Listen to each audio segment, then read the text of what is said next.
A certain supreme wizard of Hogwarts. Chapter 1 The Mysterious Student from the East. Hey, is this Hogwarts? This place faces a bright mirror with its back, and its face is like the wind. The land is noble and flat, and it is surrounded by lakes and forests. It is a good place to build a cemetery. Li Fei gathered up the folding fan with gold stars in his right hand, and on a whim, he tapped the palm of his left hand 3 times. Perhaps because the movement was too violent, a wooden bracelet on his right hand shook impatiently. A small faucet slowly raised its head and arched Li Fei's wrist to show dissatisfaction. "Don't make trouble, I'm just expressing my emotions." Li Fei flicked the wooden bracelet, which happened to give the dragon a loud bang in the middle of his head. "If you don't want to stay here, just turn me into a wand again. But don't ever think about sleeping in a bun." Hearing this, Xiaolong hurriedly rubbed the back of Li Fei's hand with the corner of his head, and obediently turned back into a wooden bracelet and remained motionless, with only an occasional flash of light flashing on the surface. Meow ow! Ouch woo! 2 well-behaved ragdoll cats, each carrying a small school bag, were taking elegant cat steps, following Li Fei step by step. At this moment, he suddenly discovered the flash of light on Li Fei's hand, and his eyes suddenly lit up. He chased Li Fei's right hand and screamed excitedly. "It's so magical, I want to pick it up." Li Fei also let them act coquettishly. After a while, they would have a new focus. Besides, it was not like they had never seen the bracelet shape of Li Fei's wand. Standing in front of the gate of Hogwarts, Li Feizheng observed with interest the fence surrounded by boulders on both sides of the gate. Looking along the boulders on both sides, across a gravel path, you can see a cliff. A gust of wind blew by, bringing a salty smell from the black lake below the cliff. Looking at the English castle in the distance, there are countless owls on the roof, flapping their wings and rushing to their comfortable shacks. In front of the forest at the end of the Black Lake, there was a huge figure that was almost 2 people tall and 5 people wide. He was harnessing a large group of skinny black-skinned horse-shaped creatures to the front of each carriage, 2 by 1. Occasionally, 1 or 2 disobedient ones raised their heads and hissed, and the huge figure raised his big hand like a wok and patted their heads gently. When they pulled their bodies out of the soil with difficulty, it was obvious that they had understood the reasons the keepers told them. Well, the classic painting Hagrid and Thestrals. The forbidden forest behind the carriage, as the sun sets, reveals a deep and terrifying sense of danger. "Mr. Li, welcome to Hogwarts." The voice from beside him interrupted Li Fei's meditation. "It is inevitable that you will be shocked when you see Hogwarts for the first time. You have been feeling emotional for a long time. It's time for me to take you to the castle." A serious-looking Western woman, wearing a pair of square glasses, pursed her lips slightly and looked at Li Fei calmly. She wore an emerald green silk cloak. This is a gift given to her by Li Fei, a silk scarf shawl commonly used by neighbor aunts. Her black hair was pulled into a tight bun, and her scalp was so tight that Li Fei was worried about her hair loss in old age. Today is the day that Professor McGonagall personally brings Li Fei to Hogwarts. As a time traveler, Li Fei has been in this world for 11 years. He was considered a top student in his previous life, so he chose Nankai University with a dream in mind. Just when the passion in my heart was defeated by the pressure of life, and when I felt depressed, I happened to encounter an earthquake. At that time, in order to save his wife, Li Fei's spine resisted the blow of the falling security door handle, causing internal bleeding. He died before being rescued. In this life, as soon as I opened my eyes, I found that there was a sea of blood in front of me, and the grandfather who adopted me turned out to be an Eastern monk.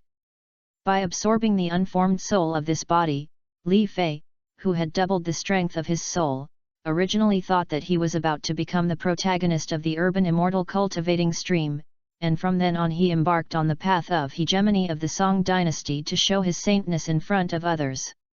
Unexpectedly, a letter brought by an owl a month ago completely disrupted Li Fei's newly established worldview.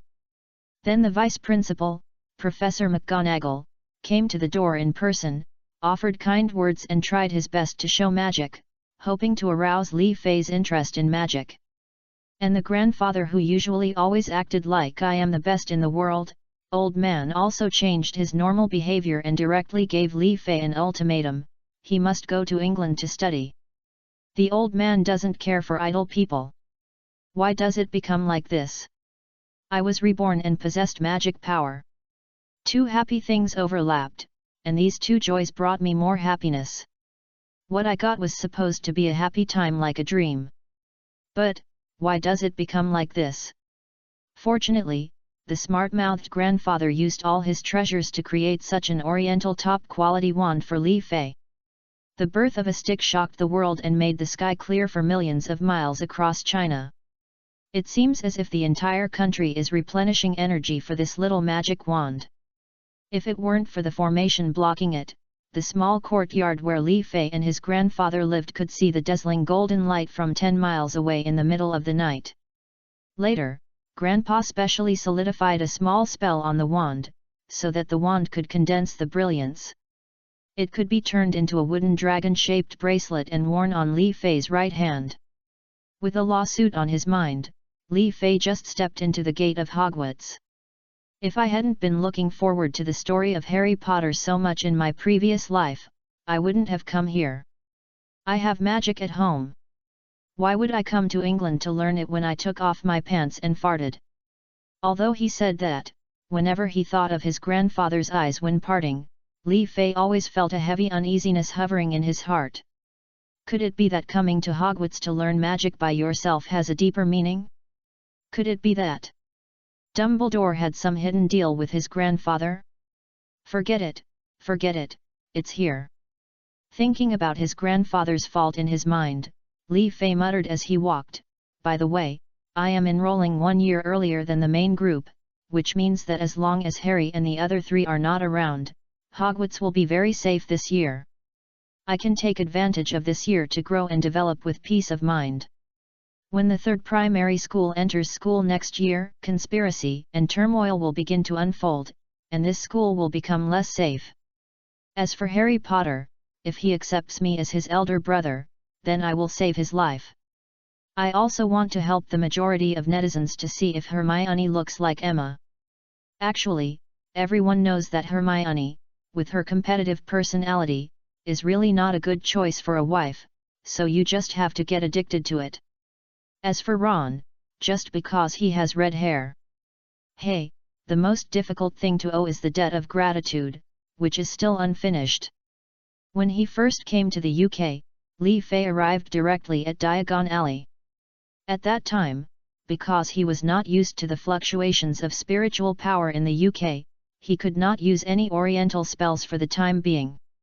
Professor McGonagall, who was travelling with him, settled Li Fei in the leaky cauldron and left. At dinner time, Li Fei, who had just arrived, was going to have a good meal and catch himself. The dark wizard who suddenly appeared began to create chaos wantonly in order to evade capture. Although you have a life-saving trump card in your hand, if you use it, it will cause great damage to yourself. In a critical moment, Charlie Weasley, the kind and brave second brother of Ron, saved his life. Li Fei always kept this in mind. Professor McGonagall. Li Fei put his hands behind his head. After hesitating for a moment, he put his hand down again, saying that you must behave yourself when talking to elders. What's the matter, Mr. Li? Professor McGonagall walked in a hurry. It was estimated that time was tight. She would also be responsible for guiding new students to enroll in the branch in the castle. I can see that you are very pressed for time, so why don't you let me take the Hogwarts train to school? This way I can get to know many students of the same age in advance. Professor McGonagall was silent for half a minute. Mr. Li, it has always been a tradition for freshmen to take the Hogwarts Express to enroll. However, the fact is that the big news you made in Gringotts, the Wizarding Bank, has attracted countless people's attention to you. To put it bluntly, most of them should be coveting. Well, I was impulsive at that time. Li Fei spread his hands. A reborn person will inevitably be affected by the original age of the body and do some youthful and frivolous things. When I think about it afterwards, I am often so ashamed that I don't even mention it. Then, has Principal Dumbledore told you why he travelled thousands of miles from China to recruit me to Hogwarts? Professor McGonagall paused visibly. Don't think too much. Now that you have come to Hogwarts, all our professors will care and take care of you like they would their own children. Okay, we're here. Please wait in the foyer for a moment. The other freshmen should be arriving soon. As Professor McGonagall finished speaking, the towering castle was already in front of him, and the heavy wooden door made Li Fei suddenly miss the two heavy doors in his small courtyard. Is this the starting point of my legend? The afterglow of the setting sun shone on Li Fei's tall but extremely thin figure, and cast a long shadow in front of the gate of Hogwarts Castle. Chapter 2 What does it mean to have trouble come from your mouth? Marcus Flint has buck teeth that he is very proud of. The long-set teeth often give him an extremely comfortable feeling when chewing food such as carrots. He is tall and muscular, with grey-black eyes and messy black hair. But these are not important. The important thing is that he is a noble pure-blooded little wizard. Today is the day he started his 4th year at Hogwarts. Combing his hair like an adult, well, his father's hair is also messy. Putting on a handsome wizard robe, Marcus was more active than usual today. Dad, hurry up. I can't wait to see the new students from the East. Do you think he is like in the historical photos? He is obviously a man but has a big braid. When the wizards over there cast spells, do they suddenly play music and start dancing? Child, I have told you many times that the dancing group are Indian wizards. Only they can dance and cast spells at the same time. Marcus's mother looked at her handsome son in front of her and lovingly straightened his crooked cloak. Don't forget your glory as a pure-blood wizard family. We must learn to show our glory in front of inferior people. I think you can tell the difference between nobility and elegance, which kind of person you should be friends with. Of course, Mom, I just went to watch the magical animals. Marcus smiled brilliantly, and his big buck teeth almost hit his mother's tall nose. On the Hogwarts Express. With the same curiosity, Marcus searched through all the carriages.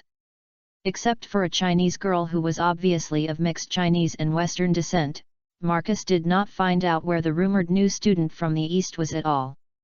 Marcus, who was worried, even pulled the girl's hair, fearing that the girl was actually a man disguised as a woman. Until the little girl's cry alerted the students in other carriages around, one of the second-year Hufflepuff students rushed up to block Marcus and said confidently, "Every schoolgirl is the future." Opportunity was such an unclear word that Marcus left angrily. Marcus, who was extremely disappointed, returned to the carriage and played wizard chess with his classmates for a whole afternoon before changing into his school uniform before dusk came. Hearing the loud greetings from his companions, Marcus got off the train and squeezed past the two second-year red-haired boys in front of him. Two annoying brats. Marcus, who was cursing and getting on the carriage, still felt very irritable. There were no new students from the East to bully, which made him very annoyed. Feeling someone stamping their feet angrily, the carriage beneath him began to move forward slowly. This kind of carriage was very magical. There was nothing at the front of the carriage and it could drive automatically without any power. Marcus, who is now in 4th grade, has taken this magical carriage to school 3 times, but he still doesn't know the principle of the carriage's automatic driving. What? You asked him why he didn't go to the library to look up information? Uncle Marcus will look at you with disdain, take out a carrot and wave it. Reading a book is not as satisfying as eating a carrot. Sure enough, there was only a wrong name, not a wrong nickname. Troll Marcus lived up to his name. Following the tall Hagrid knocking on the door of the castle, Professor McGonagall with a serious face appeared. This is the professor Marcus fears most. At this time, Hagrid and Professor McGonagall quickly exchanged the number of people, and Hagrid's face suddenly turned red, while Professor McGonagall pursed her lips tightly, and her face instantly darkened.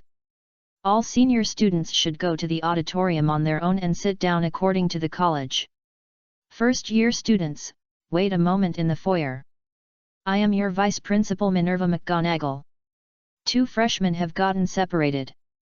Hagrid and I are going to pick them up now. Leaving a few words of arrangements in a hurry, Professor McGonagall and Hagrid rushed out of the castle as quickly as possible. The second-year wizards around them were still discussing fiercely about the magic carriage they rode on for the first time. Among them were several Slytherin wizards who were also from pure-blood families. They asked their seniors, "Ma, cuss here. Actually, we still don't know the reason why the carriage can drive itself." Marcus pouted his mouth and shook his head like an old bricklayer. "But I got a piece of news from my cousin, as you know, the cousin of the former student council president's girlfriend." Marcus shook his head proudly, and the huge buck teeth seemed to reflect the candlelight in the castle. The little wizards gathered around urged Marcus to continue speaking. "You know ghosts, such as our Bloody Barrow from Slytherin House." Marcus pretended to be mysterious and lowered his voice.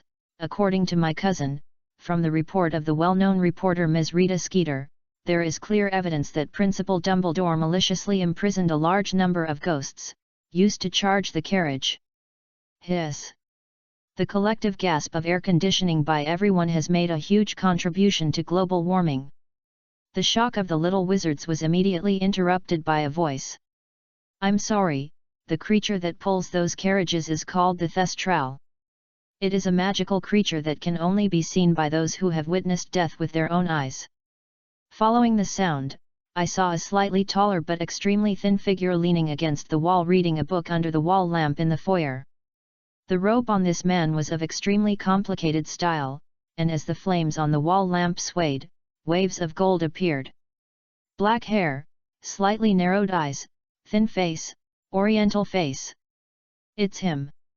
He's the new student from the East," Marcus shouted, and almost all the students in the corridor looked at Li Fei. "The first-year freshman, Li Fei, comes from China." Li Fei, who had been leaning against the wall, stood up straight.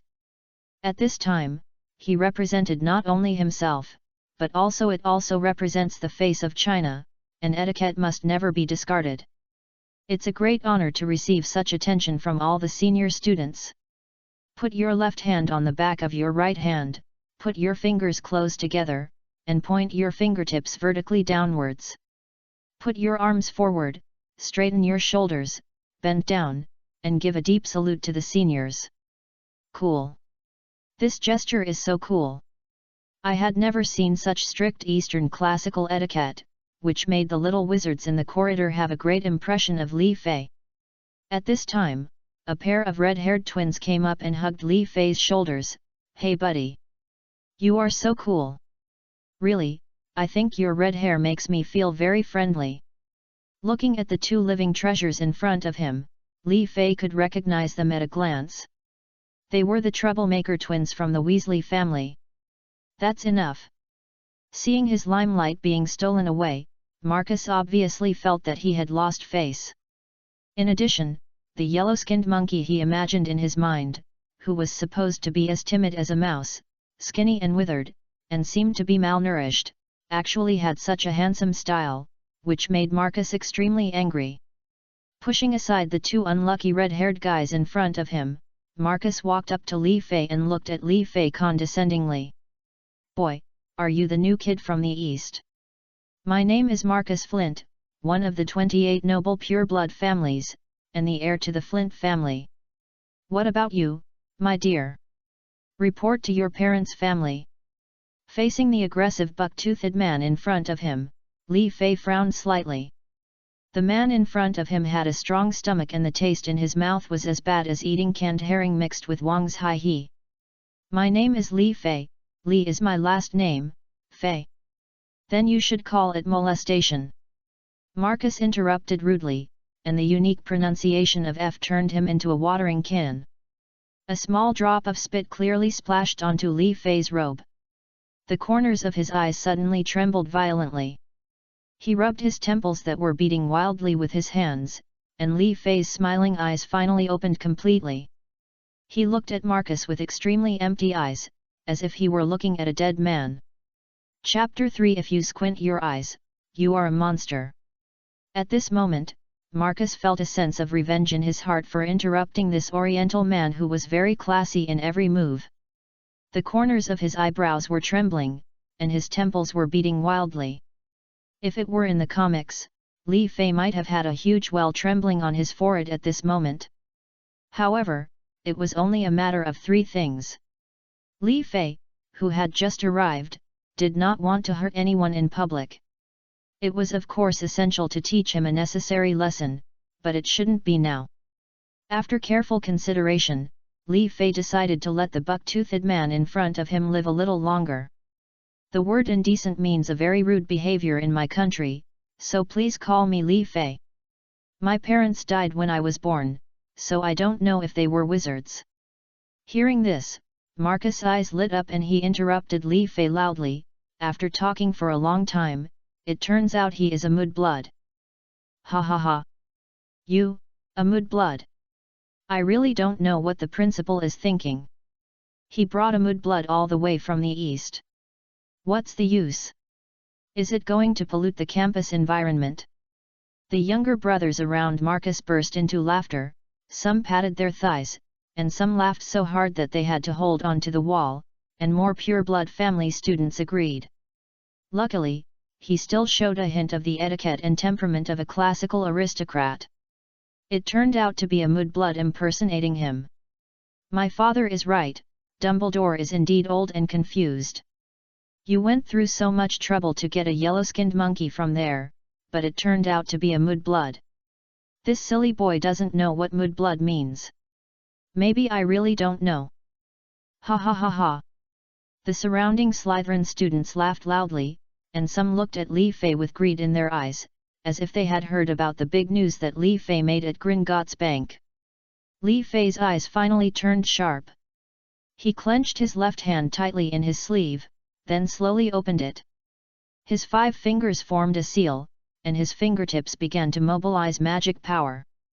The only thing that needs to be considered now is what scale of spell to cast. But at this moment, Li Fei suddenly shivered. The double soul strength brought about extremely sharp spiritual sense. Not far from here, in the center of the hall, an extremely powerful being just arrived, and the other party turned his head and glanced in this direction. The other person was like a burning sun, scorching Li Fei's spiritual sense. For a while, Li Fei could hardly notice the existence of anyone else. Slowly letting go of his left hand, it seemed that he could only use another more elegant way to give the group of buck-toothed men in front of him an unforgettable impression. She shook her body and pretended to be calm, trying her best to appear ignorant and helpless. You say I'm a mudblood, which family do you belong to? Maybe no one has ever heard of it. Listen up, kid, I am the heir to the noble pure-blood family, the Flint family. Remember, I am the Traverse family. The Knot family. The Shafik family. After getting a satisfactory answer, Li Fei changed his pretense of being fierce and shy. At this moment, Li Fei had sharp eyes and a sneer on the corner of his mouth. His back was straight, his magic power was surging, and he was dressed in a black robe with gold patterns and moved without any wind. Haha, I'm sorry to disappoint you. Of course I understand what a mudblood is. I really don't know whether my parents are wizards, squibs, or obscures. But I am certain that my grandfather is a very powerful practitioner, what you call a wizard. And his ancestors began to study magic more than 3,000 years ago. Compared to a family like yours that can brag about something that has been passed down for hundreds of years, it makes no sense that such a long-standing inheritance cannot be considered a wizarding family. To be able to shout words like mudblood to a member of an ancient wizarding family, you must have come from a pure-blood family and are ready to engage in a family fight to the death. Family duels will last until all members of one family die. Friendly reminder. My grandfather is called Dumbledore of the East by European wizards. 10 years ago, the two of them fought for a day and a night, and finally shook hands and made peace. Come on, the family duel will begin immediately. You all come together. I, a first-year freshman, will learn the style of my seniors today. As strong as Deng and Dumbledore. At this moment, Marcus only felt that his legs were a little unsteady, and he hurriedly tried to find the people behind him to help him. But he found that the younger brothers beside him were already slumped on the ground. The other Slytherin students around him, as if they had discovered that he had a red health code, suddenly backed away from a circular area with Marcus as the center. By coincidence, Li Fiazhang walked towards him with a smile. Marcus quickly stepped back, but his legs, which were already shaking, suddenly tripped after stepping on another person. A strong man of 1.8 meters suddenly came to duck sitting. How should I put it? It's a cute initial. Don't kill me, you can't kill me, this is Hogwarts, Dumbledore won't let you kill me. Marcus covered his eyes with his hands, kicked his legs back on the ground desperately, and kept saying things like, my dad is A, and the principal is A, you can't kill me. Li Fei said nothing, just smiled and approached Marcus step by step. It seemed as if every step stepped on the frequency of Marcus's heartbeat. Stopping only 3 steps away from Marcus, Li Fei grinned, licked his canine teeth with the tip of his tongue, and stared at Marcus who was slumped on the ground. To be honest, you really disappoint me. You can't say anything other than mindless threats. Let me ask you, will you apologize? At this time, Marcus was just waking up from a dream, nodding his head repeatedly, with snot and tears pouring out in an instant. I'm sorry, I'm really sorry, I was wrong. At this time, Marcus's younger brothers were also waking up from a dream, lying on the ground begging for mercy. I beg you, please, don't kill me, don't kill me.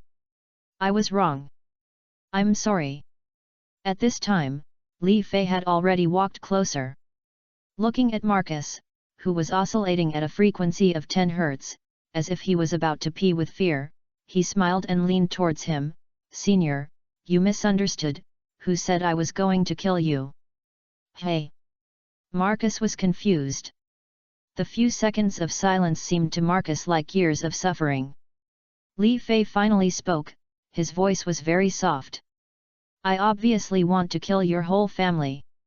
With a thrill, Marcus suddenly felt so relaxed and warm. Li Fei slapped his nose in disgust, and with a thought in mind, Li Fei reached out to Marcus. And with just this small move, Marcus was so frightened that he suddenly slid back nearly half a meter, leaving a wet mark on the ground.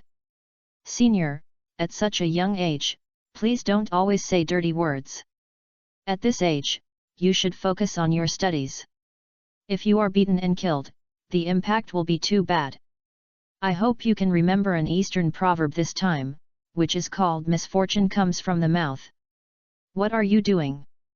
At this moment, Professor McGonagall's voice suddenly came. Why don't senior students enter the auditorium quickly? Li Fei, what are you doing here? Li Fei slowly put away the hand that was stretched out in front of Marcus and looked at McGonagall with a smile.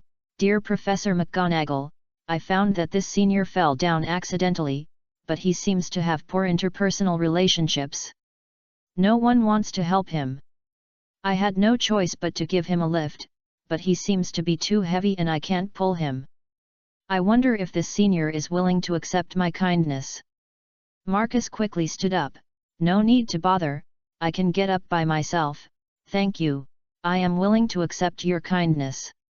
Having said that, he bowed to Li Fei in a decent manner, but when a 1.8 meter strong man bowed to Li Fei, a skinny first-year freshman, the scene always felt indescribably funny.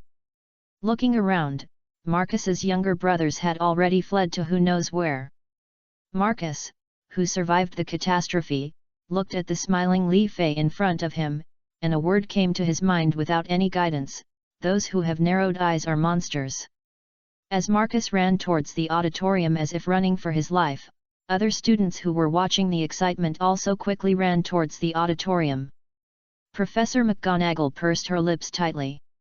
Although she felt something was wrong, the sorting ceremony was about to begin. Without having time to think too much, he took Li Fei and the two lost little wizards beside him and quickly walked to the room where the other little wizards were waiting in line. In the waiting room, many first-year freshmen lay beside the door and witnessed with their own eyes the scene in which Li Fei, alone, scared the strong senior man to wet his pants. At this time when they saw Professor McGonagall coming here with Li Fei, who had just shown off his power, they were so frightened that they all hurriedly stood up. In the crowd, a little girl who was obviously of Chinese descent looked at Li Fei, who had just avenged herself, with tears rolling down her eyes in excitement.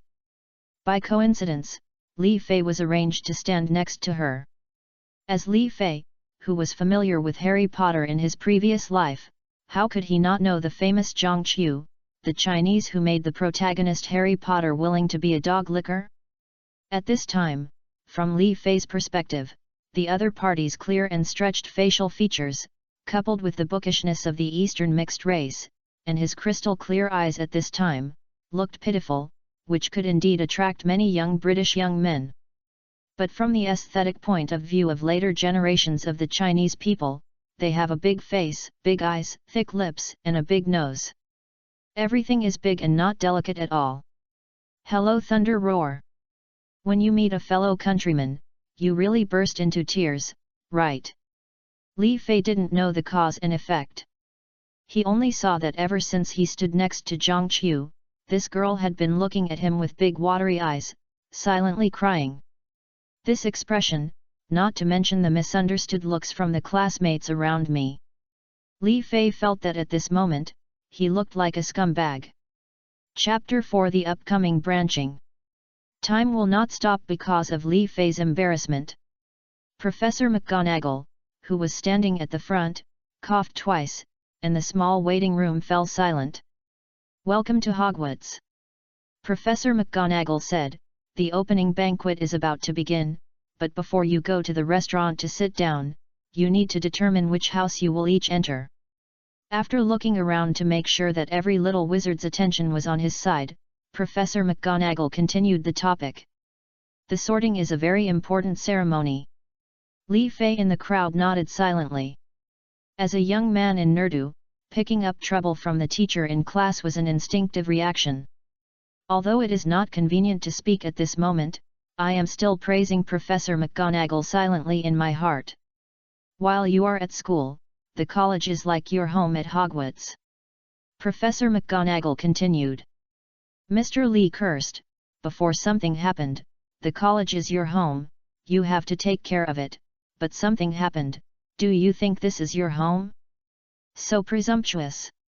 You will take classes with other students in the college, stay in the college's dormitory together, and spend your free time together in the college's common room. The names of the 4 houses are, Gryffindor, Legends of the Wild, Hufflepuff, Food Masters, Ravenclaw, the academic team, and Slytherin, family lineage theory. Although Li Fei restrained the urge to take the next step, he still followed Professor McGonagall's story and denounced the characteristics of the 4 colleges in his heart. Each academy has its own glorious history and has produced outstanding wizards and witches. My mind beeped. Well, there are still a large number of Azkaban prison personnel and escaped Death Eaters.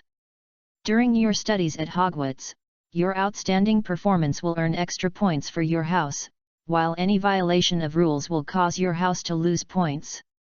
At the end of the year, the college with the highest score can win the College Cup, which is a very high honor. I hope that no matter which house you are assigned to, you can bring glory to the house instead of being naughty and mischievous all day long." Professor McGonagall spoke the last few words in a very long voice, and seemed to glance at a certain Oriental student intentionally or unintentionally. "When I hurried over just now, I saw the twins from my home college walking very close to Li Fei." This made Professor McGonagall very worried, fearing that another good idea would be spoiled by the 2 unlucky Weasleys. In a short while, the sorting ceremony will be held in front of all the teachers and students of the school. I suggest that you tidy up and feel refreshed while waiting. I will come to pick you up when the place is ready. Please remain quiet while you wait." After saying that, Professor McGonagall left the room. The freshmen around them immediately began to tidy up their appearance, wiping their eyes, noses, shoes, and faces. Of course, they are not using the same piece of paper. Li Fei also gave himself a fresh and refreshing scent. Otherwise, if the sorting hat smells the odor of urine on you from far away, the hat will not care whether Marcus peed or not, and will give you the title of brave man who peed his pants on the spot. He took out a wet wipe from the blue ice and snow pendant on his chest, briefly wiped the non-existent dust on his face, and in line with the principle of not littering, threw the used dry garbage back into the pendant. He lowered his head and played with the ice and snow pendant.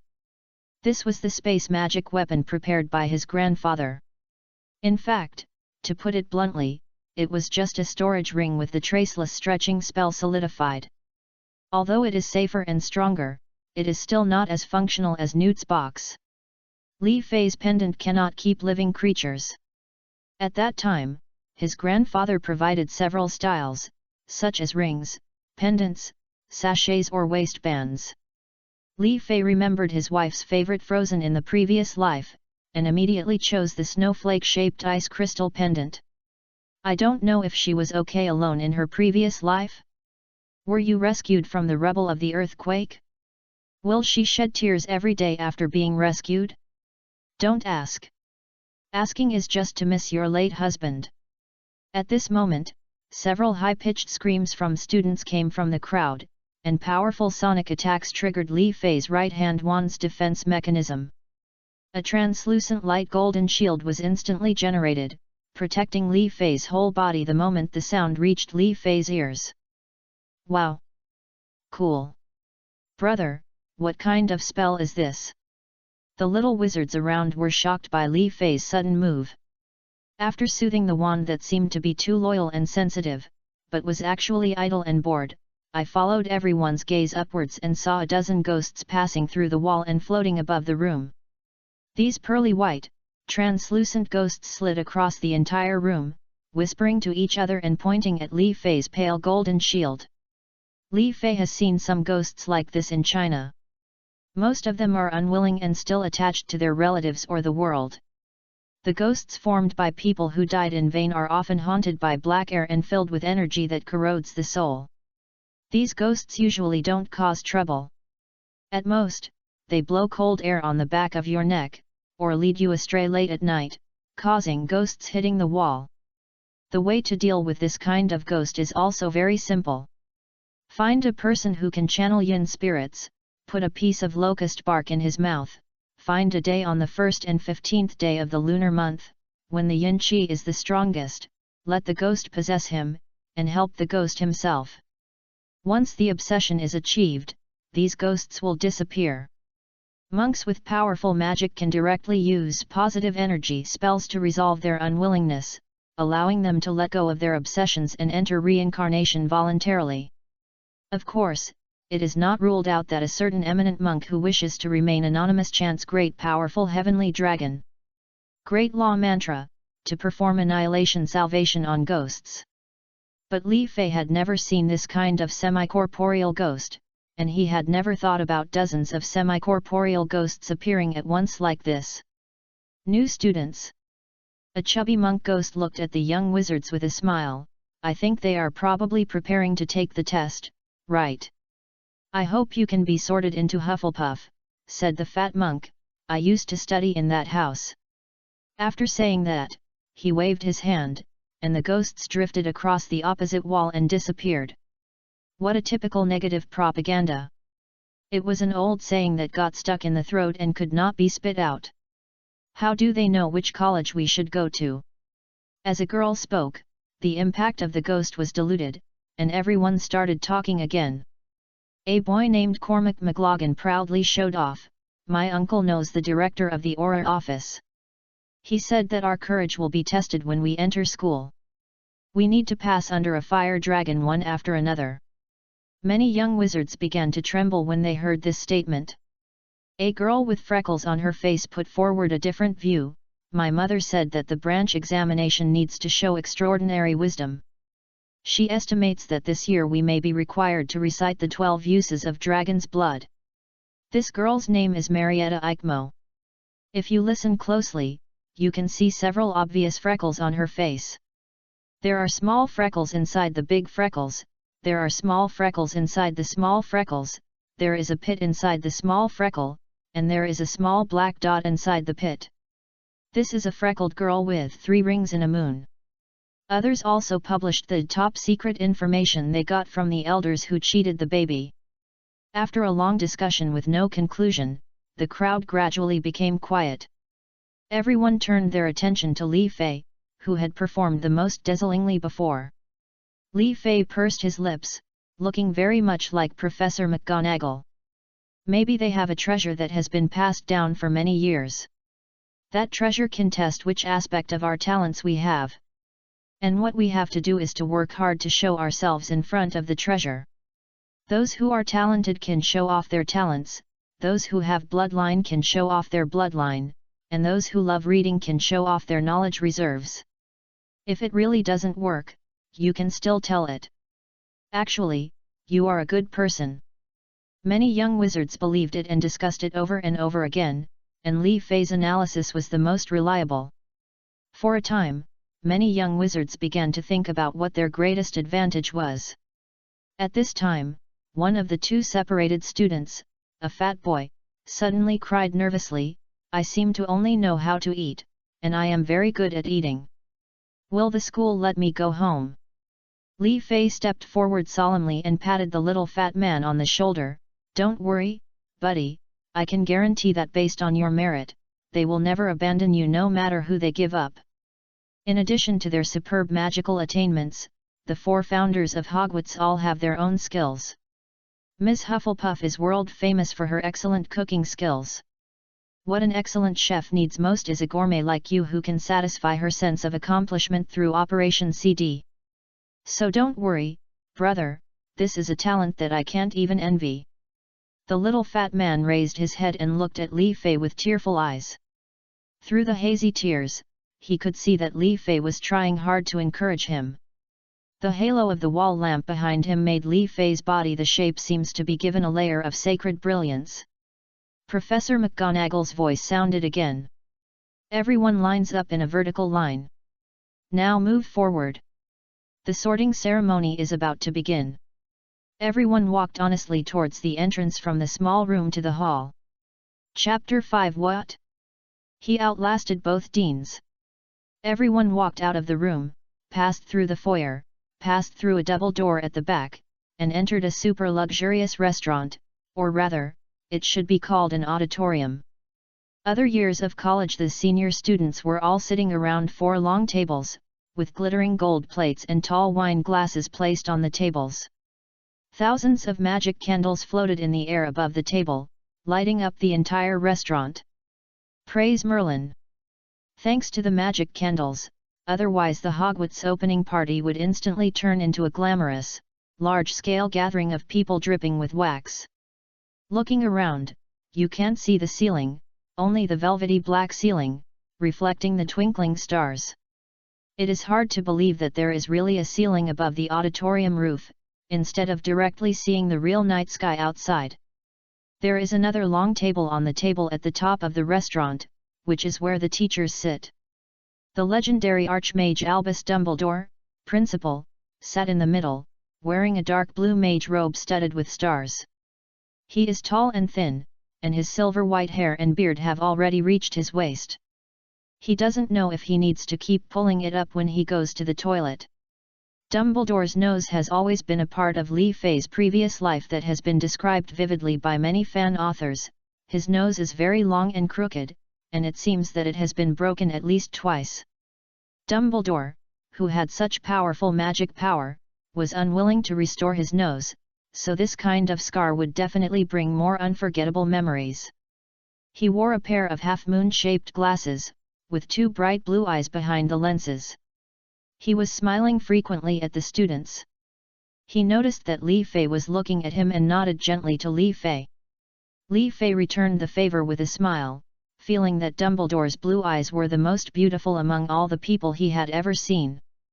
Deep and transparent, without any turbidity of the elderly, only the endless light of wisdom. At this moment, Li Fei still didn't know how much trouble these pair of blue eyes would cause him in the future with that kind of sincere look that only the elderly had. There is an empty seat next to Dumbledore, which should be reserved for Professor McGonagall. Next to the empty seat is a teacher who looks exactly like Shen Teng, with greasy shawl black hair, a hooked nose, and sallow skin. Li Fei dared to bet on a pack of spicy strips.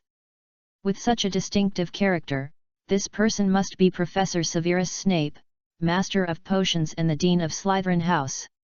Next to Professor Snape was a fat aunt with a nice smile, who looked friendly and approachable. She was wearing a purple wizard robe, with a folded apron on her right-hand side. This must be Professor Pomona Sprout, the head of Hufflepuff and an expert in botany. Next to Professor Sprout was the huge Hagrid that Li Fei saw in the afternoon. At this time, Hagrid was clumsily stuffing himself into the dining seat. Perhaps only Professor Sprout, who likes greenhouses, soil, and fertilizers, can tolerate Hagrid, who is clumsy and likes all kinds of high-risk magical animals. On the other side of Dumbledore was a short man, only the height of an average dwarf. From his appearance, it could be seen that he was probably a mixture of human and goblin. But Li Fei knew that this man was a true master, educator, and former duel champion.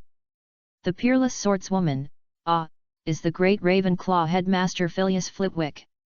Sensing that the new students were watching him, Professor Flitwick raised his empty wine glass in greeting to Li Fei. The cup was suddenly filled with drink, and then the drink quickly carbonized, and a small mushroom cloud exploded in the cup. The drink disappeared, and what appeared in the cup was a high-purity diamond the size of a quail egg. Li Fei's eyes suddenly lit up. This is really a good helper for making a fortune. All the professors have actually known about this Eastern student's talent in advance. Realizing that Li Fei had been attracted by Professor Flitwick's early attack, Professor McGonagall pursed her lips slyly at Li Fei. The huge diamond suddenly sprouted 2 legs and ran out of the cafeteria in a hurry. Maintaining a polite yet elegant smile, Li Fei turned to look at the last person on the teacher's bench. It's time to take a look at this year's consumable, the Defense Against the Dark Arts Professor. It is said that Voldemort applied for the Defense Against the Dark Arts Professor position twice when he was young, but was rejected by Dumbledore both times. So, the angry Dark Lord placed a curse on this position, and no one could stay in this position for a full year. As for the speed at which the Defense Against the Dark Arts professors at Hogwarts are being consumed, it is not even as efficient as when Li Fei replaced his physics teacher in his previous high school life. You know, Li Fei's high school in his previous life was one of the top 3 prestigious schools in the city. There is such an outstanding class that ranks among the top in the grade. They have consumed 13 physics teachers in just 3 years. Death, running away, fleeing, miscarriage, pregnancy, sudden myocarditis, quarreling with her husband and domestic violence leading to concussion, to name a few. Physics teachers throughout the city trembled. The only remaining physics teacher in the school was afraid of being seconded to that class. Unfortunately, Li Fei was a student in this class and was once a member of the crazy class. The Defense Against the Dark Arts professor in front of him looked more like a retired knight than a wizard. He was wearing a fine piece of bright light chainmail in the shape of a wizard's robe, and his whole body was neatly tidied up. His short silver hair made him look very capable. A pair of big, clear eyes that Li Fei couldn't envy. His dark brown eyes, high bridge of nose and upright sitting posture made him look heroic and extraordinary. The most noteworthy thing is that he wears a small knight's square shield on his left upper arm. The shield was not decorated with any family crest, and he was holding a palm-sized book in his right hand and reading softly. Looks like a man of real ability. With just such a year of stable development, Li Fei prayed silently in his heart that he would never run into a waterbag professor. Professor McGonagall placed a 4-legged stool in front of the first-year students and placed a pointed wizard's hat on the stool. The hat was patched, worn, and dirty. However, Li Fei will not dislike this treasure just because he doesn't wash his hat, just like Professor Snape never washes his hair, which still does not delay him from becoming a potion master. Then the hat twisted. There was a wide slit on the brim of the hat, like a mouth. Then, the Sorting Hat began to sing a new song that he had spent a year writing. The Sorting Hat's song was mediocre, and the content didn't need much. Li Fei seemed to be moved, and sang the lines he wrote in his heart along with the Sorting Hat's song. Traitors only appear in Gryffindor. No friendship will only appear in Ravenclaw. The most reliable one at the critical moment is Hufflepuff. Slytherin cares most about his family's interests. Just keep these points in mind, while at Hogwarts. You won't be hurt. At this time, Professor McGonagall took a few steps forward, holding a roll of parchment in her hand. Whoever's name I call now puts on his hat, sits on a stool, and waits for sorting. She said, Minette Irons. A little boy wearing a large wizard robe and with dreadlocks stumbled out of the queue and put on a hat. The Sorting Hat seemed to have a mysophobia and disliked the boy's dreadlocks. He sat down. There was a moment's pause. Gryffindor, cried the hat. The people at the table far to the left burst out cheering for Irons, welcoming him to their table. Li Fei saw the ghost nearly headless Nick and happily waved to the little wizard. Next, Fei Li. Unable to express anything, Li Fei silently walked towards the Sorting Hat. He saw Marcus in the audience covering his mouth and laughing secretly. When Marcus felt Li Fei's eyes on him, he was frightened and quickly covered his mouth with his hands. As soon as Li Fei put the Sorting Hat on his head, the hat exclaimed, "Another great Ravenclaw!" When the Sorting Hat was about to announce loudly, it suddenly stopped like a break. At this time, a voice came into Li Fei's mind. I didn't expect that you actually have such a noble bloodline. You should belong to Slytherin. But your Ravenclaw qualifications are also amazing. How should I decide? Then he muttered softly, it can barely be considered a Gryffindor, but the proportion is really, not high. The Sorting Hat's voice was so soft that if Li Fei didn't listen carefully, he wouldn't hear it at all. Why isn't there Hufflepuff? Li Fei didn't know how to communicate with a hat, so he could only ask softly. Oh? Hufflepuff? They have accepted too many mediocre wizards in the past 100 years. It is not suitable there. No. How could it be? Your character is so noble? This is actually an innocent heart. You are simply Hufflepuff too. While he was speaking, Li Fei's consciousness fell into a trance, and many illusions suddenly appeared in his mind. It was countless natural disasters and monsters that were killing without restraint. A tall male wizard in front is holding a silver sword in one hand, killing enemies continuously, and in his left hand is a seemingly insignificant staff for lighting. Next to her is a female wizard wearing a blue robe, her body full of magic power and shining light, with countless magic streams surrounding her body. A short male wizard behind him is casting spells with all his strength. His spells are very practical. Every time he casts a spell, he can always take away the lives of several monsters, and most of the monsters die in extremely miserable ways. At this time, the wizard who was resisting the monster flood wave in front was suddenly knocked away by a huge mountain of meat. Helga! Replenish the magic shield for Godric. As he spoke, the short wizard behind him flew forward and placed dozens of magic shields on Godric Gryffindor's body. Since their battle formation was destroyed, more monsters rushed directly towards Li Fei and the female mage beside him. I saw the female mage next to me raise her arms. Except for Li Fei, all the monsters around were frozen into ice sculptures. Then she flashed and appeared in a relatively safe position 25 yards away. But in an instant, 5 monsters of different shapes appeared from the grass nearby. As a last resort, the female mage could only choose to temporarily freeze herself to protect her own safety. At the same time, 5 huge giants in the form of water elements appeared around her, desperately beating those monsters. At this time, a monster with all the hair on its body like sharp spikes jumped towards Li Fei from the grass beside him. Those smelly teeth and sharp claws were less than 1 meter away from Li Fei. Li Fei was finally able to move, or in other words, the original owner of this body finally moved. The female mage had delayed enough time for her to accumulate power.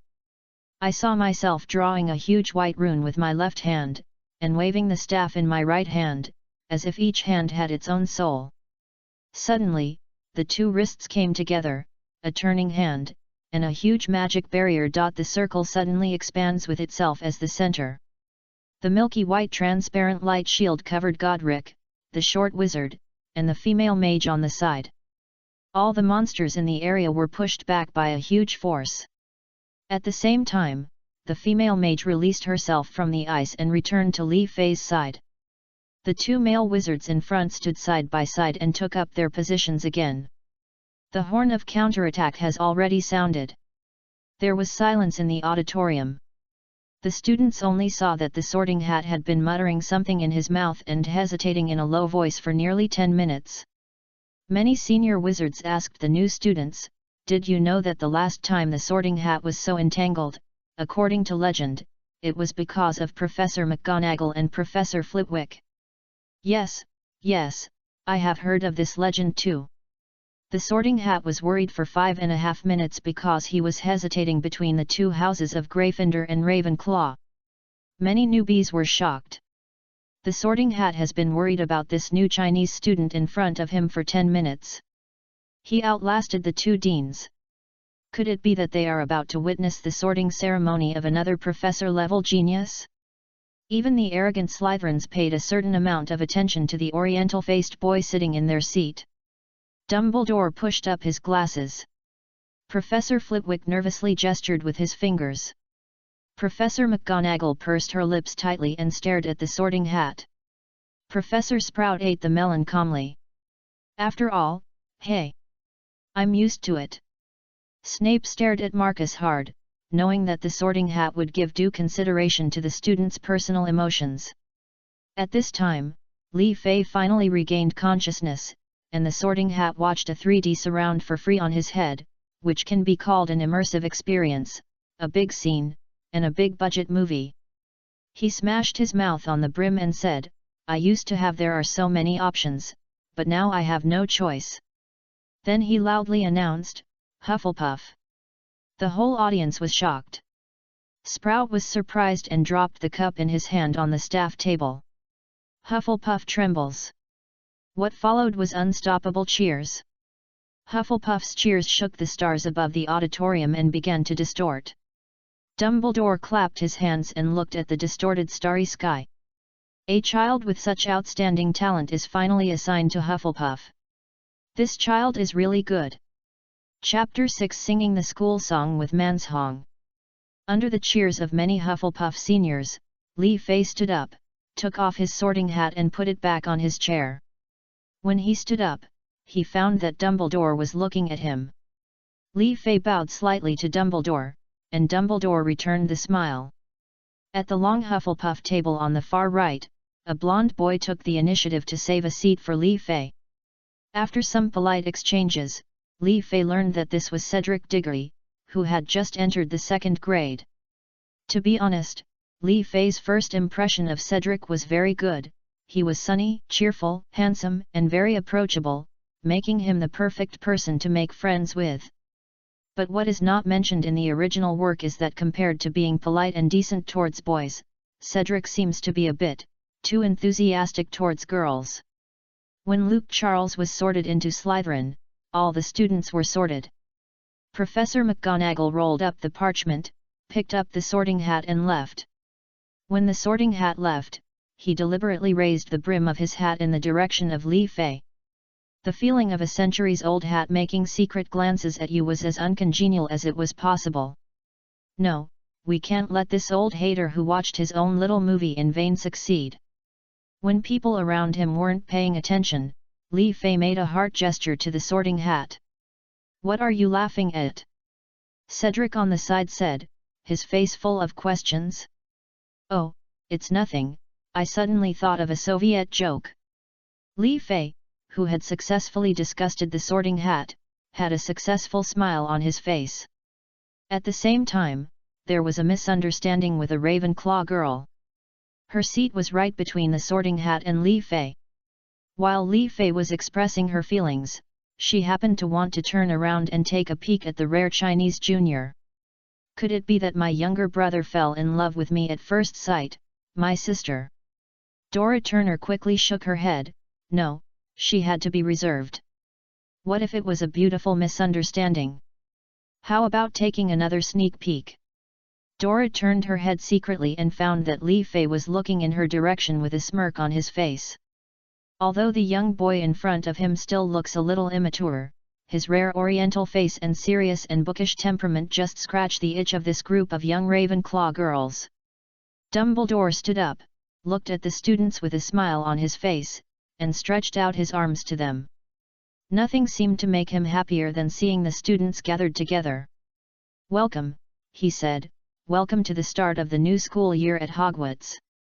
This year, we have welcomed a new professor. He is our new defense against the dark arts, Professor Joseph Griffin." Professor Griffin, who was on the far right side of the faculty seat, stood up and waved to the students. With short silver hair and dark brown eyes, his specific age cannot be traced from his appearance. It seems like she is in her early 30s, less than 40, and 20 is just a fraction of that. Just standing there, he seemed like a knight guarding the princess, able to withstand all attacks from the enemy. There was a burst of sparse applause in the auditorium, and some cheers from the female students. Professor Snape shook his greasy black hair, the corners of his mouth twitched disdainfully, but a sharp edge flashed across his eyes. "I know you are already hungry," Dumbledore's rich voice echoed in the auditorium. "Let us put aside those red tapes and irrelevant politeness, and eat. Children." The empty plates around him were suddenly filled with food miraculously. As a gourmet black hole in the Deying Empire, food has always been fried, baked, and fried, and the staple food is usually potatoes, with sandwiches, pies, and various pies at most. As expected, on the table were roasted lamb chops, roasted beef, roasted venison legs, and roasted duck breasts. Popular fried chicken, roasted turkey, pork chops, ham, bacon slices. The staple food is boiled potatoes, baked potatoes, potato cakes, potato pie, potato chips. It's simply the potato version of Gathering of Heroes. By the way, don't blame me, fish and chips are actually a delicacy compared to these banquet foods. It does look quite rich, but to be honest, the simpler the cooking method, the less layered the food tastes. This is why French cuisine stands above all other cuisines with its complex cooking techniques. And Chinese food, with its rich and varied tastes, has conquered one picky gourmet country after another in the world. The most comforting thing was pumpkin juice. This national drink still lived up to Li Fei's expectations. After all, Li Fei often visited Universal Studios in various places in his previous life, and his most recognized delicacies were butter beer, pumpkin juice, and roasted corn. Cedric chatted and laughed with many freshman girls during the banquet. After covering each girl with rain and dew, he took a sip of pumpkin juice and asked in a low voice, "Li Fei, would you like to share your legendary experience? What did the Sorting Hat just say to you?" Li Fei, who had already prepared the draft, shook his head. "Nothing, just selling major colleges to me and bragging about their advantages." "Then what did you tell the Sorting Hat?" Not only Cedric, but all the Hufflepuff students around him were eating, their ears quietly perked up, ready to eavesdrop on first-hand information. Li Fei was not in a hurry to answer this, but took a bite of the sausage on his fork. "Then I was surprised to find that this kind of sausage was actually a Russian enema. When you take a bite, you will be filled with gravy, which is quite a bit like the flavor of northeastern Heilongjiang sausage." Li Fei took 2 more bites of the sausage unhurriedly, because Li Fei knew that he was about to be left out. "I told the Sorting Hat that although I am excellent, my greatest advantage is that I am sincere and simple. I am strict with myself but lenient with others. I am good at bringing spring-like warmth to my classmates in the harsh winter." Although the seats at the dining table were spacious enough, Cedric still felt that Li Fei's face was squeezing him. The opening banquet at Hogwarts is at least sumptuous enough, and there are not so many dark dishes. Like the crying little fat man during the sorting, Li Fei discovered that he had indeed been sorted into Hufflepuff and was working hard at the other end of the long table. After finishing the last dessert, everything disappeared. Dumbledore stood up, and the restaurant returned to silence. Now that everyone has eaten and drank enough, I want to say a few more words to everyone. At the beginning of the semester, I would like to give you a few things to pay attention to. Students of all grades need to be aware that the Forbidden Forest has become more dangerous this year and students are strictly prohibited from entering. Hogsmeade Village only allows students in 3rd grade, inclusive, and above to visit. Dumbledore glanced at a pair of red-haired twins in the 2nd grade without leaving any trace. We will start organizing sightseeing activities in Hogsmeade on the first weekend of the 2nd month of school. Furthermore, the administrator, Mr. Filch, also asked me to remind everyone not to cast magic in the corridors during class breaks, and students are strictly prohibited from bringing and using dung eggs. That's it for the complicated rules. Dumbledore clapped his hands happily. Now, before everyone goes to bed, let's sing the school song together. The smiles of all the teachers froze, especially Professor McGonagall. Li Fei keenly noticed that Professor Griffin quickly adjusted his expression. Dumbledore smiled slightly and flicked the wand, and a long golden ribbon flew out of the wand, coiling up lines of text like earthworms above the high dining table. It is as convenient as the desktop lyrics of a certain music software. Dumbledore held his wand like a musician holding a conductor's baton. Everyone chooses the tune he likes. Dumbledore said excitedly, "Get ready and sing." So all the teachers and students let go and sang loudly, and the whole auditorium suddenly exploded like a Filipino fish fry team entering the water. It was like the corridor in a KTV, where all kinds of monsters and various accents invaded Li Fei's ears at the same time. Li Fei even heard Professor Griffin put his hands together and sang Hogwarts in a tone of hallelujah. "Crazy, all crazy. You are unkind, don't blame me, Li Fei, for being unjust." He quickly thought of a tune in his mind, and Li Fei wanted to sing the school song with Mang Zhong. Chapter 7: A Cozy Nest. As a student from China, Li Fei was enough to attract Dumbledore's attention. The sorting ceremony made another big news, so Lao Deng couldn't help but pay more attention to it. Now, the brisk rhythm brought by this Chinese student has deeply moved Dumbledore. It seemed like he was remembering running with that person under the sunset in Godric's Hollow, that was his lost youth. He personally conducted the last few bars for Li Fei with his magic wand. When everyone finished singing, it was Lao Deng who applauded the loudest. "Music," Dumbledore said, wiping his eyes, "is more charming than anything we do here." Li Fei in the audience was deeply touched. Sure enough, singing karaoke is the same as dressing up, only 0 or countless times. He has even thought of the tune for next school year. Next school year, it will be sung to the tune of Internationally, and the next school year it will be sung to the tune of Two Tigers. Hogwarts, Hogwarts, so safe, so safe. A professor dies every year, and a basilisk appears every year. It's so safe, so safe. Let's use Wedding March one more year. This is a flood of ideas. Under the urging of Professor McGonagall, Dumbledore finally reluctantly ended the opening ceremony. "It's bedtime now. Let's go back to the dormitory." The first years of Hufflepuff followed the footsteps of their prefect Brielle Truman, walked through the noisy crowd, and walked out of the dining hall. Unexpectedly, Professor Sprout, the Dean of Hufflepuff, appeared at the front of the team. In previous years, Professor Sprout was not responsible for work such as welcoming new students and arranging dormitories. She always raced back to her greenhouse as soon as the opening party was over to take care of the little cuties in the greenhouse, all kinds of extreme dangerous, yet very useful plant. But there are exceptions. When Cedric enrolled last year, it seemed that Professor Sprout also deliberately left for a while, and encouraged the freshmen with a few words before leaving in a hurry.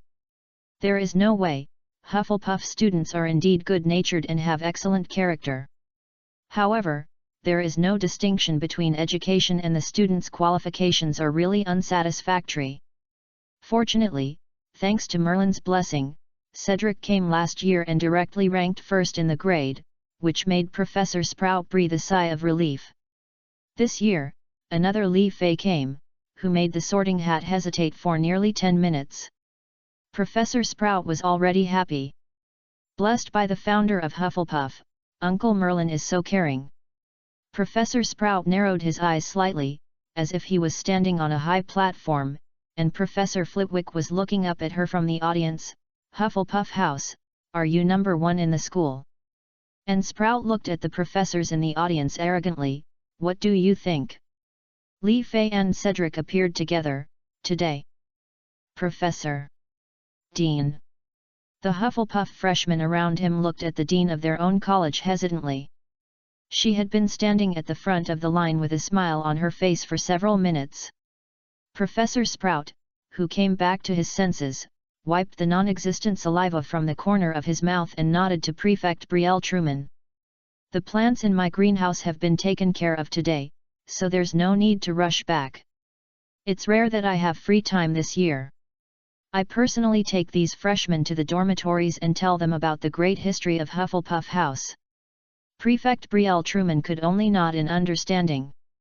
I said to myself that I have been at Hufflepuff House for so many years, and I have never heard of any great history of my own house. Looking back at Lee Fei, and thinking of Cedric, who had the best grades in the entire grade last year, Truman finally understood. Congratulations to all the new students. I am your head of house, Pomona Sprout, and I would like to warmly welcome you to Hufflepuff House. Our emblem is the badger, an animal that is often underestimated because it is calm until attacked. But once provoked, it can fight against animals much larger than itself, including tigers and lions. Lee Feishan took it for granted. After all, he is a flat-headed brother who is indifferent to life and death and will do it if he doesn't accept it.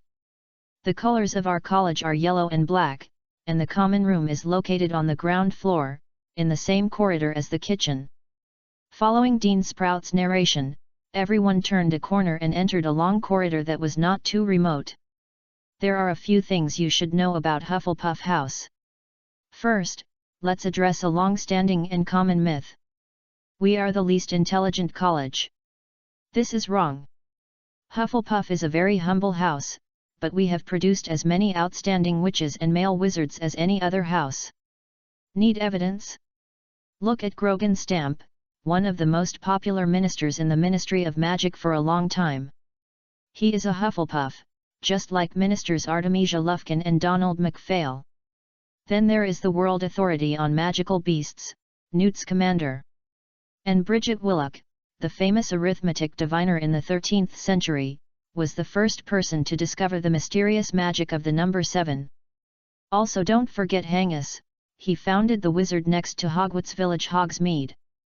And they are all Hufflepuffs. So, you can see, we have so many powerful, brilliant, brave witches and wizards, but just because we don't go around preaching about them, we don't get the credit we deserve. Put your sights in front of you. Just last year, the first place in the whole grade came from our Hufflepuff. Don't doubt, don't hesitate, the facts are right in front of you. The current second-year student Cedric Diggory beat everyone last year and proved himself in Hufflepuff House. Cedric blushed for a rare moment, but still nodded to his juniors. Hufflepuffs are loyal and trustworthy, and we never quarrel with others. But we are not pushovers, and like our emblem, the badger, we will protect ourselves, our friends, and our families from all those who would do us harm, and nothing can scare us. Of course, Hufflepuff is indeed lacking in one aspect. We are the school with the fewest dark wizards in this school. Having said this, Professor Sprout gave an obvious Versailles look. Of course, you know, there are always evil people in Slytherin. Because they have never heard of fair competition and would rather use deception to avoid daily hard work. And in fact, even Gryffindor, yes, the college where Principal Dumbledore is located, has produced some cunning guys. As the large group arrived on the underground floor, Professor Sprout began to show the entrance to Hufflepuff's common room. The entrance to the lounge is hidden in a pile of barrels in the right corner of the kitchen corridor. In the rhythm of Helga Hufflepuff, tap the bottom lids of the 2 large barrels in the middle of the second row, and the lids will automatically rotate open. We are the only house in Hogwarts that has magic to repel intruders. If you knock the wrong lid or knock at the wrong rhythm, the illegal intruder will be doused with vinegar. You will often hear other colleges showing off their security arrangements. But Hufflepuff's common room and dormitories have never been seen by outsiders in more than 1,000 years. Like badgers, we know exactly how to hide and how to protect ourselves. As Professor Sprout opened the barrel, the little wizard slowly moved forward along the passage.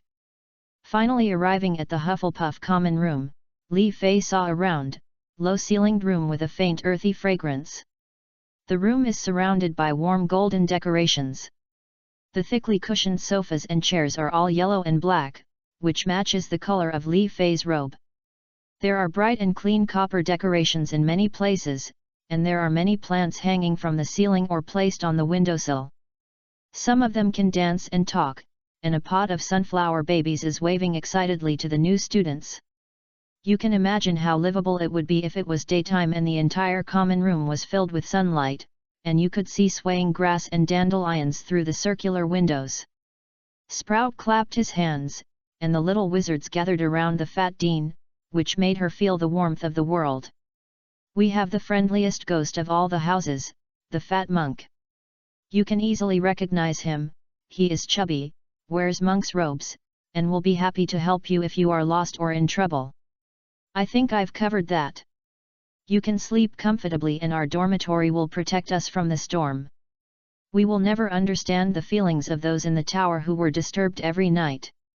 Congratulations again to you for becoming a member of the friendliest, kindest, and strongest academy among the 4 academies. Professor Sprout greeted everyone like a musician who had just finished playing, and hugged each new student in turn. All the little wizards applauded warmly. Li Fei also liked the fat dean and professor from the bottom of his heart. Although it seems that the original intention is to get closer on purpose. But when she actually took action, she never ignored any little wizard. He was chattering along the way, as considerate as a mother caring for her child. This professor is a real Hufflepuff. Open the round door on the wall leading to the dormitory, and the copper lamp casts warm light on the 4-poster bed. The quilts are all in contrasting colors, with large blocks of color spliced together. There is also a copper bed warmer hanging on the wall, which will definitely be a great heating tool in winter. Thanks to the magic of the house elf, Li Fei's luggage has been moved to the dormitory in advance. As soon as he entered the door, he saw Li Fei's ragdoll cat Huan Huan sitting on Li Fei's bed, supervising his younger brother to set up the cat tent obediently. Li Fei brought 2 ragdoll cats to school. As a special being, Li Fei must cooperate with the professor or Mr. Filch to complete some work within his ability after the school starts. The boss of the ragdoll cat is called Huan Huan, because he has a flame-like pattern between his eyebrows. The second child is called Guai Guai, and his silly personality makes him act very well behaved when facing anyone. At this moment, Huan Huan was sitting upright, his big Kazilan eyes as white as copper bells, urging them to set up their tent obediently. A traceless stretching spell was solidified in the cat tent, ensuring that they had enough space to move around inside. It is also equipped with an air purification system and a fresh air system to ensure smooth air flow. Li Fei's dignity as a shit shoveler made him refuse to accept any magic that automatically shovels cat litter. Joke: if you can't even shovel cat litter yourself, how can you prove that you are the owner of 2 cats? What, you mean feeding? The small school bag carried by classmate Huan Huan will tell you that there is no need for Li Fei to worry, the school bag contains enough dry food for Huan Huan for a year. There are also all kinds of balls they love. There are 4 beds in the dormitory. The little wizards are already very sleepy. Tomorrow is Sunday anyway, so they have plenty of time to be polite. They simply said good night to each other, then washed up and went to bed. Lying in the cozy little nest, Li Fei instantly felt that he had been sealed by the soft quilt. Chapter 8 The First Appearance of Peeves. Li Fei dreams every night. From the past life to this life, keep updating every night and never stop updating. From a common sense point of view, we often have something to think about every day and something to dream about at night. From a metaphysical point of view, dreams in the first half of the night are often reversed, while dreams in the second half of the night can be realized. But Li Fei's dream has nothing to do with any of this. Since his previous life, Li Fei has had to take care of the important task of saving the world every night. At one point, I even had some doubts as to whether I actually went out to sleepwalk in the middle of the night. It would be too shameful to complete this series of thrilling tasks in pajamas. Or one night, I transformed into Linghe Hero in my dream, and was urged to get up by my beloved junior sister every morning to practice fighting qi. In the end, in order to protect the inheritance of their tomb sect, they gritted their teeth and practiced the evil sword technique. From then on, he started killing people everywhere. After the age of 30, he was no longer stuck in objects. Flying sand, grass, trees, bricks, and rubble can all be used as sharp weapons to hurt people. After the age of 40, he is invincible in the world and always stands up to defeat the strong and help the weak. He was sent to the police station through the city management, and his merits were fulfilled 14 days later. Since then, I have been pure in heart and desires, abandoned the mundane world, cultivated my character and nature, and started to focus on maintaining my health. Maintaining good health seems to have a miraculous effect. He becomes lighter and lighter day by day, and gradually enters the realm of becoming an immortal and ascending to immortality. He passed away at the age of 45. As he was dying, he was about to leave his secret book to future generations, but he didn't want to be woken up by the alarm clock in the morning. Or maybe one night, she transformed into a magical girl, with a claw card in her left hand, and Sailor Moon transformed into a magic bell in her right hand, carrying the Balala magic fairy stick on her back. Blooming in the night, like flowers in the dawn. In a series of death battle scenes called Night Battles, he fought against the demons invading the earth countless times and nearly died several times. So he kept fighting, fighting, fighting, not even taking a sip of black wheat and orange tea. It was finally her 20th birthday. Years of fighting had left Li Fei covered in wounds. At the cost of burning part of his life force, he finally defeated the strongest person who invaded the earth, the god of time. The 0 o'clock bell rang, just as Li Fei lamented that he took such a victory as a birthday gift for his 20th birthday. The magic wand left her and went to find its next owner without mercy. Because at the age of 20, she is no longer a girl in the eyes of the magic wand. Li Fei's career as a magical girl is over, his magic power has dissipated, and he has turned back into an ordinary person. One day, the terrifying Godzilla suddenly came to the world. Ultraman did not show up. King Kong was working in the zoo, and little King Kong and the snake spirit went to visit his grandfather's house. Watching the monsters wreaking havoc, countless people howled at the top of their lungs. Li Fei, who lost his magic power, could only collapse to the ground as the earth trembled, crying helplessly. But he was licked awake by his own ragdoll cat who was urging him to eat.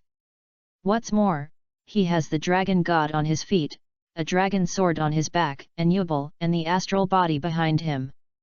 When the enemy suddenly revealed its flaw, Yubel behind him suddenly reminded, "Jade, what a great opportunity." So the three of them began to bow their heads and pray, "Please forgive me for doing justice in this way. Watch the move." Athena's wonder? The wife was woken up by Li Fei's sudden voice in the middle of the night. She was so angry that Li Fei kicked her off the bed. Facts have proved that when a person is extremely angry, his wife's anger is not much worse than that of a giant soldier. As for the incarnations of Superman, there are countless of them. It is not a problem to wear more than a dozen Krypton rings and snap your fingers all night. Finally, after defeating the almost unrivaled internet-addicted Ibrahimovic team, Li Fei woke up with the help of his powerful biological clock. The other 3 people in the same dormitory were still immersed in sweet dreams. The 2 ragdoll cats, one nestled at the head of the bed and the other at the end of the bed, refused to sleep in their own cat nests and insisted on competing for territory with Li Fei. "Get up gently, get dressed and wash up." After twisting the faucet on his bracelet, Li Fei started his daily morning exercise. After a warm greeting to Hagrid, who was fetching water by the Forbidden Forest, Li Fei ran past his hut. Perhaps it was rare for a young wizard to get close to him so enthusiastically. Hagrid's little face, hidden behind his beard, was flushed with excitement. "It seems that I have to try to accumulate more experience with first-year students. Maybe next year you can apply to Dumbledore to take that child into school." Looking at Li Fei's back, Hagrid pinched his wrinkled handkerchief. "First, I ran 2 laps around Hogwarts Castle, followed by 10 minutes of planks, 10 minutes of squats, and 10 minutes of handstands. If you guys want to try it, it is recommended that you do one group for 2 minutes and rest for 30 seconds before doing the next group. You must combine anaerobic and aerobic exercise, and be careful not to overdo the exercise intensity." In his previous life, Li Fei also had his grandfather take care of him. He trained since he was a child, and he was a master of childlike skills. However, at that time, the children had a temperament that could not bear hardships and had no patience, and they were all lazy. My grandfather stretched out all his muscles and gave up stretching when he was 9 years old. The bones and muscles of the body grow too slowly, and without follow-up exercise to maintain the stretched tendons, they gradually shrink back and turn into half-open tendons. When Li Fei was in his 20s and discovered that his grandfather was the last descendant of a martial arts family that others dreamed of, his bones had already closed and he had no chance to practice martial arts. Although he does not have his grandfather to lead him in this life, he has a grandfather who is a practitioner. Naturally, Li Fei cannot give up this opportunity to start over again and strictly adheres to the exercise plan every day.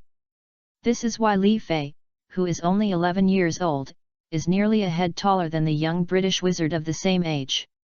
After finishing the handstand, meditate for 5 minutes as usual. Although he doesn't know why, it has been difficult for him to continue to increase vitality in his body through meditation since he was 10 years old. However, Li Fei still meditates for 5 minutes after exercising every day to calm down. Maybe it was because his early cultivation progress was too rapid, and now he has reached a buffer period. Anyway, the energy in Li Fei's body is enough now. There is no need to rush when it comes to spiritual practice. After giving himself a fresh and focused shot, Li Fei returned to the dormitory clean and refreshed. In the dormitory, Huan and Guai were sitting on Li Fei's bed, licking his hair. The other 3 roommates had just gotten up and were leaning on the bedside to chat. Today is Sunday. It seems that except for the year when the protagonist trio entered school, they all had a day off before starting classes. "Hey! Brother, if you don't come back, we should all suspect that you turned into a cat." A boy with blonde hair, light green eyes, and slightly upturned eyes waved at Li Fei. After a polite conversation that did not require detailed discussion, Li Fei also learned the names of his 3 roommates. The boy with blonde hair and light green pupils is called Hogwarts. Because Holkin's nickname is Hog, just like Ronald's nickname is Ron. So his actual name among friends should be Hogwarts. At one time, Li Fei and the others suspected that he had secretly possessed the Hogwarts real estate certificate. The other taciturn man is a standard Germanic handsome guy, but he looks a little feminine. Specifically, the movements are a bit girly. To be honest, Li Fei was shocked by the fact that his last name was true. Because his name is Lawrence Versace. I don't know if he has an elder brother named Fanfiction. His parents were sent to the UK from Milan. It seems that he is also a person with a story. Unexpectedly, the last roommate turned out to be the fat guy who got lost yesterday, Bruce Wayne. Hearing this name, Li Fei, who was drinking water, almost spit out his voice. Because of Li Fei's enlightenment before being sorted, this little fat man had an inexplicable obsession with Hufflepuff. The Sorting Hat persuaded him several times, saying that he would have better development in Ravenclaw. As a result, the little fat man froze there and had to go to Hufflepuff. Li Fei estimated that this was why the Sorting Hat had to make secret glances at him before leaving. You kidnapped another Ravenclaw and brought him to Hufflepuff. Can the Sorting Hat be angry? It took a lot of effort to correct the roommate's obsession with the name indecent. He also harshly criticized the little fat man's behavior of swallowing the pronunciation of filly. Li Fei seemed to feel that all his strength for the whole day had been exhausted. Guessing that it was time for people in other dormitories to get up, a group of 4 people and 2 cats set off from the dormitory and walked towards the cafeteria.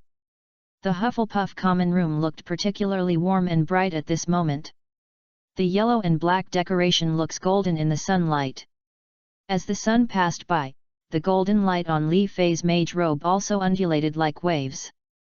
Pots of sunflowers and devil's vines were bathing in the sunshine, waving their hands or twirling their tentacles triumphantly at the little wizards. Through the circular windows, you can see the swaying grass and dandelions, and you can smell the fragrance of the grass through the windows. Along the way, I kept meeting young wizards and seniors from other dormitories.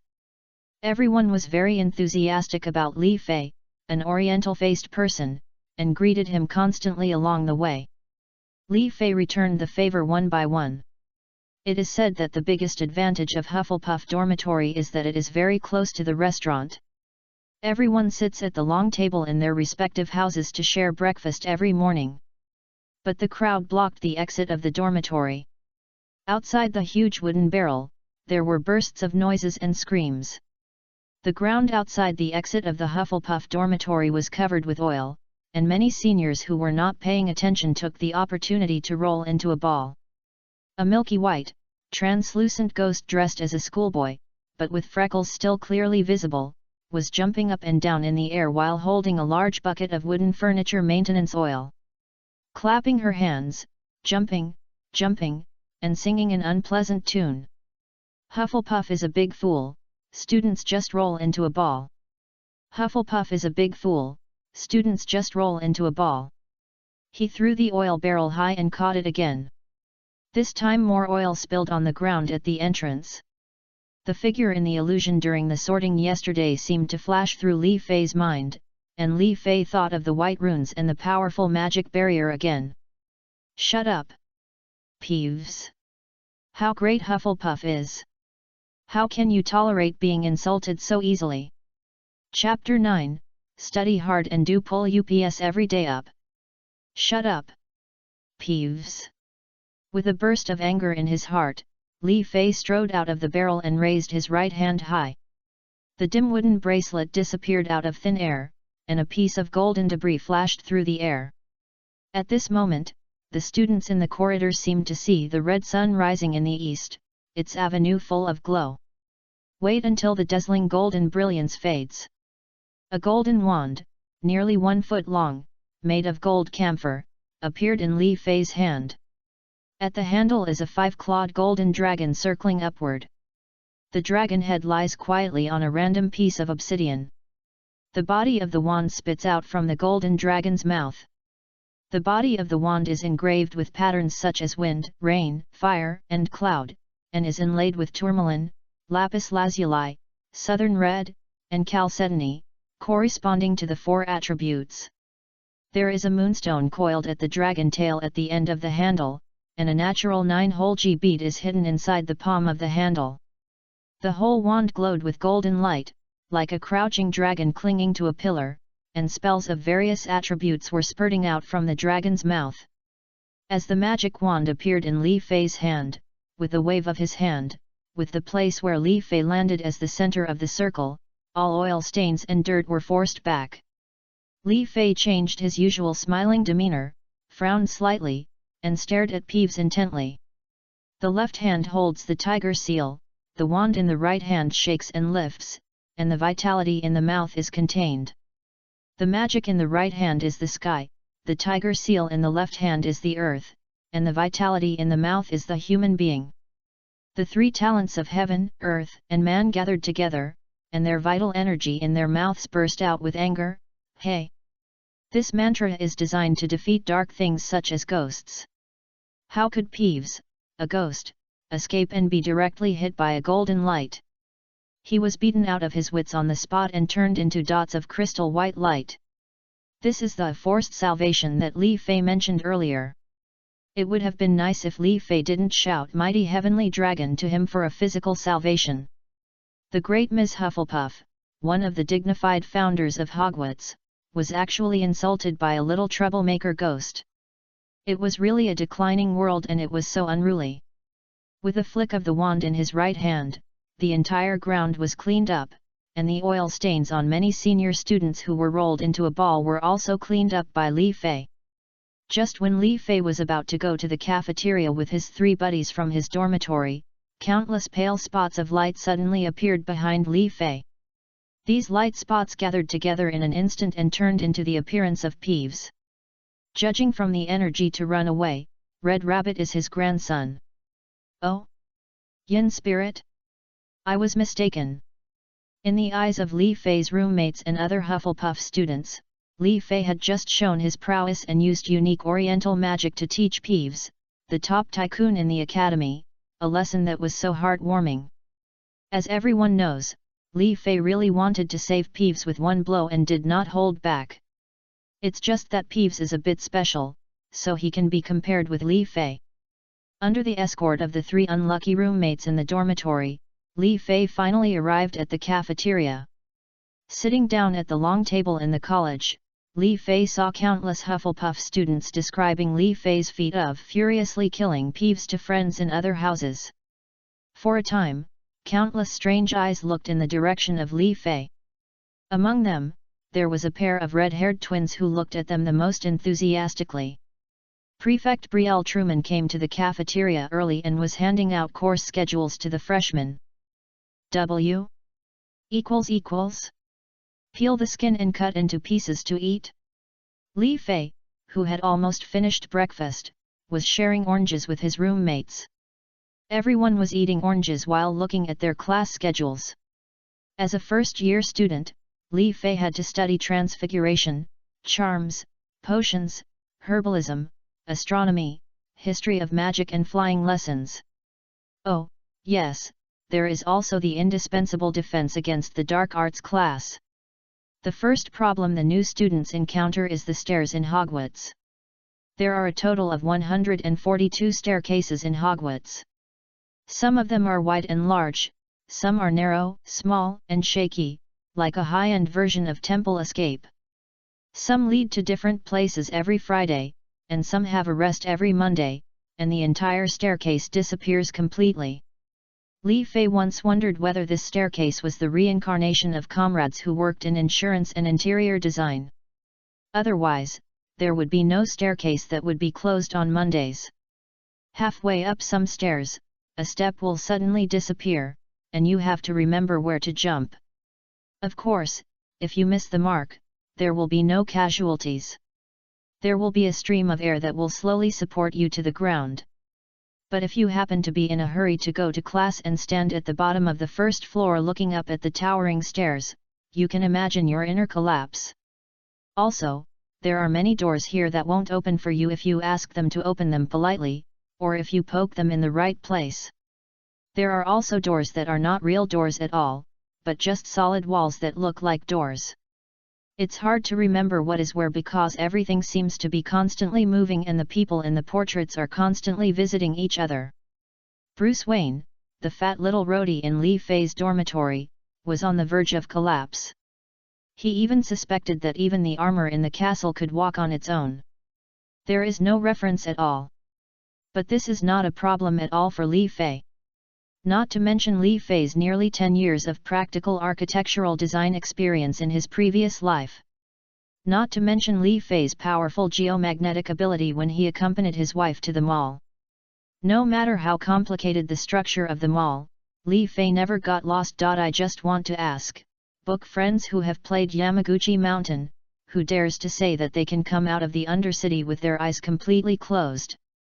Li Fei can. If you are not convinced, how about making it more difficult? Let us close our eyes and challenge Silver Moon City, the most complicated Blood Elf main city? Just like this magic staircase in Hogwarts, in the face of Li Fei's double mental power, which has enhanced his talent to the point of almost photographic memory, it's like Yuzi playing Kai Sa or Zhang Fei eating bean sprouts. It can be said that it is held in hand. So Li Fei got another title. Hufflepuff Timely Rain, Hogwarts Living Map. No matter where he goes, Li Fei always encounters helpless and lost female classmates, and sadly asks Li Fei to help guide her. Of course, Li Fei must be followed by a little fat man. Because Mr. Bruce Wayne, who has reached a certain level of road madness, is afraid that he will get lost.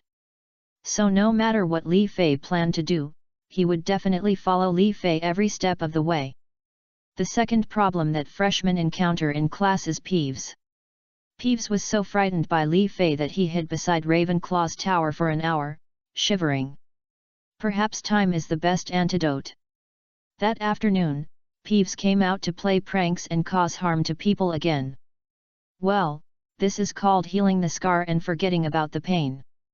Thanks to a certain teacher Yu Jian who did not want to be named for providing the voiceover.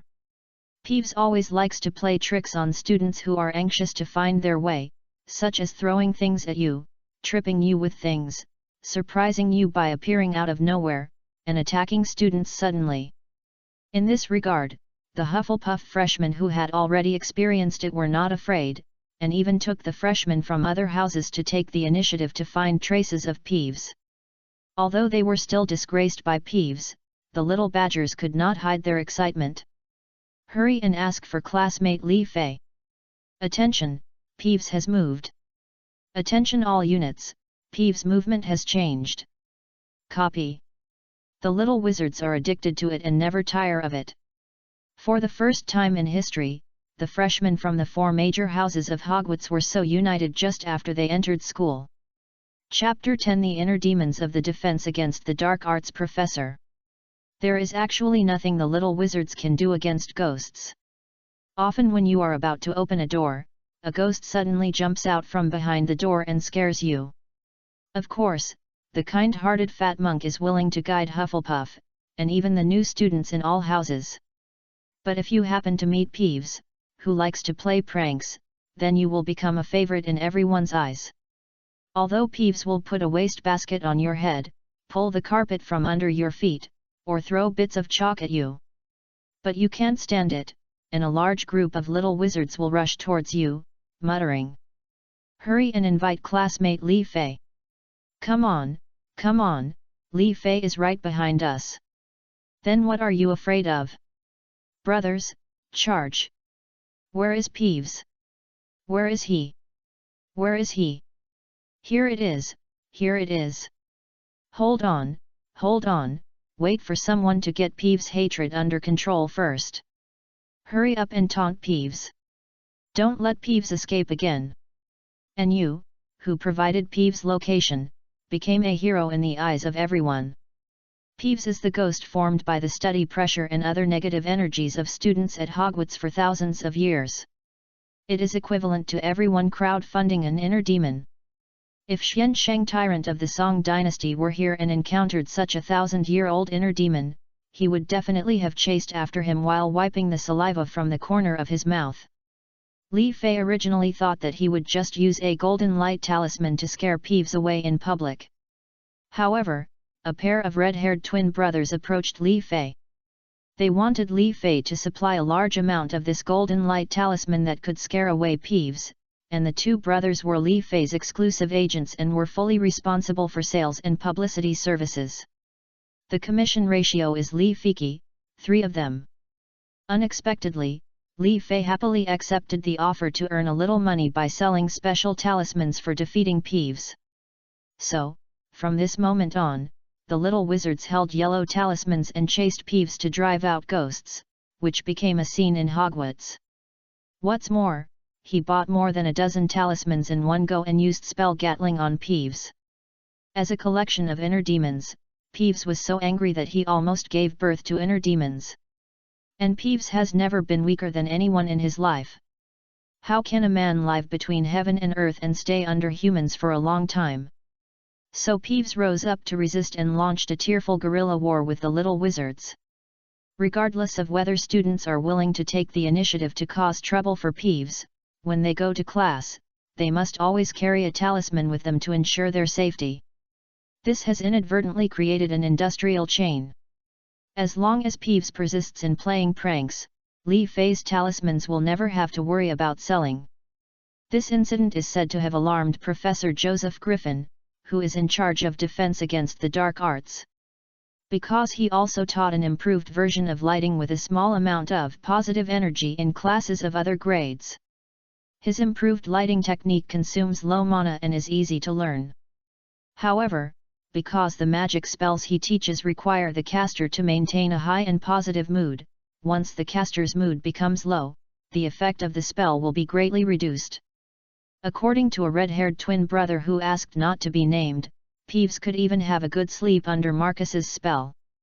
Ravenclaw needs to stay rational and calm. Slytherin is used to its aristocratic reserve. Hufflepuff is optimistic but not excited enough. So after all is said and done, the most suitable person for this spell is the group of reckless people in Gryffindor. Professor Griffin's curse has now been officially renamed Gryffindor Happy Curse by the Little Wizards. After all, happiness belongs to your college, and Li Fei's talisman belongs to everyone. You can tell which one is better and which one is worse at a glance. It was precisely for this reason that Professor Griffin personally went to the Weasley brothers who were selling them and purchased 10 talismans. Well, the next day he went and bought 20 more. On the third day, 50 sheets. On the fourth day, the Weasley brothers informed Li Fei that urgent replenishment was needed. Professor Griffin wants to buy 500 tickets. Li Fei sighed in his heart, "You are really rich." If these 500 tickets were exchanged for monthly tickets or recommended tickets, the author in the previous life would probably faint from joy. It's no wonder that Professor Griffin couldn't research it. It's really Li Fei who knows the importance of protecting intellectual property rights. All talisman seals are written in large seal script, the rune nodes are in Arabic, the bridging paragraphs are in Cantonese, and the whole is encrypted and protected with the Da Vinci cipher mode. Although the answer to the decryption is apple, Li Fei would not believe it even to death that the professor could learn to sing "You are mine little, little apple" after so many years of time and space. In other words, if the handsome Professor Knight really sang like this, the image crystal on Li Fei's side would be broadcast live and stored immediately. What kind of benefits should I ask the professor for when the time comes? Advanced magic spells? Spell casting skills? How about studying his shield? You should think about it carefully, but you can't take everything. After all, we are not devils. If this can make him steal his master, then Li Fei will admit it. After all, what you can learn from a master is your own ability. Spells can be taught, but talismans cannot be taught lightly. This is a secret formula of the state. So, before the first defense against the dark arts class started, Li Fei and Professor Knight were already competing with each other, and they had been close friends with each other for a long time. What Li Fei didn't know was that in the office of the defense against the dark arts professor at Hogwarts, Professor Griffin, who was usually neat and capable, was frantically tearing up scraps of paper. The silver hair that had not been washed for several days had become a little greasy, and the beard that had not been shaved for many days was no longer as fresh and clean as before. The eyes were full of bloodshot eyes, and there were only scraps of paper, breadcrumbs, an overturned kettle, and Li Fei's talisman in the office. The morning bell rang, and Professor Griffin, who had not slept all night, slowly stood up, cast a confusion spell on himself, and dragged his tired body to teach the second-year students. What Li Fei didn't expect was that he unintentionally started the trend of rectifying Peeves, which made him unexpectedly gain a person's friendship. The administrator, Mr. Argus Filch, is a somewhat cold middle-aged man. It is said that he is a squib, a kind of person who has magic power in his body but cannot feel it or use it. Squibs have always been at the bottom of the contempt chain in the wizarding world, only higher than ordinary mortal muggles. Although he never admitted it himself, the fact was that no one had ever seen Mr. Filch use magic to clean up. The heavy cleaning work often makes him look older than his actual age. Only catching naughty students who violate school rules will bring a touch of joy to his lifeless life. And Peeves is the #1 troublemaker who destroys the fruits of his hard work. Before Li Fei entered school, Mr. Filch had been fighting with Peeves for many years. He gradually felt that his physical strength was exhausted. Sometimes when faced with Peeves' provocation, he could only roar feebly, but he did nothing. Wei. The appearance of Li Fei's talisman made Peeves invisible in front of the little wizard, which really gave Mr. Filch a sigh of relief. The appearance of ragdoll cats Huan Huan and Guai Guai showed Filch, an old cat slave, what it means to be the most beautiful among cats. Filch also keeps cats, and his cat is called Mrs. Norris. Mrs. Norris is like Mr. Filch's wife and his daughter. He had raised this cat to be skinny, with dark grey fur. Year-round unhealthy diet made it have bulging eyes like Filch's. Li Fei once saw this cat in the corridor. It was obvious that this was a sign of feline hyperthyroidism. It often patrols the corridors alone. If a student dares to foul in front of it, even if the tip of a toe is out of line, it will quickly run to find Filch. In 2 minutes, Filch would come running over, sputtering and panting. Then it's the same old routine, taking the erring little wizards to their respective class teachers. Oh no, it's the dean who files a complaint, and then they deduct points, put them in solitary confinement, and write letters to tell their parents. Because of this, the little wizards all hated Filch, and many of them wanted to kick his accomplice, Mrs. Norris, hard.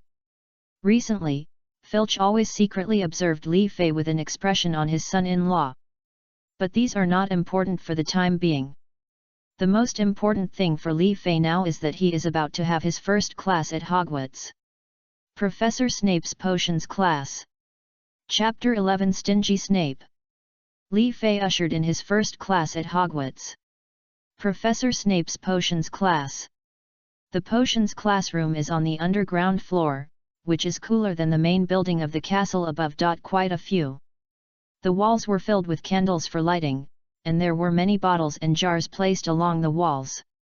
The animal specimens soaked in them made many girls tremble. The cold low air pressure filled this lecture theatre. This year's potions class, Hufflepuff took it with Ravenclaw. Before class, there were always some little Ravenclaw girls who would look back and secretly glance at Li Fei from time to time. This behavior made Li Fei very speechless. We are not giant pandas, and our surname is not Zhang. Besides, even if it's a giant panda, just look at it openly. After taking such a furtive glance, he quickly turned his head away, and after a while, he glanced quietly again. This teasing made Li Fei almost nervous. Fortunately, Li Fei was immediately rescued from this embarrassment. Professor Snape is here. He was wearing a black cloak, his shoulders were slightly broad, and his figure was very thin. The cloak was on him, and there was no sound when he walked, as if a cold old bat was passing by. As soon as Snape started the class, he picked up the roster and called the names one by one. He stopped when he called Li Fei's name. Oh? Yes, he said softly, we have 2 students with Oriental faces this year, so I would like to ask Mr. Li to stand up and answer the question, how much do you know about potions and herbal medicines? Hello, distinguished professor. Li Fei stood up respectfully and bowed to the professor. I grew up in a medical family. My grandfather is a master of herbalism and magical animal cultivation, but I am not familiar with European herbs and magic potions. The moment I stepped into Diagon Alley, countless potion dealers sincerely praised your skills, which made me sincerely admire you. I hope that under your guidance, I can truly come into contact with the magic of this great subject of potions. No need for extra flattery. Although Snape said this, Li Fei still remembered this moment many years later. This was the first time in this life that Li Fei saw Professor Snape's smile. Then let me ask you, do you know an oriental magical herb called chrysanthemum? Since he heard that Li Fei grew up in a herbal family, Snape simply brought up an herbal medicine he had recently studied to see what Li Fei's knowledge base was, and at the same time, he could confirm his own research. Professor, is the herb you are talking about similar to mandrake or native sheep? They are both animal-like in shape and have some plant structures. That's right. Then I think I roughly know that this magical herb is indeed a close relative of the native sheep, and it looks similar to mandrake. It is a woody herb that evolved from roots. Its original name should be called chrysanthemum grass leaf, which is a specialty of Japan. I know that Western naming likes to put the genus as the last word, but it is a herb, a leaf, not a classification of chrysanthemum. Unlike mandrake, which must be buried in the soil to grow, chrysanthemum leaves can run and jump, and can eat highly nutritious organic fertilizers such as dragon dung through the animal-shaped roots beneath them. It is generally believed that the cute young plants of chrysanthemum leaves and personality traits such as cuteness and jealousy are not herbal medicines that open up spiritual intelligence, but a biological instinct similar to self-protection. Chrysanthemum leaves are flat in nature and sweet in taste, clearing the heart and moisture-rising dryness. Fresh chrysanthemum leaves have only edible value and are a very common ingredient. Only the chrysanthemum leaves that have undergone screening will be judged based on their body size to determine the content of medicinal value in their bodies. Different processing methods are determined according to different contents. Among them, cutting into inch sections and drying them is the most wasteful method of medicinal properties. In addition, there are other processing methods such as 3 steaming and 3 soaking, sugar stir-frying, and vinegar stir-frying to bring out the maximum medicinal properties. By the way, fresh juice from chrysanthemum leaves is a good drug stabilizer and can effectively prevent the potion in the crucible from exploding. Professor Snape was also shocked by Li Fei's detailed explanation, and felt briefly absent-minded. Perfect explanation, almost impeccable answer. He quickly adjusted back and continued to speak. Mr. Li, you have perfectly demonstrated your family heritage. At the same time, I must reward you, Hufflepuff plus 1 point. Li Fei felt like vomiting blood. Although Professor Snape is rarely seen praising people in the original book, it is too stingy to just add 1 point. Thank you for saying so much and in detail. 1 point. How dare you give it to me? Where is the face? 1 point. Snape, please return my hard-earned money. You know, this year is Hufflepuff's last chance to win the Academy Cup. Next year when the Savior enters school, Dumbledore should stop practicing martial arts. Please take a seat. Ignoring Li Fei's resentful look, the stingy Snape glanced at the other stunned little wizards. If you don't hurry up and write down what Mr. Li just said, it seems that you still don't understand the preciousness of knowledge. Snape held his head high, as if he knew everything Li Fei just said. The little wizards in the audience grinned and looked at Li Fei, their expressions seemed to say, "You just talk so much with your little mouth, how can we remember it?" As a last resort, Snape could only ask Li Fei to stand up and repeat it again, euphemistically calling it helping Li Fei deepen his impression. After finishing the retelling, Li Fei refused to sit down. As a last resort, Professor Snape had to give Hufflepuff another 1 point. But this time, the admiration in Snape's eyes was gone, suddenly disappeared, replaced by deep, dark, cold, empty, and colorful black. After Professor Snape continued to call everyone's names, he raised his eyes and looked at the whole class. He still maintains the coldness and hollowness in his eyes, as if they remind you of 2 dark corridors. You are here to learn the precise and rigorous art of potion preparation, he said. His voice was barely above a whisper, but everyone heard every word he said. Like Professor McGonagall, Professor Snape also has the intimidating power to effortlessly bring order to the entire environment. Since there's no need for frequent, silly waving of wands, many of you won't believe it's magic. I don't expect you to truly understand the beauty of the slowly simmering cauldron emitting white smoke and emitting bursts of fragrance. Li Fei swallowed. In fact, he wanted to say that he could. Not only can you appreciate the beauty of slow simmering, but if you add star anise, cinnamon, bay leaf, grass fruit, cloves, and a few apple slices to increase the fruity aroma, the taste will suck. But Snape on the stage was still talking. You don't really understand the magical power of the liquid that flows into people's blood vessels, which makes people feel fascinated and confused. I can teach you how to increase your reputation, brew glory, and even prevent death, but there must be one thing, that is, you must not be the stupid fools I often encounter. After he finished his opening remarks that made Li Fei drool, the whole class fell silent. Li Fei and Zhang Qiu raised their eyebrows and exchanged glances. Countless young wizards in Ravenclaw almost all moved their bodies to the edge of the chair and leaned forward, seemingly eager to prove that they were not stupid and stupid. P.S. Thank you for being so smart and reading my novels. Love is forever. Can you cast a vote? Chapter 12 Hogwarts, do you have a younger brother named Kyulingvuz? After attracting the attention of almost all the little wizards, the potions class continued. Snape skillfully divided the little wizard into two groups, Li Fei and the fat boy Bruce Wayne. Sitting at a table next to Li Fei were Hogwarts and Lawrence Versace, who were in the same dormitory. In just one night, the four people in the same dormitory have become familiar with each other, and even have nicknames for each other.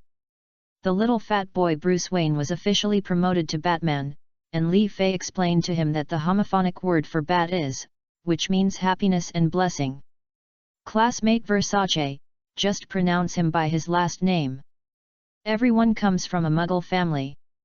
And it is said that their family has begun to enter the wizarding world's dress industry, which will have a huge impact on Mrs. Malkin and Fenja clothing store. The blonde and blue-eyed Hogwarts was called Brother Huo by Li Fei because his name was too talkative. In the end, the youngest Li Fei was voted inhumanely by 3-1, a total of 5-1 including Huan Huan and Xiao Guaiguai. Li Fei's nickname is Filet Mignon. This is too unpleasant to hear, I can't stand it. After convincing people with physics, Li Fei unilaterally announced that he would change his nickname to Chef, which is chef. After all, in the Marvel world next door, there is also a tenderloin that is blamed everywhere. 3 people in the dormitory expressed their dissatisfaction. This is not nonsense, this is campus violence. So that night, Li Fei once again convinced them with his actions. Professor Snape waved his hand, and dense writing appeared on the blackboard, which detailed every step of making the potion. What we are making today is a simple potion to treat scabies. Snape shook his head, his greasy shawl hair remaining unchanged. I really can't find a potion that is easier to refine than this potion. Snape walked around the classroom. If you can make mistakes with such a simple potion, then I seriously doubt that you are. It's not like the troll took over the admission quota. All the little wizards hurriedly stared at the blackboard, preparing to copy notes first. Don't you know that you have to look at the professor when he speaks? Can't you even do this basic etiquette? Snape's face was as black as the bottom of a pot. All the little wizards quickly put down their quills and stared at Professor Snape. A long time. There is no following. Look what I'm doing, is there anything written on my face? Look at the blackboard. Well, all teachers in the world are indeed carved from the same mold. Following Snape's guidance, the young wizards began to learn to identify the raw materials of potions and master the correct way to hold the silver dagger for cutting potions. Mr. Versace, if I see you holding the handle of the knife like a Muggle killer again, I will let you experience the feeling of being scratched by a dagger, and then slowly heal you. Don't worry, it only amplifies your pain by 10 times. Miss Zhang Qiu, if you continue to hold the knife in such a ladylike manner, I guarantee that sooner or later your thigh will be pierced by the knife you took out. Mr. Li Fei, watch your pig teammate. He just swallowed the boiled slugs. I don't want to rescue someone who has eaten slugs. When the little fat man was cooking the slugs with tentacles, he saw the fat slugs exploding under the high temperature. He suddenly felt a sense of fear and swallowed in fear. But just at this glance, Snape took it for granted that the little fat man was trying to steal the slug, the ingredient for the potion. Snape dragged his long black cloak around the classroom. Instructed the little wizards to weigh dried nettles, crush snake fangs, and cook slugs with tentacles. Almost all the students were criticized, except Li Fei. In the eyes of others, Li Fei should be Snape's favorite student. In this regard, Li Fei could only be speechless. Preference? If you prefer, give me 1 point. Besides, it's not about how good I am, but the support of my peers. Look at what you all have done. The crucible is heated directly. Catch slugs with your hands. The key is still not grasped. Have you ever seen Guodi Gang's version of Jigong catching sea cucumbers? That's it. It almost became the scene of a duel with slugs. Pick your nose with the fingers that have touched the crushed fang powder. The production method is clearly written on the blackboard, but even if you follow it, you can make mistakes. My God, there is indeed a reason why there are so few foreigners. And his teammate, Fatty Batman, was actually able to steadily match his own rhythm. Those little fleshy hands were so steady and accurate when picking up the potion ingredients. I was so moved. As expected, reliable teammates still have to be cultivated by themselves. The reason why a magic potion is a magic potion is that it needs to be coordinated with a unique wand movement at the end. The scabies potion is very simple. You only need to align the tip of the wand with the magic potion and gently draw a circle. The requirements are very simple, whether you draw clockwise or counterclockwise, an ellipse, or even a square, you can succeed. As you can imagine, this potion is really entry level. Turn off the heat, add the porcupine quills, and stir. After the potion returned to clarity and transparency, he raised his hand to signal to Professor Snape. Snape, who thought something had finally happened when Li Fei was making the potion and was confused, came over immediately. Finding that Li Fei had completed the configuration, he even turned off the fire to cool down, waiting for his own inspection. After looking around, I found that there was nothing to fault. After all, I personally summarized the methods of making potions. I deliberately criticized Li Fei for wasting too much material, but found that in the group of Li Fei and Little Fatty, there was basically no extra waste of materials. Looking at Li Fei's countertop, he had already cleaned it up before signaling to himself. This neat countertop made it impossible for Professor Snape to deduct points even if he wanted to. The perfect scabies treatment potion. Snape could only say objectively, Hufflepuff adds 3 points. Staring at Li Fei, the meaning in Professor Snape's eyes was self-evident, no more. In this class, he actually added 5 points to other colleges in total. If this was done before, it would be impossible. Professor Snape, who was unwilling to give up, glanced left and right, and finally discovered the opportunity. Mr. Hogwarts, are you cooking a brand new drink? Following Snape's voice, he looked over and saw Hogwarts and Versace at the table next to him, working hard to stir a ball of light brown solution. The two of them seemed to be in a hurry, but the more they rushed, the more chaotic they became. The messy table made it impossible for them to find the porcupine quills that they had taken care of in advance. Li Fei deliberately reminded them that they should turn off the heat before adding the porcupine quills, otherwise it would boil twice and cause the potion to overflow and burn them.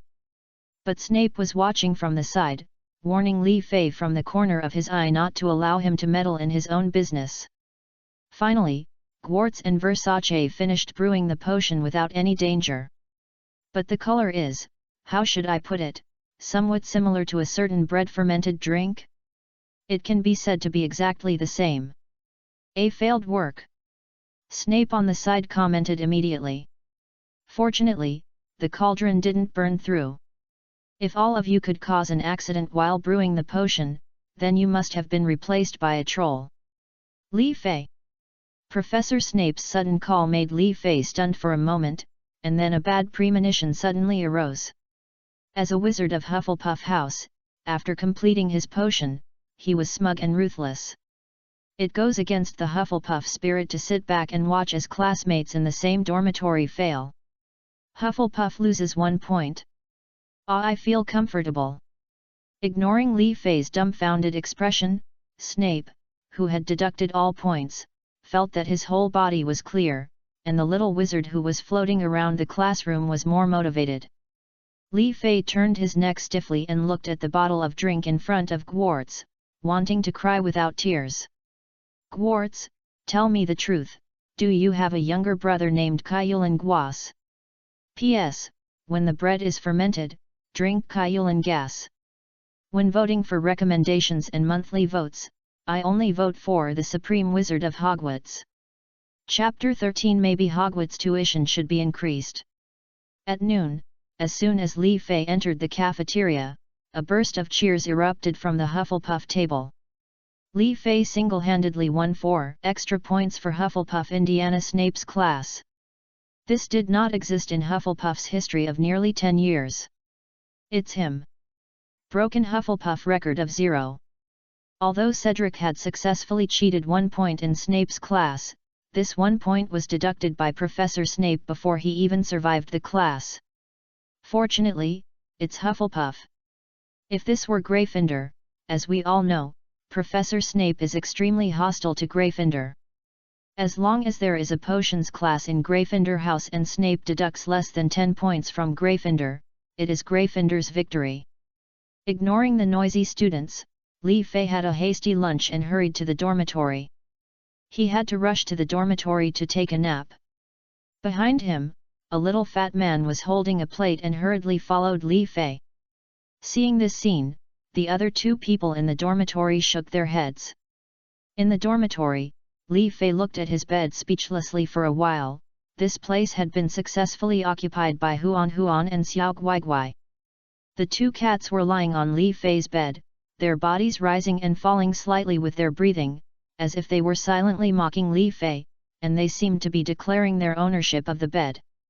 Ignoring the protests of the 2 cats, Li Fei squeezed in between them, hugged one with one hand, and carried them into his arms, showing off his domineering CEO style. It's a pity that this kind of style was only appreciated by a little fat man eating sausages on the plate. He was playing the piano to the cat. The 2 cats stretched out their barbed tongues and licked Li Fei's chin wantonly. Well, don't lick it, it won't work there, it's itchy. Li Fei, who was about to go to Dreamland in a daze, would blame himself every time he took a nap at noon. Why didn't these 2 cats be set as females in the first place? In this way, I pretended to be hugging 2 untransformed cat ladies, and I could still have some hope in my heart. As we all know, Li Fei was dreaming again when he fell asleep. He dreamed that he had just died and his soul had gone to the underworld. 2 ghosts came over to receive him, a Kentaro head and a rainbow pony face. Okay, is the underworld in the West so joyful? After completing the formalities, he finally filled out a form and asked Li Fei if he had the intention to reincarnate immediately. Li Fei asked naturally, if I stay here and don't reincarnate for a while, what will the consumption level be like here? The ghost messenger said, although this is the underworld, as long as there are no serious sins, people will basically have no worries about food and clothing. Because there are easily billions of paper money burned in the underworld now, and there is no inflation in the underworld, so you can spend it with ease, and you will basically have no worries about food and clothing. Just as Li Fei felt relieved, the ghost with the rainbow pony face spoke again. He said that now the world of the underworld is calling for an end to superstition and paper burning is no longer allowed. Some cities that have done the best have even made it impossible for your relatives in the underworld to even buy paper money, wiping out your roots from the source. So, congratulations, Mr. Li, you have become the first batch of poor ghosts in the underworld. Li Fei became anxious and asked, what if I reincarnate right now? The ghost with Kentaro's head shook his head and said that the birth rate of newborns in the world has dropped, and reincarnation in the underworld requires a lottery. Of course, if you want to be reincarnated as a person with a mutilated limb, or a life of misery, or being imprisoned, you are considered a new energy and environmentally friendly talent, and you are guaranteed to be qualified for reincarnation within 3 draws. Of course, if you are a wealthy person, you can also use bidding. Every month, the local government will give a minimum price, and then you will bid for 20,000 places, which will be anonymous and undisclosed. It will be announced 3 days later, and the one with the highest price will win. Want to reincarnate? Go work in the underworld's talent market. Once you earn enough 30 billion hell coins, you can go and be reincarnated. If you don't want to work, you can work part-time and study at the same time. Those who are admitted to the postgraduate level of the Underworld University will be assigned ghost jobs. This is the Iron Rice Bowl of the Underworld. The fierce competition of thousands of troops crossing the Nahi Bridge. Those who perform well will receive animal hoods and 12 Zodiac limited edition costumes. Guaranteed to be fake. Are you two wearing hoods with your ox-headed horse-faced appearance? Li Fei was so frightened that he wanted to run away, but 2 ghosts grabbed him and said, "Little brother, I advise you not to run away. Look at the 2 dead ghosts in front." The 2 who were beaten all over were bruised and bruised. They couldn't stand the torture of the underworld and ran away. Look at the result, it's weird that you can run away. If you don't pull it back, you still need a lot of whips. Just multiply it by the 2nd power. Next time you run, just multiply it by the 3rd power. Li Fei was trembling with fear. Who are these 2 people? They are so miserable. As a result, Rainbow Pony Noodle shouted directly at the 2 dead ghosts, "Do you dare to use the same name?" The 2 dead ghosts knelt down with a pop, kowtowing like chickens rushing to break rice. "This is Tokyo-me. Last General Shimura Danzo. I sincerely ask the ghost to take us 2 as servants. I will be willing to do all my work for the ghost in the end. From generation to generation I am willing to smoke, pour wine, and perm my hair for the ghost." After hearing their names, Li Fei subconsciously stayed away. 2 men who were the source of all evil and had shouldered the sins of the entire world could not be offended. Those 2 ghost brothers, please help me again. Think about it, is there any other way to get out? The 2 ghosts thought for a long time and said slowly, "It's not nothing." Li Fei quickly bowed and saluted, "You point at me." The ghost with the head of Kentaro shook his horns, "It's not that we don't give you some advice, it's that this move is too difficult." Yes, the rainbow-faced pony-faced ghost also shook his head. A few days ago, a little devil from the Neon Kingdom came here. He seemed to be called where to take off. Relying on his unique skill Biashan mouth, he not only made Yama of the 10th Palace stomp his feet and beat his chest with his words, but also told the judge who came to break up the fight that he almost checked out the entire book of life and death with the judge's pen. As a result, not only did he reincarnate himself, but he also kidnapped a ghost named What Is Gay and took her as his wife and reincarnated him together. Li Fei was trembling inside. The strongest mouth escape Biashan mouth. If you can't learn, you can't learn. Tugui Cha looked serious. "Okay, stop talking nonsense, your life should not be cut off, you should go back to where you came from, you are still hundreds of years away from death." Crack! Huan's steel tail slapped Li Fei on the neck, giving Li Fei a big neck slip and jolting him awake. I woke up in a daze and saw the fat man on the opposite bed eating a plate of macarons. "Would you like to eat?" The little fat man handed over the plate in his hand. "No, thank you, tell me how long I have been asleep." "It won't take long, less than 20 minutes. There is still an hour before the afternoon class. You can sleep a little longer. It's only 20 minutes. The rhythm in this dream is much tighter than my story at Hogwarts." Li Fei shook his head and shook away the random thoughts in his mind. "I'm not going to sleep anymore. I can't fall asleep when I wake up. Whose class is this afternoon? Professor Flitwick's charms class. The little fat man stuffed another piece of pudding into his mouth. Have you been eating for the past 20 minutes? Li Fei was shocked. This is so delicious. Well, I'm not full. The little fat man patted his belly sheepishly. Li Fei suddenly felt that next year, the tuition fees at Hogwarts might be increased. Chapter 14 The Crying Girl and the Paradise in Her Dream. Afternoon, Charms Classroom. Professor Flitwick is a wizard of unusually small stature. During class, he had to stand on a pile of books to reach the desk. When he started the first class, he took out the roster and called the roll call. When he read Li Fei's name, he screamed with excitement, which shocked Li Fei. The amazing Mr. Li Fei! He waved his wand, and 2 lines of colorful magic ribbons spurted out, forming an English word outstanding. It means beyond expectations, which is the highest grade O in the original text of Harry Potter. Peeves complained to Headmaster Dumbledore that you almost killed him. Professor Flitwick stood on tiptoe to show his high mood. At that time, I was lucky enough to be standing by and listen to Peeves' objective account of the entire incident. He spread his hands. You know, no one can lie in front of Principal Dumbledore, not even Peeves. And Professor Griffin from the Defense Against the Dark Arts class also showed me Mr. Li Fei's unique magic scroll Golden Light Talisman.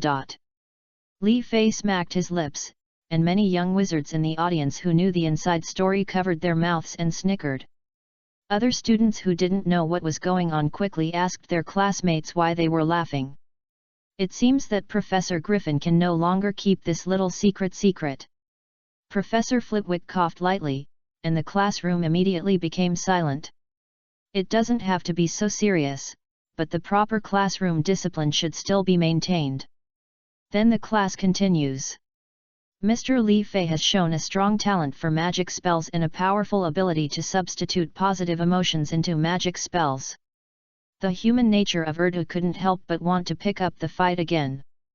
Li Fei could only hold it in and muttered in his heart. Why do you say this line so much like Naruto mastering the transformation of chakra form, and pirates mastering the armament haki? Hufflepuff House adds 20 points. What? Plain tone, not plain content. In the whole classroom, all the little Hufflepuff wizards were not calm anymore. Li Fei's narrowed eyes were so wide that he almost caught up with his ragdoll cat Huan. Professor Flitwick smiled and nodded at Li Fei, his expression calm and calm. Contrary to expectations, the charms class does not teach all kinds of magical spells at the beginning. There are 6 special gestures for wands, namely collapsing, pulling out, pressing, covering, picking, and piercing. With the 9 different variations of each gesture, the variety is endless. Combining the two, coupled with the spells corresponding to the spells, as well as the pauses and rhythm required when casting the spells, the little wizards suddenly became a mess. Please note that there is no typo, it is just a mess of characters. Because this charms class is taken by Hufflepuff and Gryffindor House together. Does anyone remember Minette Irons? It's that little Gryffindor with dreadlocks that even the dirty Sorting Hat hates. He used hip-hop techniques and tumultuous expressions to interpret what it means to be exotic and swing supreme. When he waved his wand, he accidentally infused the magic power into it and hit the waist-length hair of the girl in the front row. I don't know how the spell works, but in short, this girl was instantly shaved from long hair to her waist to a bald head. And her hair, before falling to the ground, turned into a colorful mosaic. A real mess.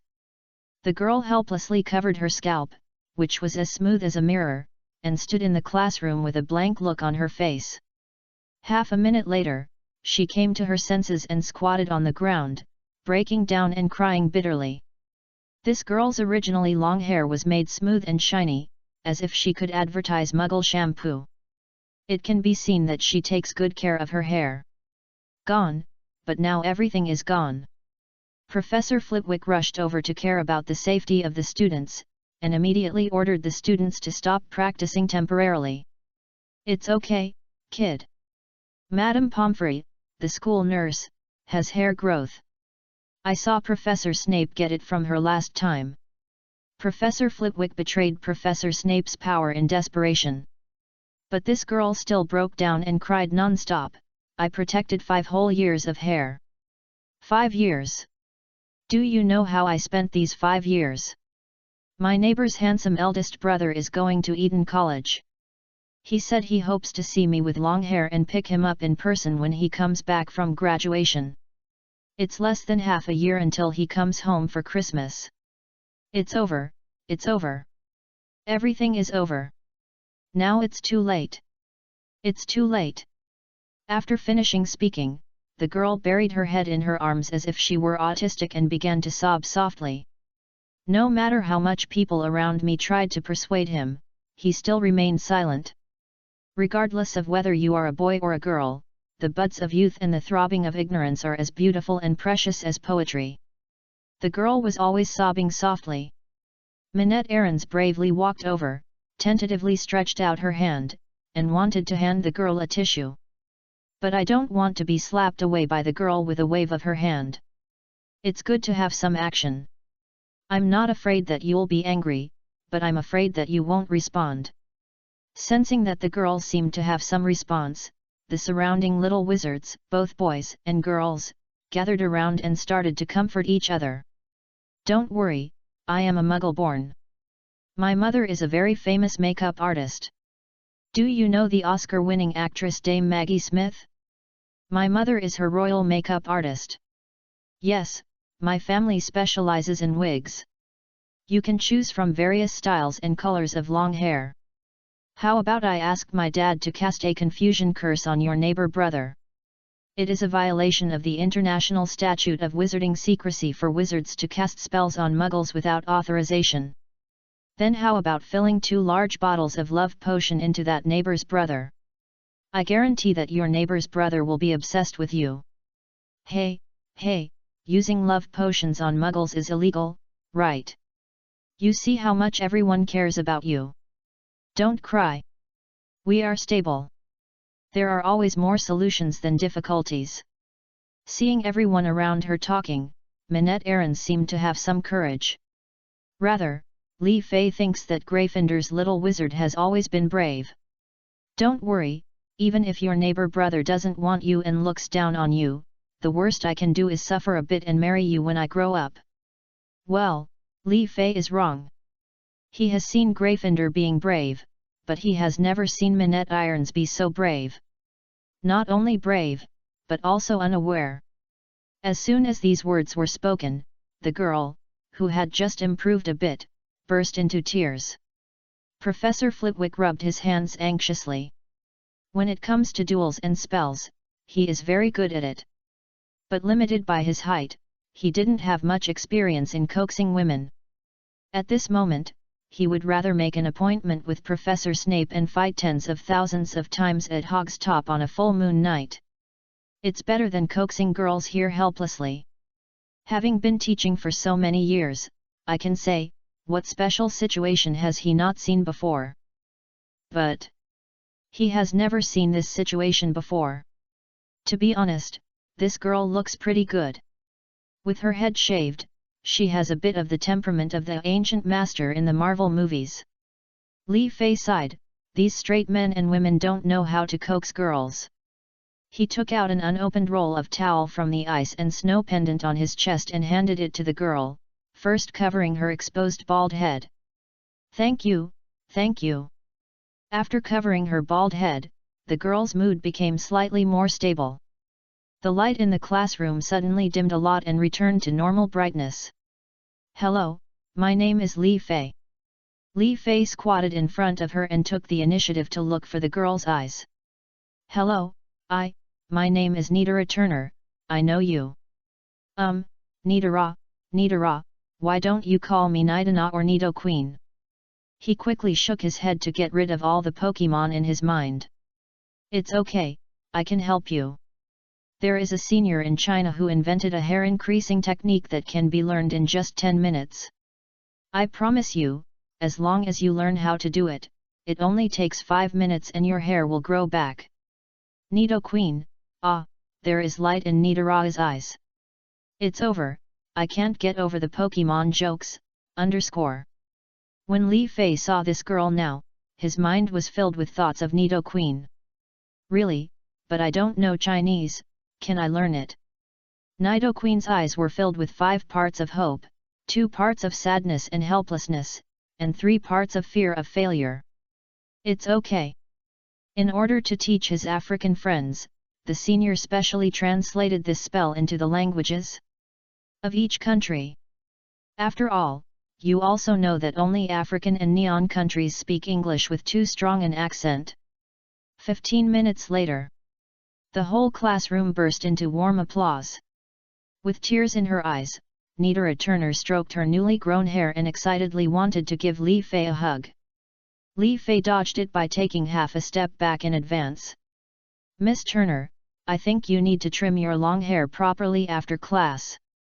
Otherwise, with the length of your hair now dragging the floor, as long as you appear in the corridor, you will be helping Mr. Filch clean for free. Laughed, the girl finally smiled. She looked at Li Fei, her eyes filled with gratitude and admiration. Whether intentionally or unintentionally, Li Fei did not ask her for the freshly opened roll of towels. Professor Flitwick stood on the pile of books again and tapped on the blackboard. Although there were some episodes that just happened, our classes still have to continue.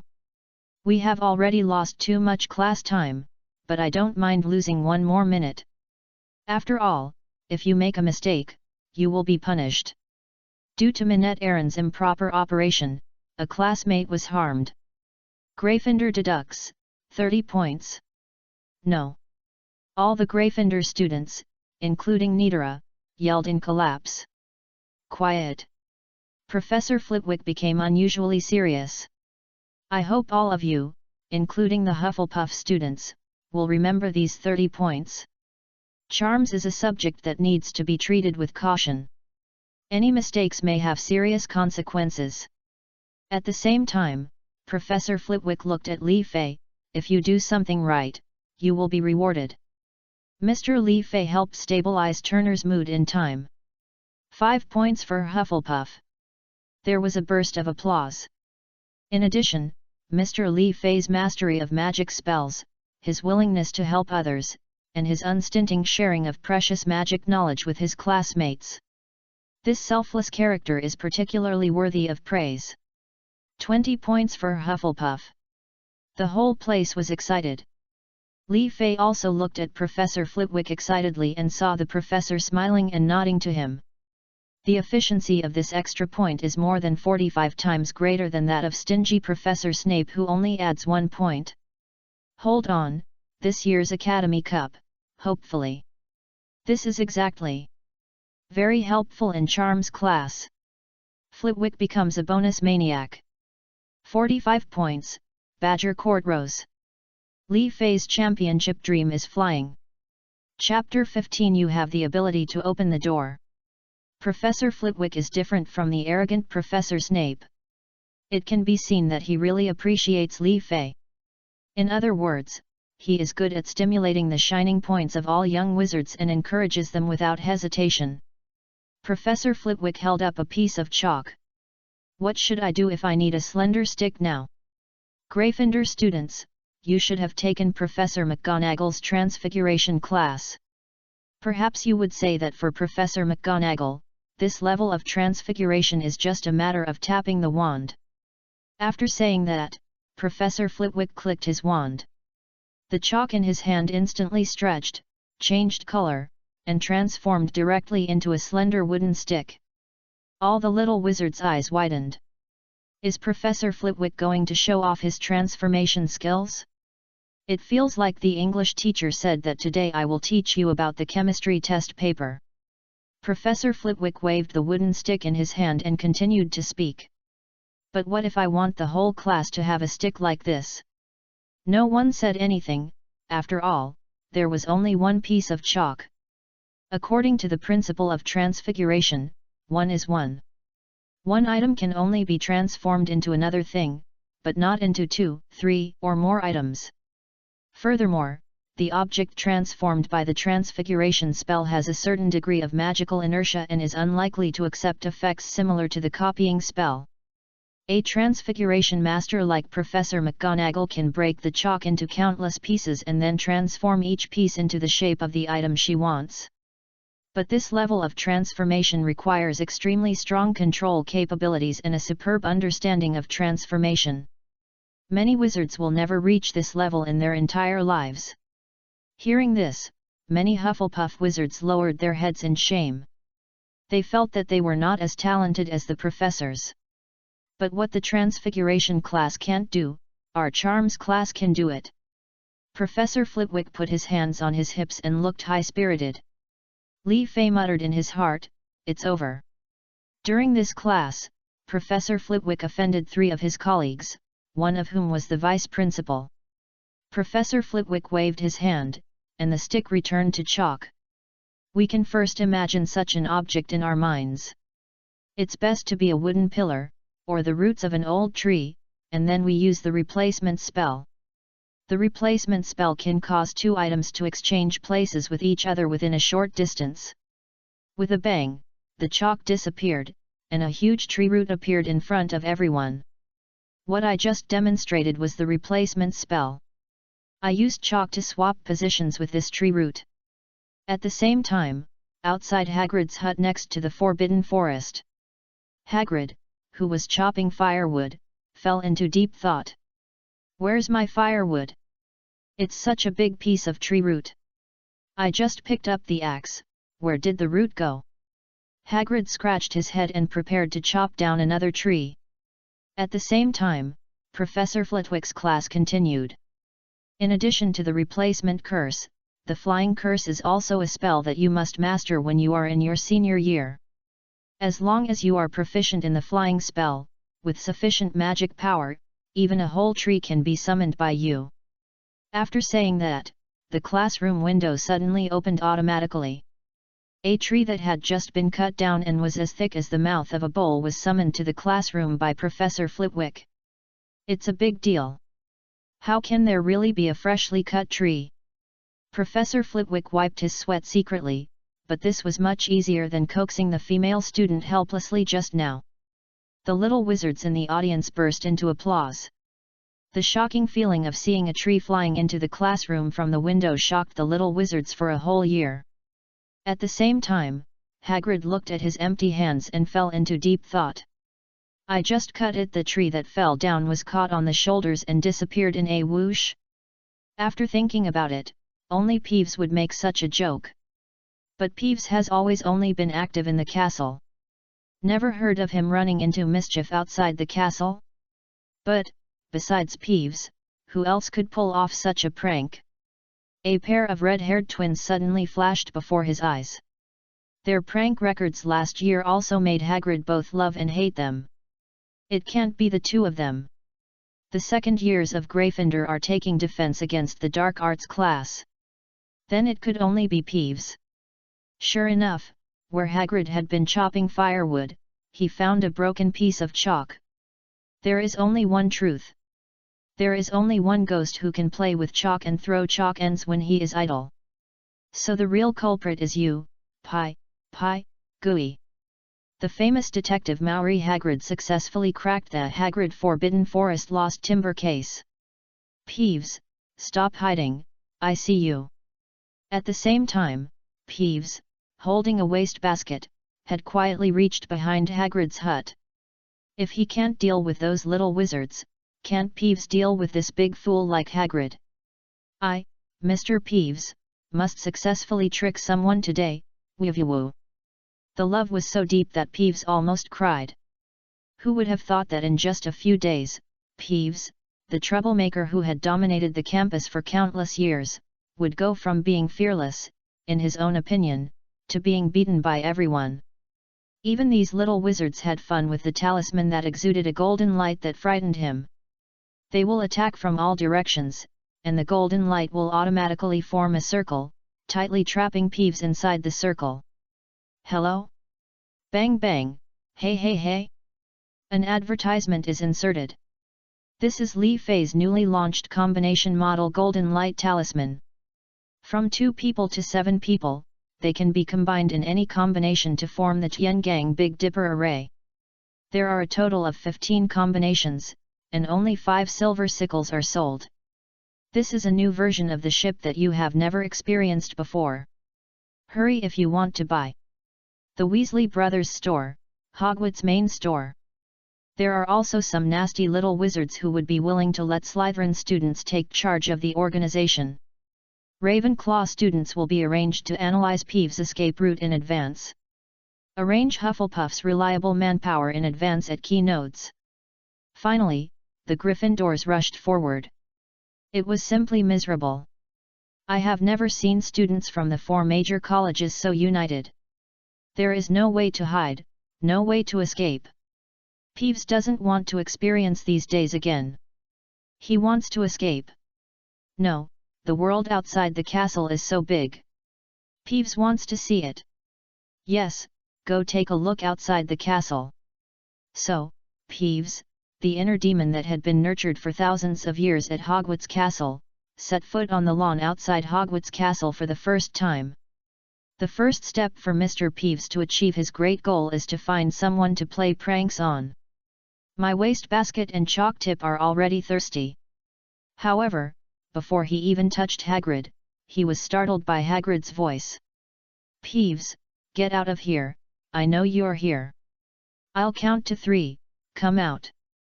3, 2, 1. Come out. You are capable of playing pranks, come out if you are capable. Don't hide nearby, I know you are here. Peeves, if you don't come out, I'll hit you with the big treasure Li Fei gave you. Hearing the name Li Fei, Peeves was so frightened that he hurriedly got out as if he had lost his soul.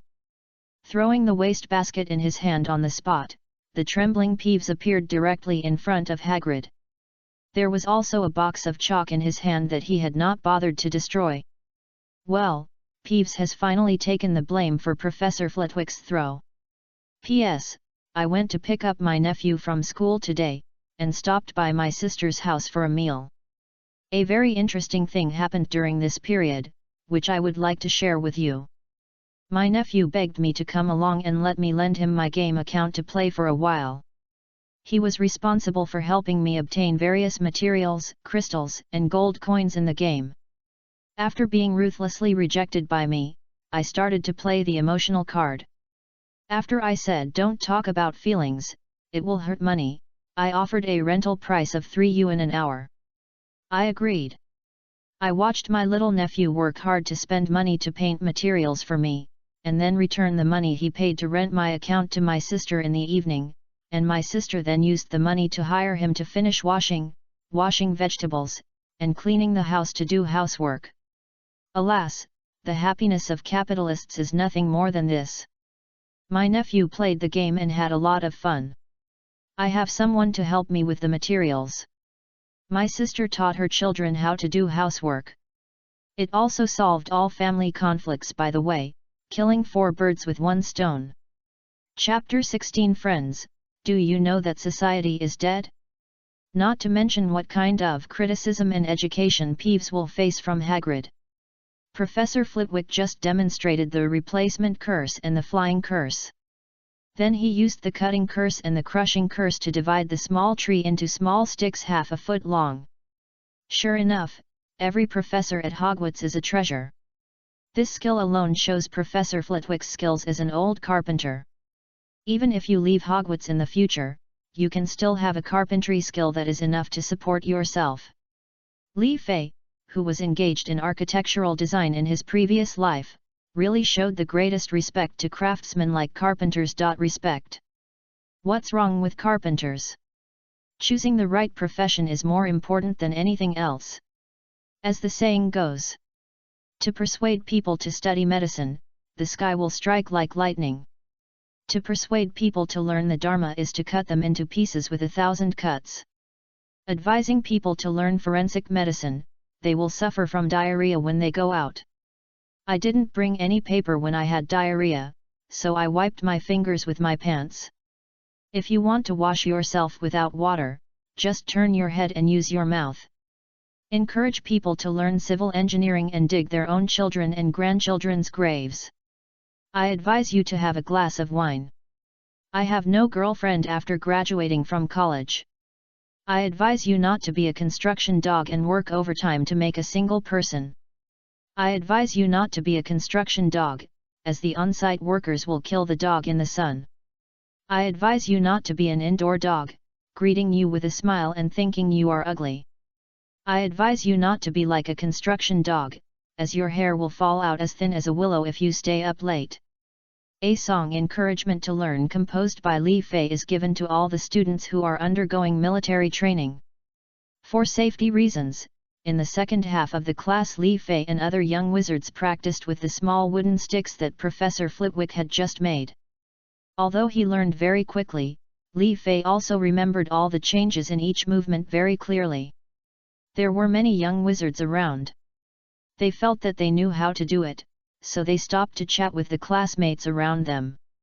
After all, you are only in the first grade, how conscious can you be? Even though Li Fei had really memorized every move, he still insisted on practicing meticulously. The rhythm would rather be slow than interrupted. Strive to make every posture and change absolutely accurate, and the ups and downs should be smooth and natural enough. It's like a very good novel that Li Fei read in his previous life, called The Supreme Wizard of Hogwarts. Everyone who has read it said it was good, and the readers had tears in their eyes and voted for it with hot recommendations and monthly votes. And the legendary and handsome author will often remind his readers very patiently, don't forget to invest in new books, you have signed a contract, the investment is guaranteed to make money, and you can get a few coins for free. Professor Flitwick nodded secretly when he saw Li Fei, who was obviously talented enough, maintained enough self-control and consciousness, and worked so hard. I suppressed the idea of continuing to add points in my heart. Too much is not enough, and a moderate extra point to encourage me is enough. There is a long time to come, this is the first class, don't be in a hurry. Alas, such a good child, it would be great if he was assigned to Ravenclaw.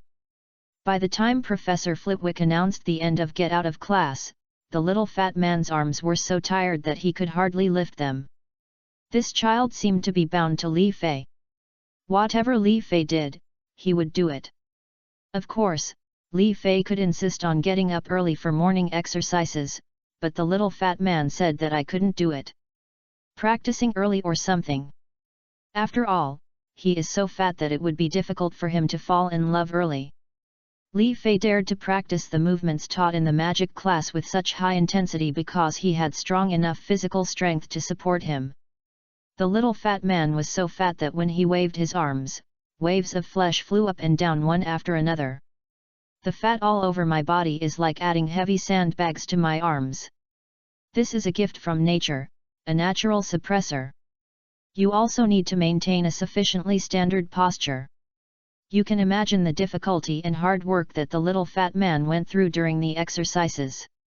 Catching up with the crowd of Gryffindor House, Li Fei immediately found Minette Irons, the little dreadlocked man with a lost look on his face, and expressed his purpose of coming with a confused look on his face. Li Fei fell in love with the garbled spell he released casually in class. This spell is actually very amazing. It combines the instant Saitama technique, crushing curse and mosaic collage curse into one. During this period, some conceptual transformations of the properties of objects may also be involved. The most critical point is that it was obvious that the little pigtail did not recite the incantation when releasing this spell. What does that mean? Muji ninjutsu reis nan. Casting without a spell, a curse that shatters moral integrity. If it is successfully simulated and mastered proficiently, even with Li Fei's current spell-casting ability, he will have one more powerful trump card. During dinner. Shocked. Professor Griffin actually did this to a student. Informed sources revealed that Professor Flitwick disclosed Snape's biggest secret in public in class. As soon as I got out of class, I saw Hagrid beating Peeves. A certain charms professor who wishes to remain anonymous said that Transfiguration is not as practical as charms. What Transfiguration cannot do, I can do in charms, a great dream from the great Professor Flitwick, a new era educator. Peeves stated that he unilaterally declared a truce with the young wizards of Hogwarts, and stated that this move was not out of cowardice, but for a greater goal. Professor Dumbledore agrees. A lot of big news spread throughout Hogwarts from the Gryffindor table. At the teachers' dining table, Professor Flitwick was on pins and needles as he was given the death stare by 3 of his colleagues. He nodded awkwardly to Dumbledore, while keeping an apologetic expression on his face. He said sorry several times to the 3 professors and left the table hastily.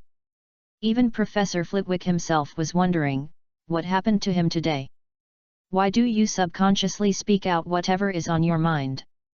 Even his favorite in the past, sherry wine with snails, he left more than half a glass unfinished. Li Fei, who was sitting in the audience, looked at the pitiful Professor Flitwick and couldn't help but sigh, ah. Surely. At the end of dinner, Hagrid went out of his way to find Li Fei. After saying a lot of inexplicable words of thanks, Hagrid stuffed a large bag of nuts into Li Fei's arms, and left happily. This really confused Li Fei. Ever since the last time he met Hagrid, who was roasting wild chestnuts next to the Forbidden Forest, and Li Fei exchanged a large bag of golden light talisman for Hagrid's large pot of roasted nuts, Hagrid would give Li Fei some roasted nuts from time to time. Don't give some nuts as gifts. In the words of Brother Hai, yes, not Hagrid, but Brother Hai, we will be friends from now on. We have been friends forever. Hagrid, who is also James' friend, is logically Harry Potter's uncle. And now Hagrid and Li Fei are going to be friends forever, so if you think about it. Well, congratulations to Harry Potter, the savior who has not yet entered school. He is the god uncle. Although in terms of age, Hagrid, who was Voldemort's disciple, should be 62 years old now. He can really be called Li Fei's grandfather. But the blood of the half-giant made Hagrid still look like a middle-aged man at this time. And especially in some aspects, a man will still be a boy until he dies. In fact, as for the age span, as long as you don't look older, it is basically not obvious. For example, a gift from Hagrid, in Li Fei's previous life, after entering society, as long as he was not his grandfather, he would be called brother regardless of the age difference. In the same way, as long as she is not an old lady, no matter how many years apart she will always be called sister. There is a realistic chestnut. The ageless goddess Zhao Yazi once performed for a nursing home. After the performance, an old lady held Zhao Yazi's hand tremblingly and asked, "Daughter, how old are you this year?" Zhao Yazi replied, "I'm still young. I'm only 2 years older than you." The following part is a spoof by the author. Okay, the show that Goddess Zhao performed that day was called, If We Don't Go Crazy, We'll Be Old. The last major program is the program performed by the residents of the nursing home, the old men and women. The name of the show is I'll Go Crazy If You Don't Grow Old. P.S. Today is Teacher's Day. Here, I wish every outstanding people's teacher a happy holiday. At the same time, I wish every outstanding teacher who has taught me a happy holiday. In good health. By the way, I wish the 13 physics teachers in our high school a smooth career and no disasters. Congratulations to the Defense Against the Dark Arts professor at Hogwarts. I wish you peace. I wish you peace. Chapter 17, End of Friendship. Leave tonight. It may be said that Hagrid's skills in selecting and cooking nuts are quite high. Among them is the transliterated G. mulberry fruit. After baking, the taste is very similar to later generations of macadamia nuts, with a rich milky aroma. This is one of Li Fei's favorite snacks. However, the age difference between Hagrid and Hagrid is still too big. Li Fei originally wanted to refuse. However, every time Hagrid gave Li Fei a nut container, it was always very unremarkable. A pocket made of unicorn hair. A large bowl handmade by centaur and carved from walrus ivory. Thunder dragon's leather backpack. A fruit basket made of hippogriff tail feathers. Hagrid, what a cheerful person. Elder brother. Timely rain brother Haig Hai Gong Ming. I, Li Fei, am determined to make this friend that I have made over the years. No one can stop the sincere friendship between us. I, Li Fei, said this, even if Dumbledore comes, it will be useless. Hey, Hagrid, look, you have no use for this bag anymore, so just give it to me, okay? For no other reason than I simply like your wild style of knitting. Man enough. So impressive. Of course, Li Fei could not treat Hagrid badly. No matter what happened, he would always give him some specialties from his hometown. Mainly because Li Fei could understand that Hagrid didn't have many friends. He was actually very lonely. He only had a little hunting dog Yaya, who was as tall as a person, to accompany him. So, talk to him, chat with him, chat with him. To care for the elderly Hagrid, Li Fei is taking action. On the way to the dormitory, Li Fei was stopped by a third-year Ravenclaw senior. Unlike other little wizards, this senior wore a pair of black stockings under her loose wizard robe. The dim lights flicker, and in the hazy corridor, an intellectual Ravenclaw sister wearing black stockings walks towards you. Li Fei was so frightened that he immediately stepped back. While retreating, he muttered, "I don't want to buy a house, I really don't want to buy a house." The senior sister was very confused. Buying a house? There are indeed many empty houses in my house. How did you know? But my house is rented out, and I collect rent every month, but it's not for sale, right? Okay, the eldest sister is still a quasi-rich woman, a proper housekeeper. Alas, the stereotypes from my previous life are still too deep. When I see someone wearing business attire and low-quality black stockings, I think of a real estate consultant selling a house. Shaking his head, Li Fei looked at the senior in front of him. "I was rude just now. Senior, please come to me. Is there anything you need me to do for you?" But I saw the senior sister smiled and shook her head, stopped 1 meter in front of Li Fei, and bowed to Li Fei very formally. "My name is Dora Turner, and I am a third-year Ravenclaw student." Li Fei was thinking, Turner, could it be?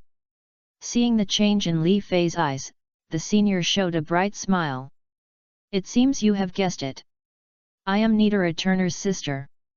Thank you very much. You helped her in class today." Li Fei knew clearly that she was Nidoqueen's sister, so he felt relieved. If by chance a senior comes here, just give yourself a slap in the face and say, "Handsome boy, my sister has taken a liking to you." Did Li Fei refuse, or refuse? Dora in front of her had no idea what Li Fei was thinking at the moment. "My sister is fine in everything, but she is too worried. This time, thanks to you for stabilizing her mood right away, otherwise, I might have had to listen to her ramble at home for at least several years." In this regard, Li Fei also said that he just happened to be able to help this classmate, and other people in the classroom also worked together to help her sister. There is no need to worry about this little thing. Being a Hufflepuff means shining brightly, coming from the crowd, going to the crowd, thinking about what others think, and worrying about what others worry about. Even in the cold winter, we must give our friends the warmth of spring. This kind of helpful and caring behavior is the basic operation of our Hufflepuff house. And the female top student in Ravenclaw in front of her was just doing this. This kind of semi-official cliché is impossible for people without certain experience to say it. Dora had previously only found this junior to be somewhat pleasing to the eye. Now I suddenly felt that the young man in front of me seemed to be covered with a mysterious veil, waiting for me to slowly uncover it. Dora began to be a little curious about this little boy from the East. Faced with Li Fei's nonsense, senior sister Dora gently covered her mouth and snickered, and just kept expressing her gratitude. She also said that, "Sister, I am pretty good at studying. If you have any class assignments that you don't understand, little brother, sister can accompany you to the library to study together. The kind that is always available, this promise is always valid. After saying that, he winked at Li Fei. After politely but awkwardly waving goodbye to his senior sister, Li Fei coughed towards the corner behind him. I've been peeking in secret for so long, it's time to come out. The little fat man, Hogwarts, and Versace walked out of the corner, shaking their heads and making tisk-tisk sounds. The remaining few are still hiding. You have to force me to find them out for you, right? Li Fei's tone seemed rude to these guys who didn't think it was a big deal just because they were busy. Then, two more red-haired twins, Fred and George, walked out from around the corner. You haven't come out yet, do you want to wait until I ask you to come out? You two, a lonely man and a woman, think that if you hide in a corner and don't come out, I won't be able to see you. In the first half of this sentence, Li Fei was still standing there, but in the second half, Li Fei's body seemed to turn into smoke, appearing ghostly between Cedric and Zhang Qiu. One in each hand, kill them by pressing their heads. As the only girl present, Zhang Qiu still has certain privileges. For example, right now, she was scolding all the boys except Li Fei one by one. Tell me, you boys, are you really here to see Li Fei lively? I'm too embarrassed to expose you. You are all staring at other girls. Those eyes make you want to pluck them out and stick them on their stockings. If you like looking at black stockings so much, why not just find a black girl to be your girlfriend? It would save trouble. Among the boys in the audience, only Li Fei and Versace showed no emotion on their faces. Li Fei didn't take the movie seriously at all, the little girl who was pronounced as a senior but was actually only 14 years old. Versace, on the other hand, has seen a lot of models and sisters since he was a child. Hey, let alone staring at stockings and the like, it's not like he has never worn those aristocratic men's white stockings and fan socks. Zhang Qiu, you're right. I'm also wondering, fish-flavored shredded pork, why not put shredded meat on the fish? Not in class, the young man's mouth in Urdu subconsciously took over the conversation. Pfft. Zhang Qiu had been brewing his momentum for a long time, and then he broke through in 1 second. He stopped laughing, covered his stomach and squatted on the ground. Cedric quickly wanted to go over and help him, but Chu Zhang stared at him with a death stare. The others were confused and stood there like no one else. Returning to the common room of Hufflepuff College, Li Fei started to complete the homework left by the teachers as quickly as possible. Professor Snape's assignment was to write a paper about his experience when boiling scabies treatment potion, and to state as many precautions as possible. The length of the paper was required to be no less than 8 inches. Li Fei really couldn't complain about the behavior of counting the number of words in Hogwarts essays based on length.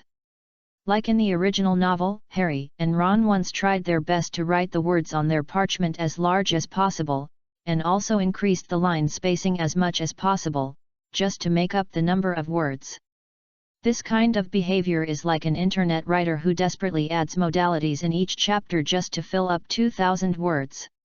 Humph, don't they know that in their previous life there was a writer named Five Swords Monarch? Each chapter had at least 2,400 words, and 400 words were given for every 2,000 words. The homework given by Professor Flitwick is to look up all the spells he used in class, and to become familiar with and memorize the spells. For many little wizards who are unaware, this is like leaving no homework. Many young wizards in the same grade expressed their incomprehension towards Li Fei's behavior of completing the homework left for that day.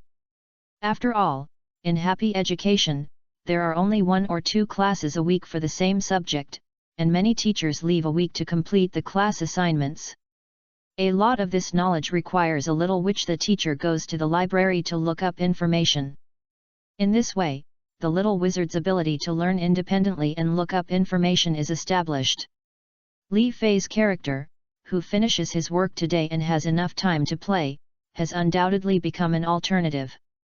After washing up, he returned to the dormitory and mercilessly pushed Huan down, who was occupying Li Fei's bed. Li Fei held him obediently and leaned against the bedside to comb him. Huan, meow, meow, meow. Guzi, you have changed, you don't love me anymore. Li Fei, go, go, go, do you think I don't know that you secretly sent dried fish to Professor McGonagall and was rejected? You are very brave. You dare to give something to the female cat behind my back. It seems that she is old and has a mortal heart. She should be neutered to prevent future problems. So, the angry Huan frantically hit Li Fei on the bed with the cat food in his small school bag. But when Li Fei waved his hand, all the cat food floated in the air, and none of it hit Li Fei. With another wave of his hand, the cat food flew back into the small school bag. Lifting Huan from the ground into his arms, he scratched his chin and said to him earnestly, "We can tease each other as much as we want, but Huan, remember, we must not joke with food, don't waste food. Whether it's a human or a cat, every grain of food is hard-earned." Ouch! Huan cried out comfortably, turned his belly up and asked Li Fei to rub it for him. While Li Fei was beating the belly of Huan and Xiao Guigui with the rhythm of African drum, the blonde brother Huo also washed up and entered the dormitory. He casually picked up a candy box from the bedside table of little fat man Bruce Wayne, took out a small piece of mint candy, and threw it into his mouth without chewing it. The little fat man was so anxious that he got up and tried to snatch the candy back from Hogwarts' hand.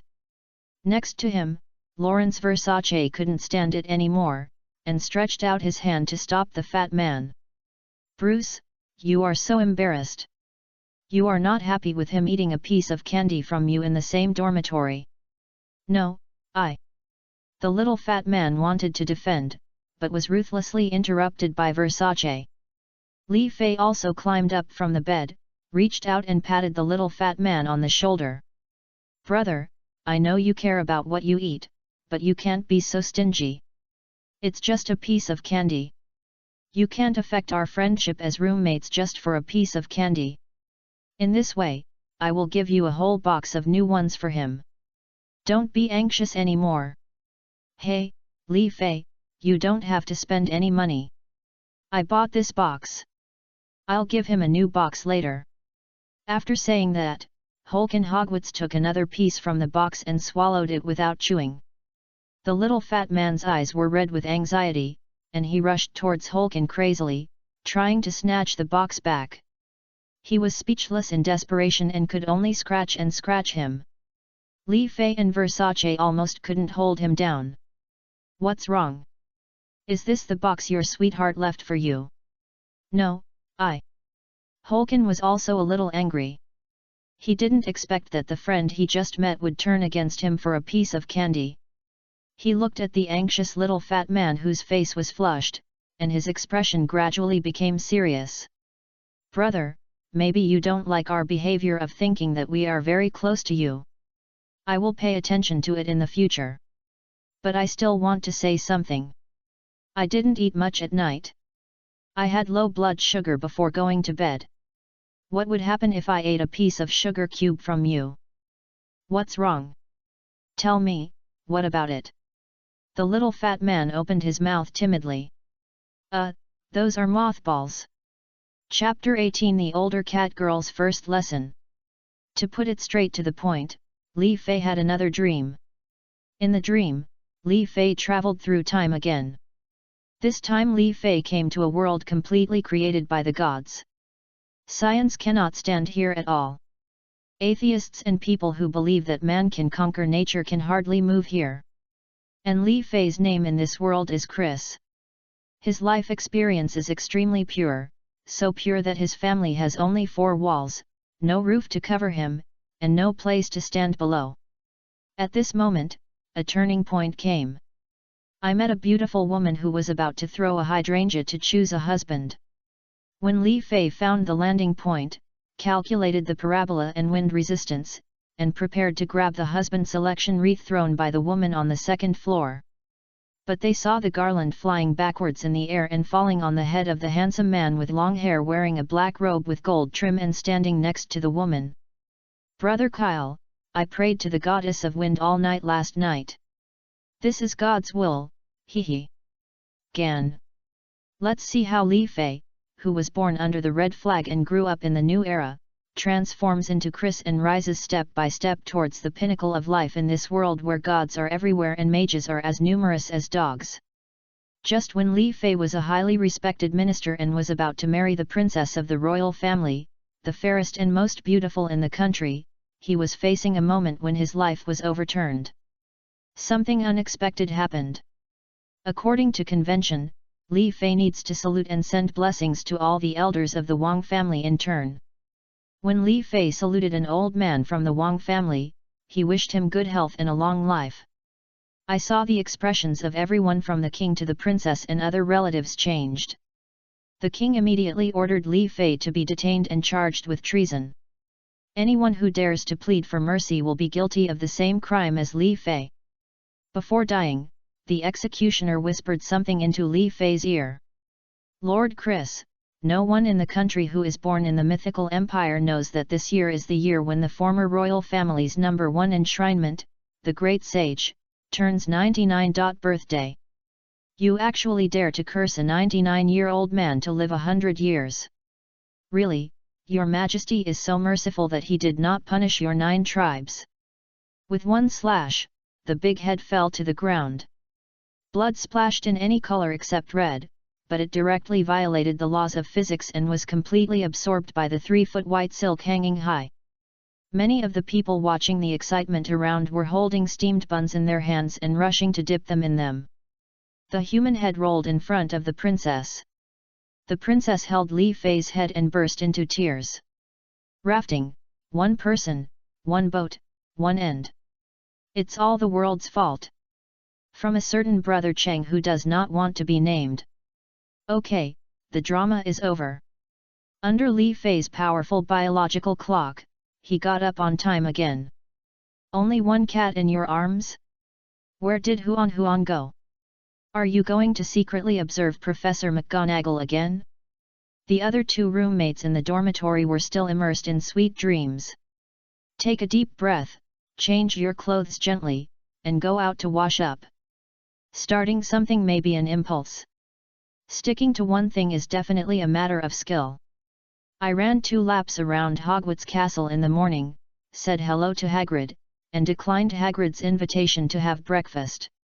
I spent 10 minutes doing planks, 10 minutes of squats, and 10 minutes of handstands. After finishing, I still meditated and adjusted my breath for 5 minutes as usual, and the vitality in my body still made no progress at all. Getting used to the little fat man being by his side all the time, Li Fei is now completely independent and free only in the morning every day. Go back to the dormitory and call the 2 guys in the dormitory to get up. Hey, you said there are 4 people in the dormitory, where is the remaining one? I have to start talking about this from last night. Last night, Hogwarts ate the little fat man's mothballs as jelly beans, which not only made him lose face, but also almost cost him his life. It was late at night, and Li Fei and the others tried various methods to induce vomiting for Hogwarts, but even if they used their fingers to press his throat roughly, Hogwarts still couldn't vomit. In desperation, Li Fei and the others could only rush Hogwarts to the school doctor's office. Human life is at stake, and we don't care about curfew or curfew rules. Hogwarts originally wanted to show off and insist on walking to the infirmary by himself, but before he could leave the dormitory, he fell back, his eyes rolled back, he foamed at the mouth, and he started convulsing. The little fat man picked up Hogwarts and planned to run to the school doctor's office. In his opinion, he had caused this incident, and he must bear any responsibility. Li Fei knew how poor the little fat man's physical strength was. If he fell down again during the journey, he would have to rescue another patient. It takes 1,000 days to raise a cat, but it takes a while to use it. It's up to you 2 to help. After saying hello to Huan and Xiao Guigui, Li Fei waved his hand and 2 golden cat bells flew out from the ice and snow necklace on his chest. At the same time, he raised his right hand, and the golden dragon wand that could blind people appeared again in Li Fei's hand. Huan Huan and Xiao Guigui have already taken the initiative to wear their respective bells. As Li Fei's magic spell was lifted out of thin air, golden ripples rippled out in the air and on the ground. Huan Huan and little Guigui had grown to the size of adult tigers. Li Fei's two roommates hurriedly carried Quartz onto Huan Huan's back after they had grown bigger. If Quartz was awake at this time, he would probably be buried in the soft fur with a happy face. However, at this time, he could only be tied to Huan Huan's back like cargo by Li Fei's magic. Cats are good at sudden attacks and short-distance bursts. They are not good at long-term running, especially not good at carrying weight, so they need to take turns carrying Quartz on their backs. After telling his roommates to follow him, Li Fei tapped his wand on both sides of his feet. With two enlarged ragdoll cats and Quartz on his shoulders, he rushed out of the dormitory of Hufflepuff College. Along the way, in order to send Quartz to the school doctor's office as quickly as possible, Huan Huan was completely careless. If there were walls, he would climb on them. If there were murals on the walls, he would cling to the murals. Any object would become his borrowing point. Countless characters sleeping in the portraits were awakened one after another, and the corridors echoed with the noise of the characters in the portraits scolding Li Fei. Li Fei, who had been strengthened by magic, could also use his feet to briefly borrow strength from the air, following Huan Huan's footsteps without being left behind at all. Madame Pomfrey is the school nurse of Hogwarts and the hidden boss figure in the entire Hogwarts. This is a doctor with real skills who can successfully treat students no matter how serious their injuries are. As Huan Huan was replaced, the little boy carrying Quartz opened the door to the school doctor's office with his paw, and Madame Pomfrey was also awakened from her sleep. In her dream, she saw Voldemort threatening her with the lives of all students in the school and preparing a resurrection potion for Voldemort. Just when she was about to fight to the death, Li Fei happened to rush in. Madame Pomfrey, who was wearing pajamas, quickly picked up the wand beside her pillow. Because his consciousness was still immersed in a dream and he had not come back to his senses, he thought that the people rushing towards him were the Death Eaters, the lackeys of the Dark Lord, so he subconsciously swung a curse at Li Fei. As soon as the spell was cast, Madame Pomfrey was frightened and woke up completely. No! She waved desperately at Li Fei, her bloodshot eyes filled with eagerness and regret. Squat down quickly. My child. Squat down quickly. She knew that a little wizard of this age could not avoid or withstand her subconscious counterattack spell. Once hit, there is a high probability of death or disability. Although there is a high probability that it can be, although she was cured, Madame Pomfrey's heart trembled so much that she almost jumped out of her chest at the thought that she might accidentally kill a student she was supposed to be protecting. There is no time to worry about this curse. At this time, Quartz's life is in danger. Li Fei waved his wand, and his vitality exploded. Madame Pomfrey's curse was directly destroyed by Li Fei. Ignoring the shock force in my chest, it was like being hit by a swung hammer. He grabbed Madame Pomfrey and pulled the extremely strong woman to stagger. There's no time to explain. He ate 2 mothballs by mistake. Please save him. Li Fei lost his usual composure and yelled at Madame Pomfrey regardless of whether the mountain was collapsing. After knowing the cause of the disease, it was no longer a problem for Madame Pomfrey. Although at this time Quartz had begun to twitch, and more foam was vomiting from his mouth. A series of healing spells were released, first protecting Quartz's internal organs and preventing the body from further deterioration. Then they began to prepare the antidote. As Madame Pomfrey mixed 3 different colors of potions together in a certain proportion, Li Fei quickly helped hold Quartz's neck. Using the handle of the spoon to press the back of the tongue, which had become stiff due to twitching, Madame Pomfrey began to pour medicine into Quartz's mouth. After struggling to drink the potion, Quartz began to vomit crazily within 10 seconds. 5 minutes passed, and Quartz had completely vomited everything in his stomach. The medical room became foul-smelling, and the smell of rot and fermentation filled the entire room. Not to mention that Madame Pomfrey and Li Fei were vomited all over. Madame Pomfrey waved her wand tremblingly, and cleaned up was released one after another. The school doctor's office, Madame Pomfrey's pajamas, and Li Fei's robe were all restored to a clean and tidy state. It seems that Madame Pomfrey is very experienced in handling such incidents. And Gwartz's breathing gradually returned to steady. 10 minutes later, Filch appeared at the door of the infirmary with Principal Dumbledore, Professor Sprout, and Li Fei's 2 roommates, Little Fatty and Versace. As expected, Li Fei made such a big fuss in the castle that Filch grabbed the little fat man and Versace and took them to the principal's office as soon as they left the barrel door of the Hufflepuff dormitory. They had basically explained the cause and effect on the road. Half an hour later, Gwartz woke up leisurely. Under Madame Pomfrey's examination, no hidden dangers such as sequelae were found. Gwartz's rescue and follow-up treatment were very successful. Madame Pomfrey and Professor Sprout first criticized Gwartz for being careless, and at the same time expressed their recognition of Li Fei's decisive and timely rescue. Outside the door, Mrs. Norris, the cat, was hiding behind Filch, peeping at the glorious beauty of Huan Huan and little Guai Guai.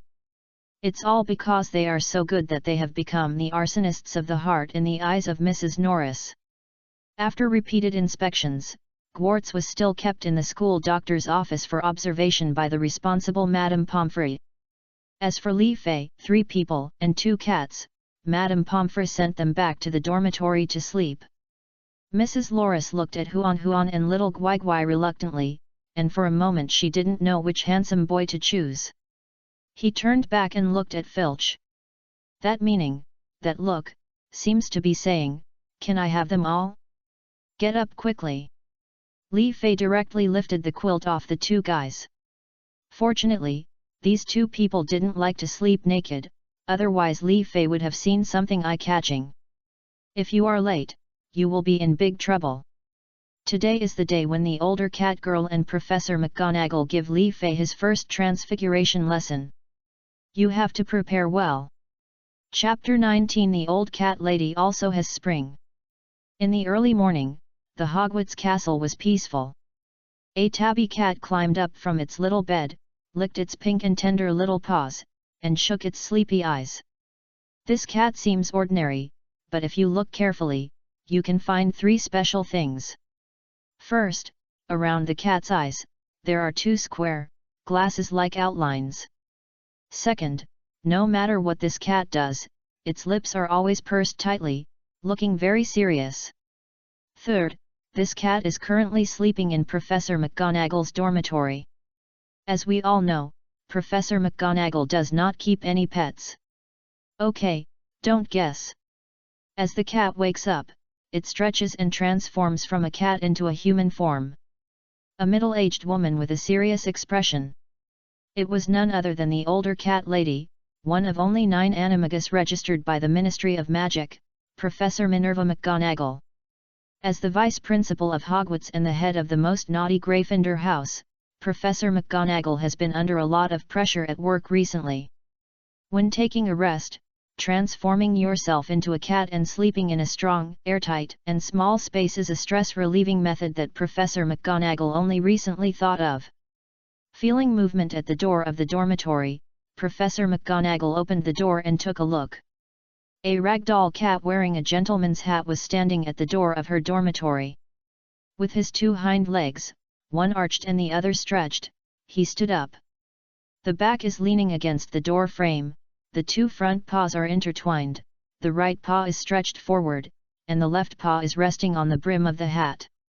Oh, there is a rose in her mouth. Aiming at Mag, the professor raised the brim of his hat and gave an evil smile as the book said. However, Huan Huan himself is too cute, so this is equivalent to showing off his cuteness to Professor McGonagall. He took out a small blue crystal from behind and tapped it gently with his paw. A melodious singing voice came from behind Huan Huan. A Zhen fell in love with A Qiang one night. Huan Huan stumbled, and the cat's paw slapped the crystal hard, playing the wrong song. Fortunately, Professor McGonagall can't understand Chinese, otherwise she would be embarrassed to death.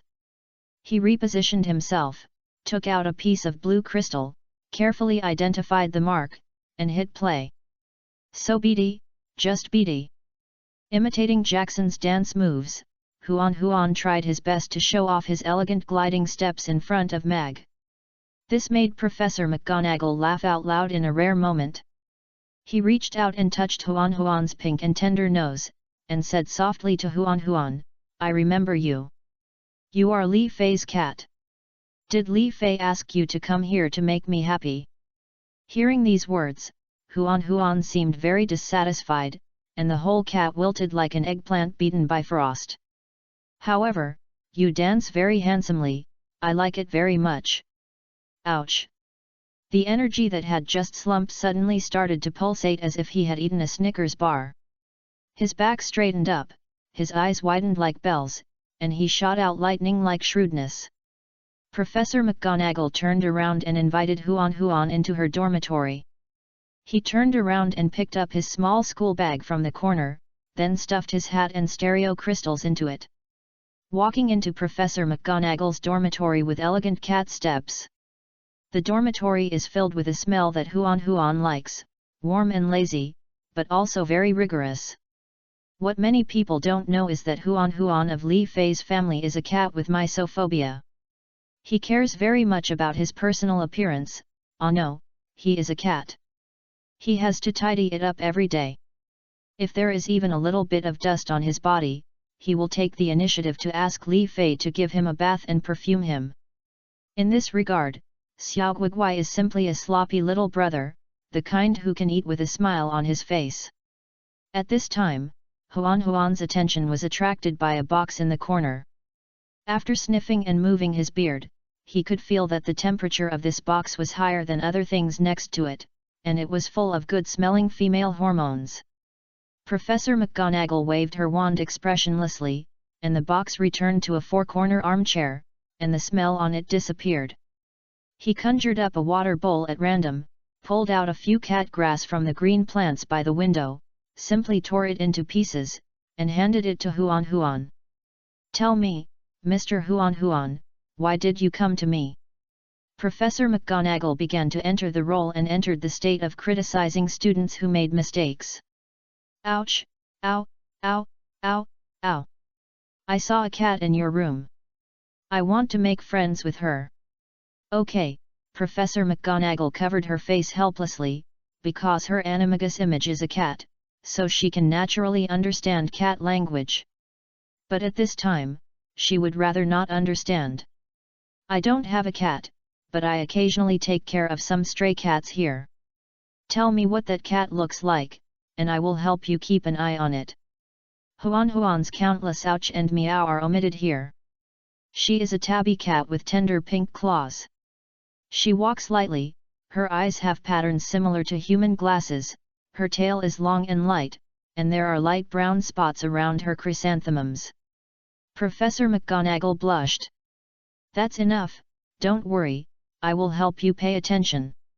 It's time for you to go back to Li Fei. When he wakes up and can't find you, he will be worried about you." At this moment, Professor McGonagall just wanted to end this special conversation between humans and cats as soon as possible. And Huan, as if he had made up his mind, raised his head and looked at Mag. "I know, you are that cat. I can't smell it wrong. I have seen you transform.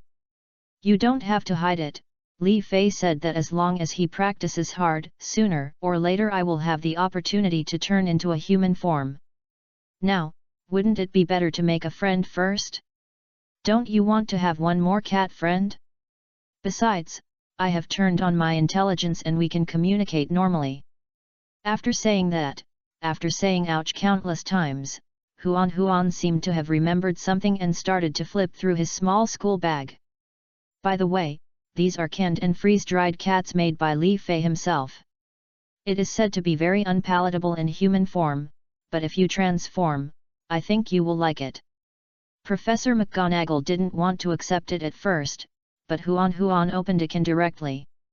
"This smell, hiss. It's a bit fragrant. Huan's face was expressionless, but he kept moving his hands and opened cans one after another. The aromas of tuna, turkey, duck, venison, and beef mixed together like invisible white mist. Finally, it condenses into a stream with a mellow fragrance and an irrepressible aroma. This is a scent bomb. Mag didn't know, but this was Li Fei's special recipe, magic Buddha jumping over walls mixed with canned cats. There is no temptation at all for people, but it is infinitely tempting for cats. Buddha jumps over the wall. No matter how Buddhist the cat is, it's hard to refuse. Professor McGonagall wanted to pretend to decline, but it tasted too good. Transformed directly into the tabby cat in animagus state, took out a large plate and put all the cat cans in it. Me, let's eat together. I didn't expect Professor McGonagall to be so cold and stern. A stern person turns into a cat and meows meow, meow, meow. It's like a little hilling among cats, with the classic clip sound. Huan smiled, his mouth stretched to his neck, and it was the first time he thanked Li Fei so much. It's great to have a starting point. I just don't know when we can lick each other. Eating canned food together, Huan's big fluffy tail was swung and swung, trying to find a chance to hook my meow's little tail. Chapter 20, Transfiguration Lesson with Wrong Style. Transfiguration Classroom. Li Fei took his 3 roommates and sat down in the front row of the classroom. Early morning. Under Li Fei's urging, Fatty and Versace also got up earlier than usual today. 3 people and 1 cat went to the school doctor's office to pick up Hogwarts and discharge him from the hospital. Although it was only one night, Hogwarts still missed his roommate very much. Hugging the little fat man fiercely, Hogwarts apologized very formally to the little fat man Bruce Wayne. The little fat man also said that the accident was caused by him placing such things randomly. But he does like all kinds of exquisite little boxes, so Hogwarts' misunderstanding of mothballs as candies is very understandable. I only blame myself for being too stupid and not stopping him in time. By the way, the mothballs in the wizarding world have a very light smell, but the smell of cockroaches and mosquitoes is 10 times stronger than the smell of muggles, and is naturally more toxic. After meeting, everyone went to the cafeteria for breakfast. Surprisingly, Huan did not appear in the auditorium until this moment. And for the first time, Professor McGonagall did not appear this morning. When Hogwarts saw that Huan, one of his great benefactors, had not appeared, he couldn't help but feel a little anxious. He even wanted to mobilize other students to help find him, but was stopped directly by Li Fei. The reason is that Li Fei has a special soul connection with Huan and Xiao Guigui. He is currently in good condition and may have gone somewhere to play. He will definitely come back. Don't forget, Huan is a germaphobe. Without his own dedicated cat litter box, Huan would rather stay in it all day. Other students also came to the Transfiguration classroom one after another.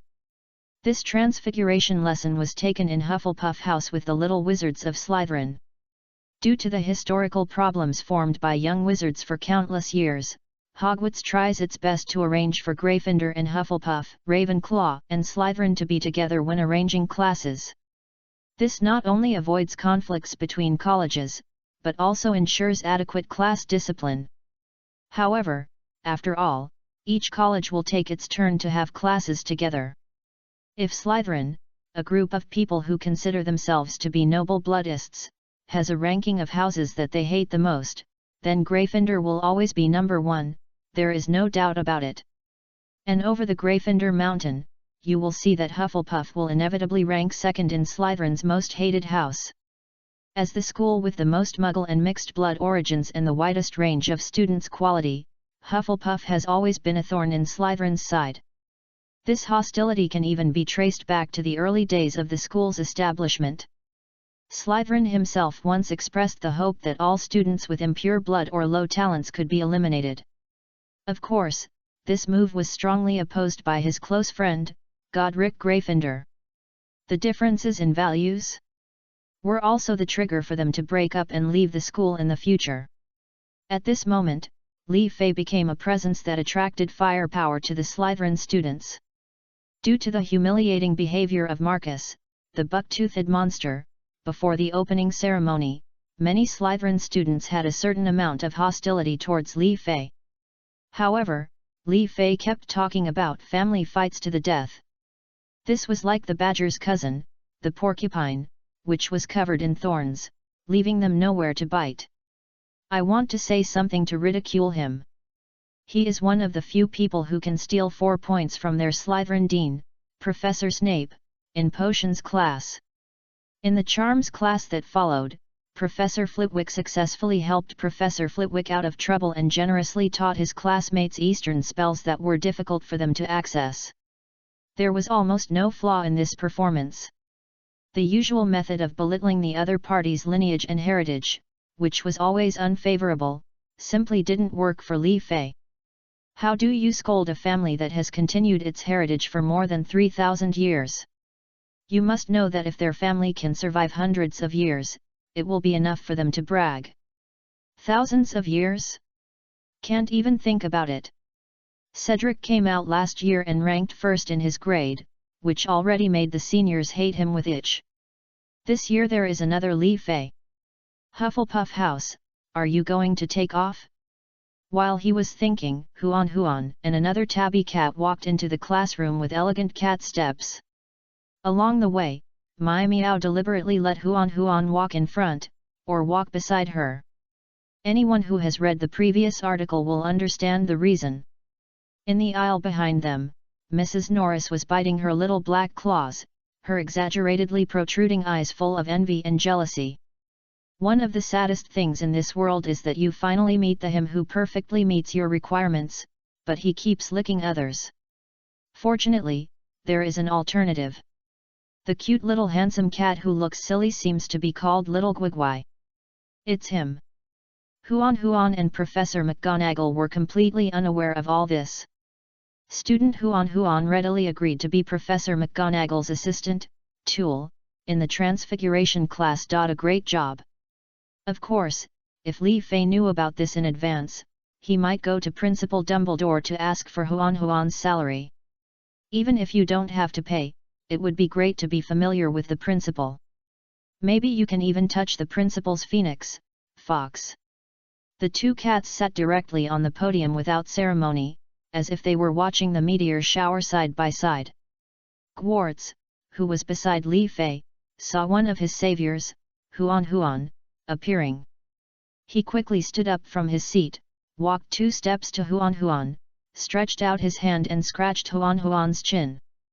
Thank you Huan, if it weren't for your and Gwigwai's help last night, I might have been dead. Although it seems very weird for a person to bow to a cat, the expression on Hogwarts' face looks very serious and serious. Stretching out his hand, he patted the head of the tabby cat next to Huan. Hogwarts always felt that he had seen the outline around the cat's eyes before. In the process of reaching for the tabby cat's chin, the tabby cat's paw slapped the dirty hand away. Hey, Huan, your cat friend has quite a personality. As he said, he reached out and patted Mai Miao on the head. Li Fei looked at Hogwarts with pity in his eyes. Okay, you're dead. Li Fei, please cherish your last time. Hogwarts, how long do I have? Li Fei, 10. Hogwarts, what? Only 10 years left? Li Fei, 9, 8. Resisting the urge to rush over and give her a hand, Li Fei had indeed wanted to bang Mag for a long time, but he didn't want to die. Just then, the class bell rang. The tabby cat shook its body, jumped down from the desk, and transformed into a human form in mid-air. It was the Professor of Transfiguration, Vice Principal Minerva McGonagall. Hogwarts froze. What did he just do? At this time, a little badger's eyes lost their highlights. Mr. Holkin Hogwarts, if you haven't returned to your seat after the bell rings, you are late for class. 5 points deducted from Hufflepuff. Professor McGonagall announced ruthlessly. Turning to look at Hogwarts, he pursed his lips with a serious expression. Mr. Hogwarts, why don't you hurry back to your seat? Hogwarts, who just woke up from a dream, didn't know how he returned to his seat alive. All he knew was that the feeling he had before he died last night was the same as now. Professor McGonagall on the podium continued, "This cat belongs to classmate Li Fei.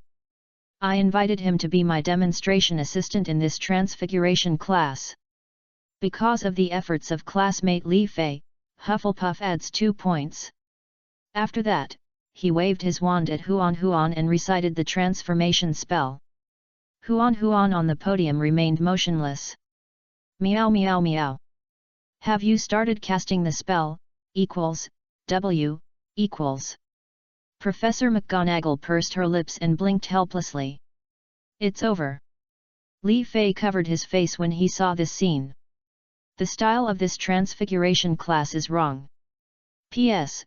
Today is 9.11, and it is also the day when the Taliban is about to establish a state.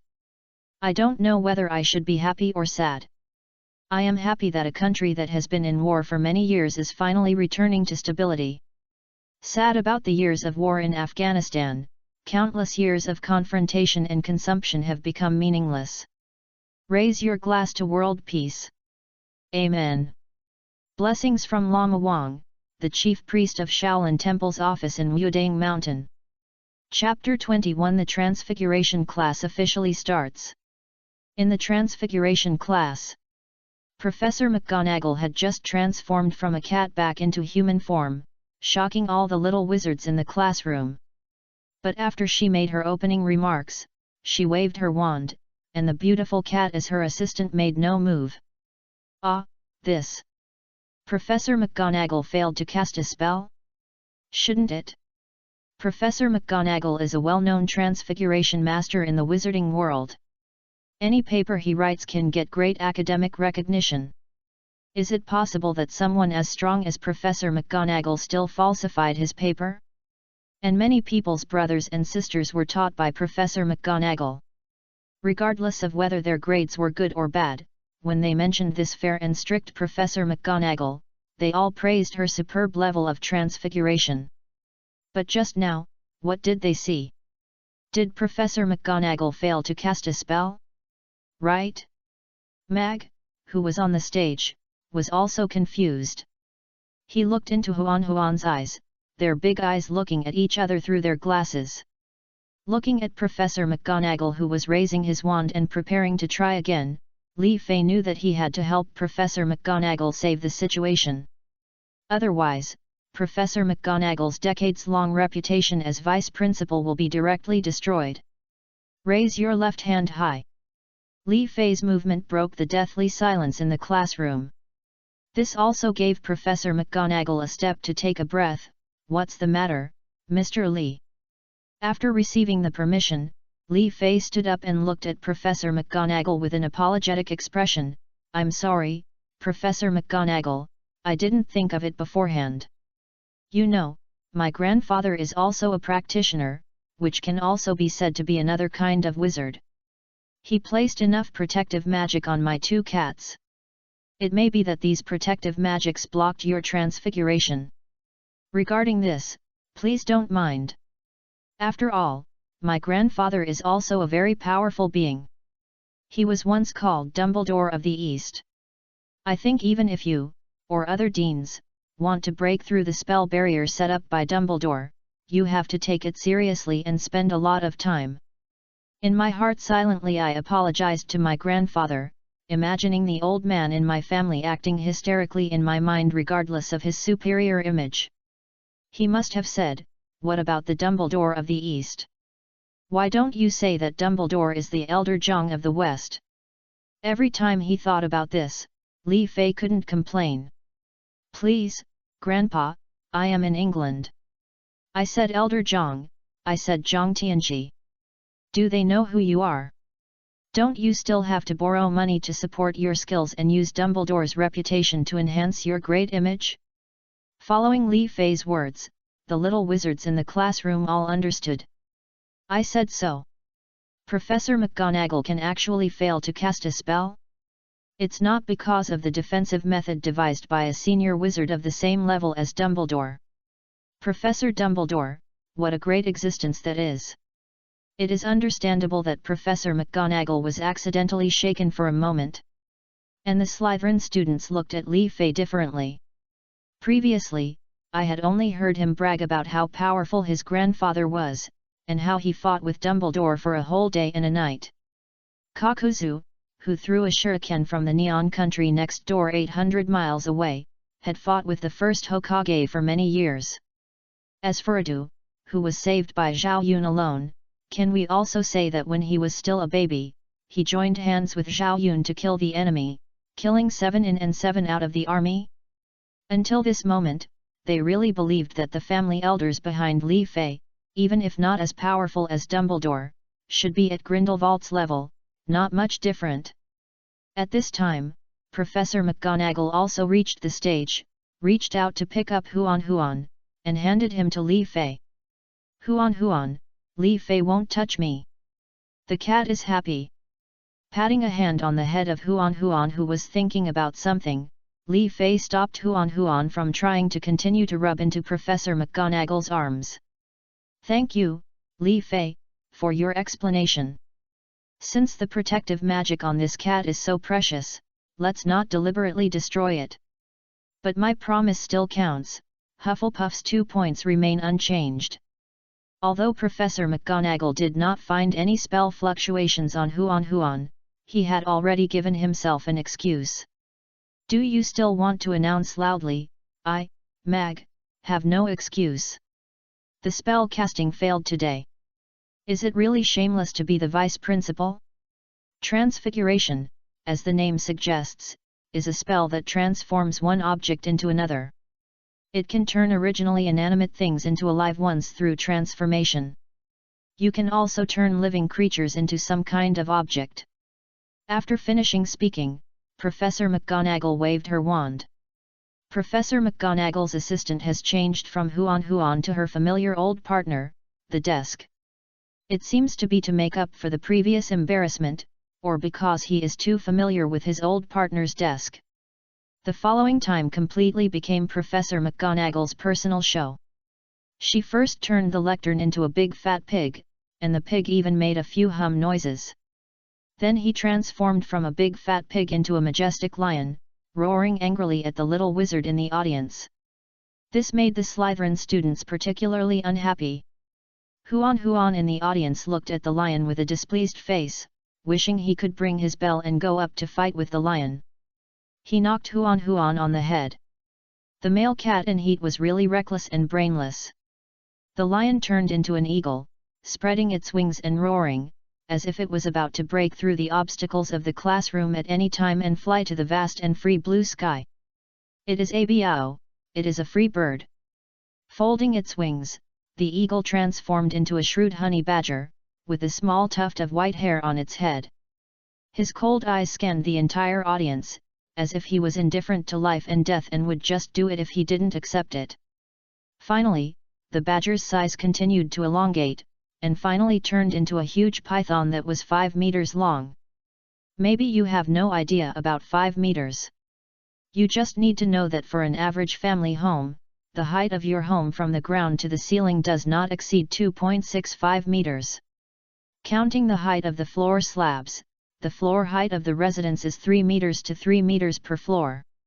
Now you have an idea of the giant python that is nearly 2 stories tall. Li Fei thought to himself, Professor McGonagall, do you want such a great prophet? The python shape you have transformed into is simply a smaller version of the basilisk in Harry Potter's 2nd grade in the original book. The basilisk in the secret room is bigger than the python in front of me. From a height of 3 stories, he looks down at you, his emerald green eyes have an instant death effect, and asks you if you are afraid. Then, the python gradually became smaller and coiled up, and the lion, eagle, and badger that it had transformed into appeared one after another, forming the Hogwarts school emblem. The audience burst into applause. Isn't this better than the mobile game collection? Professor McGonagall wiped away the non-existent sweat and finally succeeded in saving her painting style. Transfiguration is the most complex and dangerous spell in your Hogwarts curriculum. Professor McGonagall said sternly. Anyone who tries to be naughty in my class will be asked to leave and will never be allowed to come in again. I have warned you in advance. After saying that, he turned around handsomely, ready to pick up the roll call book from the lectern and start the roll call. But I was embarrassed to find that I was in a hurry to show off and forgot that I should put the teaching aids on the desk in other places first. Chalks, rulers, feathers, matches, and roll call sheets were scattered all over the floor. Many items were stepped on by the lion that had just transformed itself. Rotten. Professor McGonagall was on the verge of tears. When will this style of painting come back to normal? P.S. Has anyone played the Harry Potter mobile game? To be honest, I am very disappointed, and I am forced to give up on the original series. The first-year freshman fights the fire dragon in the Forbidden Forest. A group of rich first-year professors faced Avada Kedavra. And its poor hand modeling. Being distracted in class and forcing the plot to embarrass. The card battle mode does not have the thrill of releasing spells with your own hands. Even if you make it a 2.5D game and put a mobile game release skill in the lower right corner, I can endure it. Not to mention, I look forward to half a year, trying it out for an hour and uninstalling it in 10 seconds. The code words are gone. Bye. Chapter 22. Finally, there is something you are not good at. Transfiguration classroom. Just like Professor Flitwick showed off his handsome transformation skills in the Charms class. As an experienced teacher, Professor McGonagall is naturally familiar with common spells. After Professor McGonagall demonstrated the flying charm, levitating charm and repairing charm one after another, which received a wave of applause from the little wizards. It also deliberately emphasized the complementarity between magic and transformation. As a good wizard, you must grasp it with both hands, and both hands must be strong. Everyone applauded and wished they could start trying it right away. I believe that after you have seen the magic of transfiguration, you will be very looking forward to experiencing it yourself. Professor McGonagall finally got into the zone, and without any special circumstances to disturb her, she started teaching with ease.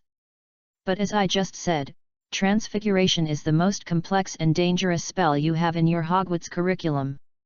Proficiently mastering the art of transformation is enough to solve most of the problems you encountered during your student days, and the prerequisite for doing this is sufficient theoretical knowledge and solid basic skills.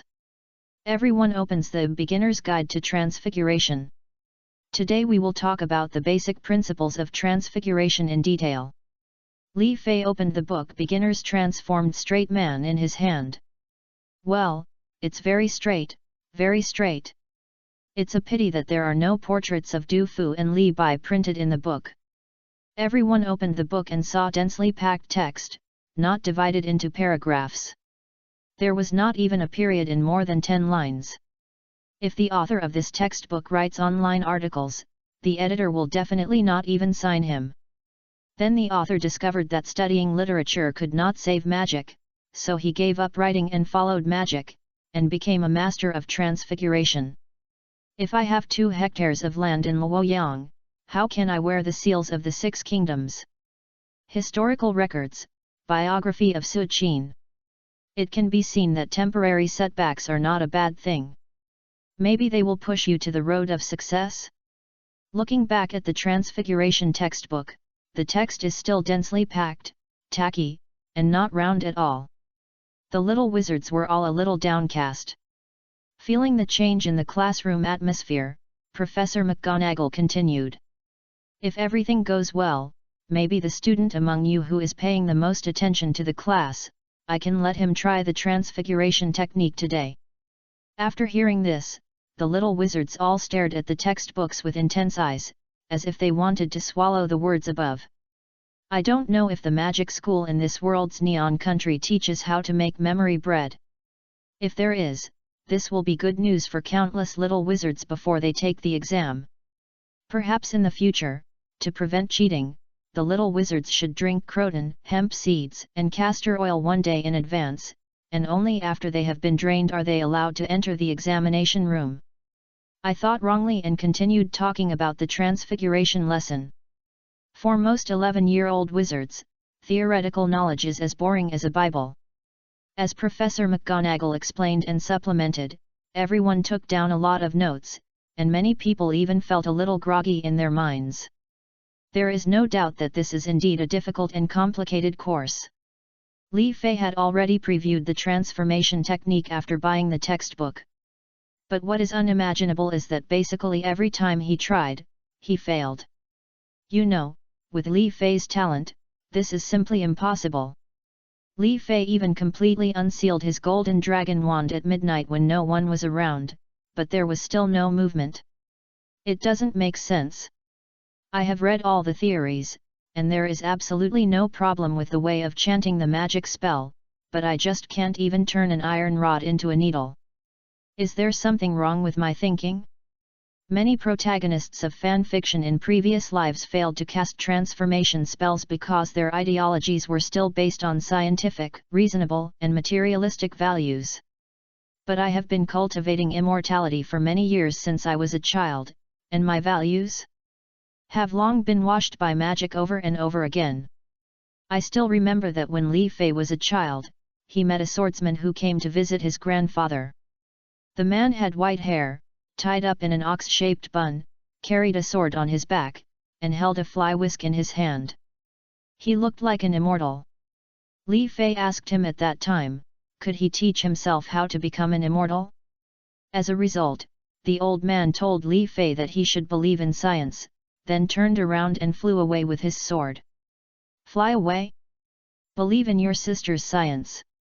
Since that incident, Li Fei has changed his view of the world, and as long as it can be achieved with magic, he should try to use magic, so that he can change his concepts and habits as quickly as possible. However, it is of no use. Should it be impossible to change, it still can't be changed.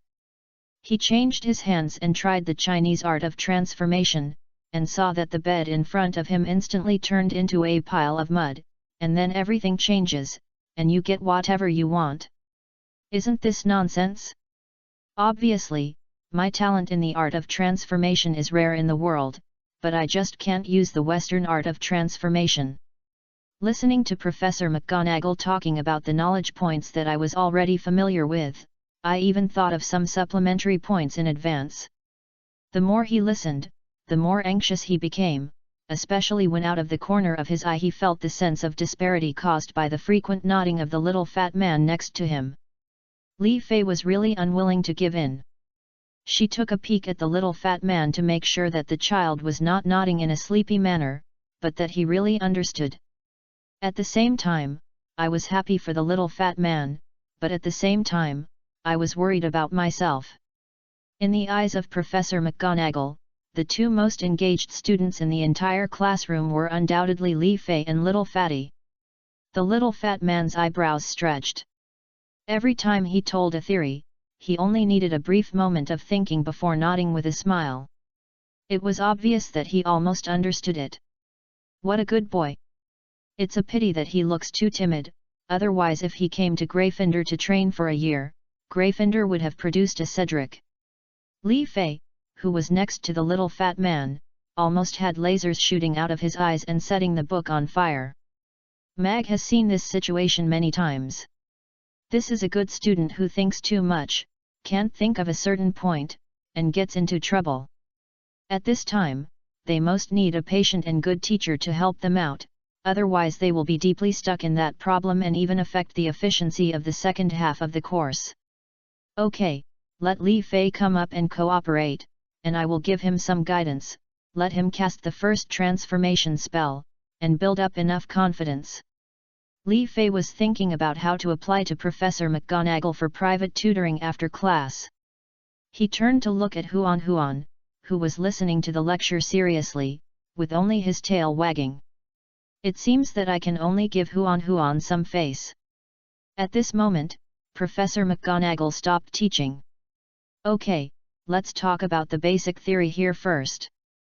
Next, I will invite a classmate to come to the podium, and I will guide him to try his first transformation. The eyes of the little wizards in the audience shone with light. Ignoring Li Fei's frequent gestures in the direction of the little fat man, Professor McGonagall slowly said, "Mr. Li, please come on stage." "Okay, you can't avoid what's coming." Li Fei walked onto the podium as if he were dead. You could see that he was holding a dim, dark yellow wand in his right hand. This is the sealed state of the Golden Dragon Wand. The increase is not that big, but it is already better than most wands. Professor McGonagall looked at Li Fei. "Don't think too much, kid, look at this iron rod and imagine that you need to turn it into a needle. The spell is quick transformation. Mantras and gestures are not important, what is important is that the heart must be firm enough." Li Fei slowly raised his wand and pointed it at the identical iron rod lying in his dormitory. "Slowly close your eyes and carefully imagine how you are pinching an iron rod into a thin needle," shouting in unison, "Transform quickly." Nothing happened. Professor McGonagall seemed to have discovered some details. "Slow down a little bit, Mr. Li, don't think too much about the process, you just need to be firm on your purpose, that is, the result you want. At this stage, the transformation process can be completed by the magic power itself." This time Li Fei was really cruel. He didn't even imagine a needle in his mind, but wildly imagined an iron rod as thick as his little finger. "Please, as long as there is a little shape change. Please." Magic power surged throughout his body, forming a whirlpool of magic power around Li Fei's body. The violent updraft blew up Li Fei's black hair, and a faint golden color appeared on the upper eyelids of his closed eyes. "Transform quickly, W." The students in the entire classroom looked at Li Fei's surging magic power in shock, while Professor McGonagall looked at Li Fei with eyes full of appreciation. "How far can you transform? Can you succeed this time?" This is everyone's question. "It's moving." The iron rod moved. The iron rod seemed to be imprisoned in mid-air by the wind, and countless magic powers condensed into fists, hammers, and hydraulic hammers, hitting the iron rod one by one. "It's like forging Damascus steel, and it's like forging Zhang Kaihu's iron pot." "Okay, what a powerful physical transformation technique." At this time, Li Fei opened his eyes and saw an iron rod as thick as chopsticks. "Yes. I succeeded." The whole classroom was quiet, with only Li Fei's proud voice echoing. Chapter 23. Is this something I can hear for free? In the Transfiguration class, Li Fei, who had just opened his eyes, looked at the iron rod in front of him, which was only as thick as a chopstick. His first reaction was that he had finally succeeded. But, why are they laughing? Are you cheering for me when you see me finally succeeding? Shouldn't that be a sign of applause? Why do the three roommates in the audience keep winking at me? What does this look mean? Seeing Li Fei, who had always performed well, standing dazedly in front of the podium, the laughter of the little wizards in the classroom became even louder. Professor McGonagall patted Li Fei on the shoulder in a comforting manner and motioned for Li Fei to return to his seat first. Mr. Li Fei may have a certain bias in his understanding of Transfiguration. Professor McGonagall stopped the laughing young wizards in the classroom with her eyes. "I will invite another young wizard to come up and try Transfiguration. Mr. Bruce Wayne, please come forward." Sure enough, my Professor Ge called out to the little fat man. Originally, the little fat man was not panicking, but Li Fei, who was omnipotent in his heart, had just overturned the car, which made the little fat man feel uneasy for no reason. Walking to Professor McGonagall, he saw Li Fei giving him an encouraging look, which made the little fat man even more panicked. Professor McGonagall's decades of educational experience are not a guarantee, and she directly discovered the source of Bruce Wayne's nervousness. "I need you to give a demonstration for classmate Li Fei. Maybe everyone will be inspired after seeing you successfully perform the transformation technique. As long as I succeed, can I help Li Fei?" Thinking of this, the little fat man's heart was suddenly filled with desire. "I can help Li Fei." This made him extremely excited, and the excitement brought a firm belief in the success of the spell. I saw the iron rod in front of the little fat man rapidly shrinking and deforming, gradually becoming the size of a toothpick, with a pinhole on it that can pass through twine. Great! Professor McGonagall encouraged loudly, wonderful transfiguration. Mr. Wayne succeeded. 5 points for Hufflepuff. It turned out that he could also help Hufflepuff House get extra points, and the little fat man was extremely excited. What he is more concerned about is whether his successful transformation can be used as a reference for Li Fei, so that he can also successfully perform the transformation technique. However, he was disappointed. Li Fei still had a puzzled expression on his face, and his eyebrows were tightly knitted together. Afterwards, many students were called to the podium one by Professor McGonagall to try to transform. However, most of the students just stared at the iron rod. This made Li Fei look less embarrassed. Today's Transfiguration class assignment is to understand and recite the basic principles of Transfiguration, and write a paper based on your own understanding, which is required to be the length of a whole piece of parchment. After announcing that get out of class was over, Professor McGonagall asked Li Fei to stay for a while. Although she didn't need to ask, Li Fei would take the initiative to ask Professor McGonagall to clarify his doubts. The little fat man looked at Li Fei with concern, while Hogwarts and Versace patted Li Fei on the shoulders to show encouragement. Professor McGonagall and Li Fei were the only two people left in the classroom. Oh, there is also a Huan. Looking at Li Fei, whose brows were furrowed and his mouth was pursed tightly, Professor McGonagall seemed to see his own shadow in him, but he had never been so worried about the transfiguration. Mr. Li Fei, can you tell me where you are confused? Considering Li Fei's self-esteem, Professor McGonagall tried to make her tone as kind and approachable as possible. Professor McGonagall, to be honest, I have been trying to transform myself for almost half a month. I can even memorize those principles backwards and forwards. I have even thought about many of the supplementary points in your course today. But I still have trouble successfully casting the transformation spell. I don't want to cheat on myself, you see. As he spoke, Li Fei waved his magic wand, and the iron rod in front of him instantly turned into a puddle of mud, followed by a lion, an eagle, a honey badger, a giant python, the school emblem, and finally an embroidery needle with complicated inscriptions on it. Pattern. This is the Chinese art of transformation. It can solidify tangible things at the bottom, spiritual creatures at the middle, and transform thousands of invisible things at the top. It can be anything from clouds to rain, wind and mist. After saying that, Li Fei tapped on himself. After a period of accumulating energy and silently reciting mantras, Li Fei turned directly into a puddle of mud, and then stood up and transformed into the character in the classic New Year painting Baby Holding a Carp. When Li Fei, who was in the doll state, spoke, his voice became milky. Look, Professor McGonagall, my grandfather once said that my talent in the art of transformation is rare in the world.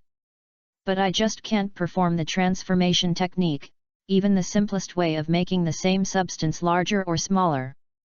I have been troubled by this for a long time. After saying that, he shook his head, and the chubby doll in front of him returned to Li Fei's appearance. Professor McGonagall, who was stunned by Li Fei's sudden transformation technique, remained silent for a long time. Li Fei, I will cast the transformation spell a few more times. This time I deliberately control it to be slower. You can feel the difference carefully. After saying that, Professor McGonagall took out the iron rod, chalk, matches, and feathers respectively, and in front of Li Fei, one by one, she slowly turned them into thin needles of the same style. I seem to have some inspiration, but I haven't caught it yet. I think I may need to think about it again. Patting his swollen head, Li Fei observed Professor McGonagall's 4 transformations with full awareness. Li Fei observed almost every detail and every subtle magic fluctuation, but it was still difficult to copy. Sometimes this is the problem with smart kids. You may have fallen into some deadlock because you think too deeply when you don't have enough theoretical knowledge. And some children with simple minds may not think about why, but only think about how to do it, and they can succeed. I will write a few books for you. You can borrow them from the library when you are free. These theoretical knowledge with a certain depth may solve your problems. Professor McGonagall has nothing to do with children like Li Fei who can't use the Transfiguration technique if they don't want to understand. Anyway, I have taught many such students. If I recommend a few large books to them, maybe they will understand one day. Once this kind of student becomes enlightened, he or she will be incomparable to ordinary students. As long as he doesn't go astray, he will at least be a master of transformation in the future. Thank you very much, my Professor Ge. But I still have some additional questions. Could you please help me answer them? Of course, kid, but it's lunch break now and you might not be able to make it in time for lunch. Why don't we talk while eating? After saying that, Professor McGonagall raised her wand very formally, and the tables and chairs beside the two of them were neatly pushed to both sides by an invisible force. A desk and 2 chairs ran over with the brisk steps of a deer. In front of Li Fei's eyes, the desk and chairs turned into a set of English tea tables and English armchairs with very complicated patterns. Inviting Li Fei to take a seat, Professor McGonagall tapped the table, and plates of small cakes, snacks, pumpkin pies and apple pies appeared in front of her, and a platter of sausages was also placed in front of Li Fei. 2 cups of fragrant black tea appeared next to the two of them. Li Fei picked up the teacup and took a sip. Well, the aroma was overflowing. The black tea in the teacup automatically refills, and you exhale a breath of hot breath. The live version of drinking black tea calmly at Hogwarts is really good. As I get older, I always want to eat soft and chewy food.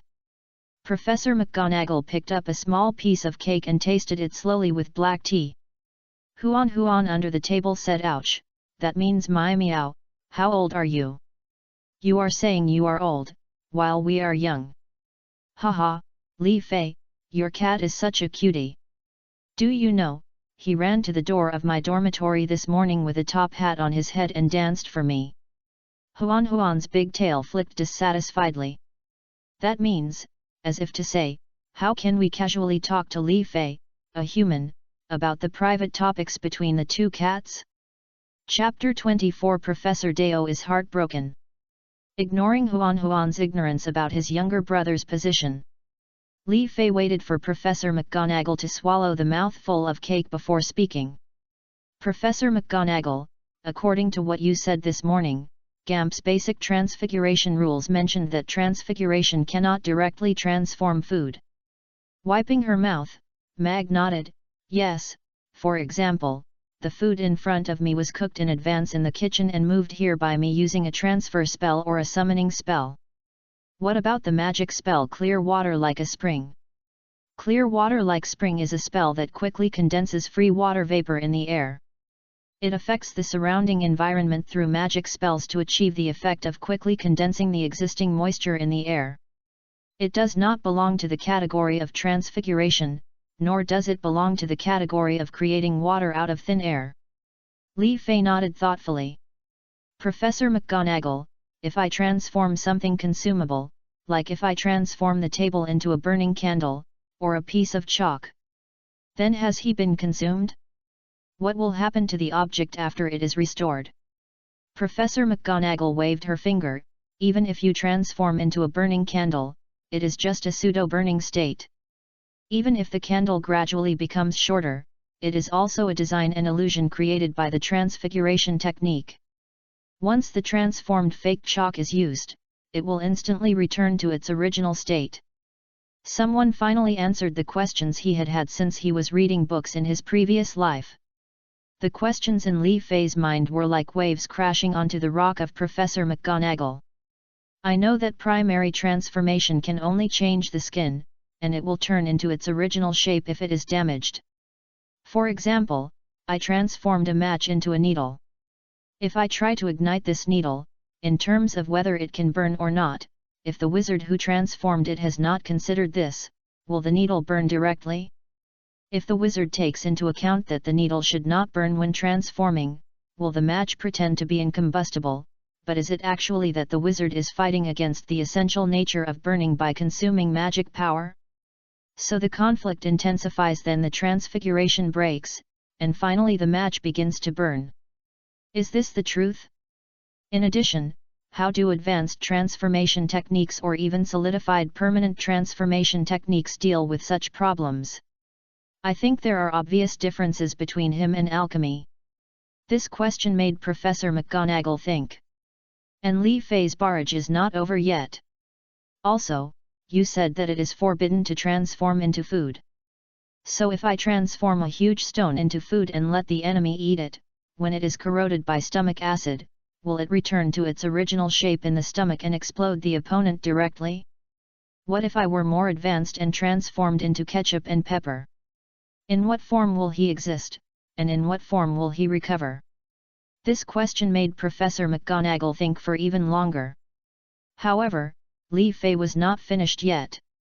In other magic systems, such as the arcane mage that I know, their most basic ability is to use a small amount of magic power in the body as a guide to gather the magic power in the space around them to make magic bread and magic water that can satisfy hunger and thirst, and replenish physical strength and magic power.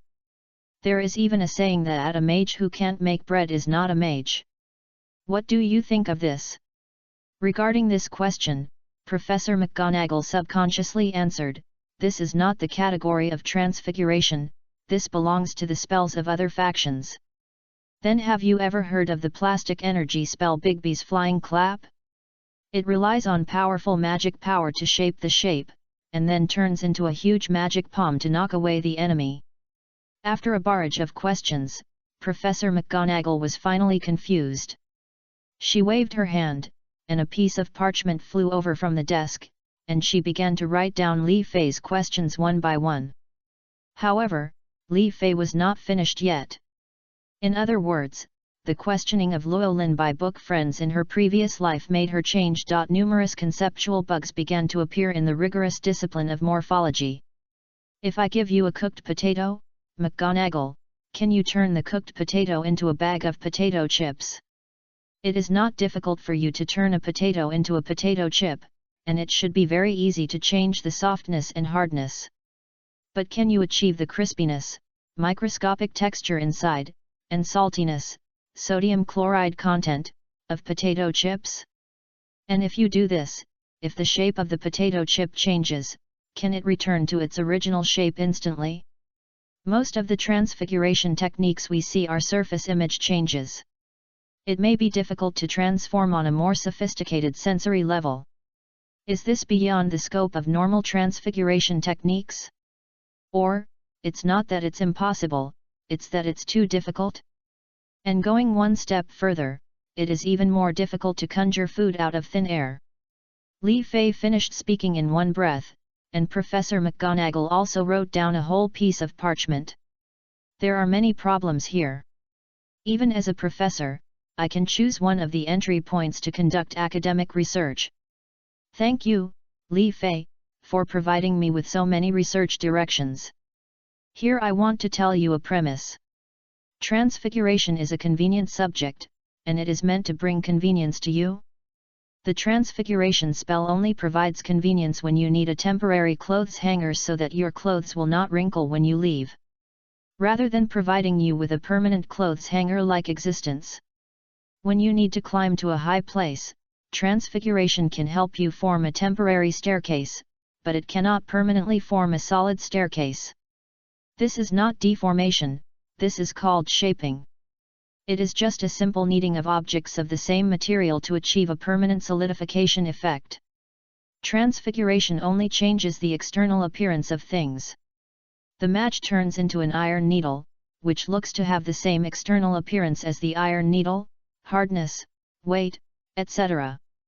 But they are still matches in essence. They may be afraid of fire, may not rust, have poor electrical conductivity, etc. Transfiguration is just a wizard assigning imaginary characteristics to an object, severing the unity between the essence and expression of the thing, and changing the appearance, but it cannot change the essence. If you can change the essence, you will face various uncontrollable phenomena based on the laws of nature, and it violates the original intention of transfiguration, to change the form and be recoverable. So, there is no need for you to think about how to keep the temporarily captured items permanently. Professor McGonagall concluded, that is the scope of alchemy that should be considered. The original purpose of alchemy is to transform worthless items into gold, and it is a permanent and essential change. According to Professor McGonagall, transfiguration cannot change the nature of things, and the effects of transfiguration cannot withstand overly complex tests, such as being chewed to pieces, being digested, or microscopic changes that continue to occur over time, which will destroy the transformation. The effect of the technique. Therefore, if the transformation spell maintained by the wizard is lost, it is easy to return to the original state.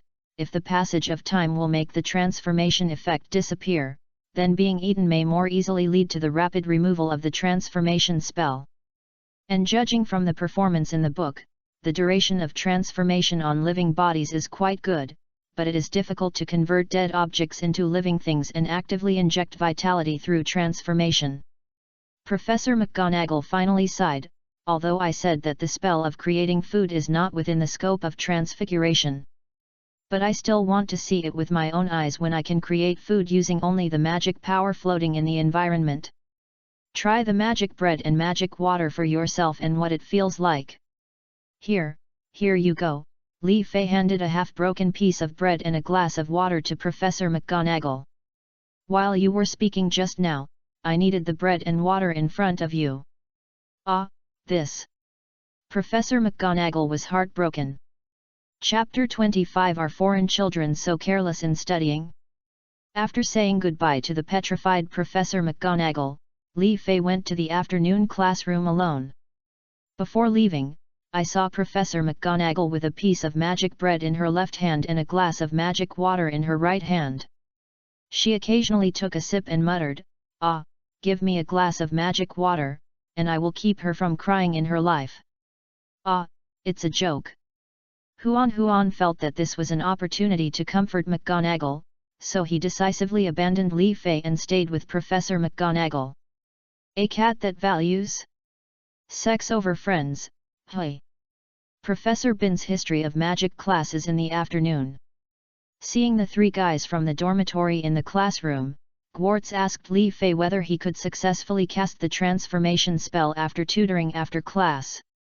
After Li Fei shook his head, the three people in the dormitory suddenly let out a long sigh of relief. It turns out that Li Fei is really a human being with shortcomings and flaws, rather than an old monster reborn here to attack them. Professor Binz is a unique teacher, so unique that he is a ghost. It is said that because he was too old, when he was rushing to teach the students, he dropped his body in front of the fireplace and went to teach the students with only his soul floating around. Maybe it's because he is careless because of his age, and his class is as helpful to sleep as Teacher Jai's videos in previous years. No students in the entire classroom noticed the difference between the professor. When he was discovered by the students in the corridor after class, the body in front of the fireplace had been baked dry, numb, and crispy, making it extremely difficult to save. From then on, the salary of the History of Magic professor became the exclusive active fund of the Hogwarts principal. No one wants to change a History of Magic professor kind of thing. After all, where can you find another ghost professor who does not require 5 insurances and 1 housing fund, no salary, no vacations, no consideration for sick leave and personal leave, and will not affect teaching efficiency? And regarding historical questions, you can never argue with him.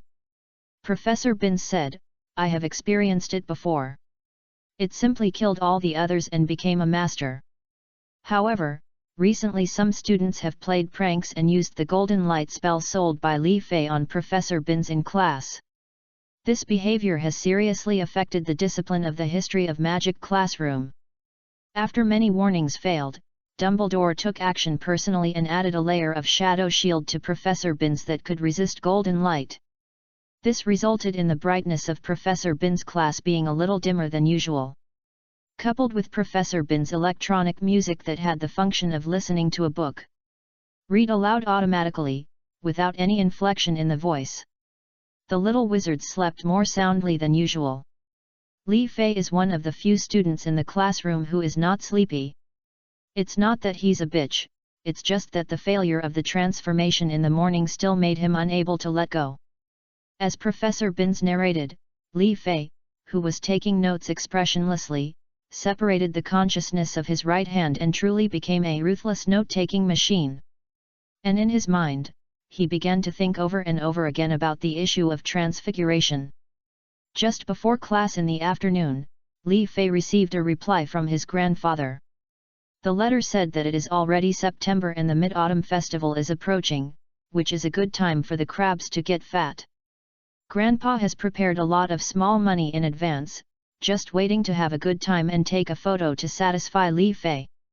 But although Li Fei couldn't eat big crabs, the mooncakes were enough. The old man mailed a dozen boxes to Li Fei with a cover letter, all of which were attached with spells to prevent oxidation. Remember to share them with teachers and classmates to give them a try. Regarding the issue of transfiguration that Li Fei asked for advice in the letter, the old man scolded Li Fei in the letter, calling Li Fei a brat and ignorant. It is said that one method can be applied to all methods, but our ancestors of China are not stagnant in things. When anything deforms, there is a formless transformation process of turning into invisible mud. Therefore, generally this kind of transformation technique is only used in assisted living. Western transformation techniques omit the process of mudding, sacrificing the possibility of long-term transformation, and emphasize the simpler and rougher kneading. It's like using magic power to temporarily bind an object into the shape you want according to your own wishes. It's similar to a container, and it's like a layer of film. When the magic power dissipates, the transformation spell will be restored directly. This kind of temporary transformation technique usually involves building yourself a wall to protect yourself from damage, or using a big hand of earth element to restrain the enemy. It is of no use in actual combat. In terms of Chinese transformation, the best senior is Monkey King, the Monkey King. But it's a pity that he is busy now and is away from China all year round. Otherwise, he could ask his disciples for a notebook on the art of transfiguration. Based on the magic resistance and magic intimacy of the transformed object, that is, the degree of inertia, there is another situation that ordinary people don't know. Items with higher inertia and lower magic intimacy are more likely to be damaged after being transformed multiple times. Because such items are more difficult to deform, in many cases they are forcibly deformed. Even if they are restored, they will still cause irreparable damage. For example, if you try turning Gryffindor's sword into a shield, it would be good if the sword doesn't die with you. Okay, after reading Grandpa's letter, Li Fei felt as if he understood a little bit, but also as if he still didn't understand. In short, I didn't dare to ask any more. If I asked again, I was afraid that I would be sent a shouting letter calling me idiot. Listening to your words is really like listening to your words. Li Fei's thinking was quickly interrupted by a nudge from Versace next to him. The sleepy little fat man was also quickly woken up by Hogwarts. Ugh, is get out of class over so soon? Versace said nothing, but pointed gently out the window. Outside the window, Li Fei's ragdoll cat Little Guigui was walking by the window, and a few meters behind him, following, Mrs. Loris. Several people were stunned. After seeing Mrs. Loris' affectionate performance of the Big Cat Youth and Love stage play meeting, Li Fei hummed this song unconsciously in his mind. On a cloudy day, in the evening, outside the classroom, there is a cat waiting behind you. Look left, right, and forward. You have to turn a few corners to get there. Who she meets, what kind of dialogue there will be, what she is waiting for, and how far in the future he is. She heard the wind, coming from the classroom and the sea of people. She lined up and held the number plate of love. It's just a joke, but Stephanie's son's fan club live broadcast on a certain video was really touching. To sum it up in one sentence, Mrs. Norris died at the scene of a large-scale society. I saw her in the corridor outside the classroom window, making all kinds of cute gestures to Li Fei's little darling, and the little darling's response was a silly "Hey? What are you doing?" No little wizard in the entire classroom was sleeping.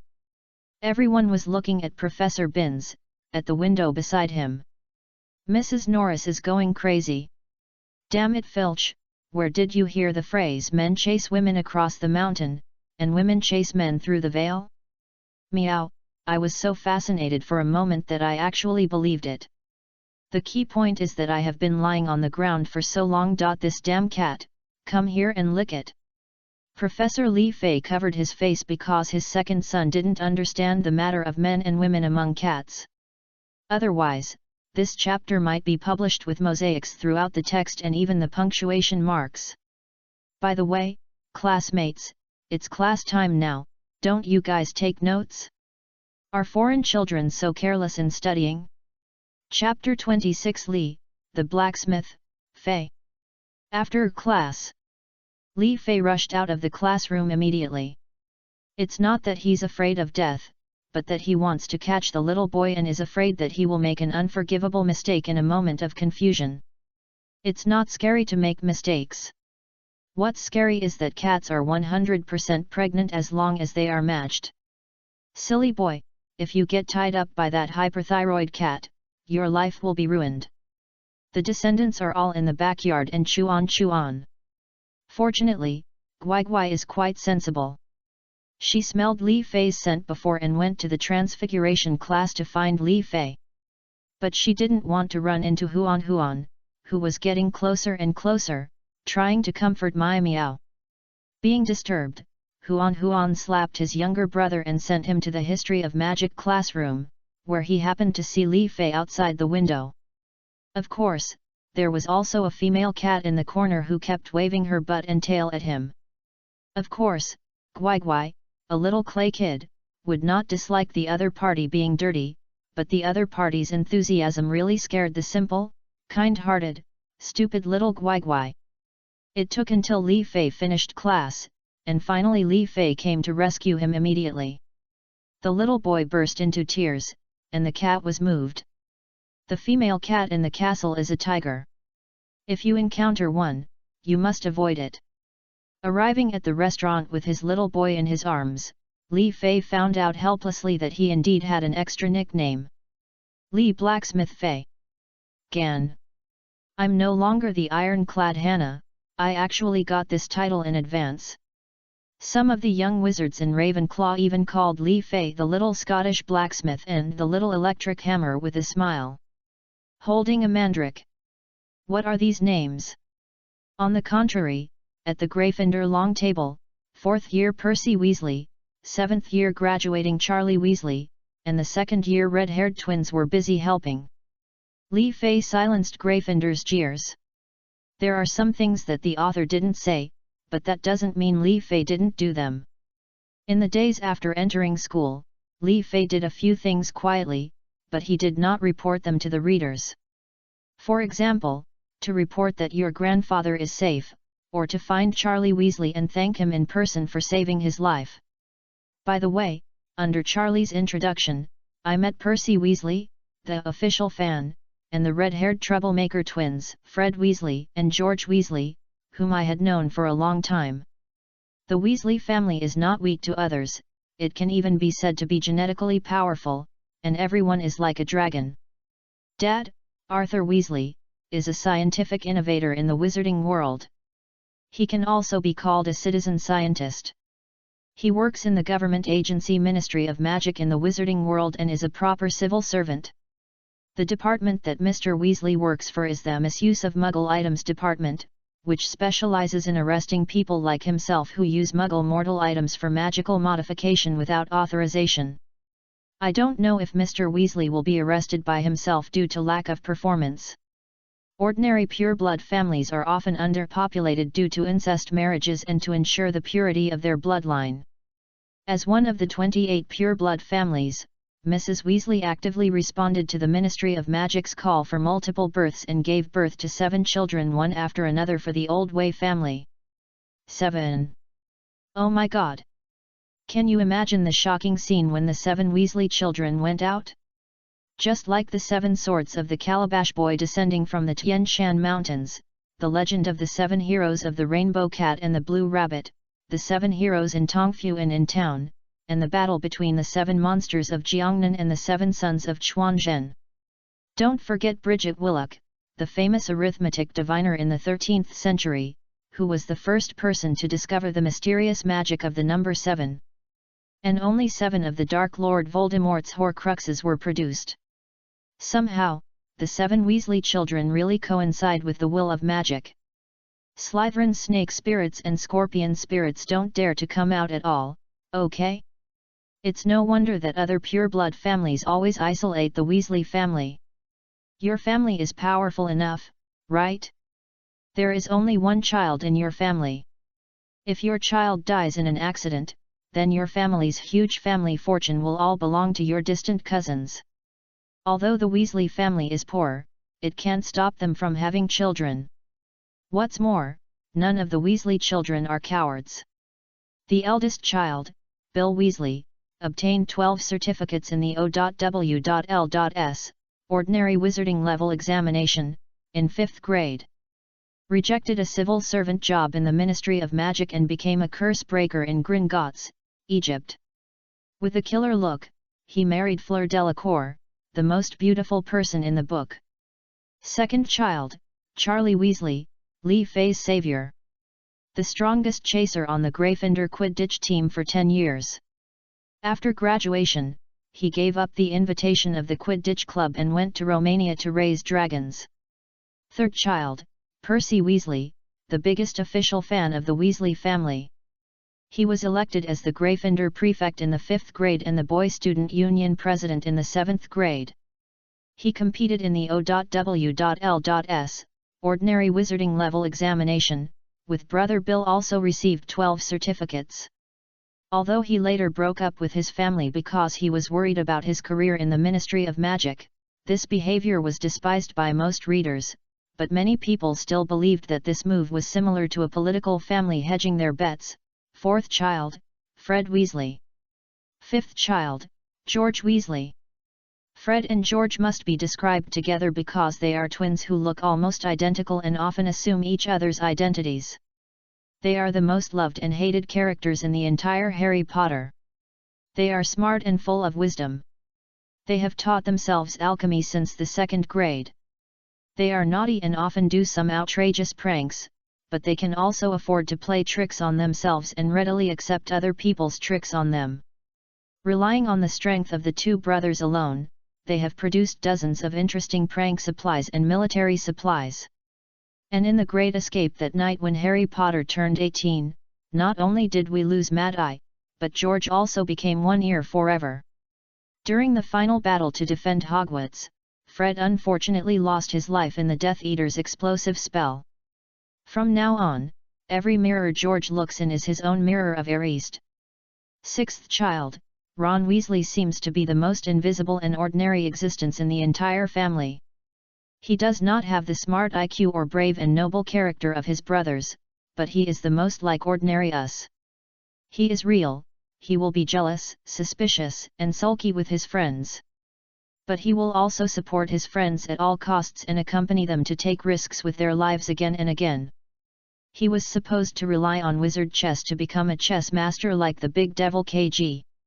But just like Nobita who had maxed out his combat shooting talents in peacetime, fate also played a joke on Ron. He was born in a magical world, so his chess talent, which was blessed by God, was simply too small to be worth mentioning.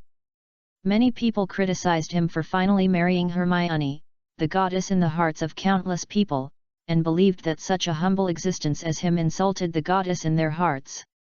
But who can imagine that the basilisk's fangs can destroy Horcruxes without the Kidian book review section? Ron can not only think of the basilisk fangs in the Chamber of Secrets, but he can even learn a few words of Parselmouth just by talking in Harry's sleep. He and Hermione opened the door to the secret room for the second time and took out the basilisk fangs inside. This kind of man who is calm in times of crisis and useful at critical moments is the fundamental reason why Hermione desperately kissed Ron during the final battle. Who could have done this without a golden finger? It can't be done, really. Regardless of the appearance of the actress Emma? Just look at the description of Hermione's character in the book. She is radical, extreme, show-off, has low emotional intelligence and is willing to teach others how to do things. In reality, only honest people like Ron can really get along well with people like Hermione who are capable and resourceful but have difficult personalities to deal with. Or in other words, only Ron can tolerate Hermione. To put it bluntly, my mother is a strong woman with a character like Hermione, and she is very successful. But my personal experience shows that any man with even the slightest temper will not be able to live with my mother.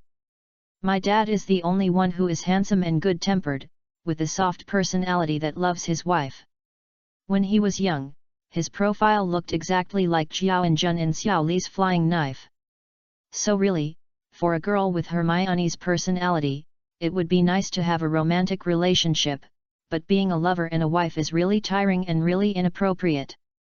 Seventh child, Miss Ginny Weasley, the woman who single-handedly changed the poverty gene of the Weasley family. Became the wife of the savior Harry Potter, and the inheritance in Harry's Gringotts vault as high as a hill was replaced by the Weasley family's vault. There were less than 10 gold galleons on the ground. Not to mention that all of Harry's property belongs to the Oldway family, but the Weasley family takes care of and loves Harry so much. With Harry's passive character, it is not difficult to imagine whether they will use their property to support the revitalization of the Weasley family. What was placed in front of Li Fei were the second, third, fourth, and fifth children of the Weasley family. They were trying to persuade the Gryffindor students one by one not to treat Li Fei like a gourd baby. It's not a nickname that has a certain ironic meaning. This family is really trustworthy.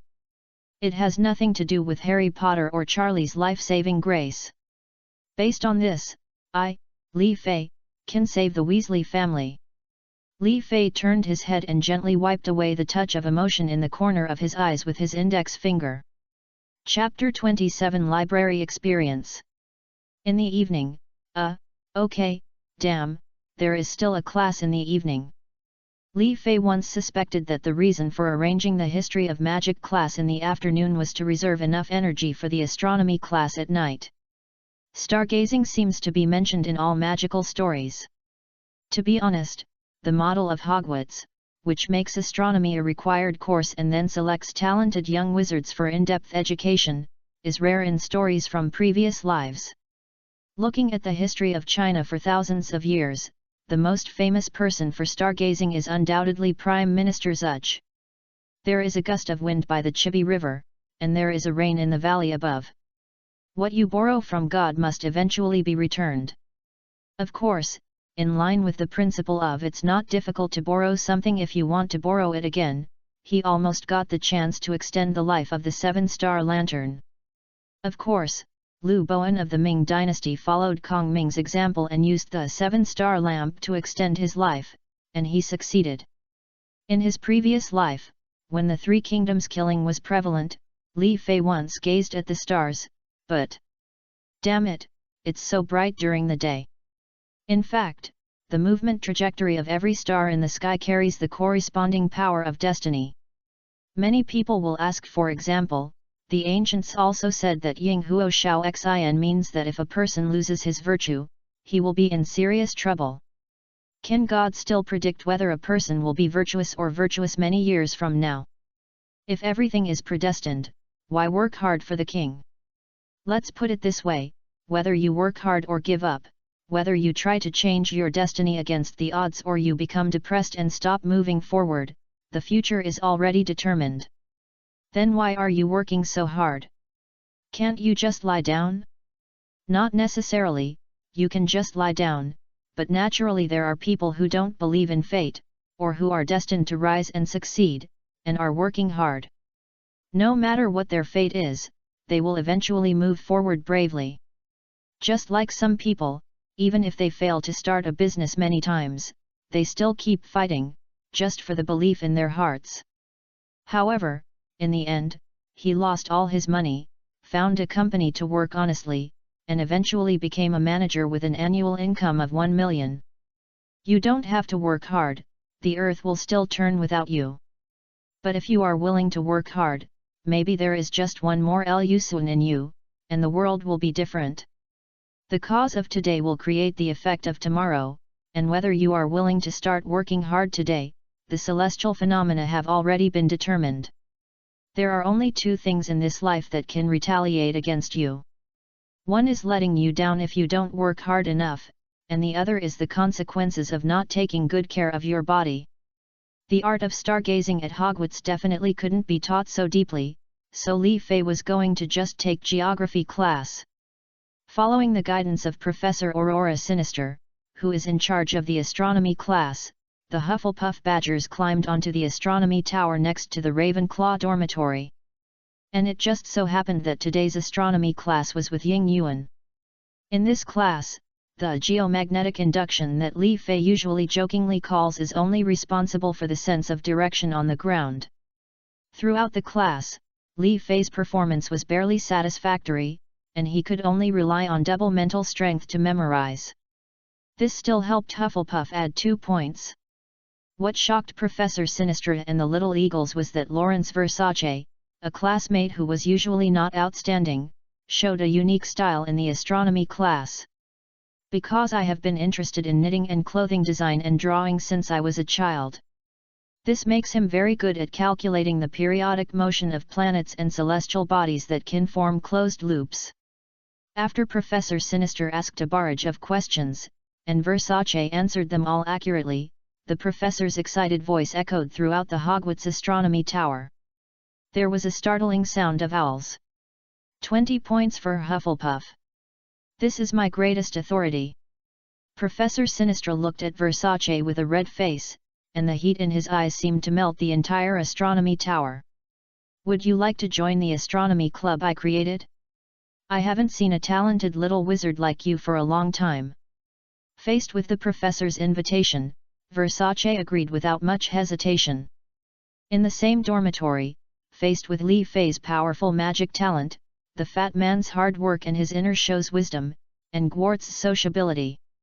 Only he had a good family background from a Muggle family, but this was of no help to him in a magic school. I have nothing but useless money. With average magic talent and average communication skills, and a blinding mentality when refining potions, Versace actually didn't have much confidence in learning magic at Hogwarts. Now that I finally have a subject where I can showcase my talents and strengths, I can't let this opportunity pass me by. That night, after everyone fell asleep, Versace suddenly couldn't sleep. Half asleep and half awake, he vaguely saw a halo of light shining with golden sparks opening out of thin air. A powerful mage wearing a translucent cloak, with emerald green gem energy shining on his chest, walked out of the spaces. That man was wearing a wizard robe that was painted with the power of the infinite starry sky, and the pattern behind the aperture seemed to be an ice-like castle. Versace tried hard to remember that person's appearance, but found that he could not leave a complete impression in his heart. I saw the man slowly speaking to him. Although your wizarding talent is not good, by combining your expertise in astronomy and divination, you will eventually leave a mark in magic fashion. You will be of irreplaceable importance in the future in customizing wizard robes with increased magic power for powerful wizards. Versace didn't know how he fell asleep. But he smiled in the dream. He dreamed that he opened a super boutique, and the store said, Versace High-End Wizard Robe Customization Store, specially customized for high-level wizards such as Dumbledore. The next morning, Li Fei still got up early, exercised, and meditated, but his energy still did not increase. The difference is that today Li Fei brought the iron rod in his dormitory. Feel the pain. How many floors does a bag of rice have to carry? He frowned, stared, and made no progress in 10 minutes. On the contrary, the whole body has been tense for too long, food goes to the large intestine, water goes to the bladder, the turbid qi decreases, and it is hard to hold in the fart. Huan did not go to Miao today. It is said that it was because Xiao Guigui interrupted his good deeds yesterday, which made Miao ignore him for a while in shame and anger. Huan was so angry that he chased the little boy's tail like a cat teaser for half an hour last night. It's good to run and jump, lest you become fat and become a fat cat in the future, which no one will want. Of the 3 roommates in Li Fei's dormitory, only Versace brought an owl as a pet. But it is said that his mother thought that others had it, he had to have it too, it was forced upon him. He didn't like it very much, so he kept his owl named Chanel in the school's public owl shed. The other 2 roommates said that they were waiting to adopt little Professor Greg or little Mrs. Norris. Li Fei felt that they might not be able to wait any longer. In other words, what they wait for first may be their own death. There was a rare absence of classes this afternoon, so Li Fei could stay in the library peacefully all afternoon. Of course, there is also the little fat man who is afraid of getting lost. After a long period of following mode, Li Fei almost got used to the little fat man's shadow-like presence, and could even ignore the little fat man blocking his line of sight. The librarian Mrs. Pinksy is a stereotypical middle-aged woman, and Li Fei always respects her extremely. Nonsense, you dare to mess with the 3 major untouchable professions? Sweeper Mr. Filch. Librarian Mrs. Pants. The principal behind the scenes Dumbledore. These 2 people are basically on the same level as Dumbledore. Fog. Of course this is all a joke, the point is, if you dare to make noise in the library, then Mrs. Pants is qualified to grab your ears and throw you out of the library. And Dumbledore allowed her to deny you any books for a period of time. This is very scary. You must know that most of the homework given by the teachers requires the little wizards to consult a large amount of information to complete. And this afternoon, Li Fei accidentally discovered that Hagrid had a large stack of books on raising magical animals and asked Mrs. Pinksy to borrow them. Can Hagrid also read?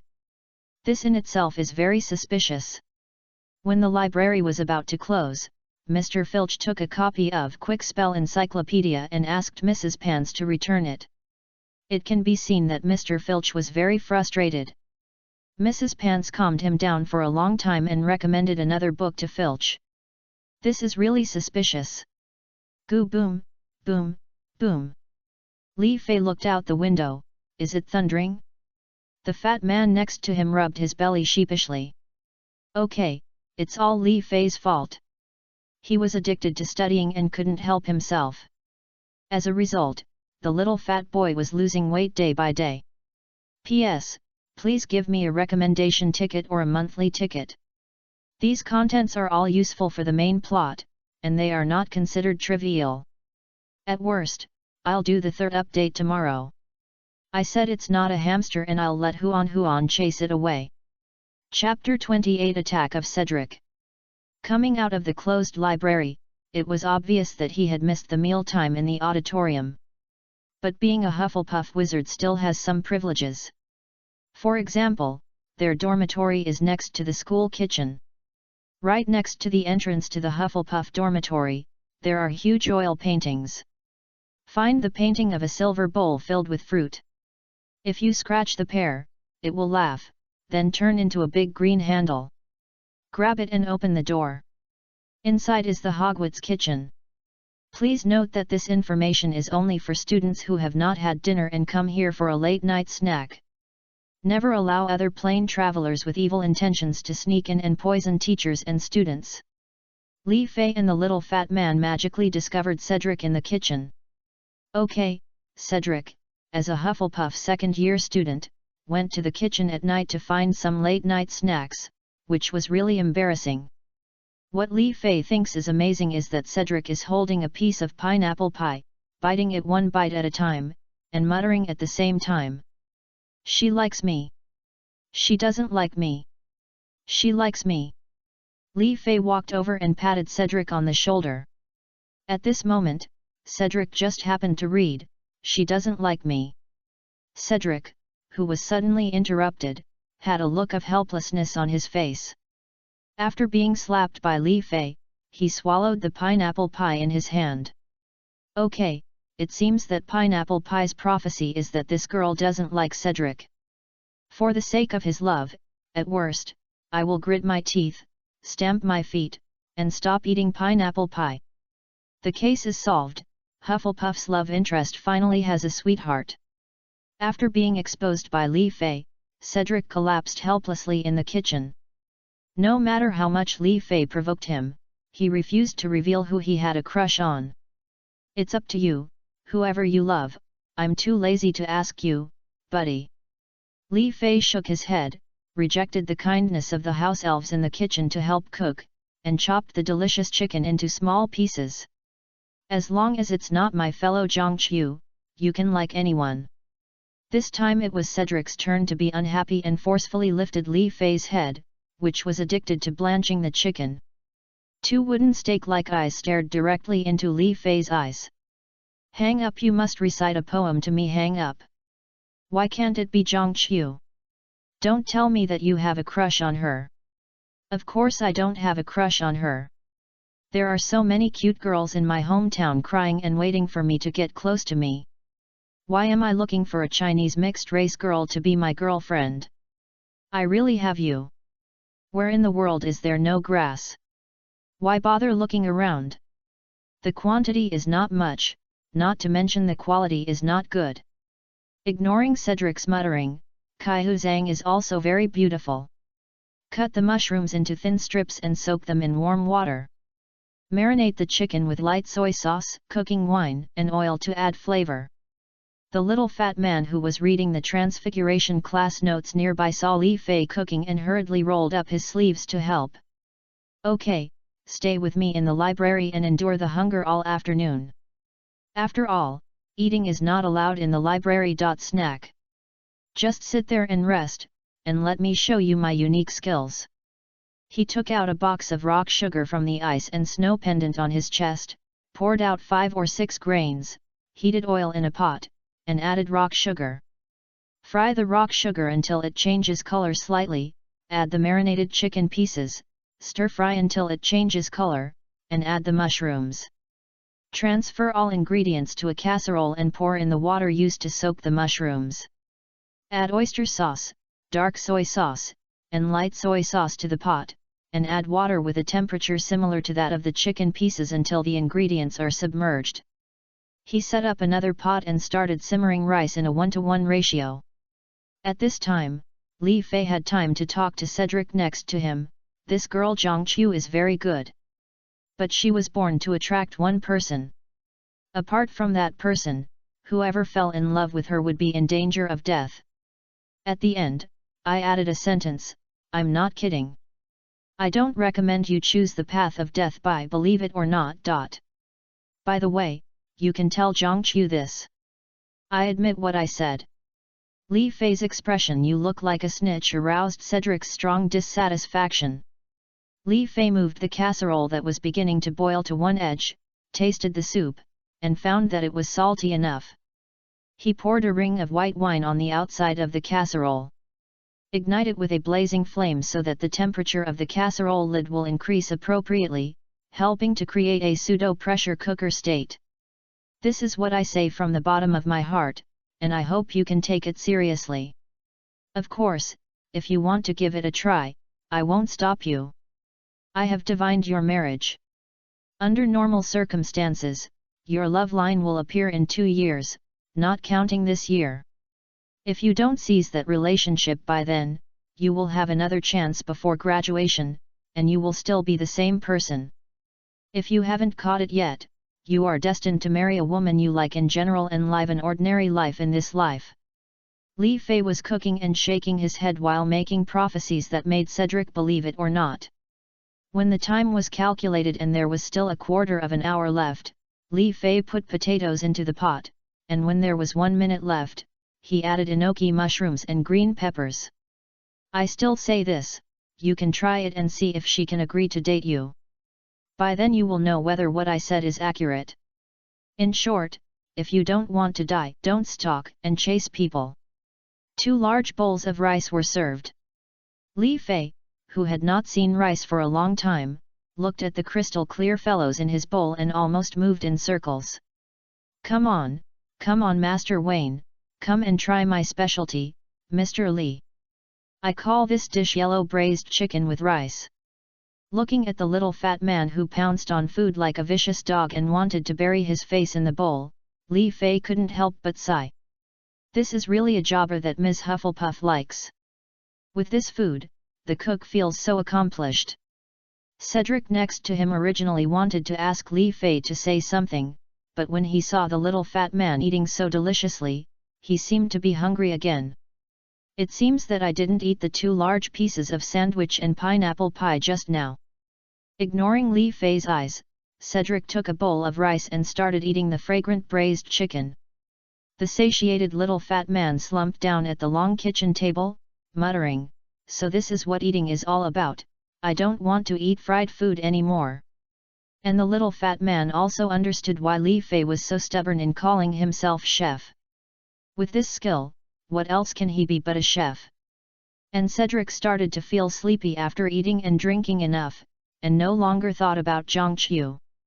After everyone had had enough to drink and eat, Li Fei waved his magic wand and all the garbage was automatically sorted, kitchen waste and dry garbage. All pots, pans, dishes and chopsticks are automatically washed. After all, I borrowed the house elves' territory to make food, and the house elves there were already whimpering and crying. Li Fei would feel bad if he still asked them to wash the dishes. Creatures like house elves, since they once launched a rebellion and were completely suppressed by wizards, have begun to instinctively obey the oppression and enslavement of wizards. It seems that not letting them serve you is a great insult and distrust to them. Ms. Hufflepuff is the kindest and most respectful being to house elves in thousands of years. Therefore, compared to other houses in Hogwarts, the house elves are subjectively closer to the little wizards of Hufflepuff House. Li Fei's refusal to ask them to cook dinner for him at night was considered a dereliction of duty by the house elves. They couldn't cook delicious food, so Li Fei looked down on them. In this regard, Li Fei's choice was to ask them to get some pumpkin juice for him. This group of little guys who were crying just now are excitedly regaining their enthusiasm. It seems that as long as they have work to do, they are happiest. Facing these cute little guys, Li Fei only had one thing on his mind: house elves, can you help me get some monthly tickets and recommendation tickets? 3 updates today. The first one. Chapter 29 Too lazy to wash hair and treated as an illegitimate child. Li Fei has been a little busy lately.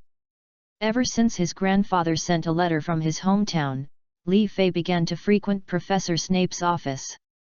The sect that the old man of Li Fei's family belongs to is called Beast Spirit Sect. Although Li Fei, the resident of this sect, has never been there, it can be seen from the name that this sect is more or less based on beast control. For the Lord. At this point in time, the wolfsbane potion in the magical world has not yet been invented. Li Fei asked his grandfather for a theoretical idea similar to suppressing werewolves' madness, and planned to cooperate with Professor Snape to snap the Merlin Level 2 medal. Li Fei doesn't need the formula from his grandfather's sect. Those complicated names of Oriental herbal medicines and extremely complicated preparation methods would only make Professor Snape feel endlessly dizzy. The results of the preparation may also be affected by the physical differences between Eastern and Western werewolves. Many times, the treatment plan actually only needs one direction and a theoretical guidance. It means that we already know that if we continue to do this, it will be successful. Then we only need to deduce the process of how to achieve this step. No matter how big the detours are, as long as the goal can be achieved, the process can be slowly optimized later.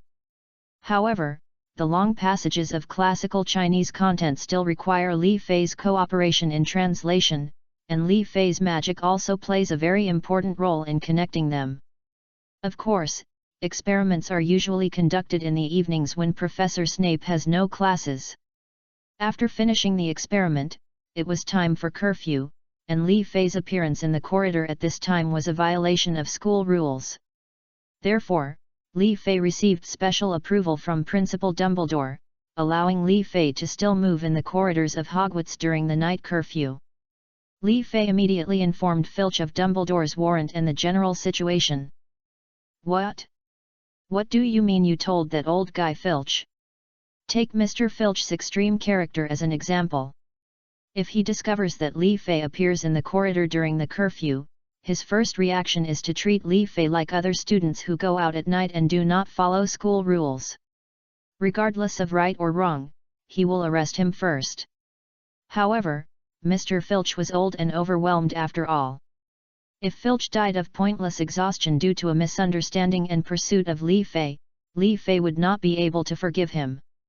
What's more, for this stubborn person, if you are caught and say that you have Dumbledore's warrant, he will drag you to Dumbledore for verification.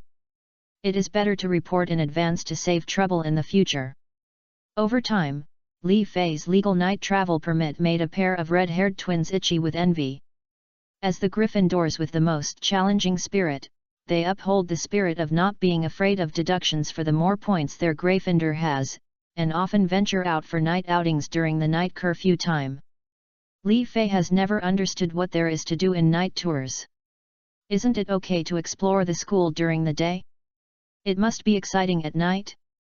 I didn't go to bed during the great time, or stay up late reading, but I actually had to go out to explore in the middle of the night. Okay, I have to get up early in the morning to exercise, I have to go to class to learn knowledge during the day, and I have to study potions with Professor Snape at night. Li Fei, who occasionally had a head full of potions knowledge from the kind-hearted Professor Snape, had almost no energy left. If things go on like this, there will always be 1 or 2 days when Li Fei is so tired that he lies down to sleep without even bothering to wash up. When he got up the next day, a dizzy Li Fei had to go running, exercise, meditate, and practice transformation. For Li Fei, who is growing physically older, there is a serious lack of high-quality mental recovery. There are always 1 or 2 little wizards who are willing to pay attention to Li Fei and find that Li Fei occasionally does not wash his hair. Coupled with the long-term private contact, Li Fei and Professor Snape subconsciously acted a little too close. This set off a wave of find out who Li Fei is throughout the first grade of Hogwarts. Look, Snape has black hair, right? Yes, Li Fei also has black hair. Is Snape very thin? Yes, Li Fei is also very thin. Professor Snape doesn't wash his hair, right? Yes, I have never seen him wash before. What? You mean, Li Fei? Hush, I heard this from the child of my cousin's third aunt's second cousin's third uncle's cousin's cousin. Well, in general, Li Fei was collectively misunderstood, created, by the young wizards, including Slytherin, and had a poignant life experience. Professor Snape was hunted and exiled in China in his early years, but was accidentally rescued by a Chinese woman. The woman was impressed by Snape's greasy hair and toad-like eyes, and fell in love with him from then on. But Professor Snape cares deeply about Britain, and will return to his homeland even if he dies, to shed his blood and blood for the British wizarding world. So, Professor Snape left behind the Chinese woman he loved so much, and with all his heart, he served Dumbledore. There is only one truth. Li Fei is Snape's illegitimate son hidden in China. Well, the little wizards of Slytherin were put into solitary confinement for the first time by their own dean, Professor Snape. But doing so is tantamount to adding fuel to the fire. Among the young wizards, there was even a saying that Professor Snape would not hesitate to punish his most beloved Slytherin student for Li Fei. In this river? In this Ganges River? This is a shame. In this regard, Li Fei's attitude was not to listen, not to speak, and not to pay attention. And many Hufflepuff seniors always looked at Li Fei with strange eyes. Underscore? He clenched his fists and made a come-on gesture, and his eyes were full of "we all understand." ... And many intellectual big sisters in Ravenclaw will use a kind of full of Li Fei comforted Li Fei with loving eyes. Even third-grade senior Dora Turner said in public. Although Li Fei's life experience was so tragic that he became Snape's illegitimate son, we will not give up our charming and lovely little brother just because he offends Professor Snape. Okay? In this regard, Li Fei could only devote himself more to the study of potions. I can't hear what's going on outside the window. I only want to be with Snape. The attention of little wizards always shifts quickly. Because Professor Snape was too sensitive, the firepower of the young wizards was attracted to him. Professor McGonagall also took this opportunity to express to Dumbledore that she was willing to help make up classes for Li Fei for free on Saturday and Sunday. How flattering! You know, this is the UK, and this is not my hometown begging you to learn from me. In the UK, there is a fee for any additional tutoring. If any teacher is willing to use his or her own time to help you with your homework, that would be a great kindness. What's more, Professor McGonagall had to mark a large number of students' homework during the 6 days. Of course, this has now become part of Li Fei's job to train. In the whole school, except for the 5th and 7th grades, which are exam years and require Professor McGonagall's personal correction, even the 6th grade students' homework is graded by Li Fei. This made Li Fei's theoretical knowledge of Transfiguration significantly improve. Of course, it also allows Professor McGonagall to comfortably enjoy British-style afternoon tea on 2 days of 6 days. Student Huan expressed dissatisfaction with this, saying that Li Fei, as a large light bulb, was a bit too bright. He repeatedly signaled that Li Fei could take his homework back to the dormitory for correction, so that he and Mai Miao could reconcile and create space as soon as possible. However, if Li Fei really does this, it is estimated that first-year students correct the Transfiguration homework of 6th-year seniors will be a hot search topic in Hogwarts tomorrow.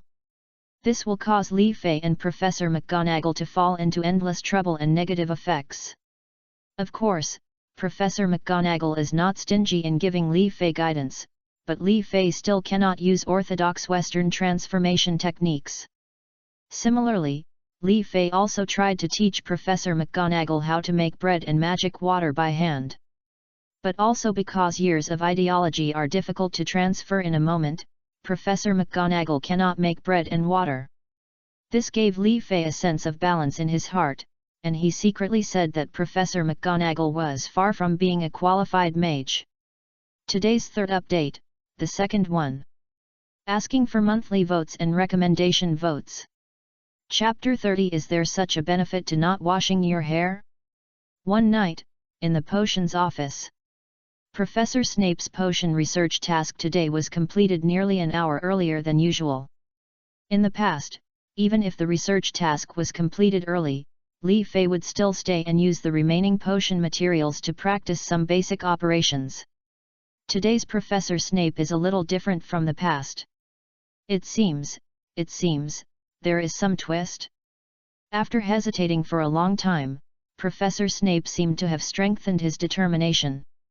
Reaching out from his sleeve and taking out a slightly worn-out textbook, Snape looked at Li Fei's bloodshot eyes and spoke slowly. The voice was very soft, but every word could be clearly heard by Li Fei. This is a textbook I left behind when I was in school. I took detailed notes on it. It contains a lot of little ideas and tips on making potions when I was a student. I have re-cleaned this book, organized, summarized it next to the introduction of each magic potion. Although it's a few months early, this is my early Christmas gift to you. You are not allowed to watch tonight. Go back early, take a shower, and take care of yourself. The important thing is to remember to wash your hair well. I don't wash my hair every day, and I don't look at how sloppy I have become.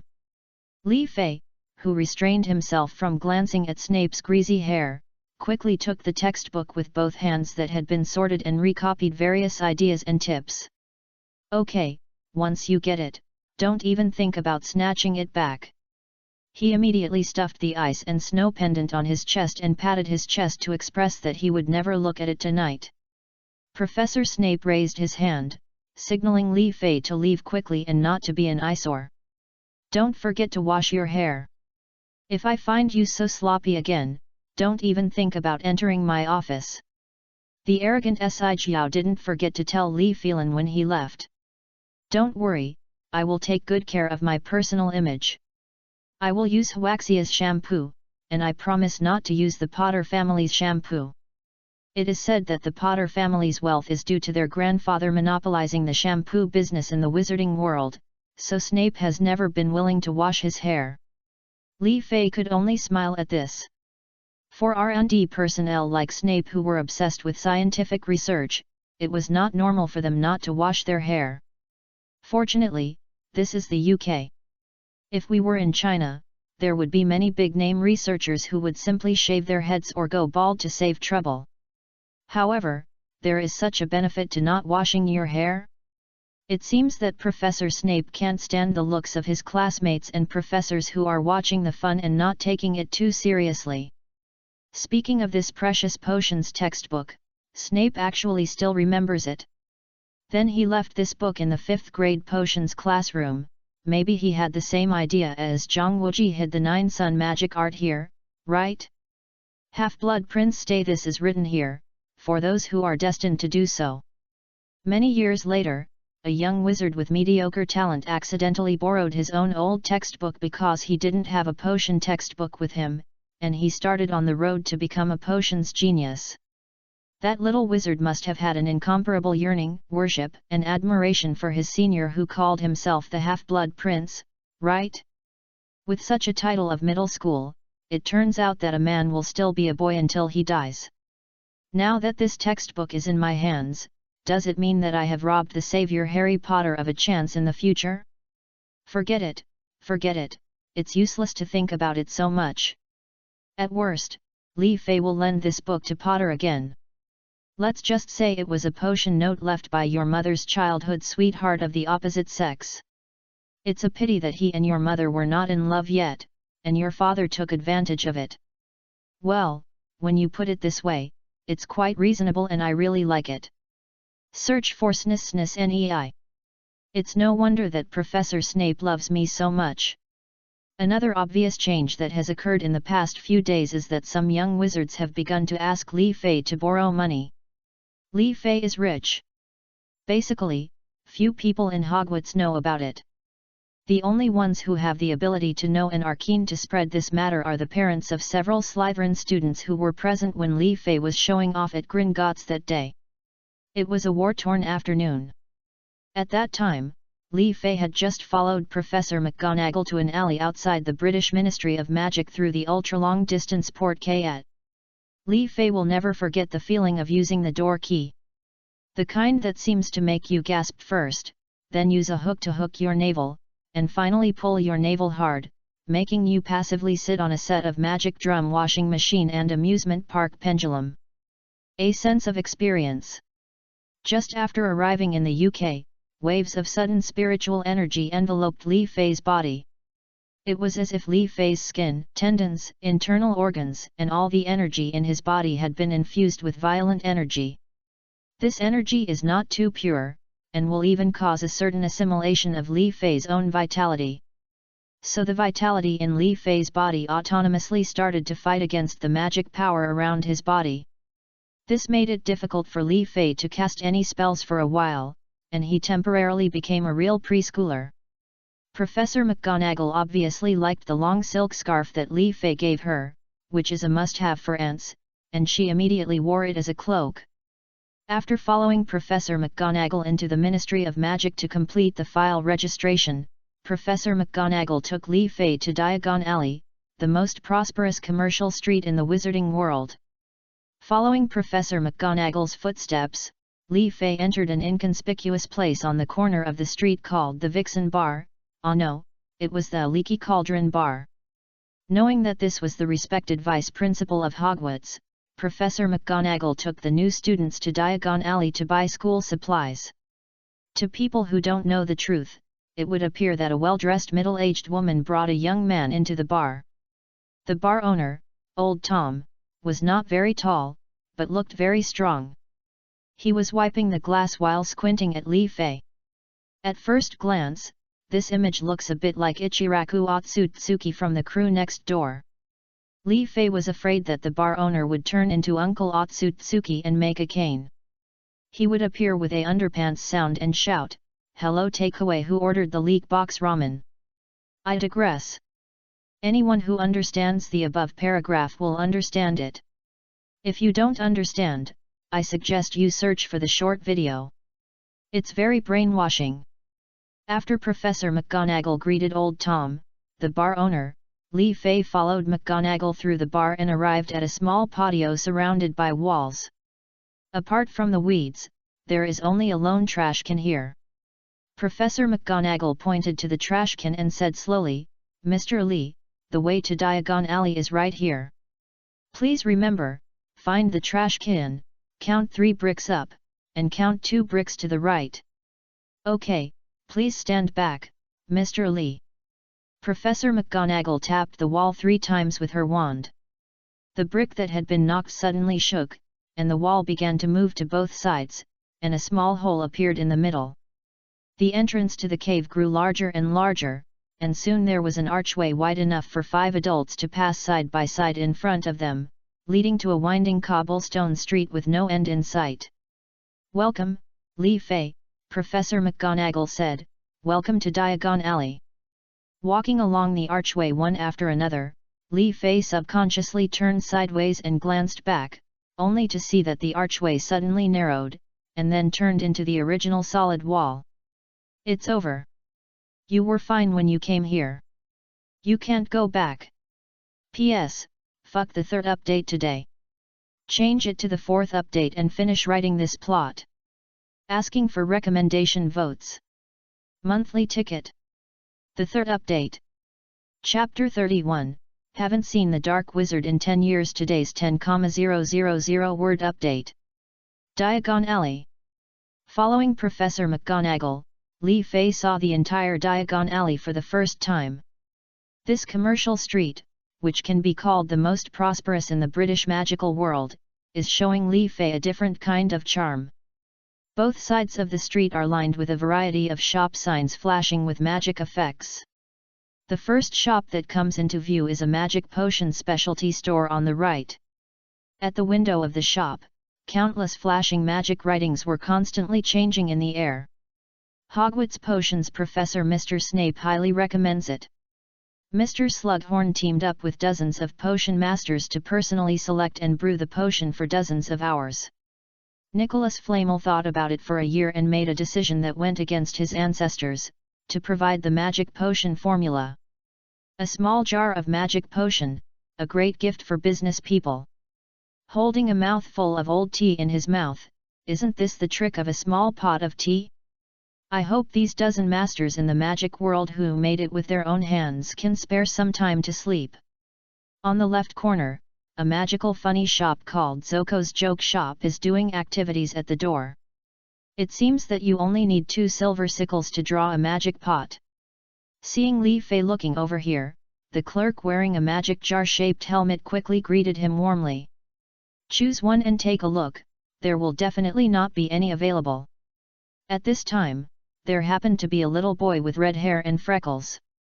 He used a lot of accumulated copper nuts to buy a limited edition, golden egg-shaped magic pot. The clerk next to him shouted the slogan very cooperatively, "Golden flowers are everywhere, and your wishes come true." After the boy smashed the golden egg open with a small hammer, not only was there no golden flower, but there were not even any scraps of paper. This time it became "The golden flower is gone, goodbye." The boy raised the magic jar and looked inside without believing in evil. Not to mention him, Li Fei saw it. There was nothing inside, not even a note saying "Thank you for your patronage." The clerk was still very enthusiastic and showed no embarrassment at all. "Hey! It's understandable that there is an empty space occasionally. Okay, profiteer." Li Fei quickly walked around the store from a distance. When passing by Fenja brand wizard clothing store, the proprietress happened to come out of the shop in cool clothes and saw Li Fei looking here curiously. The rare oriental appearance immediately aroused the interest of the mature elder sister, and she waved to Li Fei. "The guy opposite is quite handsome. It's moving. DNA moves." Li Fei seemed shy, but in fact, he was extremely frightened and kept away from her. In Li Fei's heart, this woman was equated with the devil Kelly. He tightly protected the wooden bracelet on his right hand, fearing that the other party would accidentally disintegrate his golden dragon wand in the name of strengthening. A wizard is releasing an owl that delivers a message, "Go Celia, the wind will guide your way forward." Rows of copper crucibles are placed in front of the store on the left, and owls, national second-level protected animals, show off their unique temperament in the window of the pet store on the right. The dazzling sunlight shines on these copper and silver crucibles, and the strong light reflected by the crucibles stirs up a noise among the owls diagonally opposite. It all seemed magical and interesting, including Professor McGonagall paying for Li Fei to eat a piece of twisted ice cream. The ice cream ball in his hand rotates on the cone like a dancer, jumping from time to time, looking particularly naughty. As for the part that Li Fei bit, the ice cream people didn't resist too much. Instead, they stretched out a thin ice cream hand and waved goodbye to the brother in Li Fei's mouth. To be honest, Li Fei really enjoys this kind of bustling life atmosphere that can hardly be felt in big cities in later generations. It would be great if there were a few more stalls selling literature and toys, and a few old men carrying various Bodhi handles on their plates, walking through the crowd carrying bird cages. It's just like the morning market that only happens every Wednesday, or in other words, a big market. It's a pity that we can't see the wizard's performance that breaks the stone in his chest. While he was thinking wildly, there was suddenly an urgent noise from the crowd in front, and the screams of countless men and women suddenly came. I saw 3 wizards wearing black wizard robes and hoods whose faces were unclear, waving their wands in the direction of Li Fei and Professor McGonagall. Professor McGonagall blocked Li Fei in time and waved the wand in his right hand 3 times in a row. Armor for protection. Transform quickly. At the same time, a highly defensive armor spell was applied to Li Fei and himself, and a blue-white translucent ripple was seen blocking the front of the 2 of them. The final transformation spell was to pull up 2 stone walls from the ground to block the 3 escaping dark wizards. 2 of the curses released by the 3 people hit Li Fei and Mag respectively, but they were blocked by the armor curses on their bodies and escaped unscathed. But the 3rd magic spell may have been misdirected in desperation, and suddenly hit the ground on the right side behind Li Fei. For a moment, dirt flew around, and fragments of the blue stone splashed like bullets, causing great panic among the crowd. In a panic, a somewhat bald old man pushed away Li Fei with his right hand, who was blocking his escape route. Then he rushed into a shop on the roadside and locked the door tightly. Looking at the twisted ice cream that fell to the ground, covered with shoe prints and dust, and no longer as full of energy and enthusiasm as before, Li Fei looked back at the name of the store, Quidditch Boutique. The 3 dark wizards eventually fled to other places, and Professor McGonagall protected Li Fei throughout the whole process. Except for necessary interference, he did not abandon Li Fei to help capture the dark wizards. Obviously, Professor McGonagall believes that protecting her students is more important than other things.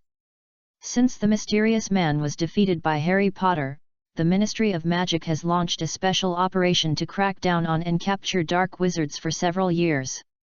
Countless evil dark wizards have been arrested and imprisoned in Azkaban. It had been almost 10 years since something like this had happened. 3 dark wizards actually dared to openly cause an attack in Diagon Alley. But don't worry, Hogwarts is the safest place, where you can study and live with peace of mind. Since seeing Li Fei's face darkening, Professor McGonagall thought that Li Fei was frightened and began to try to say something to comfort Li Fei. She took Li Fei to Gringotts Wizarding Bank. This is a tall white building located in Diagon Alley, London. On the outermost side of Gringotts is a shiny bronze door. At the door stood goblin guards wearing scarlet and gold uniforms. When Professor McGonagall passed by, they bowed to Li Fei and McGonagall. After entering the bronze gate, it was not the nightmare world created by the famous wizard that Li Fei was thinking about, but another gate. This second door is silver, with warning words engraved on it. "Come in, stranger, but be careful. What will be the consequences of being greedy? Asking blindly and getting something for nothing will be punished in the most severe manner. So if you want to take it from our underground vault, a wealth that never belonged to you, thief, you have been warned. Be careful not to attract treasure, but evil retribution.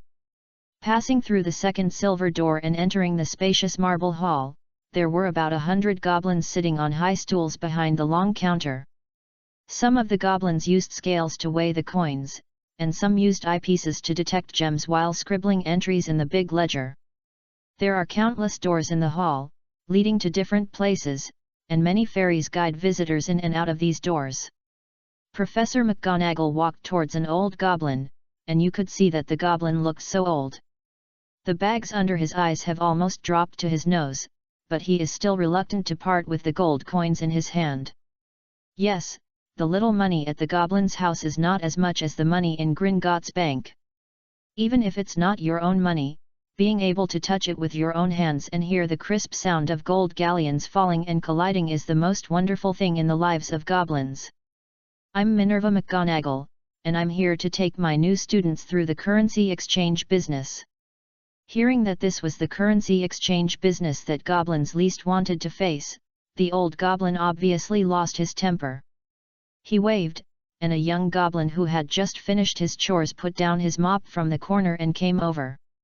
Speaker, this is your first official customer, a distinguished customer who wants to handle currency exchange. To the goblins, all Muggle currencies are pieces of waste paper in front of them. After all, in the mortal world, paper money also serves as a substitute for general equivalents, and what truly preserves value must be precious metals like gold. But in recent years, more and more young wizards of Muggle origin are enrolling in school every year. Therefore, Gringotts had to frequently accept currency exchange services from pounds to gold galleons. Of course, there is a certain limit. Some hope that they can directly short-sell the existence of Gringotts through runs and other economic means. Li Fei can only say that you think the world is too simple. These days, no one is a fool. Those who think they are playing games with the world will eventually be played by the world. Brother Cheng. Unconsciously, the update lasted for 15 days and contained 85,000 words. Although it was not worth mentioning in front of the tentacle monster of the Eagle God, I still felt a little emotional. Before I published the book, I looked at those seniors who had 170,000 or 180,000 words. Now that I have 80,000 words, they only had 200,000 words, and I felt the urge to chase them. Although I can only catch fish secretly during the day, or stay up late at night, I believe that this is the story I want to express, and I will definitely write this book completely and finish it. Again, I rewrote the beginning 8 times in order to sign the contract. This opening was beyond my control. But what I can do is cherish the hard-won opportunities, and while working hard to update, I can bring a little laughter to everyone who has had a hard day. That's enough. The protagonist will be very handsome later. This story is very long. Please let me tell you slowly. If you feel slow, don't rush. At least there are some jokes you can read occasionally to relax your mind.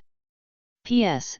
Thank you to the boss Ming Mingja for the 9 recommendation votes and 2 monthly votes. The boss is mighty. Asking for recommendation votes, asking for monthly votes. Dear friends, don't forget to invest in new books. Invest now and you will definitely make a profit. Chapter 32 just arrived. Are you going to die? Today's update of 10,000 words. Following the young goblin named Thorn, Li Fei and him moved to an empty counter. Don't look at it in front of other goblins. Tornado is just a cleaning and chore boy. But when he sat on the high stool dedicated to goblins and looked down at human wizards like Li Fei, he could say that he had learned the essence of the arrogance of the goblins. In China in the 1990s, converting currency into pounds was extremely disadvantageous. Now that he needed to exchange 5 pounds for 1 gold galleons, Li Fei could only endure the pain and exchanged 20 gold galleons. This is the currency exchange limit agreed upon by Gringotts. Although my grandfather claimed to be a great practitioner, there are many heroes in this world who are stumped by a penny. This £100 was a huge sum of money in my hometown in the 1990s. The goblin named Thorn changed his expression again and strongly recommended that Li Fei deposit the remaining gold galleons in Gringotts Bank. This is greed. The greedy fairy will not give up and take the last gold galleons from your pocket. Some people may wonder, is there anything wrong with depositing money in a bank? Don't forget that this is the wizarding world, and the problem is huge. When you deposit your money in Gringotts, not only do you get no interest, you even need to pay custody fees to the goblins. Isn't this bullying an honest person? Yin Zhang roars. Don't you know that for a tourist boy, in addition to delicious food, other extra expenses caused by his own mistakes are intolerable? You can make money with your blood, but I can't lose anything. From a certain future? The one who is said to be the most stingy about himself? Quotes of the Supreme Mage. Seeing that Li Fei not only had no intention of depositing money, he even openly questioned Gringotts' financial custody system that had existed for so many years and questioned the existence of the great custody fee. The goblins in the hall showed another face to Li Fei. They first mocked Li Fei as a poor guy and a poor guy from the uncivilized Far East. Then many goblins who were watching the fun joined in mocking Li Fei. As a suggestion, Professor McGonagall kindly persuaded Li Fei not to bring such a large amount of money with him after learning that Li Fei did not need to buy a wand. You know, Mr. Weasley's monthly income is less than 30 galleons. And this less than 30 galleons is enough to support their family of 7 children and 2 adults, a total of 9 people. Converted to today, an 11-year-old child holds 2,000 to 3,000 yuan in cash, and many people have seen it. This is still a wizarding world that can display a certain degree of violence. Okay, what Professor McGonagall said makes sense. So Li Fei finally deposited 10 gold galleons in Gringotts. The goblins in the hall all had disdainful expressions on their faces, saying, after talking so much, we still don't want to save money. We can't let them be so cheap. Li Fei temporarily left Gringotts with the money on the grounds that he was not sure how much he would spend. Under the leadership of Professor McGonagall, they purchased crucibles, medicinal materials, wizard robes, and enough textbooks for Li Fei to prepare for the 2nd grade. Originally, the little wizards went to buy their school uniforms from Mrs. Malkin's, Mrs. Malkin's store. But the proprietress of Fenja Wizard Clothing Store, whom Li Fei secretly called Devil's Ranger Kelly, stopped Professor McGonagall in front of her store. Li Fei did not expect that the custom-made wizard robe worn by Professor McGonagall was made by the landlady in front of him, and it seemed that the two women had a certain friendship. The landlady took a fancy to the robe Li Fei was wearing and hoped to borrow it for study. In exchange, she provided Li Fei's cloak and full school uniform for free. The landlady even came up with a way, that is, if Li Fei lends her this wizard robe with oriental characteristics for a few more days to study, she can help Li Fei embroider the name of Li Fei's college on it. Emblem. Regarding this point, Professor McGonagall, who is familiar with the school rules, said that there were many precedents where young wizards from pure-blood families had to wear wizard robes with their family's logo to enter school. Therefore, it is acceptable for Li Fei to wear his wizard robe to enter school. But the college emblem must be embroidered on the chest. After getting all the school supplies, Professor McGonagall helped Li Fei go to the Vixen Bar, a certain old Tom, this is the Leaky Cauldron Bar, to open a room for Li Fei to live here before entering school. Finally, Li Fei took out the 10 gold galleons that had been buried in Huan Huan and Xiao Guigui's cat litter for a full noon.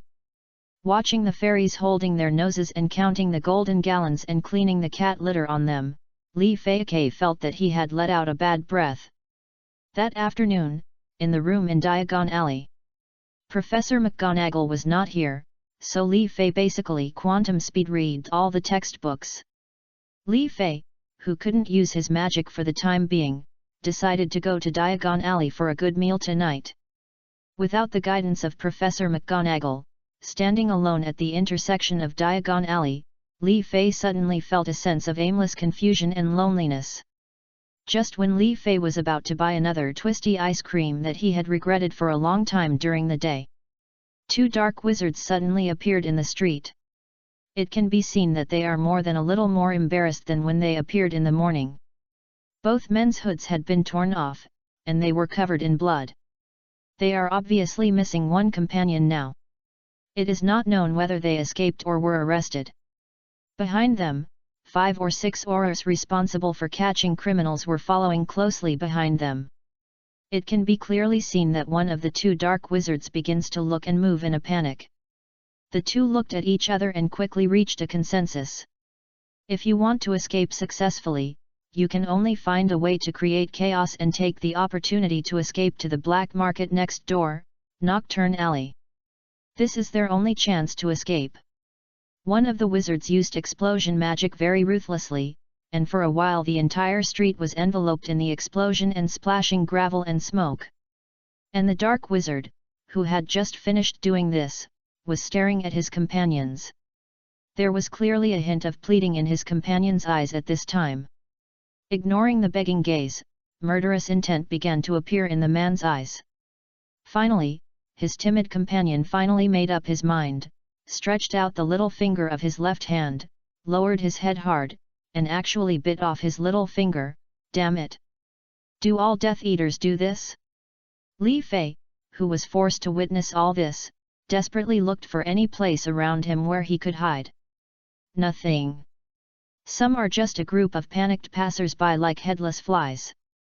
He quickly took out a purple pill and a piece of light cyan talisman from the ice and snow pendant on his chest.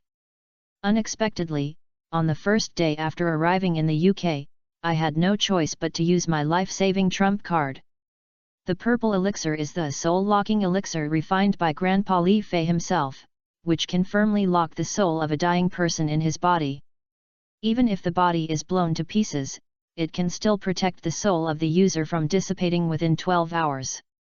And this light blue talisman is extremely sensitive.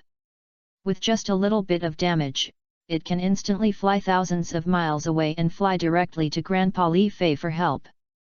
The old man of Li Fei's family once said that even if Li Fei is on the other side of the earth, as long as there is a beacon of light cyan talisman, the old man guarantees that he will arrive within 5 hours. The 2 together are Li Fei's ultimate life-saving trump card. At this time, it was too late for any forced burst of magic power. Li Fei could only pray that he would not be killed by the spell that could blast away an entire street in one breath. As long as you don't die, even if you only have half a breath, it's better than blowing up your soul and getting possessed by a lotus root. I don't want to be like Neza, who is broken and disconnected. Damn Death Eaters, Li Fei would not be so passive even if he came just 1 day late. The explosion came as expected. The danger is about to spread to Li Fei. Armor protection. A figure stood in front of Li Fei. In front of me, there is only that bright red hair. P.S. Second update, please vote for recommendation. Asking for a monthly ticket. Extremely grateful. Chapter 33. Do they want to see my reaction? This will be their last reading. At the critical moment, a young man with fiery red hair saved Li Fei and several people behind him. The fluctuations of the explosion were like waves hitting a reef, forming a hemispherical shield in front of Li Fei. The violent vibrations were all resisted by the figure protecting his body in front of him. Although the shield of the powerful armor spell was distorted and deformed by the impact, the stocky-looking red hair in front of him was still as firm as a rock. The thick smoke gradually dissipated, and the whole street was in a mess. Countless shops seemed to have experienced the baptism of a Category 10 typhoon. The 2 dark wizards have long since disappeared. There was only a red-haired young man in front of him, half kneeling on the ground. His body seemed to be shaking, as if he was about to fall down. Li Fei and several rescuers rushed to help him. The man in front of him had red hair, a round face, and a tall body that seemed to be nearly 1.8 meters tall. His sleeves had been torn into pieces in the impact just now, and his arms had countless tooth marks and scratches that seemed to be left by fighting large creatures. "Paw Prince. I'm fine." The man's voice was quite strong when he spoke. It seemed that he had just been unable to resist for a while. After expressing their gratitude, the crowd dispersed and left. Only Li Fei was still by the man's side. "I'm fine, Junior, are you a freshman this year?" The man seemed to be afraid that Li Fei would be worried, and forced a smile on his round face. Li Fei understood that the main reason why he was rescued was because he was still wearing the newly bought Hogwarts cloak. His robes were still in the Fenja Wizarding clothing store, but he simply kept wearing his Hogwarts school uniform while walking around Diagon Alley. "Before even enrolling in school, Hogwarts saved my life." He quickly put away the purple elixir and the light blue talisman. If he touched it by mistake, it would be an intolerable mistake. Seeing that Li Fei didn't speak, but still looked concerned, the young man stood up and jumped twice. "My name is Charlie Weasley. Look, I'm completely fine. My name is Li Fei, and I am a new student this year. Please note that Li is a surname, not a given name." "Okay, Li Fei, well, why isn't it an indecent assault? It's such a weird name." Li Fei didn't hear Charlie's soft murmur. Although Charlie kept saying that he was fine, Li Fei obviously found that his wand had a crack in the process of resisting the spell. In this regard, Charlie said that as a prospective 7th-year graduate of Hogwarts Gryffindor House, he has a high degree of control over magic spells and no longer needs to care about the small flaws on the wand. However, who in the world doesn't know that the Weasley family doesn't care about this? They are just relatively poor and have no money to buy a new wand. Li Fei insisted on asking his red-haired benefactor, Charlie Weasley, to go to Ollivander's wand shop to have his wand inspected, and treat him to a nice dinner by the way. Since he didn't have enough money, Li Fei planned to go to Gringotts to withdraw the money he had just deposited in the afternoon. "There is no way I can repay you enough for saving my life. As for myself, I won't have much use for the money after I go to school. There isn't much to spend money on at Hogwarts." Gringotts. Li Fei walked into Gringotts again and was welcomed by the goblins. "I would like to exchange some more gold galleons." Hearing this, the goblins in Gringotts cursed Li Fei as a poor man again and refused to provide exchange services. It's okay for people to act according to the rules, but Li Fei lost face in front of his benefactor. "Then I want to withdraw money, take out the money I deposited in the afternoon." "Sorry, Gringotts has the right to refuse withdrawals from deposit accounts processed on that day." "Okay, now I'm completely out of luck." Originally, Charlie pulled Li Fei to leave, and said that it was the first time he met his junior classmate, so why not treat him to an ice cream treat? As a result, the goblin from Gringotts was mean-mouthed and scolded Charlie as a poor guy, but he still has the nerve to talk. That night, after Li Fei and Charlie parted ways, they agreed to meet at the Leaky Cauldron 3 days later. At that time, Li Fei must formally invite his benefactor Charlie to have dinner with them. And Charlie refused again and again, and finally realized that if he didn't agree, Li Fei might not let him go today. "I could only agree with a wry smile on my face. This junior is so stubborn, he will probably become a Hufflepuff in the future." That night, Li Fei returned to his room at the Leaky Cauldron. He didn't even bother to sleep, so he stayed up late meditating until dawn. "I meditated from dawn to sunset, and finally completely completed the magical bond between myself and the surrounding environment in the British magical environment." If Li Fei was an adult wizard, he would naturally be able to use his powerful magic power to forcibly connect with the magical elements around his body. But now Li Fei is just an 11-year-old child. Although he has a certain fighting ability, the upper limit of his magic power is set here, and he has a big heart. However, his physical condition allows him to only endure it for a while.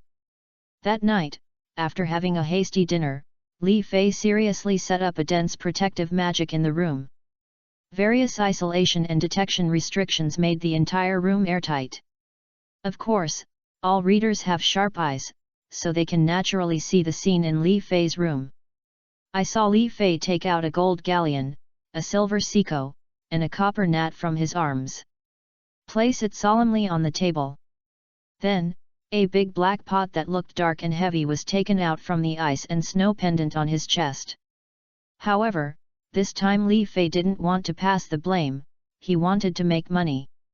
Li Fei was sure that he would not be short of money in the future, because on the day before he left, his grandfather secretly gave Li Fei the magic weapon at the bottom of the box that was passed down by his family. One thing I have to say again is that Li Fei was adopted by his grandfather. His grandfather's surname was Zhang.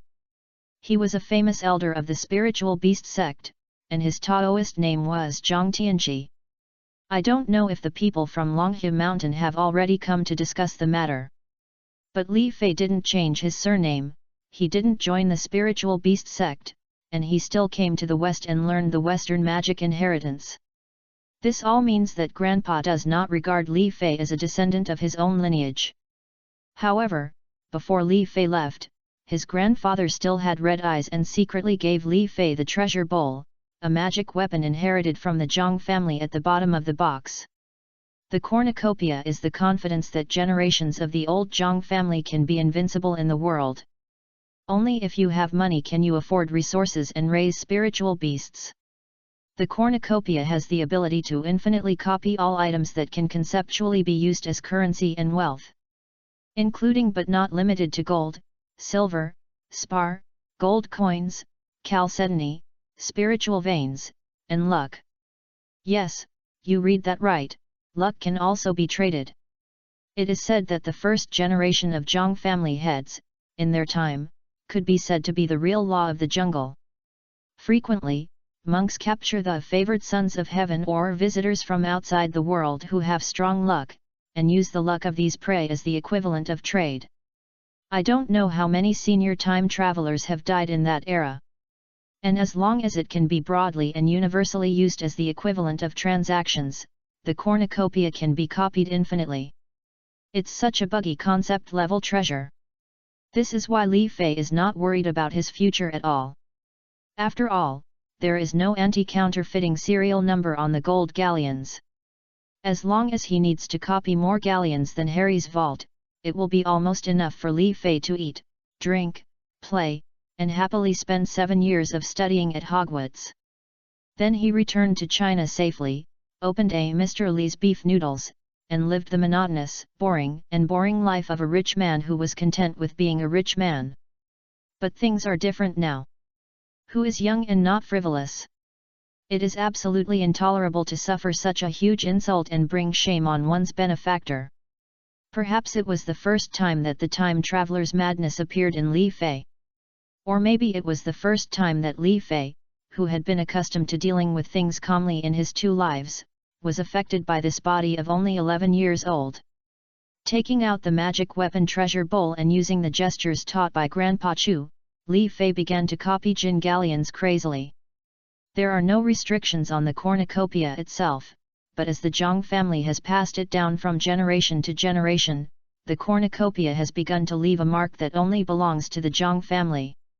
Now, even if this treasure is taken away by others, without the complicated secret command gestures, it can only be a big iron pot that is not very obedient in the hands of the chef. The 3-day appointment has arrived. Li Fei twisted his mouth and smiled evilly. It was time to strike hard at Gringotts, a gang of money-minded goblins. The closer the moment of slap in the face is, the more cautious you need to be. Li Fei first went to Tom, the owner of the Leaky Cauldron, and hired 2 off-duty aurors as bodyguards at a high price. At Li Fei's insistence, after signing an employment contract with the legal validity of the Ministry of Magic, he took 2 auror security guards and found Charlie, who was drinking butterbeer in the Leaky Cauldron with murderous intent. Li Fei's awe-inspiring murderous aura, coupled with the 2 big men wearing auror uniforms behind him, suddenly appeared, was so frightened that Charlie couldn't hold the butterbeer in his hand and it shattered to the ground. If this were normal, the bar owner Tom would have come over and punched you. But this time, Tom just smiled and waved his hand, indicating that Charlie didn't need to care. Pulling Charlie's sleeve and leading 2 security guards, Li Fei went straight to Gringotts. As soon as he entered the door, he found that the goblin named Thorn who had served Li Fei last time was kneeling in the middle of the marble hall mopping the floor. Seeing Li Fei come in again, the goblin patted Li Fei's knee familiarly. "You can withdraw money today, poor man. I'm here to save money this time." Li Fei took out a small, worn-out money bag and shook it. The coins inside kept clicking. "Just listen to the trumpet and you will know that there are 3 gold galleons, 40 silver sickles, and 200 copper gnats. I don't know where this poor guy has gone to work recently. He earned 3 gold galleons in 3 days. It's such a high salary." Xiao Xiao was thinking in his mind, but still had a professional smile on his face. "As long as you come to Gringotts to send money, then you are the superficial friend of the goblins." At this time, another well-dressed goblin who looked like a manager walked towards Li Fei. "Go wipe your floor. I will personally receive this distinguished guest." The manager shook his mustache and adjusted his tie to look funny and formal. Speaker cursed and walked away, muttering before leaving, "I hope you have good luck this time. You know, he is the same golden gallon in the cat litter 3 days ago." After hearing this sentence, "gold galleons in cat litter," the manager's face immediately became extremely ugly. The goblins of Gringotts hate 2 types of people, those who take money from Gringotts and those who don't respect currency. In the simple way of thinking of goblins, it is believed that if the wizard hands over the wealth to the great goblins, then the wealth belongs to the goblins. As for withdrawing money, this is just charity from the great goblin to the poor. People who do not respect coins are the people the goblins hate the most. How could those crystal clear, sparkling, enchanting and charming little golden gallons be defiled by dirty wizards? They should be polished and played with by fairies. 3 days ago, Li Fei picked out 10 gold galleons from the used cat litter. This was simply the biggest insult Gringotts had ever encountered since its founding. "Okay, take me to the counter to go through the deposit procedures." Seeing the manager's reaction, Li Fei became convinced. "What I want is that you look down on people, otherwise I will get mad in a moment. I can't imitate the Taishi in Tang Bohu's point of Kayak Siang and urinate in public. With the little money in your bag, do you still need to go to the counter?" I could tell it with my eyes closed. It was 3 gold galleons, 40 silver sickles, and 203 copper nuts. As expected of a manager, he has everything in order and can listen more accurately than the goblin who calls the trumpet. "You still want to go to the counter with this little money? As long as you can spare 1 more, no, 100 gold galleons, I'll eat the Gringotts high stool." The goblin manager squinted his eyes. Belittling wizards always makes them think that goblins are superior to wizards. "Remember what you said, 100 gold galleons, 1 stool, and so on." Li Fei shook his hand, and a large amount of galleons spurted out like a fountain in the square, instantly burying Gringotts' already small service hall. Many goblins have fierce eyes and are ready to secretly take advantage of the money. After discovering that there were 2 aurors behind Li Fei to protect him throughout the whole process, he could only change his mind to money. Li Fei deliberately did not find the goblin manager, but found another manager in the lobby who was vaguely competitive with him, and expressed his intention to rent an underground vault for 10 years. The competitive goblin manager was knocked unconscious by the tons of pies falling from the sky. A professional family treasury with 70 years of property rights that just keeps promoting sales. Li Fei shook his head and said that he would only rent it for 10 years and would not accept product recommendations for investment and financial management. He would only allow Gringotts to help keep and guard it. 10 years is too long, we are seizing the day. After all, I only attended Hogwarts for 7 years. Li Fei also said that he has attached contract magic to the golden galleons. If it is discovered that the goblin invests his money, or temporarily transfers or embezzles it, the goblin who embezzled it privately and Gringotts behind them will be cursed. That's what happened. Except for the 2 aurors who were on vacation, the only people present at the time were some parents of Slytherin students. Why, their family is paying attention to me, Li Fei. Are you planning to check my temper?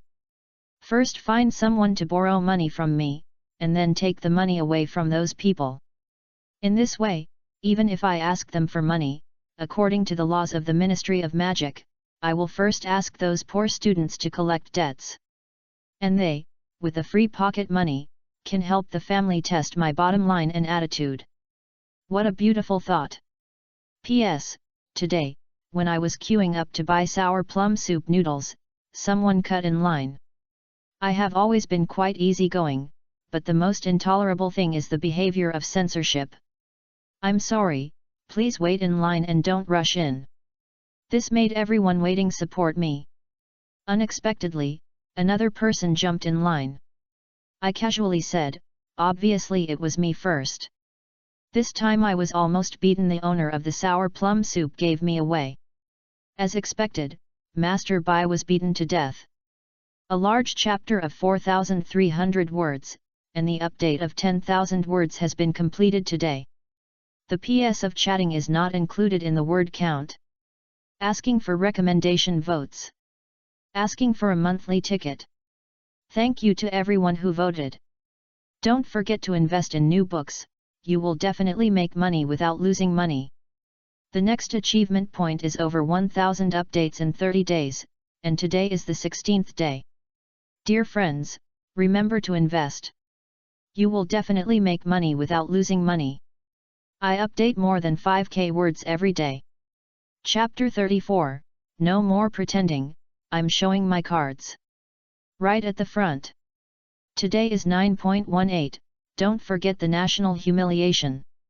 There are enough manuscripts, but my original intention today is to suspend all entertainment activities.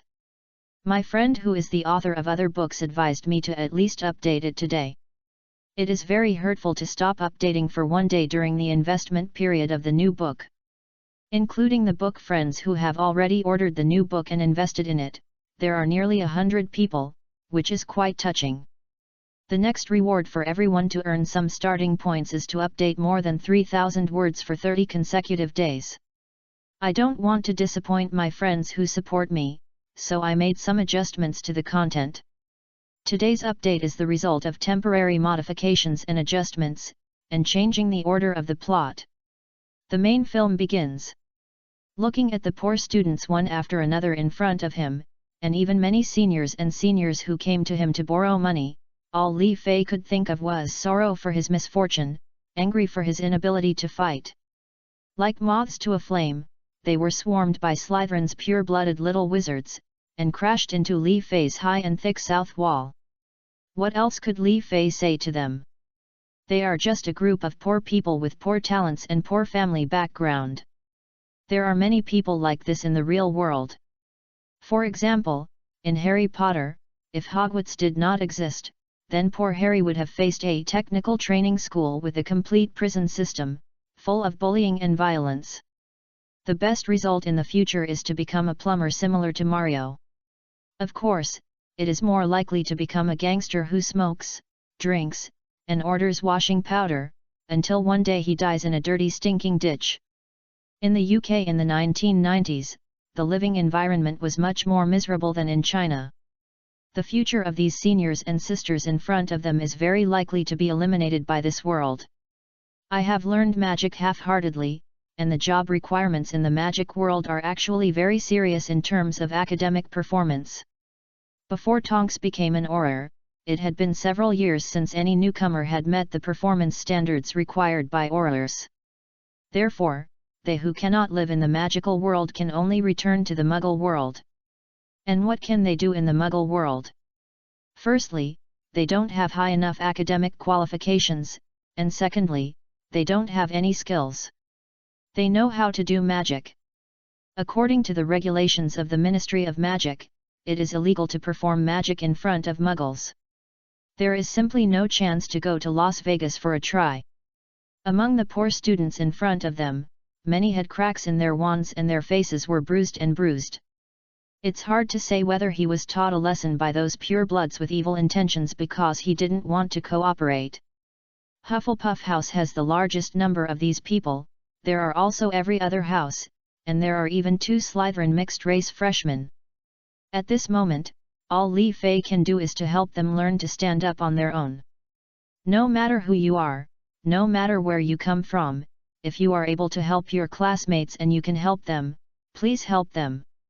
After all, Jin Jialong no longer meant anything to Li Fei.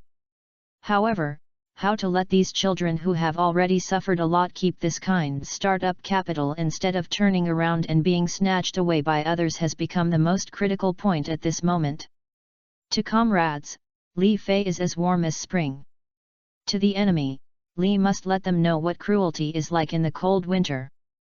Just as a huge pit in the deep sea was brewing in Li Fei's mind, he was ready to let this group of greedy pureblood families destroy themselves and fall into the abyss. Leave them a window as big as a dog hole above. Those families who see hope of escape will naturally trample on each other for the slightest chance of escape and ascend to heaven. While escaping, they will try their best to save their family's sunk costs. In this way, it not only breaks the loose unity between pure-blood families, but also tramples on the family honor that pure-blood families are most proud of. At this moment, Professor Snape and Professor McGonagall appeared. Then came Professor Flitwick and Professor Sprout. It can be seen that Professor McGonagall has a serious expression and her lips pursed tightly, obviously knowing everything. Professor Sprout walked directly among the students, with tears in his eyes. Holding the Hufflepuff students together one by one, he reassured them one by one, "Don't be afraid, it's okay." A ragdoll cat by the window was looking at Mag with distress. Ignore the cat, and then ignore the jealous Mrs. Loris 10 meters away from the cat.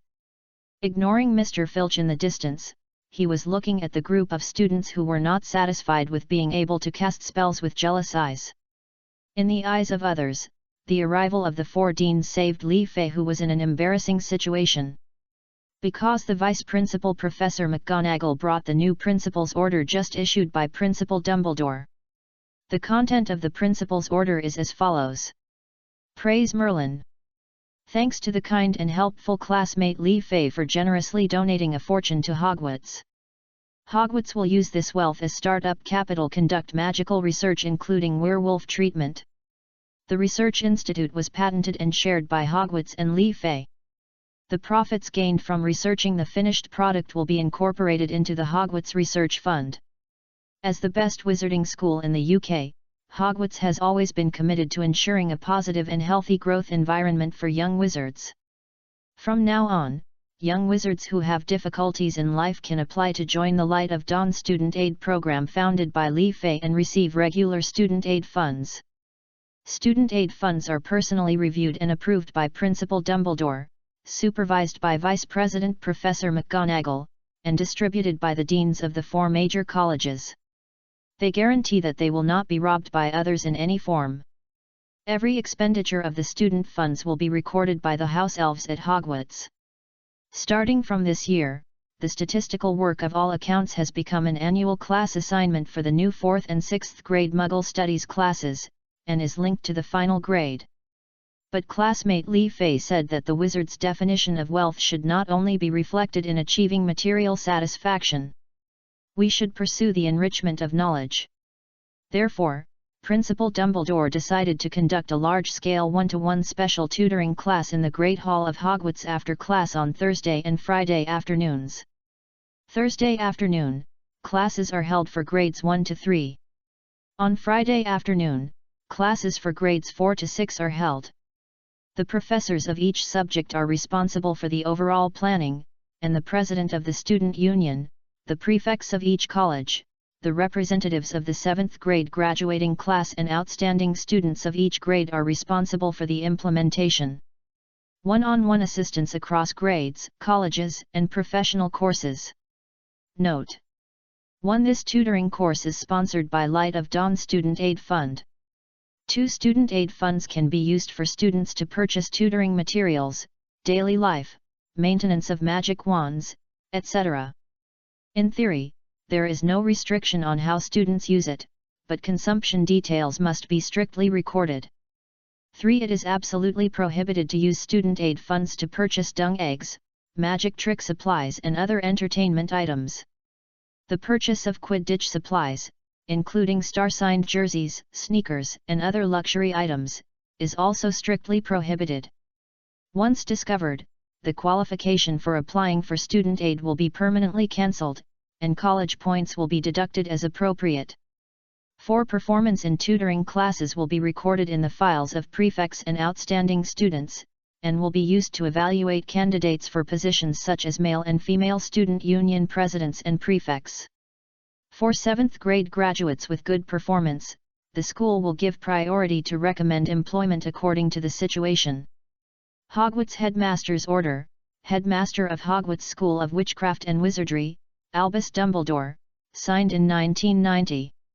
President of the International Federation of Magic, President of the Wizards Association, First-level Magician of the Order of Merlin. Everyone looked at Li Fei, who was slowly walking out of the auditorium, leaving only his back behind. Li Fei, who finally walked out of the auditorium, sighed helplessly. Snort. Well done, Dumbledore. This hand caught him off guard and saved these stupid pure-blood families. Li Fei originally planned to get along with them as an ordinary person, but what he got in exchange was the clumsy calculations of the pure-blood families and the indifference and alienation of the Muggle students. Who doesn't know how to play with people? Now even Lao Deng can do it. No more pretending. I have taken ideological and political classes, and I have brainwashed Lao Deng. I've shown my cards. P.S. The Chinese nation's concepts of unity, love, and mutual help are indispensable cornerstones for us to realize the great rejuvenation of the Chinese nation and achieve greater goals. Chapter 35 Teacher Li teaches you how to be in love. Once upon a time, I liked watching the sun rise. I long for the sun that rises in the morning. Young, lively, full of future and hope. Now, I am inexplicably falling in love with sunset. Do you know why? Because it's time to get off work, get out of class is over. Facing the morning sun, Li Fei, who had just finished exercising and was using the glaring skill on the iron rod, was surprised to find that the iron rod moved. Could it be that today is the day when I, Mr. Li, will break through the transformation technique? Then, he saw a huge dung beetle pushing the iron rod Li Fei was practicing on, pushing it forward. A woman's mouth. This wave is because I think too much. Go back to the dormitory and wake up the 3 guys who are still immersed in sleep. As the saying goes, people must have dreams, but people who are blindly immersed in dreams will definitely not be able to realize their dreams. The 3 people in the dormitory have now completely adapted to Li Fei's macall.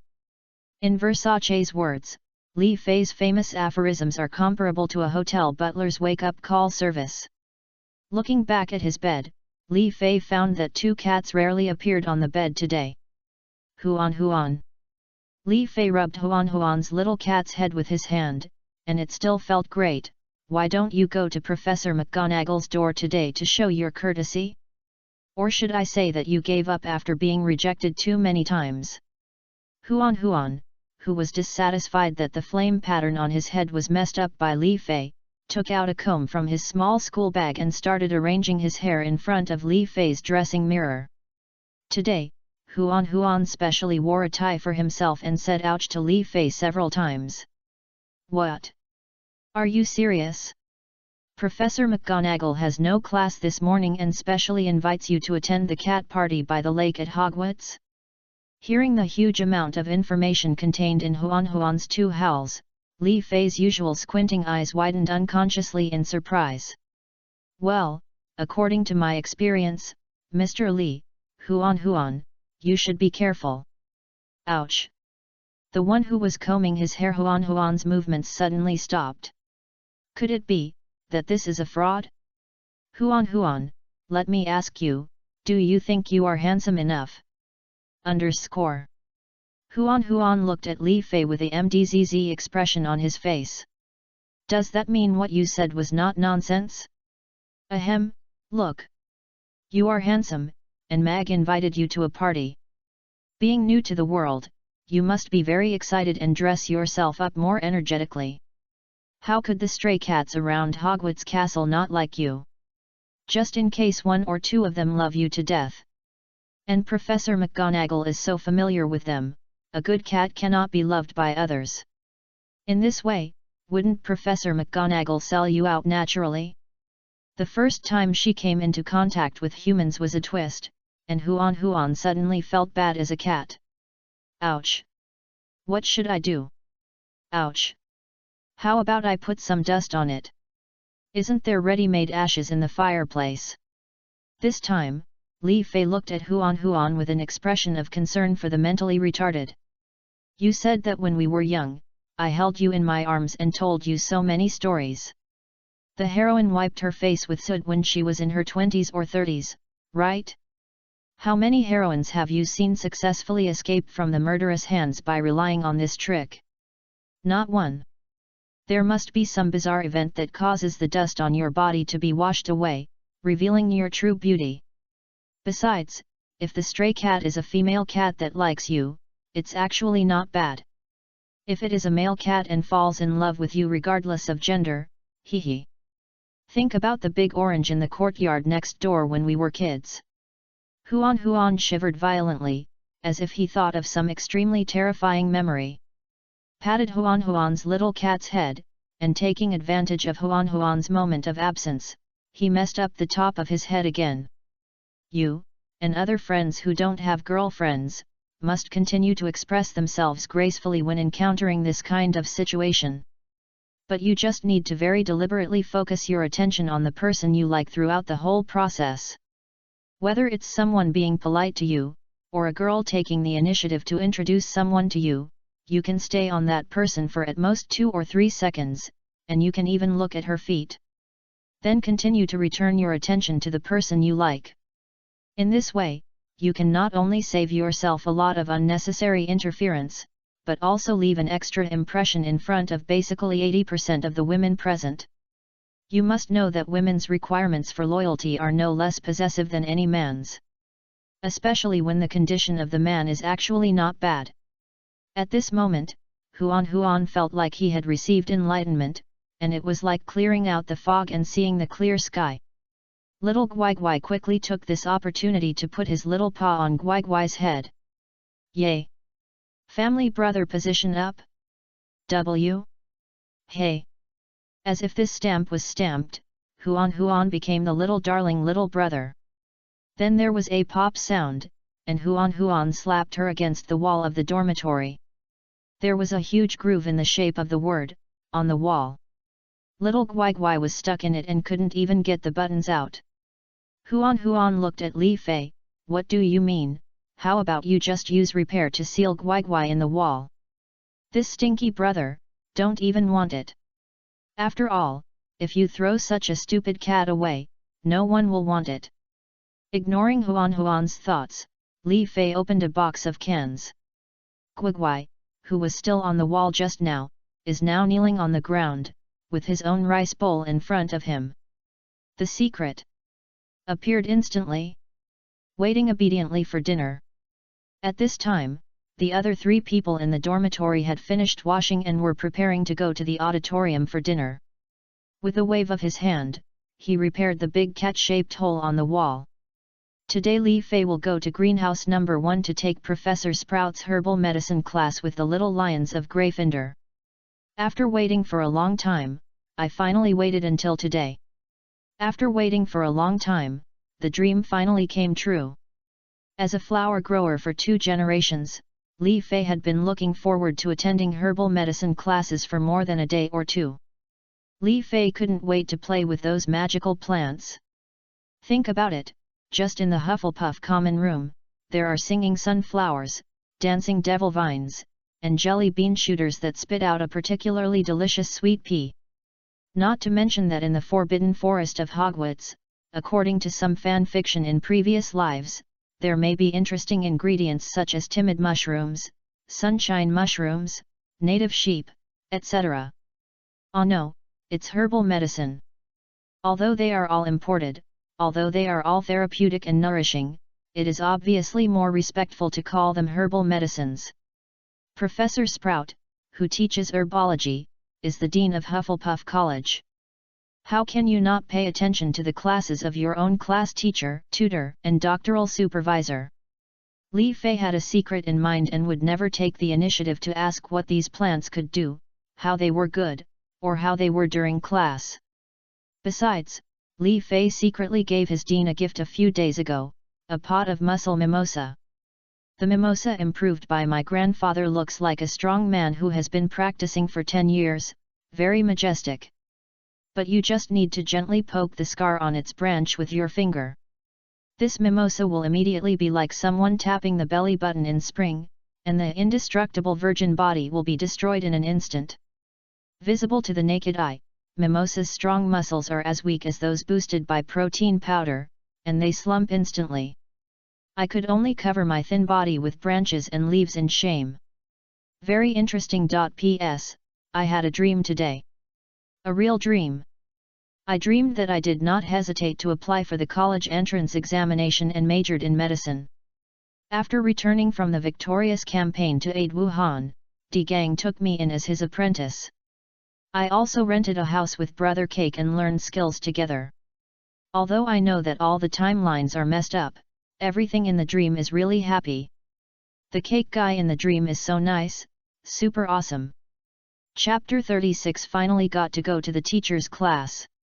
Thank you all, the number of investors in the new book has exceeded 104, bringing the first income to everyone who has invested. Thank you very much. I hope other readers can also participate in new book investment. The next reward point is that the author updates more than 3,000 words for 30 consecutive days, which will be achieved in about 14 days. In the first greenhouse behind Hogwarts Castle, Professor Sprout, the Dean of Hufflepuff, appeared in front of the students. Professor Sprout is a classic middle-aged woman with a chubby body and a warm smile. She wore a lavender robe, which was bulging out from her horizontally bumpy figure. The robe was covered with a light brown apron. Children, she patted the thick dragonhide gloves on her hands, welcome to herbology class. I am your professor, Pomona Sprout. As he spoke, Professor Sprout waved his hand, and a ball of golden powder flew up in the air, and the greenhouse suddenly became brighter. Li Fei and other young wizards felt that following Professor Sprout's movements, their mental state suddenly became extremely good, and the fatigue left by staying up late with Professor Snape a few days ago was wiped away. As you can see, what I just used are the spores of the magic plant Sunshine Vine. This magical spore can make the environment brighter, and can also temporarily make people around you positive and excited, without any side effects. So I believe that good children who take the course of herbalism seriously will always be in a much fuller mental state before the exam than other little wizards, right? Okay, this is simply a clear statement from Hong Kuo. Just tell me, if you take this course well, your professor, I can provide you with stimulants when you review at the end of the semester. In addition, according to the school's curriculum, everyone should have taken Professor Snape's potions class, and you must be familiar with some of the herbs. So, can any of my classmates tell me what herbs they know about? It doesn't have to be limited to textbooks and potions. The student who knows the most can get extra points for his college. After saying that, he looked at Li Fei with very encouraging eyes. Well, it seems that Li Fei's tireless efforts to help Hufflepuff get points in other subject classes gave the most Buddhist Professor Sprout hope of winning the Academy Cup. Since the dean is going to openly add points to his college in class, Li Fei must be well prepared. Do I have to tell you this kind of thing even though I have memorized all the contents of 1,000 miracle herbs and mushrooms? While Li Fei was muttering how far he wanted to show off, Nidoqueen from Gryffindor raised her hand. Okay, this wave is the farmer and the snake. He actually allowed the little girl he saved to be stabbed in the back. Professor, we have learned about Baixian, which is a plant that can heal wounds and remove some curses. We also learned about Babotuber, Pimplevine, and there is also an oriental herbal medicine that Li Fei said, called chrysanthemum leaves. Very good, please sit down, kid. 5 points for Gryffindor. Although Gryffindor took the lead, Professor Sprout generously gave 5 points to Nidoqueen, who raised her hand first. Unable to wait any longer, Li Fei was ready to show off his moves. So Li Fei raised his hand high. With Professor Sprout's expression on his face, Li Fei was about to give these British brats a personal show. "Hello, distinguished professor." As usual, Li Fei stood up and bowed first, and the etiquette must not be discarded. Common herbs are basically included in the textbook. Thousands of miraculous herbs and mushrooms that we can usually come into contact with, including Abyssinian shriveled fig, aconite, narcissus root, daisy root and sap, gillweed, ginger root, etc. Ignoring Sprout's surprised "that's enough" expression, Li Fei continued to speak. "But these herbal medicines, I believe everyone can basically understand them if they have some preliminary knowledge. But some students also know that my elder is also a Chinese master of herbalism and magical animal cultivation. Here I would like to share some unique Oriental medicines with classmates and professors, so that we can make progress together." Just as he was talking, Li Fei suddenly had a thought in his mind and was about to make a fool of himself. "I took out 2 bamboo boards from the ice and snow pendant, and started singing on the boards. Hey, Tongren Tang, it's an old pharmacy. Sir, this is like a free-spirited king." Lord Yao was sitting in the middle, and 10 famous doctors lined up on both sides. "First use the bezoar and dog treasure, and then use betel nut and musk." Tao Renner slept with Singer, and the 2 lay on the agar wood bed. At midnight, the brave Horsedale jumped into the wall. 50 taels of mercury were stolen, and the golden-haired dog barked. Ding Xiang went to deliver the letter, so baby Ginseng sat in the lobby. The Buddha picked up the licorice stick in his hand and hit the tangerine peel with the stick. The beating made the tangerine peel bleed, and the blood dripped on the papaya. Dai Feng pills, Xiao Feng pills, Peng Da Hei, De Lai Yuan, dog skin plaster for typhoid fever. I have the heart to continue singing the names of the medicines, but I won't be able to finish them until tomorrow. I am so disappointed that I have added 700 words to this chapter, mainly because Teacher Yu's version of Tongren Tang is so classic. As I write this chapter, my mind is full of Teacher Yu Jian with his permed hair. As Li Fei sang Oriental medicinal rap with a special rhythm, Sprout staggered for a while before regaining consciousness. Because she had basically never heard of the medicinal materials Li Fei mentioned except baby ginseng and dried tangerine peel, and she was a little shocked. Although I don't understand it, it seems to be very powerful. By the way, the point is to get extra points. 15 points for Hufflepuff. Professor Sprout felt comfortable and proud. Li Fei understands me. Nodding to each other tacitly, Li Fei slowly sat back in his seat. As Sprout officially started teaching, Li Fei and the others learned to plant spores of a type of fungus. As we all know, spores are the seeds of fungi. Under certain temperature and humidity, they can quickly grow into fresh and delicious mushrooms. This time Professor Sprout arranged for 2 students to work in groups to complete the sowing of spores. Nidoqueen took the initiative to move closer to her benefactor Li Fei, so as expected, the little fat boy was ostracized by the girl with her death gaze. Since a Gryffindor student was sick and asked for leave, the little fat boy who had no one to form a team could only complete the class tasks in a group by himself. Only Bruce Wayne's injured world is achieved. The little fat man was crying. Damn it, it was me first. It was me who sat next to Li Fei first. It was me who got to know Li Fei first. Professor Sprout quickly stopped the little fat man from wiping his eyes with the hand that had touched the spores. Mr. Bruce Wayne, and all the classmates.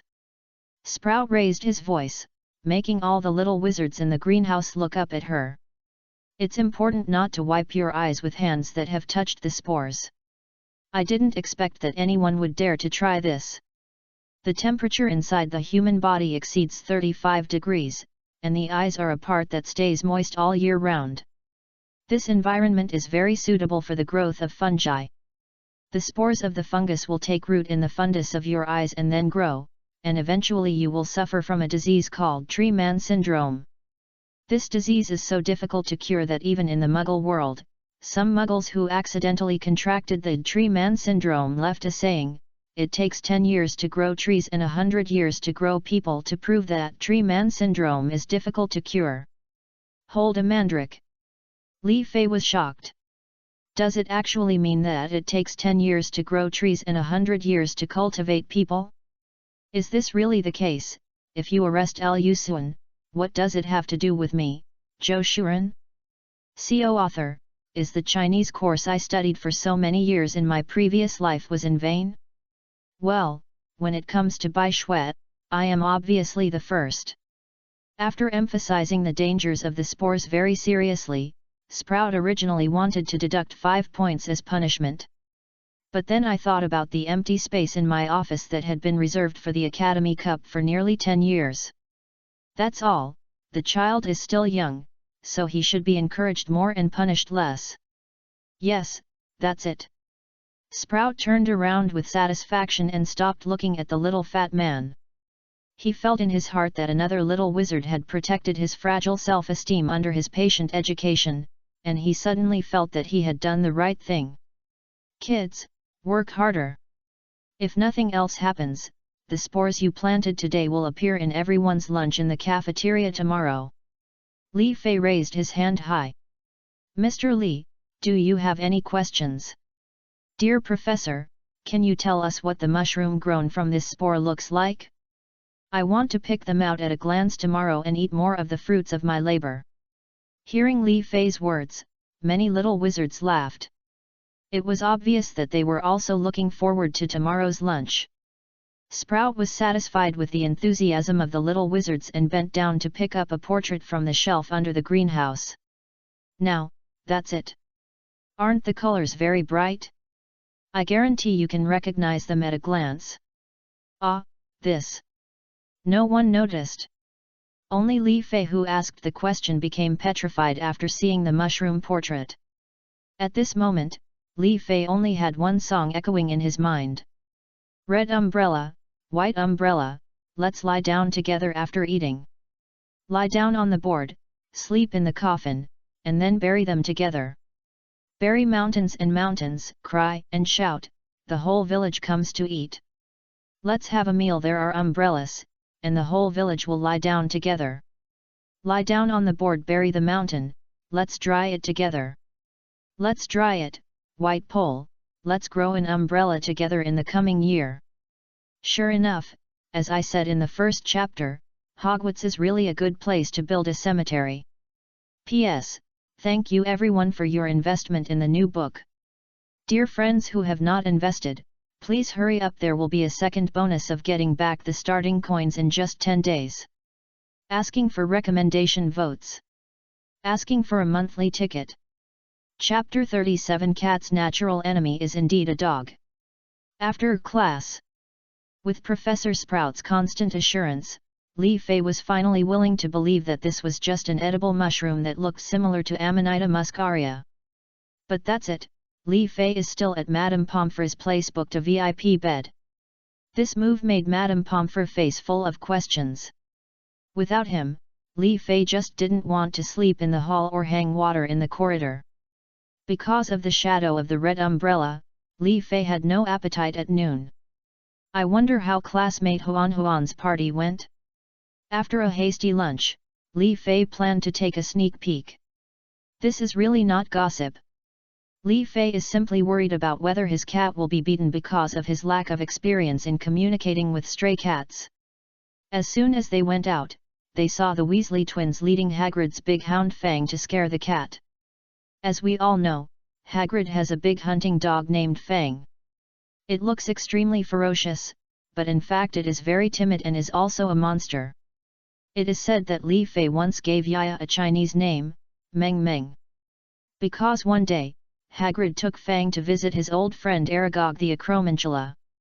The Acromantula is a spider that is about half the size of a Mercedes Smart when it reaches adulthood. It is ferocious and likes to eat human flesh.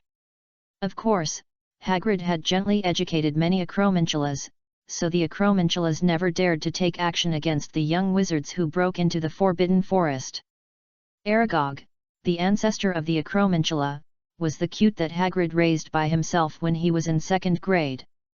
It was also one of the culprits that caused Hagrid to be expelled from Hogwarts while at school. From the perspective of Hagrid, a half-giant, Aragog, who now has a house full of great-grandchildren and great-great-grandchildren, is still a little cutie who has not grown up.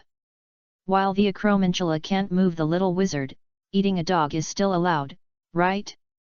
Seeing that Hagrid was so enthusiastic and wanted to come as soon as he came, and he was so polite and brought a meat dog as a gift to visit, the acromantulas were not polite. Hagrid was also big-hearted, thinking that Fang might be afraid of Aragog, so he tied the big hunting dog Fang to the entrance of the acromantula's cave. Please note that Hagrid's dog-tying method cannot be untied by ordinary little wizards with a wand unless Snape comes and uses Shadow's blade on Fang's rope. Facing a fixed meat dog, the acromantulas even treated each other politely. Spider A, man, what do you think this is? How about you get it? Spider B, hey, no, please go first, man, you have it. Spider C, hey, aren't you two jiggies here? What are you two doing? Spider D, little bitch, that's it, break it off and let me have a taste. Spider C, second uncle, please call me big dog. Spider D, unlucky boy, you are protecting your food, right? Let me taste it first. Spider A and Spider B, where did this ignorant old spider come from? Do you believe we can get you a dragon? Ahem, it's twisted.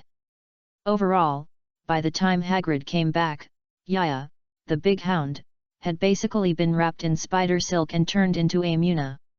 She had never been so white since she was born. After Hagrid educated the ignorant acromantula one by one, he remembered that he had not yet helped Yaya tear open the spider web. But at this moment, Yaya seems to be taking in more air and outgoing less. Since the purpose of the acromantula is to hunt, it is naturally impossible to leave nostrils for ventilation like casting molds for celebrities. And the cowardly Yaya was teased by Li Fei that night. Li Fei secretly called him Meng Meng and kept encouraging him, Meng Meng, please give me a thumbs up. Meng Meng said that she couldn't get up, her legs were weak, and she couldn't get up without a piece of canned meat. At this moment, Fred and George were walking towards the Black Lake with Yaya, the big hunting dog who was afraid of the weak and afraid of the strong. Black Lake? The cat party Huan talked about this morning was right next to the Black Lake. When Li Fei rushed behind the twins, he happened to see a group of cats on the edge of the Black Lake, but he did not see his own Huan. After repeatedly confirming that Huan was not there, Li Fei keenly discovered that Mai Miao was not among the cats either. Oh, it looks like the two cats have reconciled? Have you been to the world of two cats? At this time, a well-groomed Maine Coon cat was lecturing the cats in an extremely serious manner. He seemed to be the boss of the group of cats.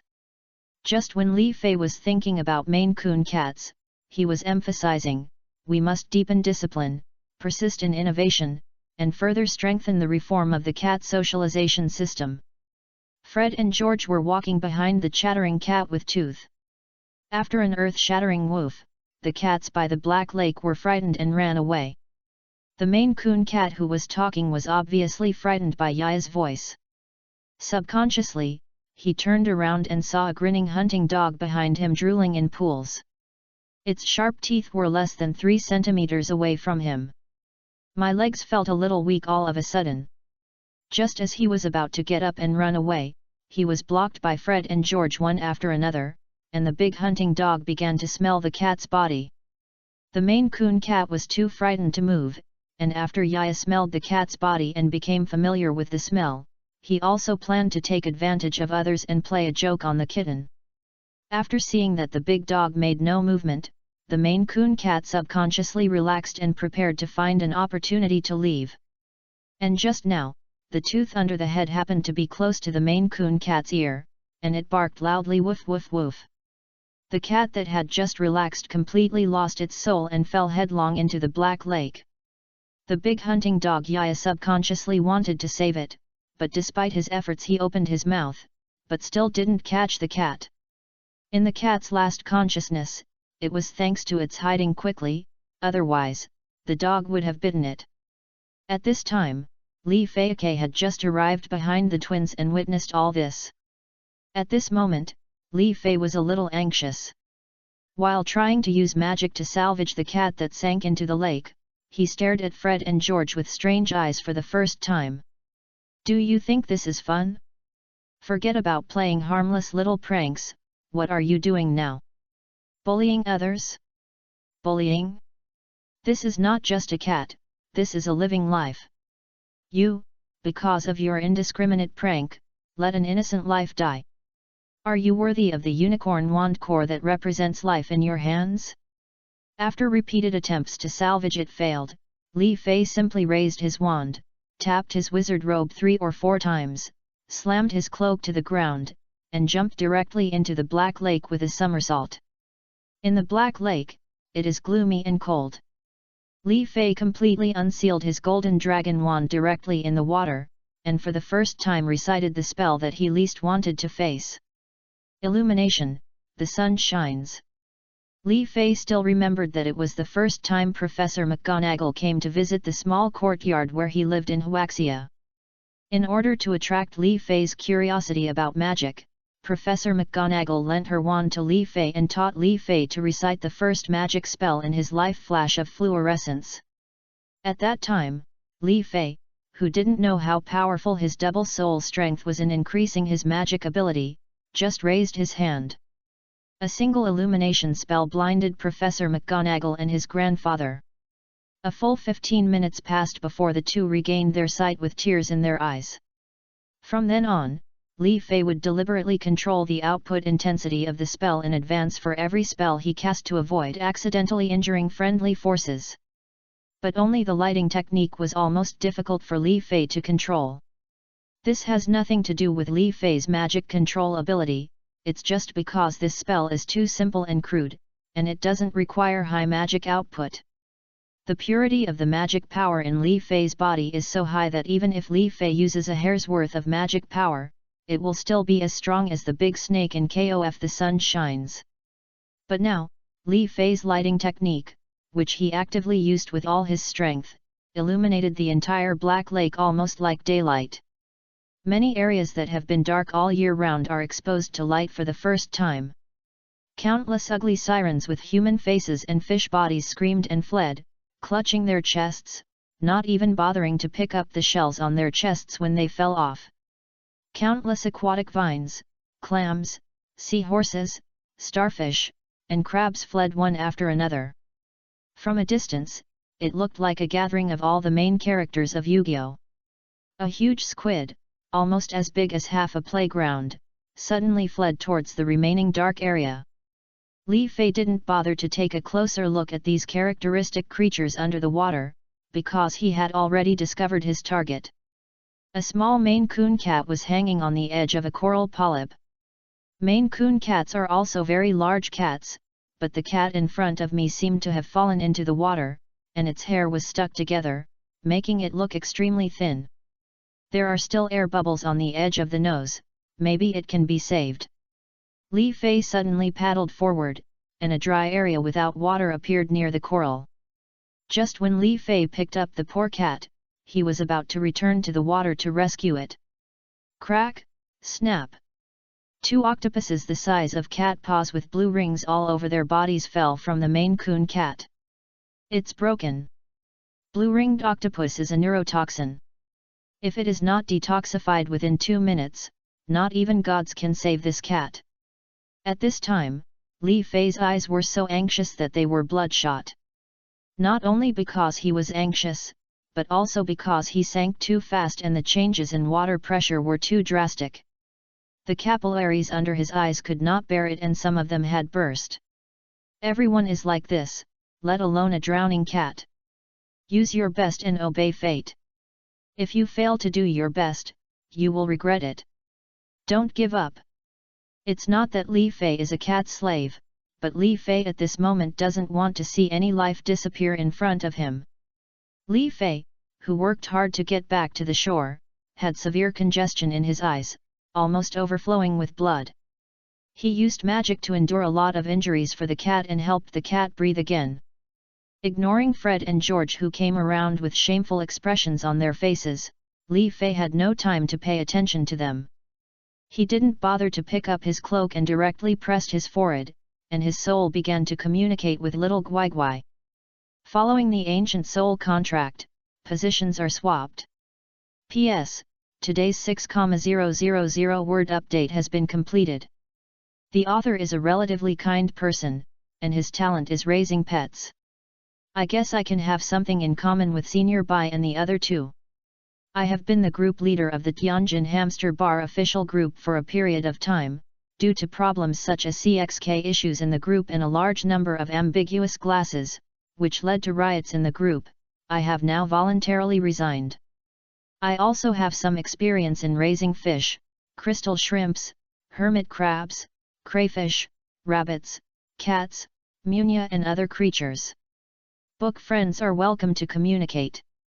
Except for cockroaches and mosquitoes, every other life is worthy of our respect. When I see small bugs at home, I will wrap them in paper and put them in the flower bed downstairs. I have not killed animals for many years, but I still eat meat. Maybe it is just a kind of hypocrisy, although I have always maintained a high respect for life. 100,000. It's not easy to write. Add a chicken drumstick to yourself. Oh, poor chicken, I am such a hypocrite. Asking for a monthly ticket. Please vote for recommendation. Remember to invest in new books, dear friends. Chapter 38. Everyone has hair on their body. In the dormitory. Having just emerged from the Black Lake, Li Fei believed that the little boy must be taking a lunch break in the dormitory. In extreme desperation, Li Fei used his biggest trump card, the soul contract. When Li Fei came to the soul space for the first time after traveling through time, he found that his soul body was surrounded by two light spots. After many unsuccessful communications, Li Fei once thought that this was his unopened golden finger, and began to transfer part of his soul energy to the two light spots.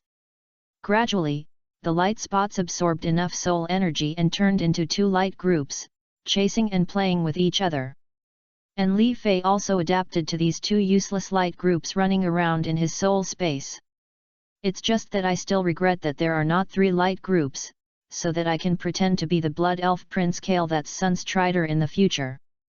Until when he was 10 years old, Li Fei was roasting chicken jerky in the courtyard. The two light groups finally couldn't bear it anymore and rushed out of the soul space. This time, Li Fei was shocked. He saw the two balls of light falling on the ground, getting bigger and bigger, and finally turned into two white-haired balls 20 centimeters long. He took them away and roasted them, regardless of whether they were burned or not. The dried chicken on the plate ran to the corner. Li Fei, who hurriedly caught up, saw the appearance of the two white dumplings clearly, and tears flowed down uncontrollably. Huan, little darling. Why did you two follow me through time? It seems that the fate between the three of us is not broken. These two white-haired dumplings are exactly the two ragdoll cats from Li Fei's previous life. At that time, Li Fei, his wife, and two cats had been buried under the rubble for more than a whole day, long after the golden 24 hours for rescue. In order to ask for help, they could only let their two cats crawl out from two different gaps, take the blood letter written by Li Fei, drill out of the hole and leave first. It can also give the two cats a little hope of survival. I don't know why they traveled through time with Li Fei. It seems that they probably died at that time. It was this fate of traveling through time with Li Fei that led to the formation of a soul connection contract between Li Fei and these two ragdoll cats. This kind of contract goes beyond an unbreakable contract and overrides all other constraints. It is a bond that is truly tied to the depths of the soul and cannot be broken. This is also the fundamental reason why two ragdoll cats, which are obviously just two mortal bodies, can possess all kinds of magical abilities. Because of the soul connection between Li Fei and them, Li Fei's strength will enhance Huan's life level, and truly achieve one person attains the Tao, two cats will win. This is why Huan had the illusion that one day he would be able to transform. But putting these aside for the moment, Li Fei's biggest trump card, soul contract, position swap is an effect shared by two cats as children, and can only be used once every 6 months. And that time in Diagon Alley, Li Fei's two cats were in the traceless stretch spell backpack behind Li Fei and did not stay in the hotel. This is why Li Fei did not use that trick at that time. As long as Li Fei doesn't die, Huan and Xiao Guigui will not die. They will just go through a whole year of mortal cat time where they lose all their memories and are confused. Bringing the topic back to the dormitory, after Li Fei transferred it, he ignored the sent by Xiao Guigui and Huan in his soul, and directly started to rescue the cat in front of him. First, from the ice and snow pendant on the chest. Damn it! Where is my pendant? The disappearance of the pendant frightened Li Fei so much that he felt as if he had fallen into an ice cave. That's all his wealth, all his life-saving trump cards. The most important thing is, without the pendant, how can I save the cat in front of me? Could it be that the pendant fell into the Black Lake in a hurry? Quick, use the blood contract to call the pendant to fly over. Clap your hands together and shout whatever you want. Li Fei felt a sense of suffocation. It turned out that he had moved too much. When he took off his cloak, the pendant was moved to the back of his neck. With this summons, I was almost strangled to death by the golden silk on my pendant. He quickly turned the pendant upright, coughed a few times due to lack of oxygen, and took out a tube of emerald green and a tube of light blue reagents from the pendant. The green reagent is a self-prepared antidote, which is basically designed to detoxify various types of neurotoxins. In addition, its byproducts also have functions such as exfoliating cuticles and treating psoriasis. The light blue reagent is a magic potion, and every creature in the world has magic power. By activating the magic power of a creature, the physical function of the creature can be forcibly improved, that is, by stimulating the mana amount, the blood can be temporarily restored. At first, all potions were placed in porcelain bottles. But Li Fei really couldn't bear it. When he needed to use it, he opened it one by one to smell or take a look. So after coming to England, basically all common potions that did not require jade bottles to maintain their medicinal properties were transferred into transparent glass or crystal containers. For this reason, the potion equipment store in Diagon Alley specially gave Li Fei a VIP card with a lifetime discount. Pour half of the green medicine into the cat's mouth and sprinkle the other half all over the cat's body. Use a wand to disperse the blue medicine into countless small particles, and inject it into the cat's body along the countless pores. Does this cat have so much magic power in it? The tube of blue reagent is completely insufficient. More blue reagents were taken out from the ice and snow pendant. I dislike that Maine Coon cats have too much hair on their bodies, which seriously affects their absorption. Li Fei waved his magic wand and shaved off all the fur on the cat's body except for its face and claws. Here I have a picture of little Guigui shaving. I will look for it in the photo album when I have time. As the tubes of medicine were absorbed, the cat's body began to gradually resume breathing. What? You asked Li Fei why he didn't deal with the cat's drowning problem first? Is it still necessary to waste words to get rid of the water? Li Fei had already dealt with the choking problem before taking it out of the water. It's just that the cat wasn't breathing at that time and was already in shock. Of course, if you want to see it, Li Fei can naturally explain how he rescued him.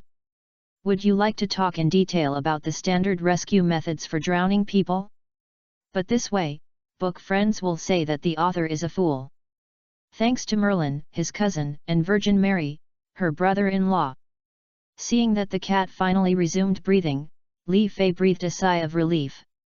Thanks to this cat actually having so much magic power in his body, Hogwarts is full of outstanding people and stray cats all have so much magic power. Is this a cat that was experimented on by some professor? Li Fei thinks this cat has good qualifications and is considering whether to wait for the cat to wake up and keep it as a spiritual pet. Unknowingly just now, Li Fei had been holding his breath subconsciously ever since he was strangled by the pendant, and only now did he remember to take a breath. No more. After holding it in for 4 minutes, Li Fei felt a little hypoxic.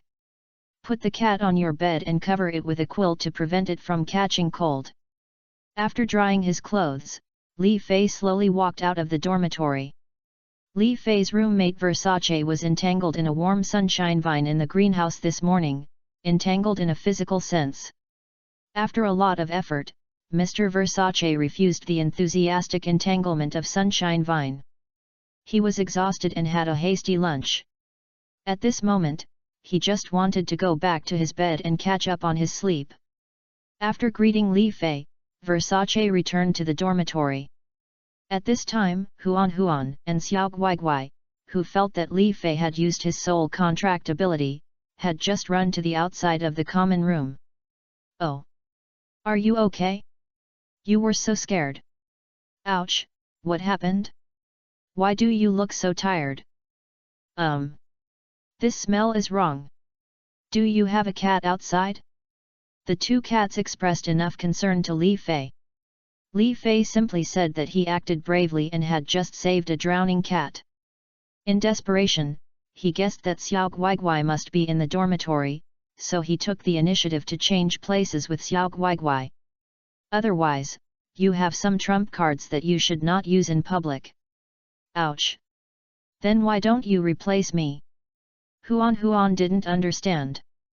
I saw that you and my Miao were both not there, so I was afraid of disturbing your two-cat world. Look how much I feel sorry for you. In this regard, Li Fei said that he can be very understanding. Hey, forget it, today I am going to a stray cat party, so my Miao specially changed her look. But she didn't tell me. Her animagus image is a tabby cat, but the cat breed can be adjusted appropriately. Then today she changed into a very earthy look and went directly. When I arrived, I didn't recognize her at first sight due to the confusion of the smells of the cats. She was unhappy and scolded me a few words, and I left first, feeling a bit angry. What? What did you say? You, say it, once again.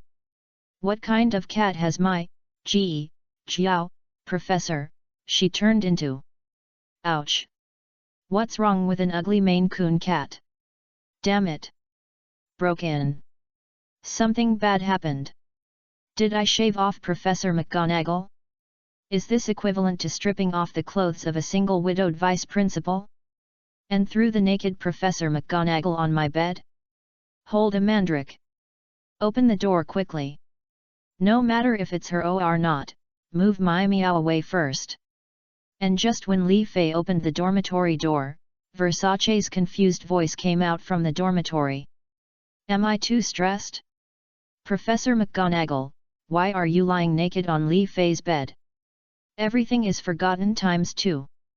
Don't ask why there were 2 shots, don't ask why Li Fei closed his eyes, covering his little darling's eyes, blindly sniped at Versace's bed and fired the forgetting curse. It seems that the VIP bed that Li Fei booked with the school doctor, Madame Pomfrey, was not wasted. And Huan, his eyes were as wide as bells, as if he had opened the door to a new world. P.S. The first chapter has exceeded 100,000 words, please vote for me.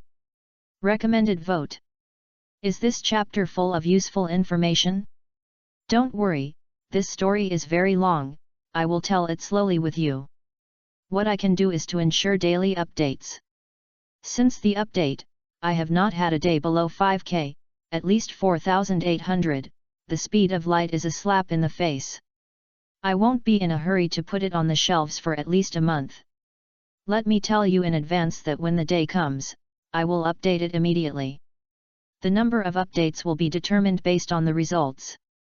Asking for monthly votes again. Recommended vote. Seeking investment in new books. For those of us who have no recommendations, it is already satisfying to have a small recommendation on new book investment. Chapter 39 Professor McGonagall quietly returned the gift. Plumfay didn't want to recall how he survived from the dormitory. I only remember that I knocked out Versace, then I closed my eyes and briefly said in front of Professor McGonagall that I found a Maine Coon cat that was frightened by the big hound Fangya and fell into the Black Lake. After using magic spells to salvage it to no avail, I jumped down and rescued the cat. However, the cat was poisoned by the blue-ringed octopus. If the poison is not detoxified in 2 minutes, it will be dead.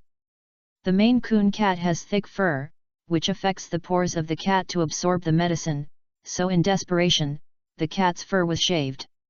I thought I had saved a cat, and I was considerate of it and wrapped it up in my own quilt to prevent it from catching cold.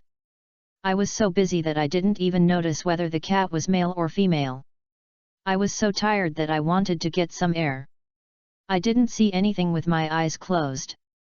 After the explanation, regardless of whether Professor McGonagall understood it or not, he pointed the wand at his temple, pulled out a wisp of silver memory, and then waved his hand to scatter the memory in the air. Afternoon, underground classroom. When taking Professor Snape's second potion class, Li Fei said that he couldn't remember what happened to him at noon. Why did the potion in his ice and snow pendant disappear so much out of thin air? At the same time, Versace also felt dizzy and couldn't remember what was on Professor Snape's blackboard. He took a look at it and lowered his head to copy it into his notes. What did I just do? Oh, take notes. Hey, what did I just want to do? Forget it, I just looked at the blackboard and wrote without looking at the notebook. How do you spell water? This is an adverse reaction caused by 2 amnesia spells suddenly suffered in a short period of time. It is not a big problem and will basically recover after a day of sleep. Professor Snape naturally did not give up such a good opportunity. In one class, he deducted 20 points from Hufflepuff due to Versace's various forgetfulness. A Ravenclaw girl who was in his group was burned through the wizard's robe by the potion splashed in his cauldron. A long wizard robe was directly burned into short shorts, and her snow-white thighs shone white and tender under the teacher's candle light. The girl looked at Versace's handsome face, hesitated for a moment, and decided not to care. Moreover, the pair of small tender hands covering her thighs, with such a large gap, only made those white thighs appear shadowy and alluring. And Versace, who had been admired by his older sister and younger sister since childhood, in a dazed state, took out a handful of gold galleons from his robe and stuffed it into the girl's hand. He muttered, "I'm sorry, I'll compensate you." And under the haze, you all know that this girl is covering her thigh with her hand. Versace just touched the girl's smooth thigh without realizing it. The girl seemed to be insulted and wanted to slap Versace. But after weighing the gold galleons in his hand, he looked at Versace's handsome and confused eyes. The girl only felt that her heart was captured by Versace's blurred and seductive eyes. Forget it, the young master will not give up, but the little girl is willing to. It's the young lady who doesn't remember the villain's fault, so I will spare you this time. Until next time, let's find a place where no one is around and have a good chat. The confused Versace didn't know that he had almost solved a major event in his life unconsciously and found a young lady for the British branch of the Versace family. No matter how Li Fei pressed him, Huan always had an "I know, but I just won't tell" expression. And if you ask someone anxiously, you will give Li Fei a look, which means don't ask, you don't know, it's for your own good. Regarding this, Li Fei didn't believe it. How could it be for his own good if he didn't know about it? Huan, you are waiting for me. In the dead of night, Li Fei decided to explore the memory of classmate Huan. Don't forget, in the soul contract, you are the master, Huan is just a servant. Cat owner? In my own home, this kind of thing would be 1090°. Fortunately, before going to bed at night, Li Fei received a special gift. On the bedside table in Li Fei's dormitory, there is a delicate notebook quietly placed, with a gold-plated lion's head debossed on it. No need to ask, just look at the cover of this book and you will know that it is written by Professor McGonagall. Holding the note in his hand, a card fell out. To Li Fei. I beg Duke de Nick and the Fat Monk to pass on to you this Transfiguration note that I wrote personally, hoping that it will be helpful to Li Fei when you are troubled by Transfiguration. The signature at the end of the card is Minerva McGonagall. But then again, why did Professor McGonagall give herself a carefully compiled Transfiguration notes for no reason? Li Fei turned around and looked at Huan Huan, who was licking Mao Mao as if nothing had happened. Li Fei was thoughtful. It seems that Huan Huan still has a lot of face. The little boy next to him hesitated again and again, and finally decided to tell Li Fei the truth. But he was interrupted by Huan Huan's footwork that fell from the sky. When you open this notebook, you can see Professor McGonagall's sincerity towards Transfiguration. The entire notebook can almost be regarded as a book, with a clear table of contents and page numbers. The whole notebook covers everything from beginners to beginners, explaining in a simple and easy to understand way all the confusions that can be encountered when facing the art of Transfiguration. For Li Fei, who had been holding back for many days but still had no progress in his transformation, this was like having a light when it was dark or an umbrella when it was raining. Professor McGonagall is so kind to Huan Huan's master. Huan Huan, help me deliver a basket of the special canned cats I made to Professor McGonagall tomorrow. If you want to give it away, give it the best one. Well, just give me the canned food I made with the best quality polygonum I secretly picked from my grandpa's garden. I want Professor McGonagall to be so excited. Not to mention that Professor McGonagall was about to go to bed at this moment, staring blankly at her arms that were so smooth that not even a trace of hair could be seen. Not to mention Huan Huan and Xiao Guigui, who always fight with each other before going to bed every day, and then compete with Li Fei for the C-spot on the bed. At this moment, Li Fei was already immersed in Professor McGonagall's notes. Between the lines, every word used and the order of every sentence have obviously been carefully considered. And regarding the possible reasons why Li Fei was unable to release the transformation technique, he listed all possible aspects and put forward suggestions to solve the problems one by one. As a teacher who cares so much about his students, Li Fei can say that no matter in his past life or this life, he can only be compared with his patience and sense of responsibility when he personally taught students in his previous life. Although there will be the first flying lesson for new students tomorrow afternoon, so they should rest early to replenish their energy, but the chance of succeeding in the transfiguration is right in front of them. Li Fei has decided that he won't sleep tonight and will stay up late to read books. How could sleeping affect the pace of reading when I encountered such a good book? P.S. There was a sudden heavy rain in Jinjinj last night. After staying up late, the author returned to the community where he lives at 3 o'clock in the morning. Looking at the heavy rain that was still falling, I was a little worried that the stray cat settlement area in the community would be washed away by the heavy rain. As a result, I didn't see a single cat inside, so I was a little worried about them. At this time, I thought to myself, if there was a cat lying wet and weak in front of the author at this time, I would definitely take it in. As long as the personality is not too unruly, my third cat can appear. I even thought about the name in advance, so I called it Dehu because Dehu can control water. As a result, I walked around the community 3 times in the early morning. Being a cat person, I was surprised not to see a single cat. Alas, it seems that they are destined to be together. Those 2 fools at home are not afraid of the wind and don't worry about the rain. They are so blessed that they don't know how lucky they are. Tomorrow's update will be quite interesting, at least personally the author is looking forward to it. Please vote for recommendations. Asking for a monthly ticket. Dear friends, don't forget to invest in new books. Chapter 40 Cedric, I wish you happiness. Early the next morning, Li Fei, with 2 big dark circles under his eyes, started his daily exercise. But today's exercise time has been slightly reduced. because he was so absorbed in studying last night that he forgot to check the time. After Li Fei finished reading the entire book, the horizon began to turn white.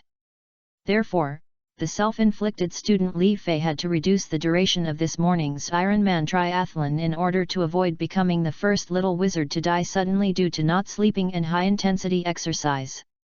When passing by Hagrid's hut, the big hunting dog Yi rushed out of the house and crawled in front of Li Fei. The lowered head was almost touching the ground, and the steel-like tail swayed violently from side to side. Patting Yi's head, Li Fei muttered to Yi, "Yi, you are already a mature dog.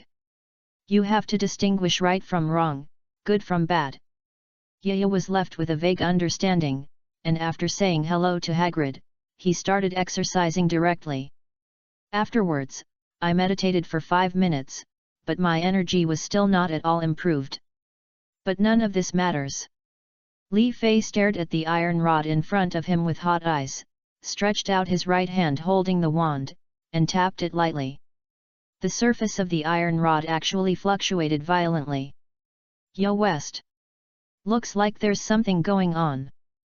After carefully checking the surroundings and finding no dung beetles, Li Fei started to try again. After trying 5 more times, Li Fei was sure that he could only make some wave-like undulations on the surface of the iron rod. This has a clear corresponding content in the 5th major item and the 8th minor point in Professor McGonagall's notes. Although Li Fei had basically memorized the contents of the notes, he still took out his notes for comparison. This is a situation where the external casting pressure is in place and the casting mood is firm enough, but the spell is not enough to deform the interior of the object. Solution: it is recommended to try it multiple times and carefully experience the changes in the flow of magic power inside the object during the process of performing the transformation spell. Well, it seems like it's a steady stream of work again. Li Fei was already very satisfied with this. If it weren't for this notebook, which helped him comprehensively supplement all the basic theoretical knowledge of Transfiguration, Li Fei wouldn't have known how long it would have taken to achieve this trivial change. Today's morning was a lackluster Transfiguration class. In Li Fei's eyes, Professor McGonagall, who was generous, great, and selfless, looked radiant today, as if he had suddenly become more than 10 years younger. His whole person exuded an aura of intellectuality and caring for students. This is completely different from the image of the vice principal in the past who only pursed his lips and stared seriously at the students who made mistakes. The students talked one after another, and they all felt that Professor McGonagall really seemed to have become much younger overnight. After explaining one complicated principle after another, each little wizard was given a match in front of him. Today they are going to try to transform a match into a needle. And Li Fei, who couldn't even grind an iron pestle of the same material into a needle, could. Naturally it failed. But Li Fei has obviously made some progress today. The match was transformed into a twisted S shape, and it can return to its original shape after interrupting the casting. Professor McGonagall looked at the scene in front of her in surprise. Being able to return to the original shape proves that this is a real transformation technique, not the blacksmith's hammering technique demonstrated in Li Fei's first class. After looking up and seeing Li Fei's dark circles under his eyes, which were as deep as if he hadn't slept after reading all night, Mag understood everything. Diligent children need encouragement and help to develop their self-esteem. After showing everyone Li Fei's results, Professor McGonagall gave Hufflepuff a rare 10 points in one breath. This made the little Slytherin snakes in the same classroom work hard and continue to stare at the matches in front of them. Li Fei felt particularly uncomfortable with the extra 10 points. Although I have changed a little bit, in fact, my performance in transformation is still very eye-catching. Slowly transform the match again, this time it is not the S like the first time, but slowly, it becomes an H shape. Li Fei looked at it horizontally and vertically. No matter how he looked at it, he felt that the shape looked like a B. Coupled with the S just now, the match in front of me, with its red phosphorus head, is like a circus clown, trying his best to mock himself. The little fat man next to Li Fei seemed to have completely opened his shackles and found a breakthrough for his talent. With 5 minutes left in Get Out of Class, Bruce Wayne was the first to successfully turn the match in front of him into a needle. The needle of the little fat man is not big, delicate, and compact, and has a long oval hole. Professor McGonagall was surprised to show everyone the results of the little fat man, and once again added 15 points to Hufflepuff. You must know that in Professor McGonagall's plan, a normal little wizard would need almost 2 weeks to successfully turn a match into a needle. The little fat boy successfully completed his transformation in just 1 class. This kind of talent is almost as good as that of Professor McGonagall himself. You know, Professor McGonagall successfully completed the transformation of a match in just half a class. There was second-year Cedric Diggory before him, and little fat boy Bruce Wayne behind him. In the past 2 years, Hufflepuff has been full of geniuses in the field of transfiguration. This does not include classmate Li Fei, who is unwilling to cheat. Otherwise, Li Fei's perverted oriental variable spells would be enough to kill a group of senior wizards instantly. I hate my Gryffindor little lions. Ever since Percy reached 4th grade, there hasn't been any genius in transfiguration. It's really disappointing. I'm trembling with anger. When will Gryffindor have a top student? The Weasley twins, the only 2 smart ones, spent most of their energy on studying prank spells, wasting their clever little minds. Thinking of the Weasley twins, the nightmare memories of yesterday came to mind again. The 2 red-haired demons, one behind the other, the hunting dog with a large pool of saliva, the powerless feeling when drowning, the endless fall in the Black Lake. All this suddenly came to Professor McGonagall's mind. Taking 3 steps back, holding on to the desk behind him, Professor McGonagall took a deep breath. Today's assignment is to write a theoretical analysis paper on the deformation of objects of different materials. It must be no less than 9 inches long and requires at least 3 references. After hastily assigning homework, Professor McGonagall hurriedly left the classroom with a pale face, leaving a group of young wizards looking at each other. After a moment of silence, the cheers of the Hufflepuff students followed closely. In this class, Hufflepuff House gained 25 points. With Quartz and Versace, one holding Li Fei and the other holding Little Fatty, and surrounded by other little badgers cheering behind them, they arrived at the school cafeteria. After seeing the food, Li Fei felt his stomach clenching violently. At this moment, lying quietly on the desk of each dean, there are plates of various methods. Red umbrella, white pole. Li Fei's face turned pale, he pressed his stomach tightly, and even trembled a little. Versace and Cedric, who were standing next to him, noticed Li Fei's changes and hurriedly gathered around him with concern, asking if Li Fei was feeling uncomfortable. It's nothing, I just have a bit of a stomachache. I can just bear with it and it will be fine. Li Fei was sweating on his forehead at this moment. Why don't I stop eating and go back to the dormitory to lie down for a while? No. Cedric pulled Li Fei with concern, if you have a stomachache, you can't skip eating. You need food to provide enough energy. After saying that, he pushed a bowl of red porridge in front of Li Fei. I heard what my mother said, drink porridge to nourish your stomach. Come on, drink this bowl of red mushroom porridge. Li Fei shivered and looked at Cedric in front of him, and then at the porridge with a few grains of rice floating in the red umbrella crumbs. Cedric, you are so kind to me, Li Fei said, and then whispered in Chinese, then don't blame me this afternoon. Cedric only understood the first half of Li Fei's sentence, but he didn't understand the second half of the Chinese sentence. He could only stare with thick eyebrows and big eyes in confusion. It's nothing, it's just your enthusiasm that moved me deeply. I think a kind-hearted person like you will definitely succeed if you try to confess your love to the girl you love tonight. I wish you well. Don't care about others. The giving of feelings often turns into an offense. After that, Li Fei pushed Cedric away and walked slowly towards the dormitory.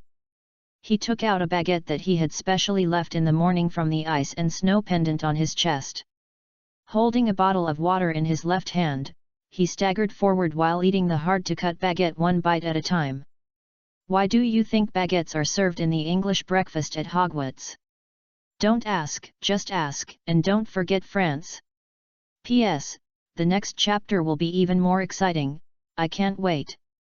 Asking for recommendation votes. Asking for a monthly ticket. Seeking investment in new books. Thank you all. Chapter 41. Can't a broomstick be equipped with guardrails? Afternoon, Quidditch pitch. According to the long-standing tradition of Hogwarts, the Quidditch tryouts will be held in the second week after the start of school, and the first-year students need to take flying lessons from Mrs. Hooch. The common flying means of transportation in the British wizarding world is the broomstick. Wizards drive broomsticks in mid-air and play American football in a rugby-like manner, which is almost like Quidditch. It's all said and done.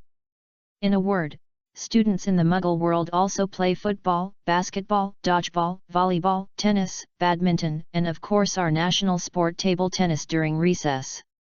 The only sport in the wizarding world is Quidditch.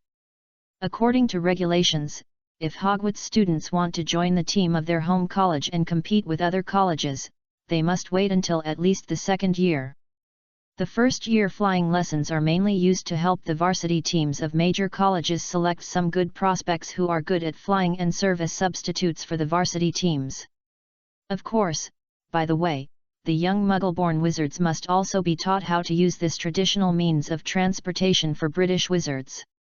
And Lee Fay's savior, Charlie Weasley, is the strongest chaser on the Gryffindor team in the past 10 years.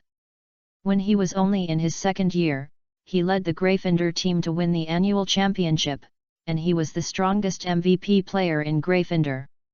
However, it was time and destiny, and I thought that victory would be the beginning of the Gryffindor team's dynasty. But I never thought that the peak was reached when I debuted, and the championship that year would become the best result in Gryffindor's history in recent years. 4 consecutive years without a championship is not Charlie's fault, it's just that his teammates are too weak. But this year is completely different. If nothing unexpected happens this year, the Weasley twins will be absorbed into the Gryffindor team as batters. The Weasley boys suddenly accounted for half of the Gryffindor team. This year will be the most promising year for Gryffindor House. This flag is as good as the Chinese football team, which is the most promising every year. It is strongly recommended that the wages of football players be reduced to the level of civil servants. Under the salary limit order, wages must be linked to performance to be reasonable. Having said so much, these have nothing to do with Lee Fay for the time being. Now Lee Fay, together with the Ravenclaws and a few boys, was about to face his first flying lesson since enrolling in Hogwarts. The teacher in charge of flying lessons is called Mrs. Huochi. It is said that she was a professional Quidditch player when she was young. She has short grey hair and 2 yellow eyes, like the eyes of an eagle. I don't know if Mrs. Huochi ever raised a big bird named Huluo. Unlike other professors, Mrs. Huochi hung a silver whistle on her chest in the style of a physical education teacher.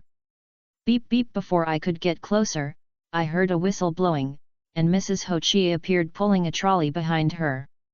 On top is a broomstick that is terribly worn out. Children, take action. Mrs. Huochi blew the whistle again.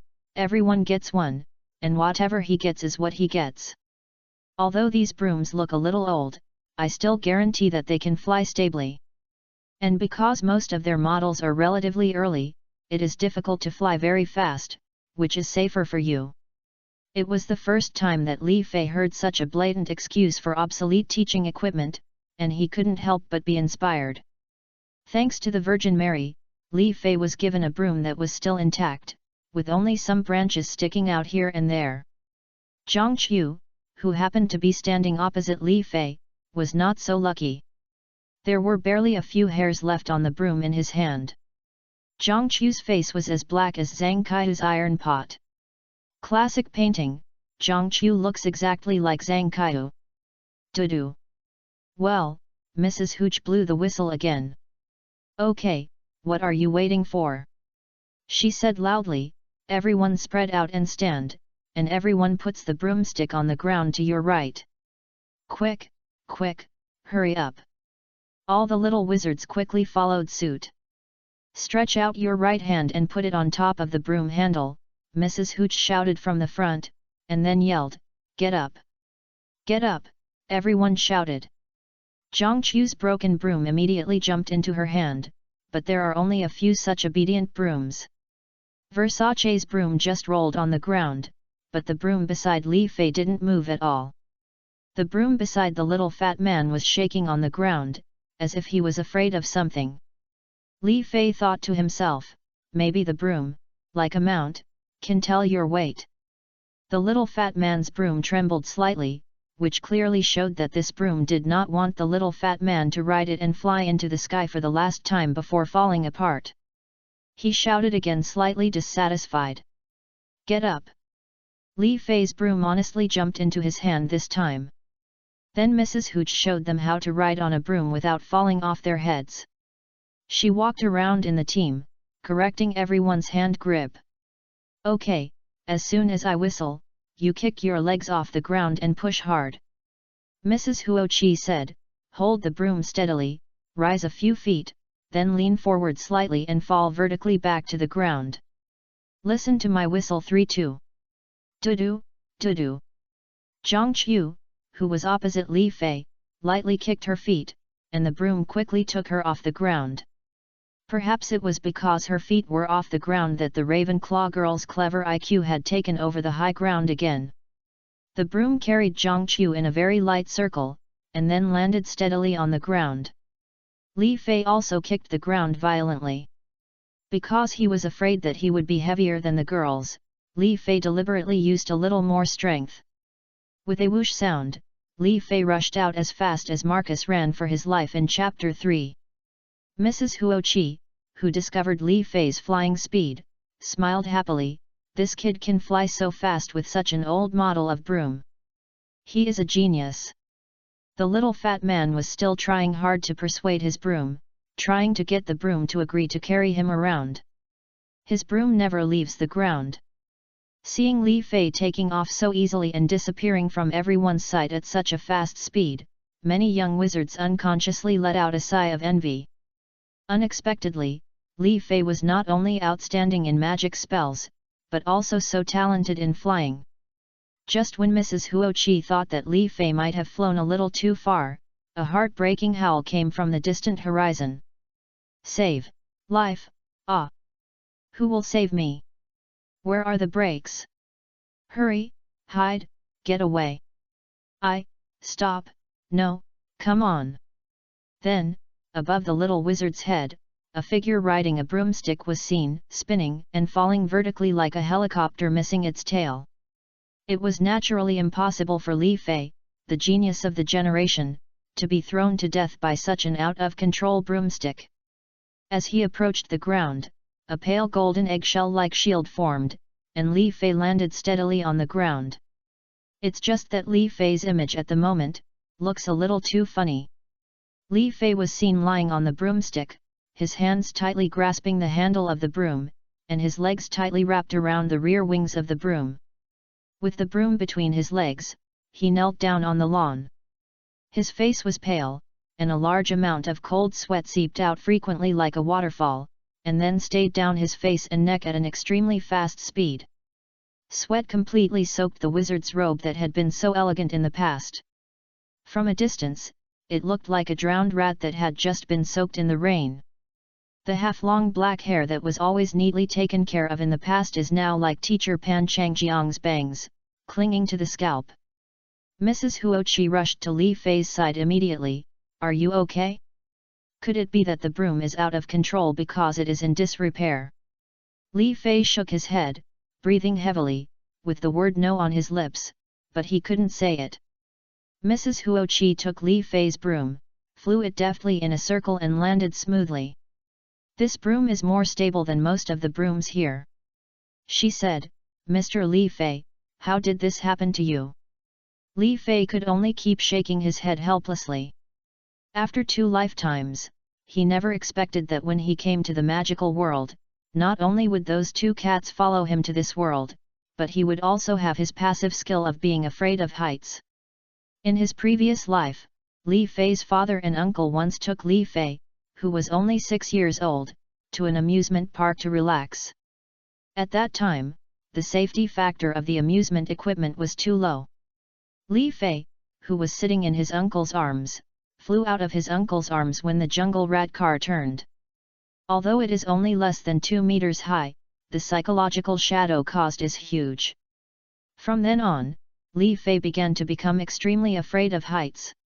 He once went to Shizuoka Prefecture, Japan, on the Ferris wheel next to Chibi Mariko-chan Paradise, and his face turned pale and completely lost his color due to fright. This is also the first time in his previous life that Li Fei has completely lost face in front of his wife. As a fellow countryman, Zhang Qiu, who sat on the lawn with Li Fei for a while, curiously asked Li Fei a question. "By the way, didn't you learn Chinese magic? Those immortals all fly to the sky and escape from the earth. You can't fly." In response, Li Fei just silently took out a 2-meter-long flying sword from the ice and snow pendant on his chest, surrounded by railings. It felt like the immortal legends and handsome paintings that my father had told me since I was a child were all shattered to pieces along with Li Fei's flying sword with a railing on it, and could never be picked up again.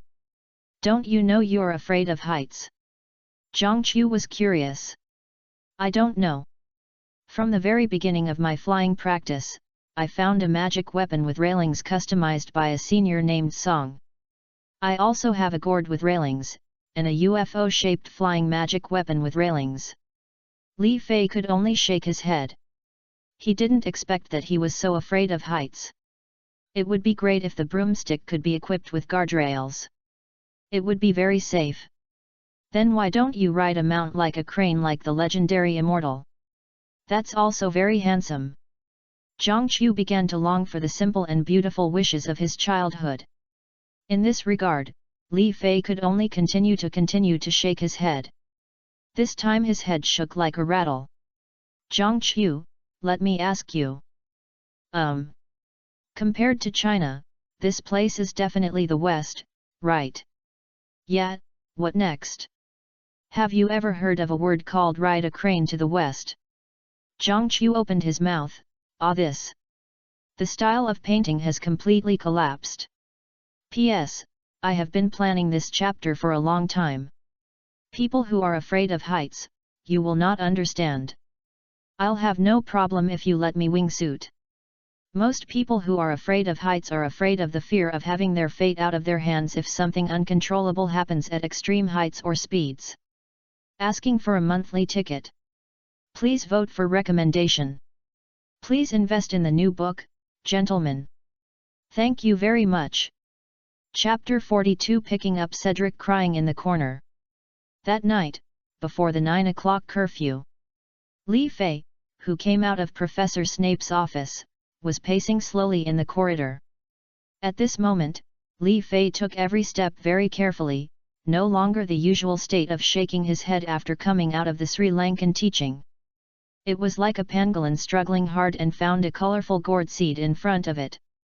It's like the way the 4 great talents from Jiangnan appeared on the stage, with their gait of disowning all their relatives. It is completely missing from Li Fei today. Just now, Professor Snape's werewolf sedative potion has been developed roughly. Teacher Si was in a good mood and showed Li Fei how to operate magic potions in the office. Li Fei, who was filled to the brim by Professor Snape, really couldn't eat a drop. Don't get me wrong, Li Fei is talking about the knowledge of potions. In just one night, Professor Snape had already taught Li Fei the knowledge points and precautions for the third-year potions class. No one else but Li Fei has a very good memory. Facing the empty corridor, Li Fei could only walk back step by step, fearing that as soon as he lowered his head, all the potion knowledge in his head would come out of his throat. Why is there suddenly a faint melancholy in the air? Professor Snape, who was obviously feared by countless young wizards at Hogwarts, had a harmonious relationship with him. And Mr. Filch, who was regarded as a nightmare by the students who went out at night in the past, also chatted and laughed with him. The combination of the two kinds of happiness should bring you more happiness. Originally, I would have had a somewhat heroic feeling that the world is big and I, Li Fei, can take advantage of the privileges I have at my disposal. But why do I still feel a little bit sad, a little lonely and cold? As soon as he turned the corner, Li Fei was startled by a black shadow squatting in the corner. Peeves. With a subconscious impulse, 5 special golden light talisman seals appeared in Li Fei's hand. The figure spoke slowly, "Li Fei, it's me, Cedric." The voice was rough and dry, as if he had just cried and his throat was severely dehydrated. Li Fei was startled, took out a wall lamp from the wall, looked at it carefully, and found that it was really Cedric. In front of Cedric, his originally smooth blonde hair had become messy. His hands were randomly inserted in his hair, his eyes were red, and he was biting a handkerchief in his mouth. "Dude, WTF?" Li Fei couldn't believe it. The slovenly man in front of him was the sunny, handsome, and excellent Cedric in the past? Supporting the trembling Cedric, Li Fei took him to the school kitchen next to the Hufflepuff dormitory. Because Cedric had just cried, Li Fei took out a paper bag from the pendant on his chest and asked the house elves on duty in the kitchen to help prepare some red dates and osmanthus tea. "This child is a little tired and nervous, and needs a good replenishment." After thanking the shy female house elf wearing a pink pillowcase, Li Fei handed one of the 2 cups in his hand to Cedric. "Drink more hot water, kid. Tell me, what happened?" Putting his hands in his sleeves, hunching his neck, and drinking hot tea, Li Fei decisively started the neighbor's old man's mode of listening to the excitement and not taking it too seriously. Next to him, Cedric took a few sips of the red dates and osmanthus tea, feeling that his physical strength had recovered a bit. But he still lowered his head and spoke slowly, "Li Fei, didn't you say at noon that it would be a good time for me to confess to the girl I love tonight?" Well, thinking of the bowl of red umbrella porridge that Cedric insisted on giving him at noon, Li Fei suddenly didn't feel sorry for the guy next to him at all. "Well, what's wrong?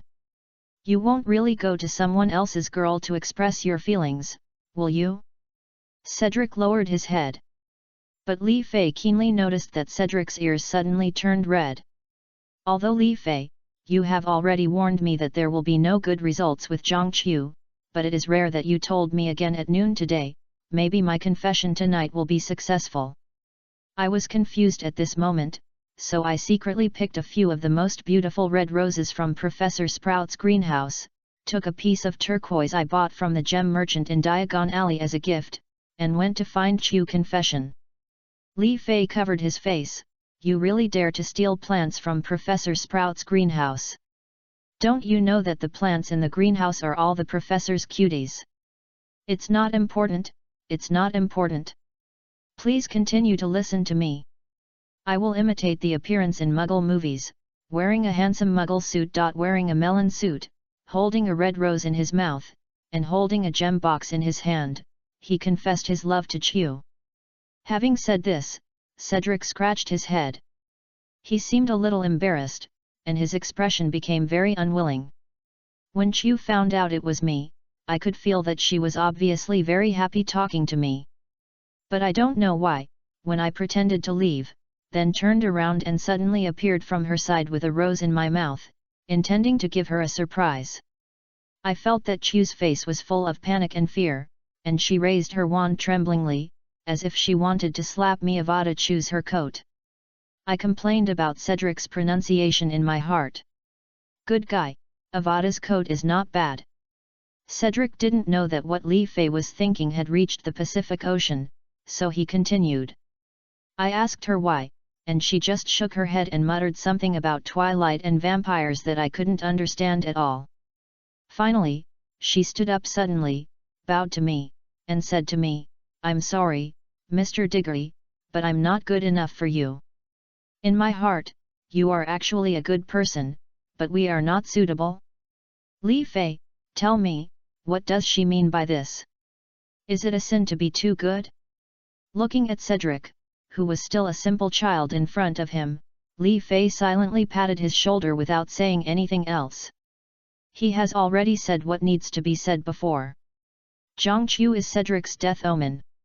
As long as he still has emotional entanglements with Qiu, the will of the world and the universe will eliminate all existences that hinder the emotional line of the savior Harry Potter. The matter has come to this, so there is no need to feel sad. Fortunately, there is no end to the problem. If there is no light in the east, there will be light in the west.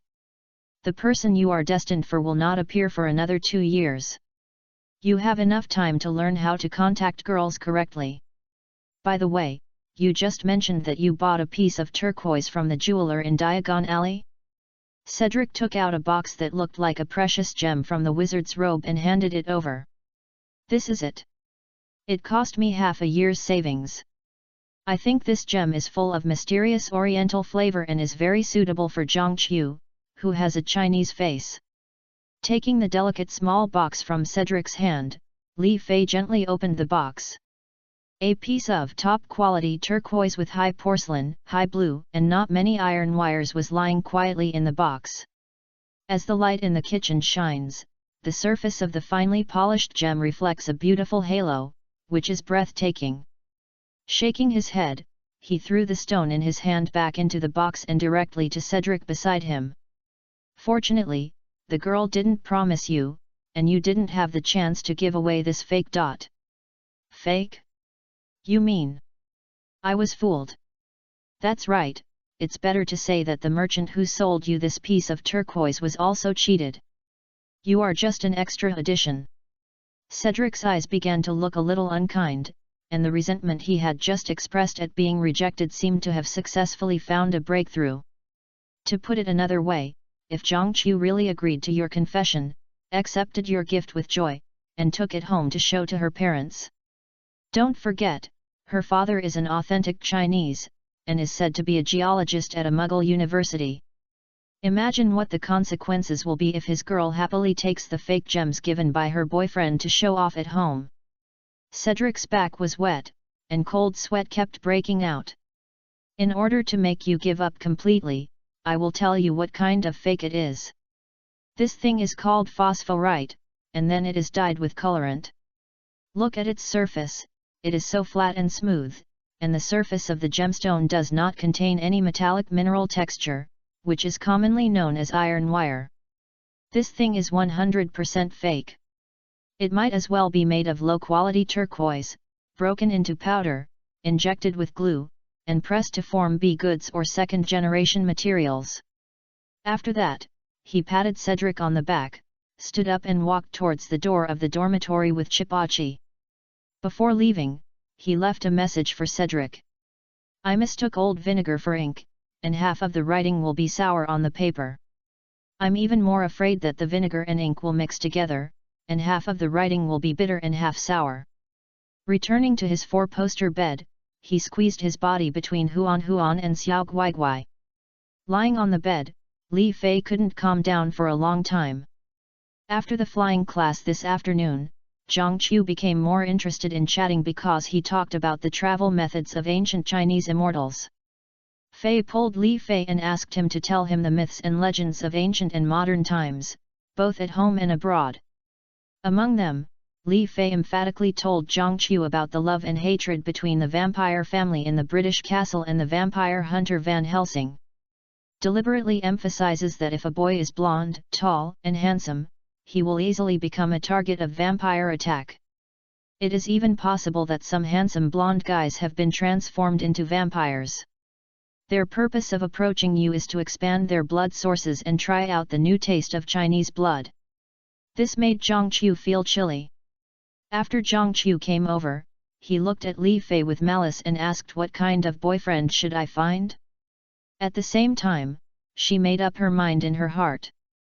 As long as Li Fei dared to talk about doing this to him, Zhang Qiu would kick Li Fei onto the broomstick and let Li Fei continue to experience the spiral ascension.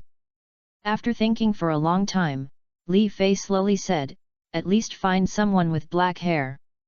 Bang! Ah, help! Li Fei's scream. Snort!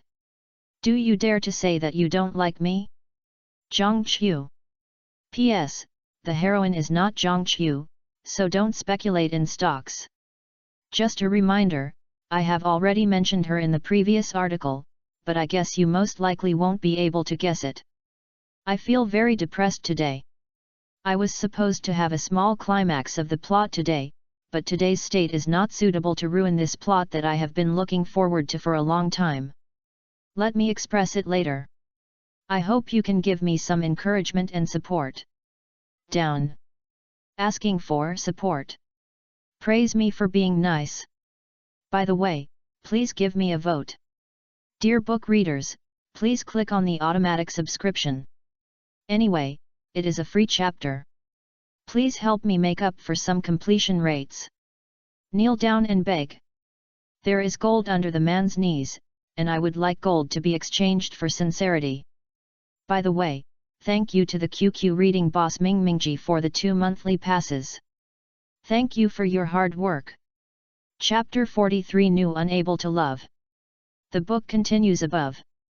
On a whim, Zhang Qiu pulled Li Fei, who was resting aside because of fear of heights, and asked endless questions. Li Fei emphatically gave Zhang Qiu a popular science story about the handsome blonde vampire. Also emphasized the notoriety of the blonde Malfoy family. So, that night, when poor Cedric went to Zhang Qiu to express his love, Zhang Qiu's face became Zhang Qiu's fault once again. If Cedric knew that he was in trouble because of his neat blonde hair, he might immediately run to Professor Joseph Griffin, who taught the night style. Then he asked the professor to shave himself in front of the cross and leave a few ring scars. From then on, the Green Lantern ancient Buddha, hallelujah, lived this life. The mastermind behind all this is Li Fei. Although Cedric is a bit of a playboy, even a bit like Xiao Gang in Pokemon, he likes everything as long as he looks good. But because he was the first fellow countryman he met, Li Fei sincerely made predictions for Zhang Qiu. The lone star of fate, the companion of a hero, is indescribably precious, and has a family full of descendants. This is the entire content of the hexagram. In summary, in this life, I don't know if it's the butterfly effect caused by my own arrival. Zhang Qiu's father, Mr. Yide Zhang, changed from an ordinary office worker to a geology professor at Oxford University. The changes in family education level and cultural environment have made Zhang Qiu no longer ignorant of various Chinese legends. There are some things that Li Fei cannot tell Zhang Qiu openly. It's like someone told you that there is a beautiful woman whose parents are dead, helpless, and has nothing but hundreds of millions of dollars in inheritance. She is destined to be your wife. I think most people would refuse this kind of thing. Without him, if you know that everything has been planned by fate, no matter how happy you are, you will subconsciously have a rebellious mentality. And destiny is so magical. The world line only depends on the outcome. No matter how thrilling and ups and downs the process is, the outcome will not change at all. In this life, Zhang Qiu seems to be born for Harry Potter. The fate of the two is as clever as God using Harry's seventh rib to create Zhang Qiu. One day 9 years ago, little Zhang Qiu, who was only 2 years old, will always remember that it got dark very early that day. In a tense and depressing atmosphere, the whole family quickly finished their dinner. During the dinner, Zhang Qiu's parents looked at the window covered by the heavy curtains from time to time, as if some man-eating monster would suddenly break out of the window. At this time, the door of the house was knocked from outside. Zhang Qiu's parents looked at each other, fear in their eyes. Xiao Zhang Qiu saw that his usually gentle father picked up a fire axe from the kitchen, while his mother revealed a small wooden stick less than a foot long from her sleeve. Bang! Bang bang! Open the door! The sound of banging on the door outside the house became louder. We received reports from neighbors saying that your family has been reclusive in recent days and is very resistant to interacting with people around you. We will search your house in accordance with the law. We have reason to suspect that you are engaging in some kind of illegal activity. Zhang Qiu's parents finally heaved a long sigh of relief when they heard that it was their family's continuous seclusion that led to suspicion among the neighbors. Instructing Yizhong to put down the fire axe in his hand, Zhangqiu's mother slowly opened the door a crack. After confirming that there were only 2 police officers with fierce faces outside the door, she finally opened the door and asked the 2 police officers to enter the house. The moment the 2 police officers, one fat and one thin, stepped into the house, their bodies suddenly fell to the ground as if they had lost their souls. Falling out. Heartbreaking and bone-cutting. The 2 magic spells flew into the house, almost grazing the police officer's fallen body, knocking out Zhangqiu's father with great precision.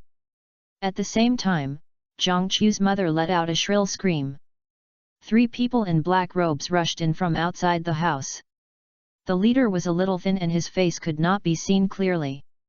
The 2 strong men behind him looked ferocious and terrifying, and they were also wizards holding thin wooden sticks in their hands.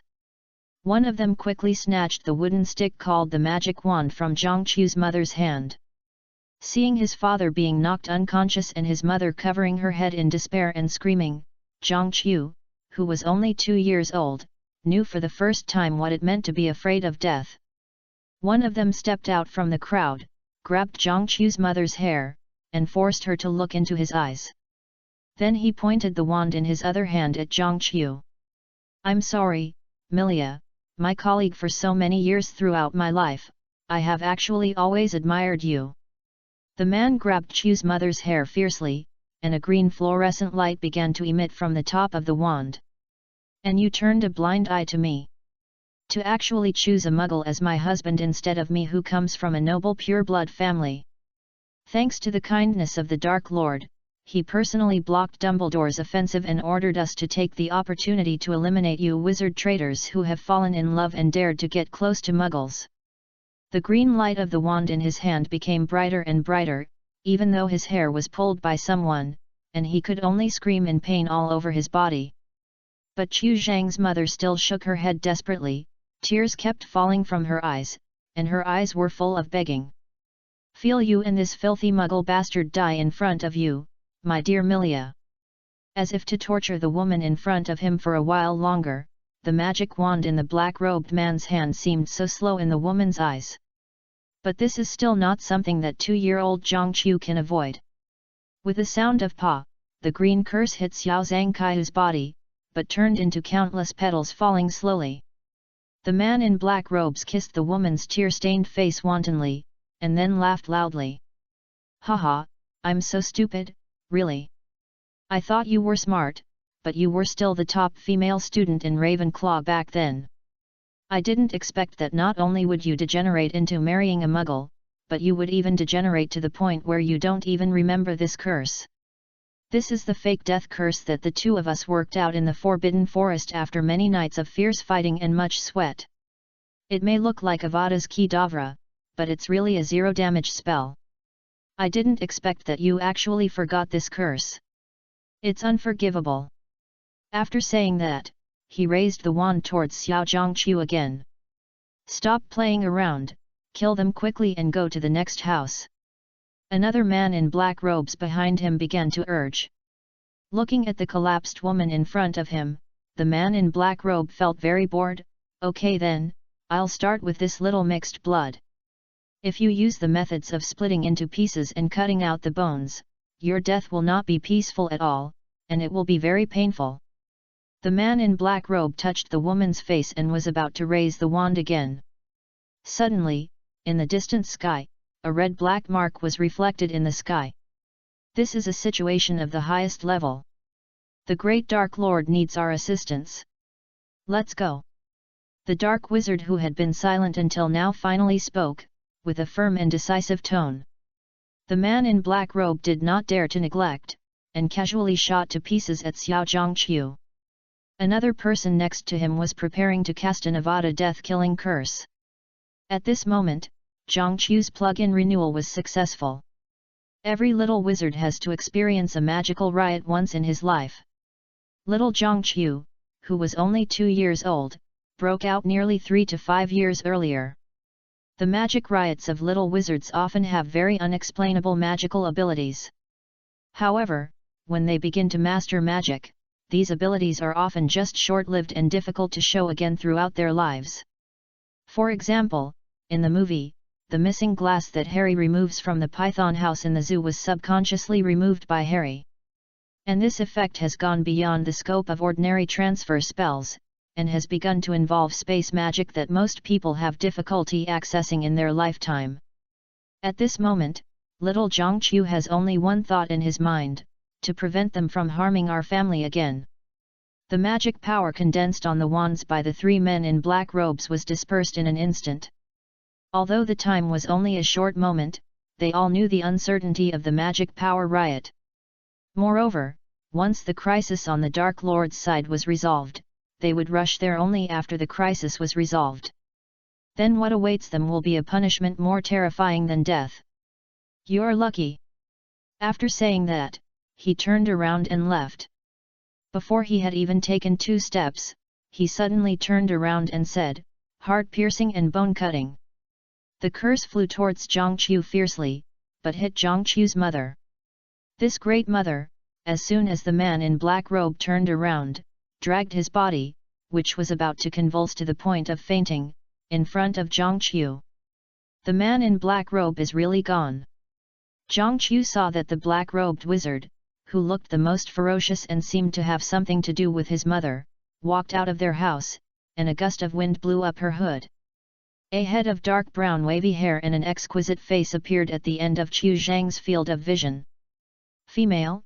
Female? Deeply in love with your mother? Oh, by the way, save your mother." The memory stopped here, and Xiao Zhangqiu fainted. 2 days later, the family of 3 reunited in the ward of St. Mungo's Hospital for Magical Maladies and Maladies. Xiao Zhangqiu hugged his family excitedly. "Great, everyone is alive and well and no one dies. Countless people are praising one name, the savior Harry Potter." Zhangqiu also remembered this name deeply in his heart. Afterwards, her mother stayed in the hospital for half a year because she was seriously injured by the Death Eaters. However, in order to appease the people and celebrate the complete defeat of the Dark Lord Voldemort, the Ministry of Magic waived the medical expenses of all those injured in this battle. At the same time, Zhangqiu's mother became a hero in the eyes of the Ministry of Magic because of her serious injury, and was assigned a clerkship in the Ministry of Magic. From being a laborer to being a civil servant, Zhangqiu's family is actually better off than before. The important thing is that there is no need to hide anymore. All of this is thanks to that child, that great boy called Harry Potter. In the past, Zhangqiu always liked to drag Cedric, who grew up in the wizarding world and whose father was an official of the Ministry of Magic, to tell him over and over again how Harry Potter defeated Voldemort. Story. This caused Cedric to hate the name Harry Potter with itch. Every time he found some private space and planned to talk about romance with Zhangqiu, Zhangqiu always pulled him to discuss the legend of Harry Potter. Well, this can be regarded as the will of the universe helping Harry Potter take revenge for what happened in Mrs. Pootief's cafe in the original book. Okay, now that things have come to this point, Zhangqiu's painting style in the original work has completely changed. Li Fei couldn't say whether this change was good or bad. But judging from the best outcome, at least Cedric's life was saved.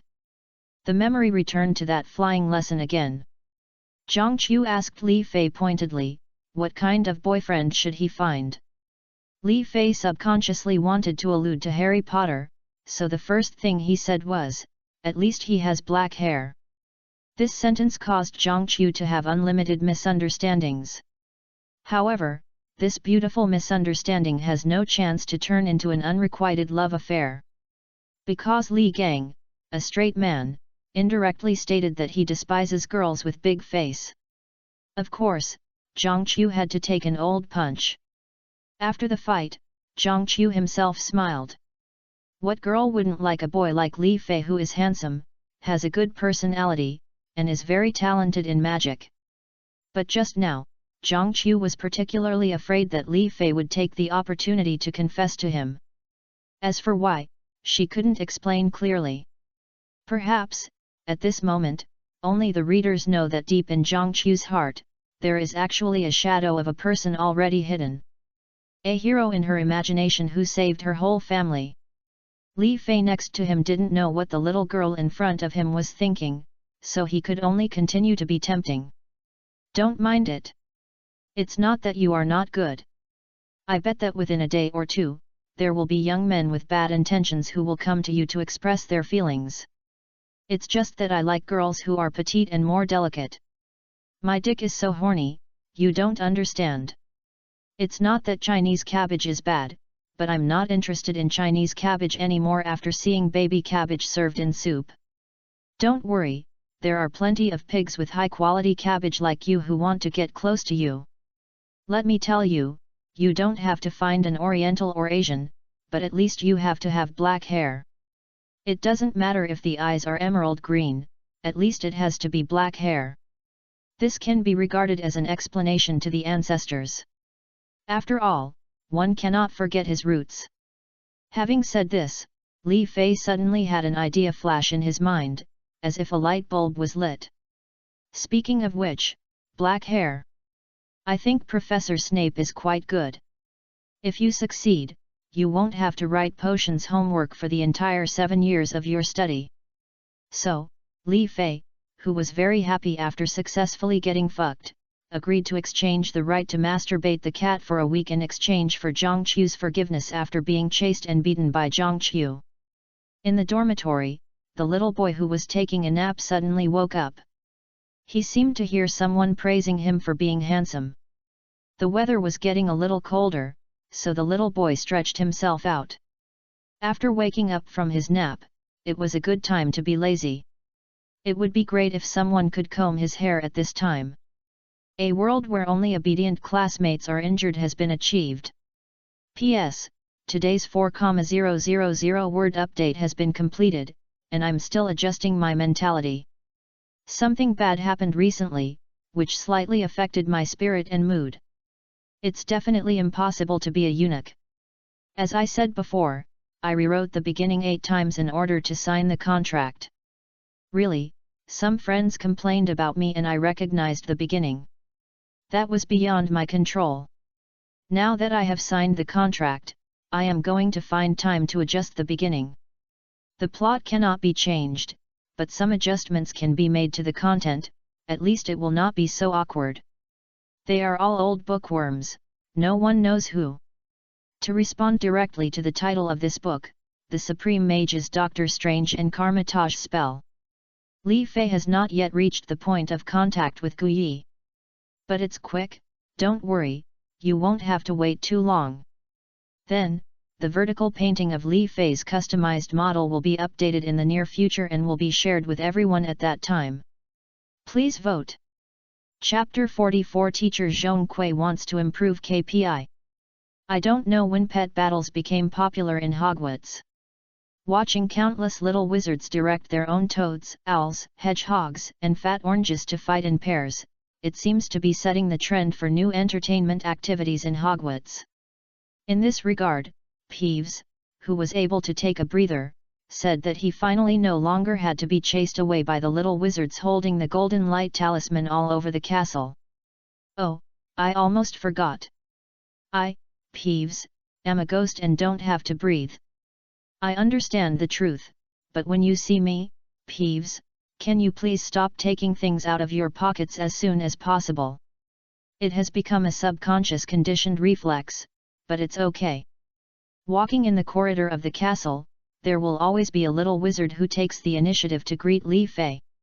Hey Li Fei, life is short, why don't you hurry up and have a game? Hearing this, Li Fei, whose DNA was moved, almost took out a pair of Gwent cards from the pendant on his chest, or a deck of Yu-Gi-Oh, to play a game. But it didn't. There are only a group of little wizards in front of them directing the pet noobs to peck each other. There is no order at all between them.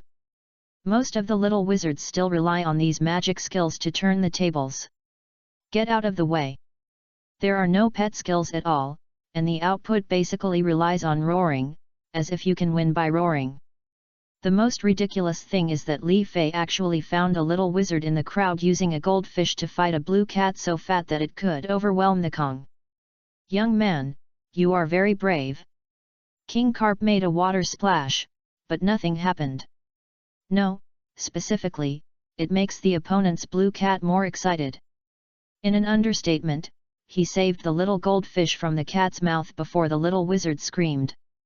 I don't know which house this naughty kid is from, as long as he's not the stupid badger of our Hufflepuff family. What, are you a Gryffindor?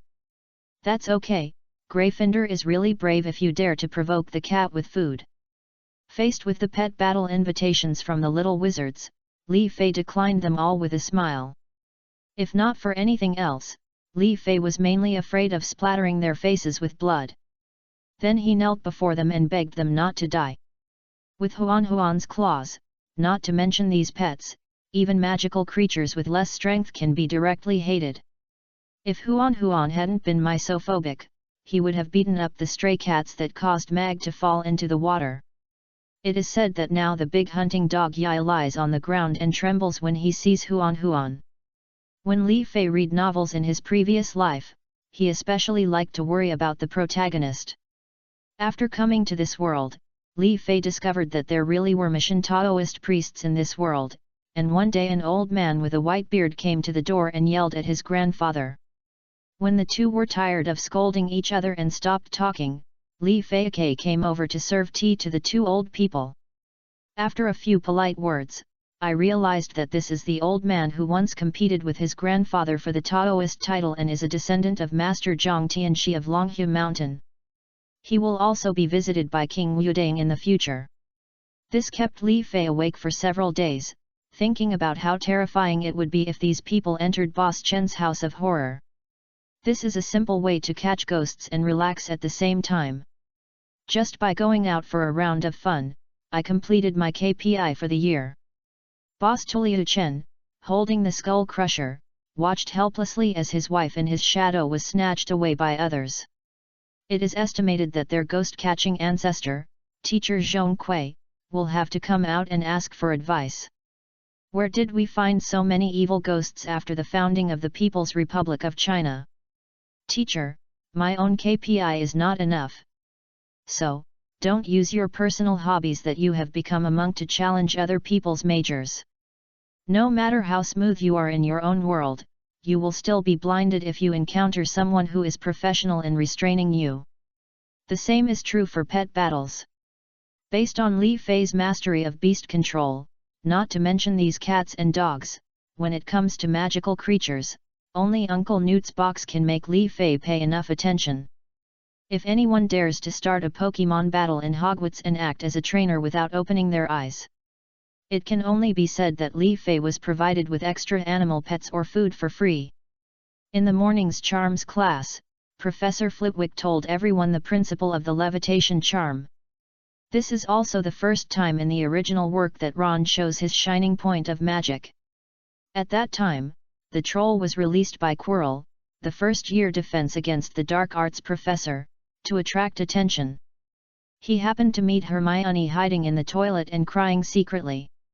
In a critical moment, Harry Potter, who still doesn't know any magic spells, showed his full reckless style. I saw him rushing up directly, riding on the neck of the troll, and using his wand to hit the troll's nostrils hard. However, the small bamboo rafts are in the middle of the river, and Harry's toothpick is stirring up the big vat. If the troll heads Harry Potter and hits the wall at this time, the story of Harry Potter will probably be over before it even hits the shelves.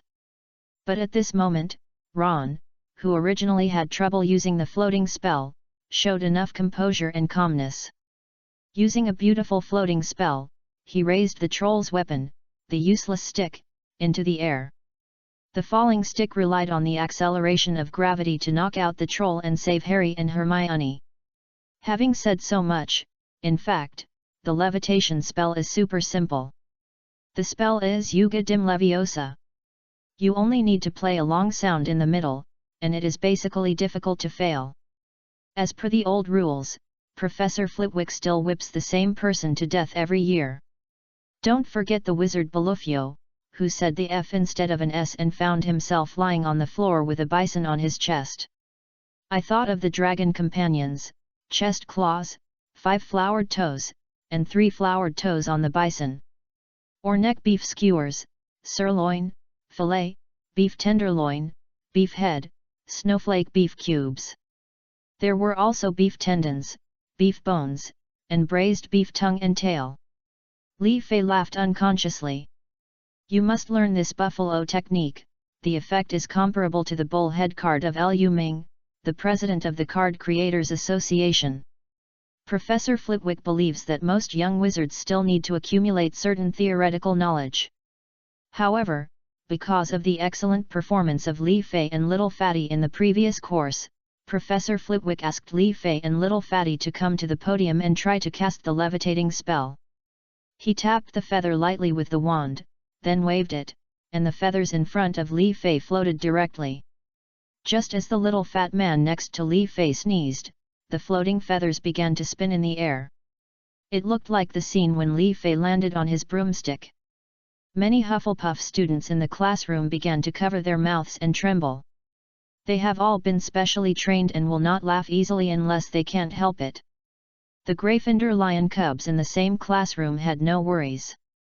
Many people had heard about Li Fei's embarrassing appearance. It is said that many scheming Ravenclaw girls said that for only 20 silver sickles, they could personally perform Li Fei's version of spiral landing. Okay, now the Hufflepuff students couldn't stand it any longer. But not until they laughed. Pfft! Ha ha ha! What a wonderful transfiguration! 10 points for Hufflepuff. Ah ha ha ha, hiccup. Professor Flitwick held it in so hard that he finally couldn't hold back his laughter. He stepped on the air and fell off the pile of books on the podium. Yuga dim leviosa. Li Fei took action to save Professor Flitwick, preventing him from becoming the first professor to fall to death or get injured on the podium. The levitation spell not only prevented the short and light Professor Flitwick from landing on the back of his head, but even allowed him to fly directly. Sneeze. The little fat man couldn't help but sneeze again. Now it was Professor Flitwick's turn to spiral up and experience what the magic of love turns in circles. It is true that there is reincarnation in the way of heaven. Who can the heaven bypass?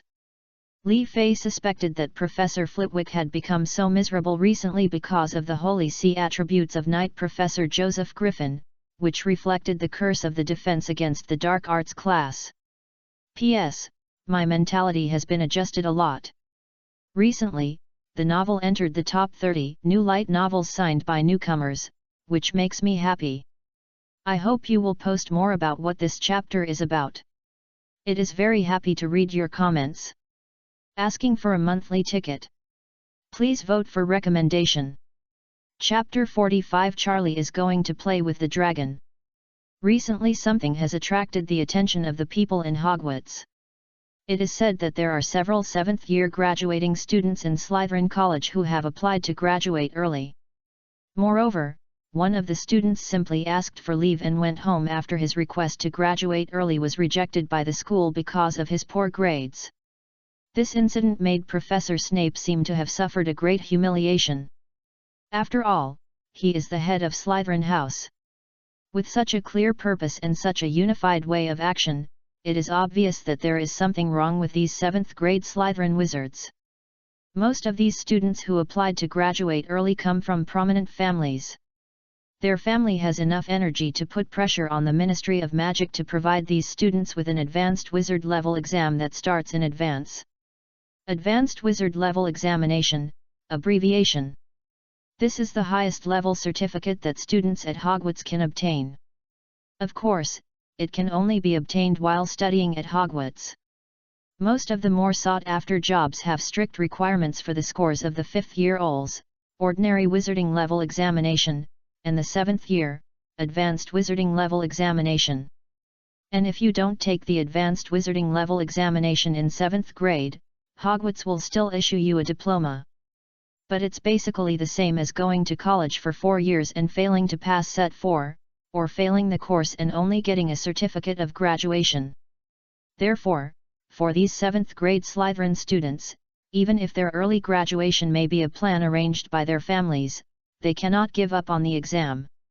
As a compromise, they allowed other young wizards at Hogwarts who had the same intention and planned to apply for early graduation to participate in this pre-arranged examination. During lunch, Li Fei received a rare note from Charlie's Owl, asking Li Fei to meet next to the astronomy tower after tonight's astronomy class. He simply replied, "Okay, see you then." Afterwards, Li Fei took his notes from the Transfiguration class to the afternoon History of Magic classroom. "I know everything about the history of magic. Either bring homework or bring a pillow." In the evening astronomy class, it was time for classmate Versace to show off his skills. Those complicated elliptical trajectory lines made Li Fei's head spin. To other little wizards, it was like listening to a book from heaven. Only classmate Versace followed the teacher's footsteps. One of them spoke high on the stage, and the other listened enthusiastically in the audience. Every one of the little wizards in the entire observatory could not keep up with their rhythm. With a click, Li Fei broke the quill in his hand. "Here, I have a spare quill." The fat man next to him thoughtfully handed over a new quill. "Master Wayne, if you were a girl, you would be the kind of person who is particularly considerate and considerate." Gwartz took 2 cool mint candies from his hand and handed one to each of Li Fei and the little fat man. "It would be great if I could meet a female version of Master Wayne. Even if she is fat, I would like her. After all, Wayne is really good at taking care of people." "Gwartz, you are wrong to say that. True love is not bound by gender. Don't worry and pursue Master Wayne. I won't look down on you." Throwing the mint candy in his hand into the air, crossing the index and middle fingers of his right hand, and waiting for the moment the candy fell, the mint candy flew steadily into Li Fei's mouth with a pop. "Yeah, a certain scientific super cool mint. Li Fei, your hands are so handsome, please teach me." The little fat man's eyes lit up when he saw it. He also wanted such a handsome style. The two ignored Gwartz, who was thinking quietly beside them. "Okay, but only if you know. Don't be disappointed if you find the real method." After smiling twice at the little fat man, Li Fei cleared his throat. At the top of the podium was the astronomy professor, who was able to lecture enthusiastically. At the bottom of the podium was teacher Li Fei, who really couldn't understand and was about to take his roommates on a desertion. "It doesn't matter, anyway, the professor taught high level today, and this class has gone beyond the syllabus. Basically, the content of the 3rd grade astronomy class is covered now." After waving to the fat man next to him and Gwartz, who was eager to steal his lesson, Li Fei began to explain in a low voice. "First, you need to bounce the candy to a sufficient height. Then you need to give the candy a floating spell, or a slow falling spell. Finally, you need to set a target location for the flying spell on the tip of your tongue." "Haha, it looks cool, but actually I can't play it accurately at all. It's all due to the magic spell." Looking at the confused eyes of these two people, Li Fei realized that his knowledge was beyond the scope. The flying curse is a spell that most third-year wizards cannot master. Li Fei told them this, no less than the astronomy professor on the stage who was teaching the Book of Heaven. "Or you can try this, recite Silk Road Traction with me first." Silk Road Traction ×2. After trying 2 more times, chubby Bruce Wayne and Hulkin Gwartz were able to spit out an almost translucent magical thread. "Very good, then point your wand at the mint and shout Silk Road Traction. Then touch the other end of the thread in the air with the tip of your tongue, and you will find that the tip of your tongue will automatically absorb the thread. In this way, you can bounce the candy first like me. Then, with the final squeeze of your tongue, the candy will fly into your mouth obediently. In this way, to outsiders, it looks like you used your skills to pop the candy into your mouth. Note, this trick is suitable for use on sunny days or in dark environments. I'm afraid that in a place with dappled light, the magic thread will be very obvious, and this trick will be useless."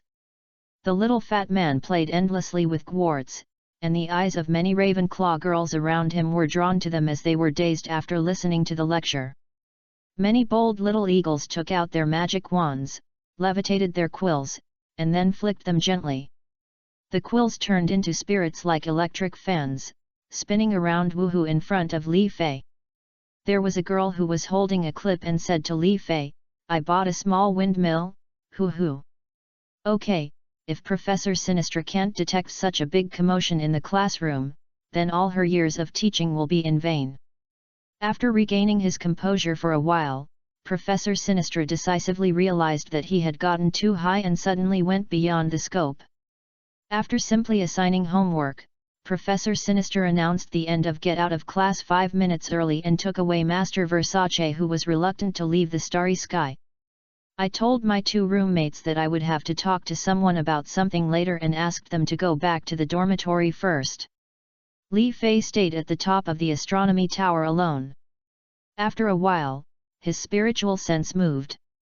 Li Fei turned his head directly to a pillar behind him and raised his wand. "Don't be nervous, it's me." The voice came from behind the pillar, and at the same time the air rippled in the shadows, and the figure of Charlie Weasley emerged from it. The illusion body curse. Li Fei hesitated. This was the first time he had seen the illusion body curse described in the book. "I didn't expect you to find me." Sure enough, my guess was right. Walking to Li Fei, Charlie took out 2 gloves and waved his magic wand, and the gloves turned into 2 armchairs. "Please take a seat." Although the location is a little rough, the astronomy tower is the most suitable place for conversation. Nodding, Li Fei said he didn't care about the context of the conversation at all. This time Charlie was silent for a long time before speaking, and as soon as he spoke, there was earth-shattering news. "I want to apply for early graduation. I'm going to Romania to raise dragons. This is my chance." At this moment, Charlie's eyes were filled with a man's desire for adventure and distance. P.S. It's finally time to tear off the first layer of window screen. Come on, little brother who writes code. Everyone, please pay attention.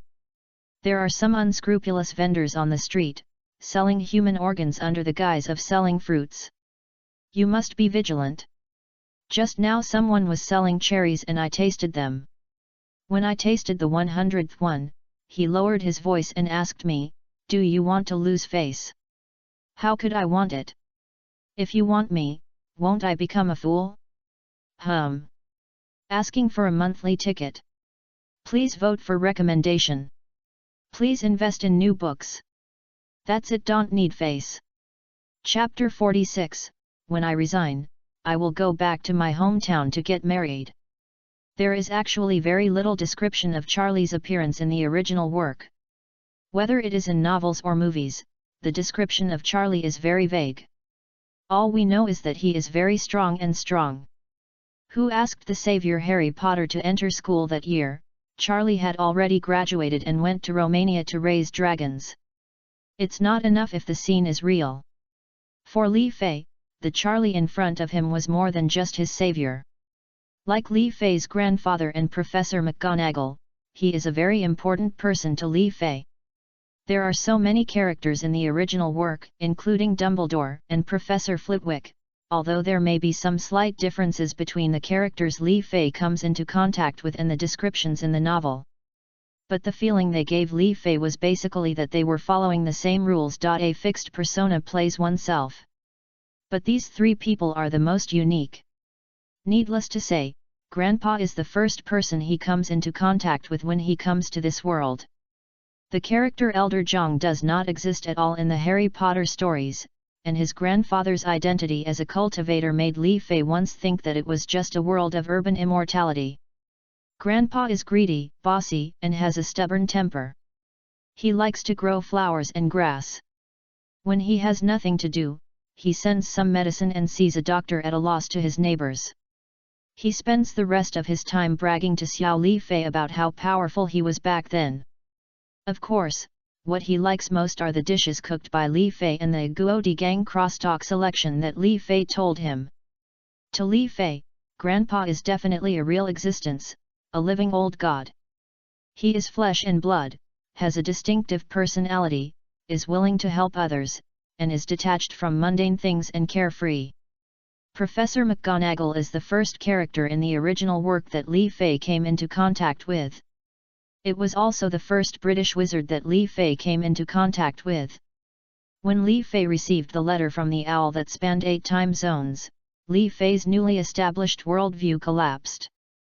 That afternoon, Professor McGonagall personally visited Li Fei's house. In order to persuade Li Fei and attract Li Fei's interest in magic, he tried his best to demonstrate magic, especially Transfiguration, as much as possible. Li Fei remembered that on the day he came to visit, Professor McGonagall was wearing the most common outfit in the original book, with square glasses and a high bun, except for the iconic emerald green cloak. Later, Li Fei discovered a thick silk gauze scarf at Gi Street next to the De Hutong commodity wholesale market. However, as a gauze scarf, it was actually a bit of a failure because the texture was too thick. This also caused this gauze scarf, which seemed to be of good workmanship and good material, to be put on the shelf without anyone paying attention to it. Li Fei bought it as a souvenir and gave it to Professor McGonagall. And Meg, who originally didn't want to accept the student meeting gift, didn't know if it was affected by the world line. After unpacking the gift and seeing this long thick emerald green gauze scarf, I couldn't take my eyes away. Putting the long thick gauze scarf directly on the body as a cloak, the full body image of Professor McGonagall in the original work is completely completed. This also made Li Fei subconsciously feel that he had completed the image setting of Professor McGonagall and had more bonds with the world. Perhaps it was because Professor McGonagall gave Li Fei a sense of closeness like a mother, and with the unremitting efforts of the aggressive Huan after enrolling in school, the two of them and the cat experienced so many ironic ups and downs together. This made Li Fei feel more and more that Professor McGonagall was a real, living existence. No matter good or bad, she lived out her life. As for the Charlie Weasley in front of him, Li Fei originally thought that he was just a set NPC and not an important character. By chance, he acted bravely to save himself. All he needed to do was give him enough reward. There was no need to have a deep friendship with him. But Charlie's enthusiasm, frankness, and consideration for others made this fat guy who looked a little tall and a little naive become particularly important in Li Fei's heart. Maybe this person is the first friend I made when I came to this world. It was also an opportunity for Li Fei to finally formally accept and integrate into this world. To prevent Li Fei from falling into self-doubt and wondering whether he had truly traveled through time? It is still within the fourth wall, just as a book or a character in a play for the entertainment of people outside the wall. Now, Charlie said in front of Li Fei that he planned to apply for early graduation and then go to Romania to raise dragons early. This was both expected and unexpected by Li Fei. Regarding raising dragons, Li Fei was not surprised at all. After all, the only 3 things mentioned about Charlie in the original work are that he is very strong at Quidditch. The second is to raise dragons in Romania after graduation. The third is Harry's 18-year-old escape and the final battle at Hogwarts. Charlie personally participated in it and tried his best to help Harry, who had little social contact with him. Even if you risk your life, such a person is loyal to others, down to earth, and full of adventurous spirit. With this kind of character, it is difficult not to be liked by Chinese people. The only thing Li Fei is a little puzzled about now is why Charlie insists on graduating early. It is said that this year's Gryffindor Quidditch team will be reinforced by the Weasley twins, and it will be the most promising year. Charlie has been the captain for so many years, doesn't he hope that his school team career will end with a glorious championship? Why do you have to rush to graduate early? As if he could see Li Fei's confusion, Charlie slowly took out a roll of parchment from his robe. The parchment looked new, but the edges had been rubbed and frayed, indicating that it had been looked at many times. After reading it briefly, it was a letter inviting Charlie to join the largest dragon farm in Romania. Charlie took the roll of parchment and carefully put it back into the pocket of the wizard's robe. As you can see, I received a reply from the Romanian dragon farm. In fact, I have been interning there for a while during my vacation. The time I met you by chance was when I had just returned from Romania and accompanied my brothers Fred and George to Diagon Alley to buy items for the new semester. Because I performed well during my internship, I received a small salary, which is why Fred and George were able to afford new wands. The one I released that day. Armor Protection is a powerful magic spell developed by the dragon farm to deal with the occasional violent fire dragons that release their pressure by breathing dragon breath. Having said this, Charlie suddenly scratched his head in embarrassment. You also know, so I won't avoid you. My family has many children, but my father's income is limited, so everyone has to live frugally. I need to get involved in work as early as possible in order to reduce the burden on my family. Using the money needed to raise 7 children to raise 5 children will reduce the burden on our family. This is also the idea of my eldest brother Bill Weasley. Life in Romania has been the happiest time I have had in recent years. The days of raising a dragon are tense and fulfilling, full of challenges and excitement.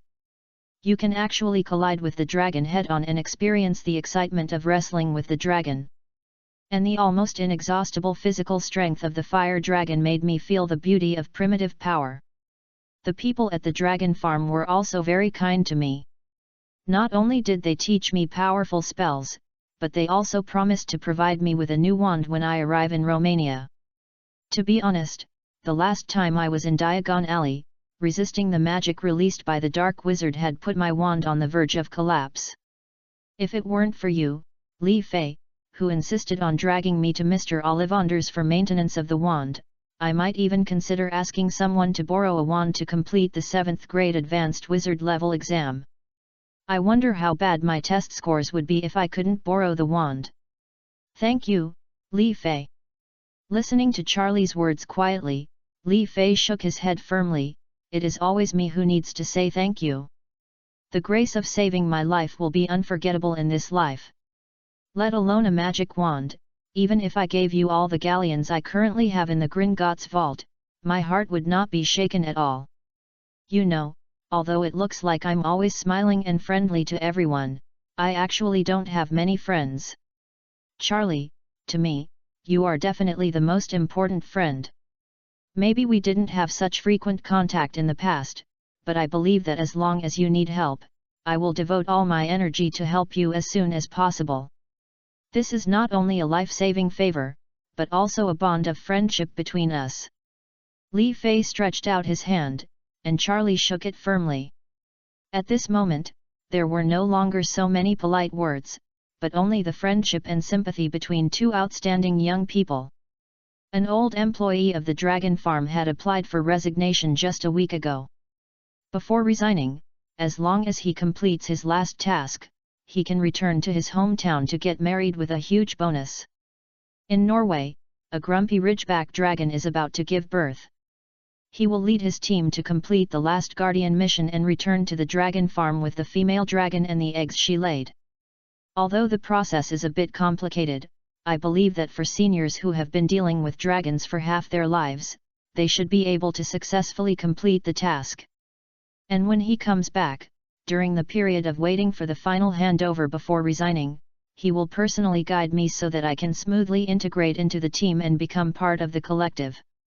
I was a little worried that after I graduated, there might be no vacant jobs in the dragon farm. After all, even if they appreciated me, they would not be able to keep my job vacant for nearly a year without hiring someone to fill the vacancy. Relax, Charlie. Believe me, with your excellence, if they dare to give up on you, it will definitely be a big loss for them in the future. He rubbed the wooden bracelet on his right hand vigorously. From just now, listening to Li Fei and Charlie saying the word dragon, the wooden bracelet turned into a golden dragon wand directly turned on the vibration mode, trembling on Li Fei's wrist. It's like a Nokia with vibration turned on. Trembling with anger, the golden dragon wand has never been so angry. Li Fei, although it's a bit rash, I want to know how strong you are now. Li Fei raised his eyebrows. Is it important? Charlie nodded solemnly. It's very important. This is related to something I want to ask you later. Please be sure not to hold back. Seeing Charlie take out his wand and assume a fighting posture, Li Fei knew that this fight would be impossible without a fight. P.S. Mr. Ollivander said that when buying a wand, please look for the Yanchuang Eagle brand wand. I bet your wand has no power. Today I will start with 3,000 words. I will prepare them carefully to ensure the coherence of the subsequent plot. Asking for recommendation votes. Asking for a monthly ticket. Seeking investment in new books. Please, please. Chapter 47 The Safest Hogwarts, 4K? Please be sure not to hold back. Seeing Charlie take out his wand and assume a fighting posture, Li Fei knew that this fight would be impossible without a fight. Although I don't know why Charlie is obsessed with understanding his strength level, this does not prevent Li Fei from showing off his skills in front of his savior. Li Fei put the index and middle fingers of his left hand together and placed them between his eyebrows, telling the little boy to come over, just in case.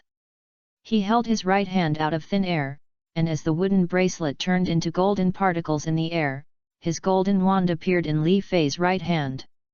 The completely unsealed golden dragon wand shone with golden light, illuminating the entire astronomical tower as bright as day. The golden crouching dragon that turned into the handle of the staff fully woke up from the obsidian lying on it, and the moon on the dragon's tail. The light stone began to gather the power of the moonlight. The magic power spurting out from the dragon's mouth spirals along the staff body made of golden camphor to the top. The gems such as southern red, lapis lazuli, tourmaline, and chalcedony inlaid on the staff are lit up one by one along with the patterns of wind, rain, fire, and clouds. Continuously create the pagoda seal and Suanwu seal. The effects of the two seals are superimposed to protect the surroundings of the astronomical tower. At the same time, Li Fei's figure walked continuously, and a bagua formation spread out under his feet. Then the 8 formations of Jian, Qin, Zhen, Zhen, Suan, Li, Kun, and Dui stood upright out of thin air and turned into the size of door panels, sealing all sides of the astronomical tower according to their respective directions. Please don't get me wrong. Li Fei looked directly at Charlie, who didn't interrupt him just now, which made Li Fei think that Charlie wanted to make a move for him. I think you don't want to see the battle between us destroy the astronomy tower to pieces and attract the professors to deduct points. Those spells above me have no bonus to my spells. It's just to reinforce the astronomical tower, shield the sound and light transmission, and protect the two of us from falling. After saying that, Li Fei held the wand in his right hand, made a Zi seal with his left hand, and pressed his body's center of gravity downward slightly. Seeing that Li Fei was ready, Charlie nodded, "Be careful." After saying that, he raised his hand instantly, an array of red light shot towards Li Fei. Expelliarmus? Seeing Charlie use this spell, Li Fei took out a brick out of thin air and threw it towards the red light of Expelliarmus. With a bang, Li Fei's weapon brick was directly disarmed and flew straight towards Charlie's face. Charlie, who had never seen such a trick before, hurriedly shook his wand continuously. Split into pieces? Just before Bonzu was about to have close contact with Charlie's fat face, Bonzu was exploded into countless rebels. Using the rebel all over the sky, Charlie waved his wand again. Hummingbird attack? Countless rebel transformed into a swarm of overwhelming hummingbirds and attacked Li Fei. The buzzing high-frequency sound of their wings could effectively interrupt the spell casting of most young wizards. However, Li Fei is not among them. He raised his wand and reminded Charlie loudly, "Be careful, I'm going to use elemental spells. The best is like water, water produces wood, and wood overcomes earth." Following a brief chant, a vine suddenly rose from the ground in front of Li Fei. Countless vines flew around, firmly grasping the hummingbirds all over the sky. According to Professor McGonagall's notes, transformation cannot change the nature of things, so the spell Hummingbird Attack should essentially be a derivative of transformation. Gold born in the native land shows its sharp edge. Every stone grabbed by the vines instantly turned into a puddle of mud, and then turned into a metal blade, shooting out at Charlie. The wind rises and the clouds surge. Use gold as a guide to strike with thunder. Not showing mercy, Li Fei guided the metal blade with the tail finger of his left hand and waved the wand of his right hand continuously, and layers of dark clouds began to appear in the sky above Hogwarts.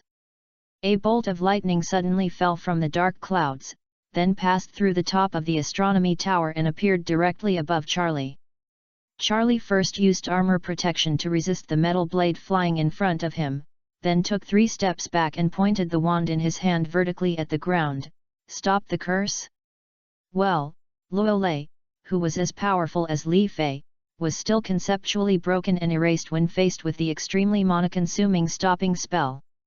And Charlie's counterattack also followed. First, 2 consecutive obstacles blocked Li Fei's forward thrust, and then another all-petrified attempted to temporarily restrain Li Fei in place. Unfortunately, Li Fei's figure flashed and transformed into 2 Li Fei in an instant, rushing towards Charlie from one left and one from the right. In the sky outside the castle, thunder was still ringing, and strong winds were gathering dark clouds. All of this was the rhythm before a heavy rain. Charlie keenly observed that Li Fei, who was running from the left, still held his handprints with his left hand, while Li Fei on the right had a very dull expression. Collapsed. Another stun spell hit Li Fei on the left. Li Fei did not hesitate. The figure on the right stepped forward to block the blow, and then turned into a line of smoke and dissipated in the air. Charlie's offensive continues. Tarantella Dance. This is a control spell that can force the target to dance. Faced with this attack, Li Fei did not dodge or dodge, he wanted to catch Charlie off guard. What a joke! What Li Fei is least afraid of in his life is mind control spells. The resistance of double the soul strength allows Professor McGonagall to fail the spells cast on Huan, not to mention that it is just a dancing spell from Charlie at this moment. Seeing that his spell hit Li Fei, but Li Fei had no intention of stopping. Charlie, who was surprised that his spell failed, was indeed caught off guard by Li Fei. But what Li Fei didn't know was that the dancing spell just now was one of Charlie's trump cards. Because he has 2 twin brothers who love mischief, Charlie always uses dancing spells to punish and educate his 2 brothers. Over time, Charlie's understanding of the dancing spell has reached a level that even the professors can't match. He can even hide another spell directly at the end of the dancing spell. Although Charlie's control power can only hide some small mischief spells, this is enough. Seeing that although Li Fei ignored the magic power of the dancing spell, his 2 front teeth suddenly began to stretch, poking out further and further. Until the 2 front teeth become as long as the palm of the hand, and the tail end is as thick as 3 fingers.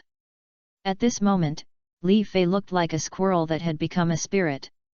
Feeling the changes in his body, Li Fei took out a mirror with his left hand and looked at it, hoping he didn't laugh himself to death.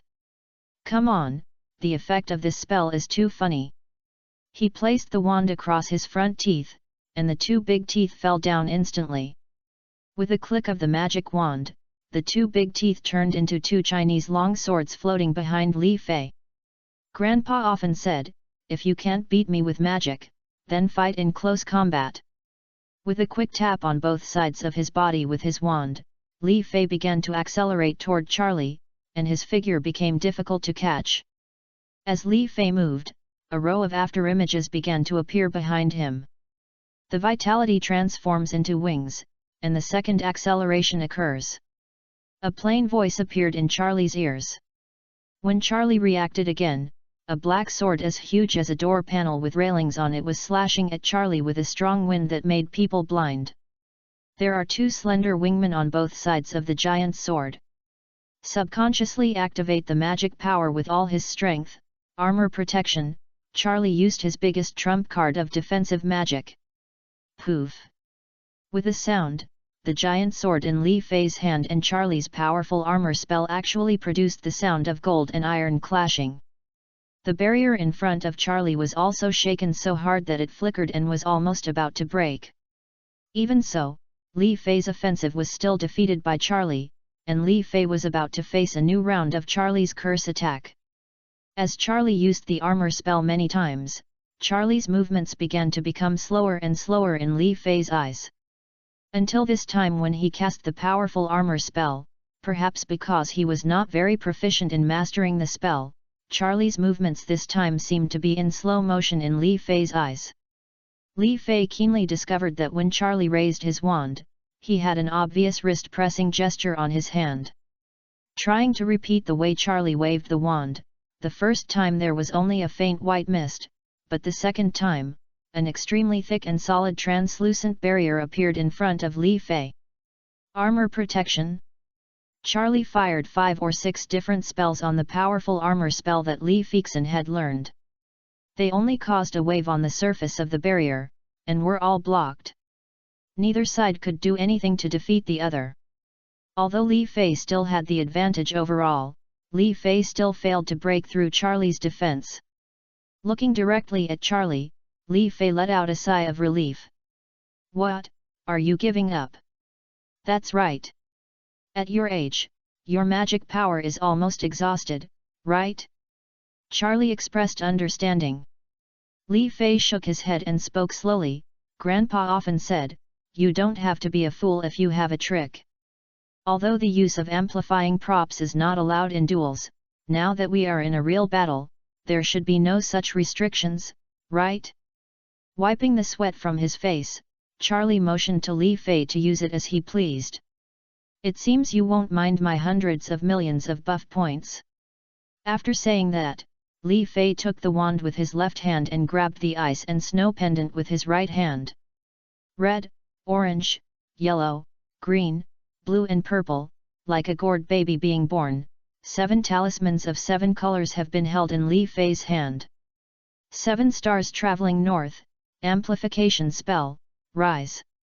Red talisman, increased perception, high spirits.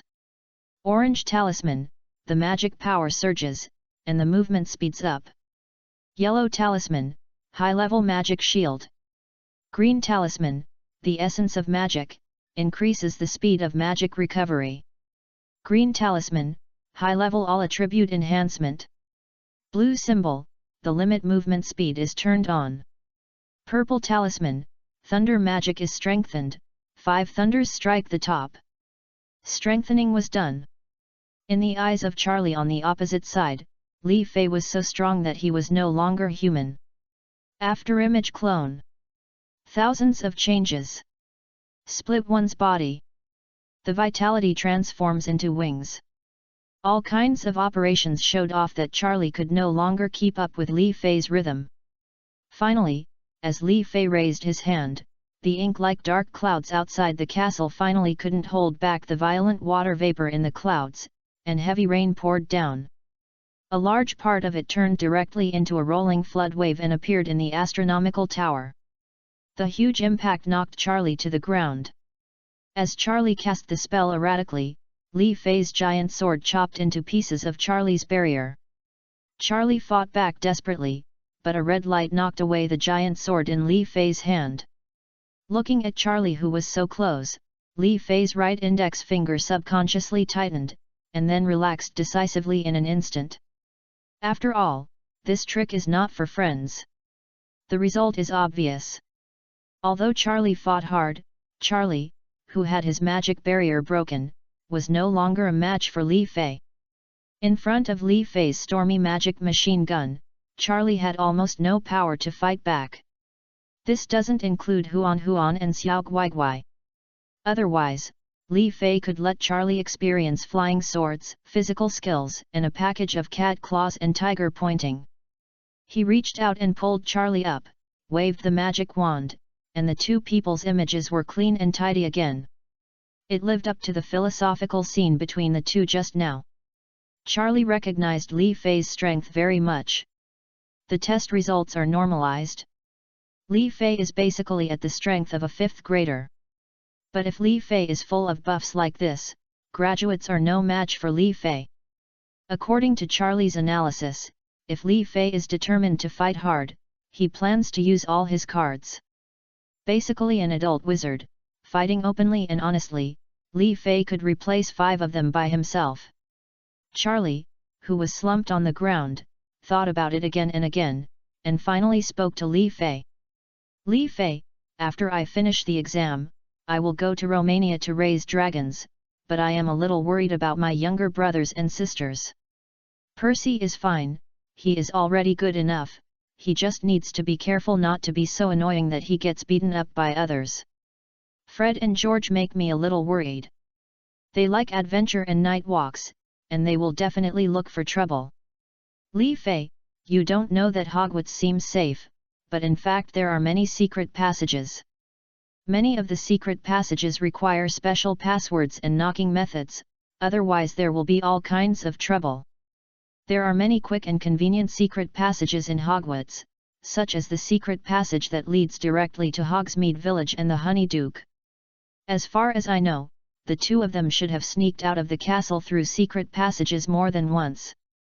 But with their personalities, I'm afraid something will happen to them sooner or later. Next year, my little brother, Ron, will enter school. To be honest, compared to my other brothers, what can I say about Ron? More or less, not that smart.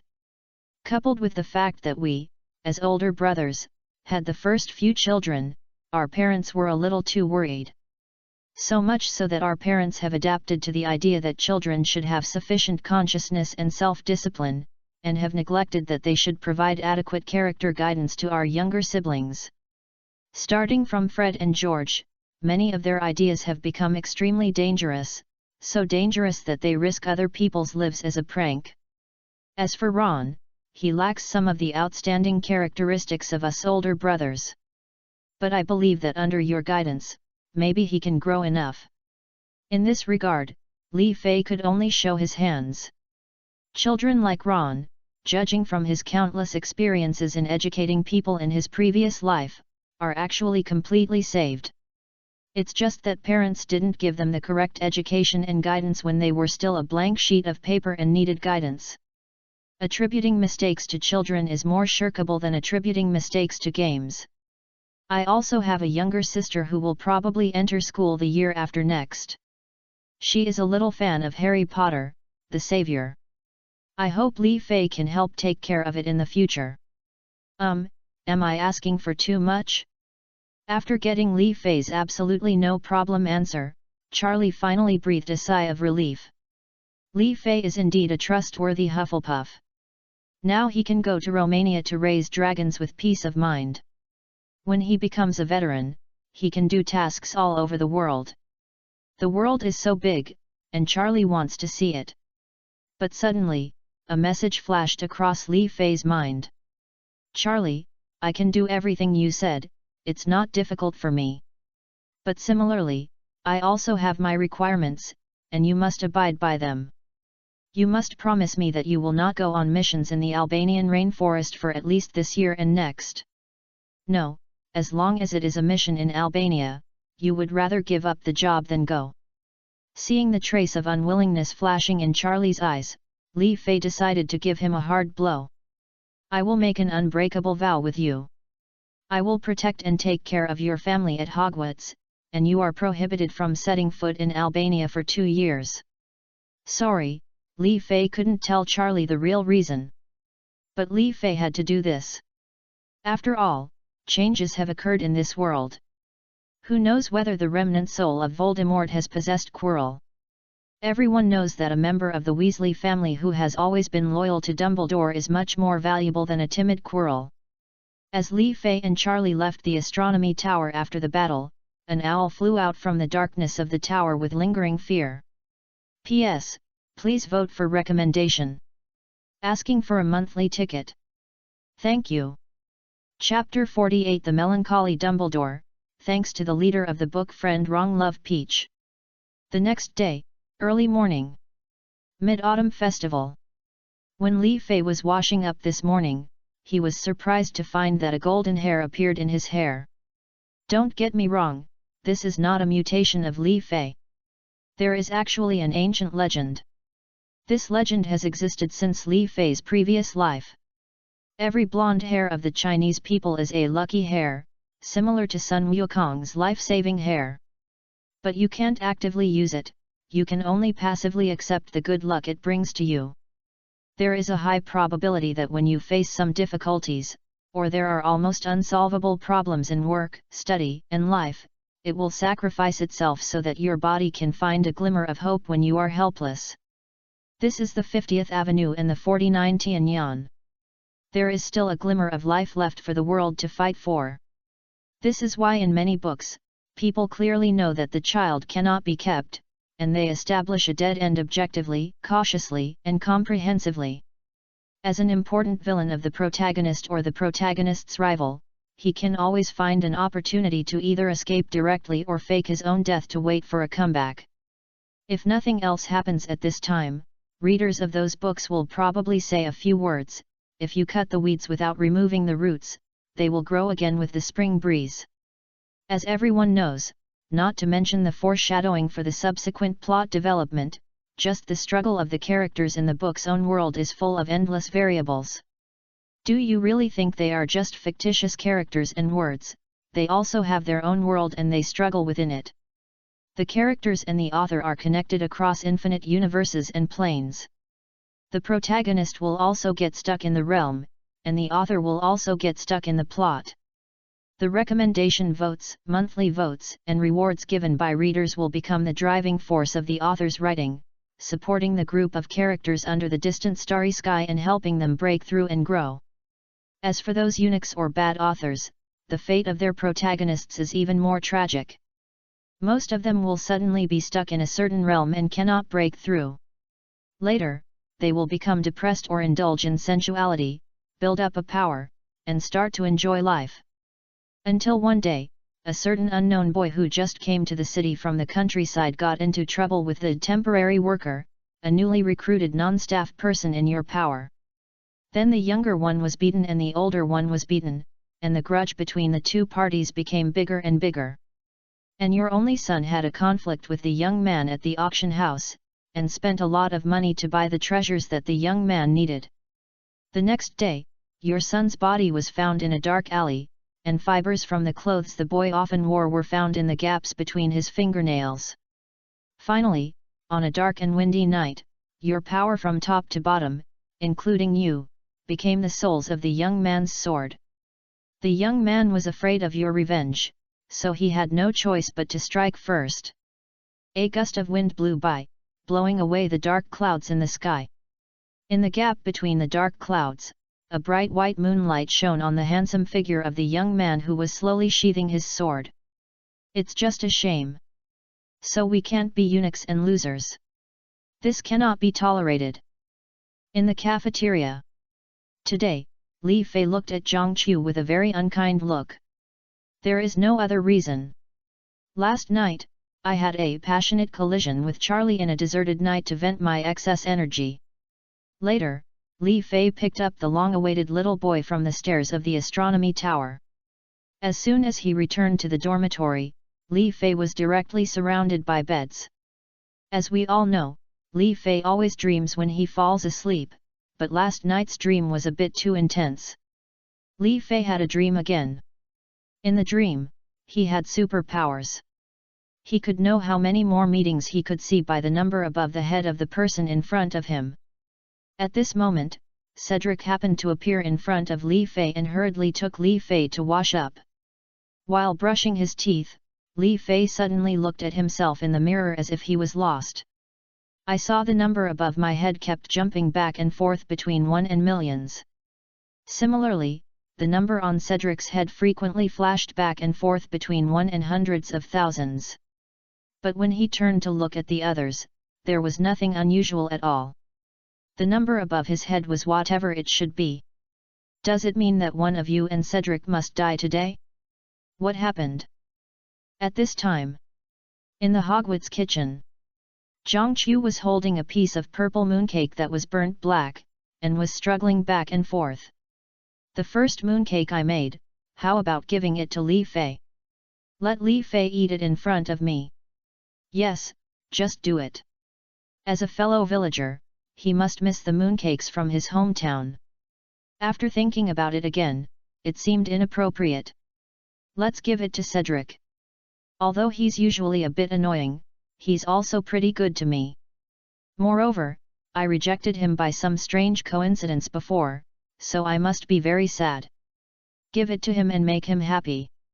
Zhang Qiu thought while wiping his darkened face in the mirror. I am really a considerate and good girl. Unfortunately, it has failed too many times, and there is no extra material in the school kitchen. Otherwise, I will give one piece to each of the teachers and classmates, including Principal Dumbledore. But Li Fei in the dream accidentally discovered Zhang Qiu's conspiracy. Stop it, AQ. There are ghosts out there. They all changed after eating your mooncakes. Da-ah. Because of the dream of overexertion last night, Li Fei looked at Zhang Qiu in the cafeteria with great fear today. And this scene was also discovered by Cedric next to him. While eating the mooncake with egg yolk and lotus paste flavor that Li Fei gave him, Cedric patted Li Fei on the shoulder, trying to take the opportunity to apply the oil on his hand to Li Fei's mage robe. Didn't you say that someone's fate is against Lone Star? Except for the destined person, anyone who has an affair with her will die. Cedric's expression turned into a funny smile at this time. Slapping away Cedric's hand that was trying to wipe it off, Li Fei stuffed the entire mooncake Cedric was holding into his mouth. If I choke you to death, do you know that I saved your life again? With his face flushed from holding back, Cedric hurriedly drank a large glass of orange juice and was finally relieved, breathing heavily. I don't know when you saved me, but I know you almost choked me just now. Ignoring Cedric's thoughts, Li Fei got up from the dining table and walked towards the No. 1 greenhouse of herbology. Naturally, a fat figure hurriedly followed behind him. The little fat man is very strong. In fact, most first-year wizards agree on this point. As Hufflepuff's top 3 extra points leader, Li Fei led the way and never gave up any opportunity to give Hufflepuff extra points. And Professor Sinister often gave Versace extra points for fouls, 20 points at a time. However, whenever the little wizards asked Headmaster Dumbledore when Vice President Professor McGonagall lodges a protest. Versace's superb performance always left Dumbledore, Professor McGonagall, and Huan sitting in the back row of the classroom speechless. But the little fat man behaved completely differently from the two of them. In most cases, the little fat man just wants to be himself and avoid being left behind by Li Fei. Maybe he hasn't heard a truth. People must set a goal and direction for themselves. The result of the pursuit and competition between you and the goal is the common progress of your mutual achievements. This is why the first place finisher is often overtaken by the people behind them, because they can't see the target in front of them. Of course, the little fat man couldn't catch up with Li Fei. But in the process of the little fat man working hard based on Li Fei, he has achieved a performance that most little wizards cannot. And professors, here specifically refers to professors other than Snape, are often not stingy about giving extra points to encourage our Mr. Wayne. The little fat guy is good at everything, but he is too crazy. Even if you pat him from behind and then go around to talk to him, the little fat man will forget his whereabouts. This made Li Fei accept his fate and pretend that he was playing Fairy Sword 1. But the ones following behind them were not Lin Yuru and Zhao Linger, but an enhanced version of Mao Mao from the TV series. In the corridor outside the auditorium, Li Fei ran into Dumbledore, who was taking a walk after breakfast. "Good morning, Professor, your hat looks really nice today." "Oh, good morning, kid." Dumbledore picked up the brim of his hat and made a gesture towards Li Fei that he thought was very handsome. Then he looked around deliberately and winked at Li Fei. "I'm glad you complimented my hat. But be careful not to let the Sorting Hat hear you. The Sorting Hat is very jealous." What Li Fei was thinking at this time was to record Dumbledore's words and play them to the Sorting Hat before the sorting ceremony next year.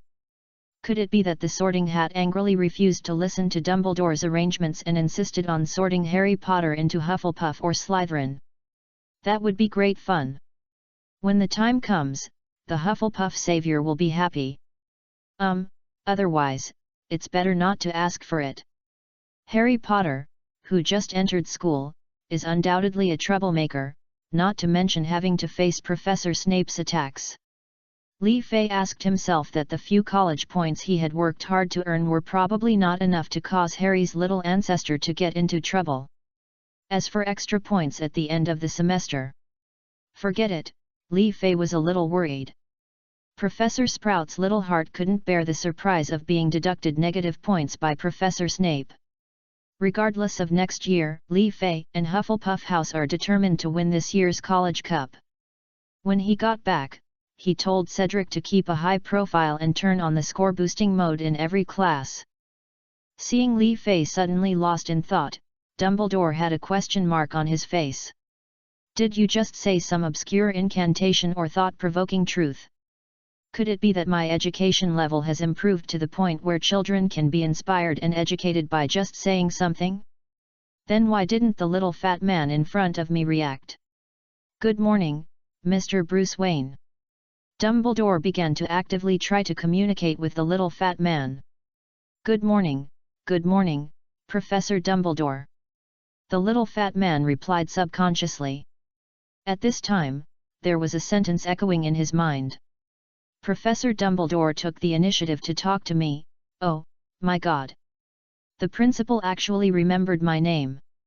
Dumbledore looked at another little fat man who was lost in endless contemplation with a question mark on his face.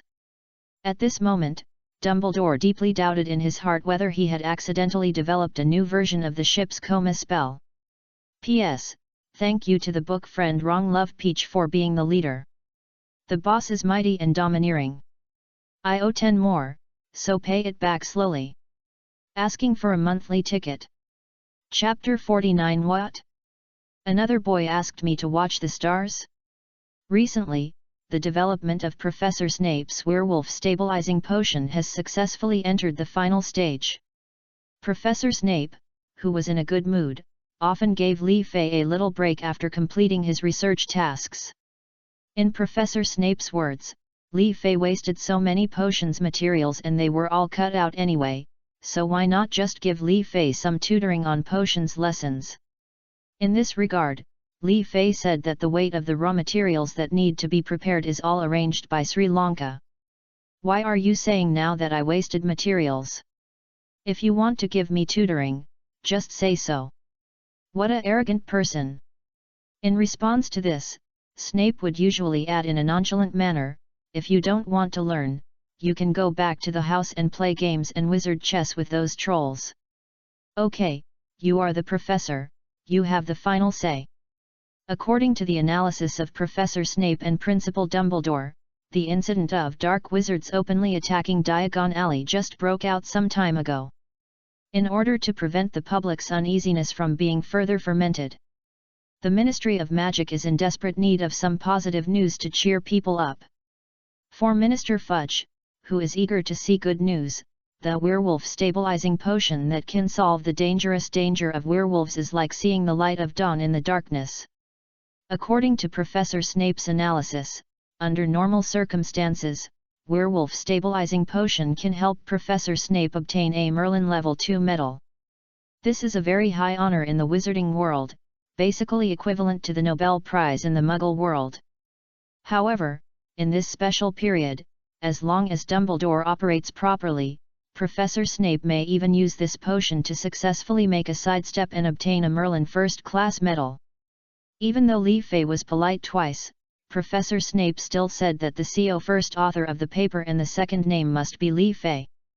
You know, whether in the Muggle world or the wizarding world, a high-quality, high-impact paper is something that countless people have to break their heads to squeeze into. Excellent papers represent not only technological innovation and scientific research progress, but also human sophistication. The paper that Snape is about to complete already has the names of at least 10 people in the third author column alone. Let's put it this way, if Snape received the Order of Merlin, Level 2, then Li Fei must have received the Order of Merlin, Level 3. If Professor Snape is lucky enough to get the first-class Merlin medal, then as long as Dumbledore is willing to make some exchanges, Li Fei has a great chance of getting a second-class Merlin medal. What an honor it is to have 2 medals in one school at Hogwarts. What is the concept of the 11-year-old Merlin second-class medal? Looking at the Harry Potter fandom in the previous life, I am afraid that only the legendary William Stark, who falls wherever he goes, could have a Merlin second-class medal at the age of 12. This has broken the record of the youngest person in the wizarding world to receive the Order of Merlin. Li Fei is only 11 years old. It can be said that he has taken a step closer to the glory of big shit. I have a good relationship with Kinja, and I am also his alliance leader. Kinja has been notified of the above cameo. As Professor Snape kicked Li Fei away, Professor McGonagall applied to Dumbledore to occupy Li Fei's subsequent evening self-study time. The reason is that it is too embarrassing for an outstanding student like Li Fei to be unable to successfully cast the transformation technique so far. After Professor Snape's paper is published, Li Fei will definitely be invited to be interviewed. If it is discovered that Li Fei is very talented in magic spells and potions, but only knows nothing about transfiguration, this will damage Professor McGonagall's reputation. If Professor McGonagall lost her reputation, crossed out, Huan would be so sad. Crossed out, how would Vice Principal McGonagall gain a foothold in Hogwarts, and how would she face the many academic fans in the journal Transfiguration today? However, Li Fei didn't know why, but he always felt that Professor McGonagall had been very kind to him recently. It is probably due to Huan. It seems that the supply of cans cannot be stopped in the future. Li Feixin said. In this regard, due to the frequent appearance of dark wizards recently, Minister Fudge has invited him to meetings every 3 days. In other words, he has been frequently lent to the town to help resist the pressure from representatives of pure-blood families and other radical factions. Leto approved Professor McGonagall's application without even thinking about it. After saying hello to the concierge, Mr. Filch, Li Fei had to have tutoring every night from 7:30 to 9:30. For 2 hours, in an empty classroom on the 8th floor, Professor McGonagall gave Li Fei comprehensive, detailed, one-on-one tutoring. Time flies, and a week has passed like this. During this week, Professor McGonagall basically had a clearer understanding of the difficulties encountered by Li Fei's transfiguration. The root cause is still a problem at the cognitive level. In other words, other little wizards will not take apart the problem and deal with it. The professor will ask them to deform the iron rod, and they will deform the iron rod without considering the internal or external structure. Li Fei always subconsciously imagines the object as a shell, and then splits the deformation spell into 2 parts. The outer shell is subject to the force of deformation, and the inner part is subject to the deformation spell. This resulted in Li Fei basically spending more energy thinking about how to deform internally when it came to transformation. As long as the thinking is not detailed enough, this transformation will fail again. There is no way, who told Li Fei to start his enlightenment at home with the most difficult human transformation for the British magic world. The first thing to consider when transforming the human body is to soften the muscles and bones that have been polished for so many years, and then to apply magic to the internal muscles and internal organs in a more reasonable way. This subconscious habit makes Li Fei always think about problems in 2 parts subconsciously. For the British transfiguration technique, failure is the only way to go. In this regard, Professor McGonagall simply said that this is a common problem among smart children, thinking too much. Now that the problem has been found, all that's left is a lot of repeated training. Professor McGonagall is watching Li Fei perform the transformation technique. Sometimes the target is an orange, sometimes it's a raw egg, sometimes it's just a piece of chocolate cake. As long as Li Fei showed the slightest intention to separate the inside and outside, Professor McGonagall would immediately stop Li Fei from casting spells. The experience of being interrupted while casting a spell is extremely uncomfortable, but in order to completely master the transformation technique, it is all worth it. Although the spell is interrupted, the magic power that has been used will not be returned. After this week, Li Fei basically had to drink magic power recovery potion 2 to 3 times every day in front of Professor McGonagall in order to withstand Li Fei's high-intensity training. While Professor McGonagall marveled at Li Fei's perseverance, he forced Li Fei to take at most 2 bottles of magic recovery potion a day. Because the medicine is 3 parts poison, Professor McGonagall asked Madame Pomfrey to divide it with Professor Snape. Analyzed this potion. The conclusion is that if Li Fei consumes more than 5 bottles of this potion a day, it does not take a long time, but only 1 or 2 overdoses will cause considerable harm to Li Fei's body. The consumption of magic power can be replenished with potions, and the mental fatigue is uncontrollably reflected on Li Fei's face. What's more, Li Fei had dozed off to varying degrees during the afternoon classes over the past 2 days.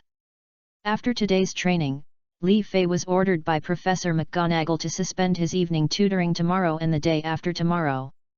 Li Fei must take a good rest for 2 days. At this time, the fatigue on Li Fei's face could no longer be concealed. There were 5 eyelids, much more than double eyelids on his eyelids, and he was in a trance.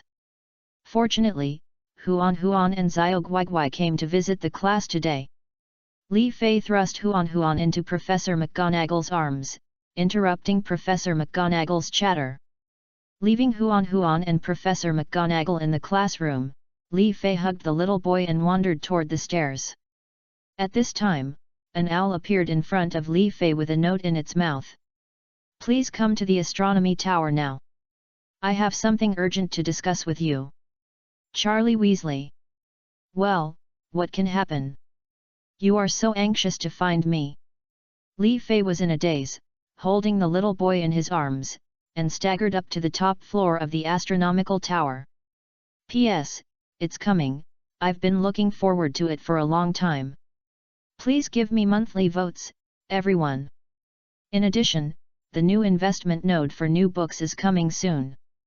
If you haven't clicked to invest, hurry up and get the starting coins for free.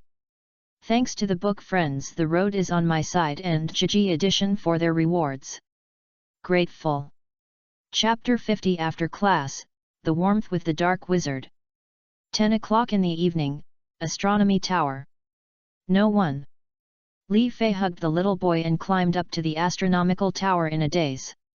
Suddenly, a cold breath made Li Fei and the little boy in his arms tremble at the same time. The eyes that were narrowed to just a slit opened suddenly. Although the 5-layered double eyelids were still very unserious, at least Li Fei had cheered up. A purple-black wall of fire has risen behind him. Without trying, Li Fei knew that the flames were filled with all kinds of vicious curses. "Hey, the little guy is so tired, and he's still so alert." The owl that brought the note to Li Fei suddenly stood by the window and uttered words. The owl in front of me quickly turned into a short and fat wizard, and the 2 antenna-like feathers on the owl's shoulders turned into a collar standing high on the wizard's neck. The black skull tattoo on his left hand shows the wizard's identity: Voldemort's lackey, Death Eater. "Don't think about running away, little guy," the short and fat Death Eater smiled, but the wand in his right hand was always pointed at Li Fei. "I know you are pretty good at it, but it's a pity that you believe too much in the safety of this school." Extent. "Not only did I witness the duel between you and another student, but I also discovered that you have begun to frequently overdraw your magic power recently. As long as I can seize the opportunity to control you at this time, the Dark Lord will definitely reward me severely when he is resurrected." After saying that, the short and fat Death Eater licked his thick lips fiercely, but the wand in his hand did not let down its guard for a moment. "The Dark Lord? You mean Voldemort? You are not allowed to call my master by his first name. The great Dark Lord is about to be resurrected, and he will rule the wizarding world again." The pudgy wizard seemed to have been touched on a sore point and roared at Li Fei, the smell of putrid bad breath hitting Li Fei's face. Li Fei tried to use other words to irritate him, but no matter how angry he was, the wand pointed at Li Fei never moved even half an inch. "Don't try to divert my attention. I told you, I saw your fight with that graduate. I must admit that if it were you in full condition, I would definitely not be your opponent. But what now? A person can tell that your magic power has been severely exhausted and your mental state is extremely poor. I even discovered that you may have a certain ability to communicate with your 2 cats. So from the moment you step into this tower, all the black magic props that we have customized at a huge cost have been activated, cutting off all contact between you and the outside world. Boy, if you are sensible, just give up your resistance, hand over the key to Gringotts' vault, and let me control your soul. Maybe after I take out all your Gringotts gold coins, I can still save your life, otherwise. At the end of the sentence, the Death Eater did not forget to laugh twice. It really looked like a roasted suckling pig ogling you. The Dark Lord. Voldemort is resurrected. Gringotts' vault. You plan to resurrect the Dark Lord? But lack the funds to purchase the materials for resurrection? So you took the idea of me who leaked money in Gringotts? For this reason, he even risked sneaking into Hogwarts to control me, which is really a generous act. The Death Eaters who were told by Li Fei that their plan was revealed were obviously stunned for a moment, and at this moment of opportunity, Li Fei had already seized it. Instantly rolling to avoid the Death Eater's right wand's aim, 2 black pills appeared in Li Fei's hand. She thrust the pill into her mouth, and it melted away. She felt that the magic power in her body was rapidly recovering. No, this won't work. Li Fei himself knew his state. He was so sleepy now that he couldn't fully regain his energy. And the medicine I just took only temporarily stimulated myself. The presence of magic. This little magic power alone was not enough to take down the dark wizard in front of him, who was obviously fully prepared. Taking out the giant sword and fighting in close combat is not a good choice. His own magic power is obviously not enough to support the magic spell that strengthens the body for a long time. At this point, we can only fight with props. Use your entire space pendant's magic items to fly a kite and kill the opponent. And if this is the case, my little magic power should be barely enough. After all, activating magic items requires magic power to unseal them. 1 or 2 are inconspicuous, but hundreds of them are used. The magic power consumption is enough to drain 2 third-year Harry Potters. Use your spiritual sense to feel the intensity of the purple flame behind you. This is a spell similar to Half Barrier.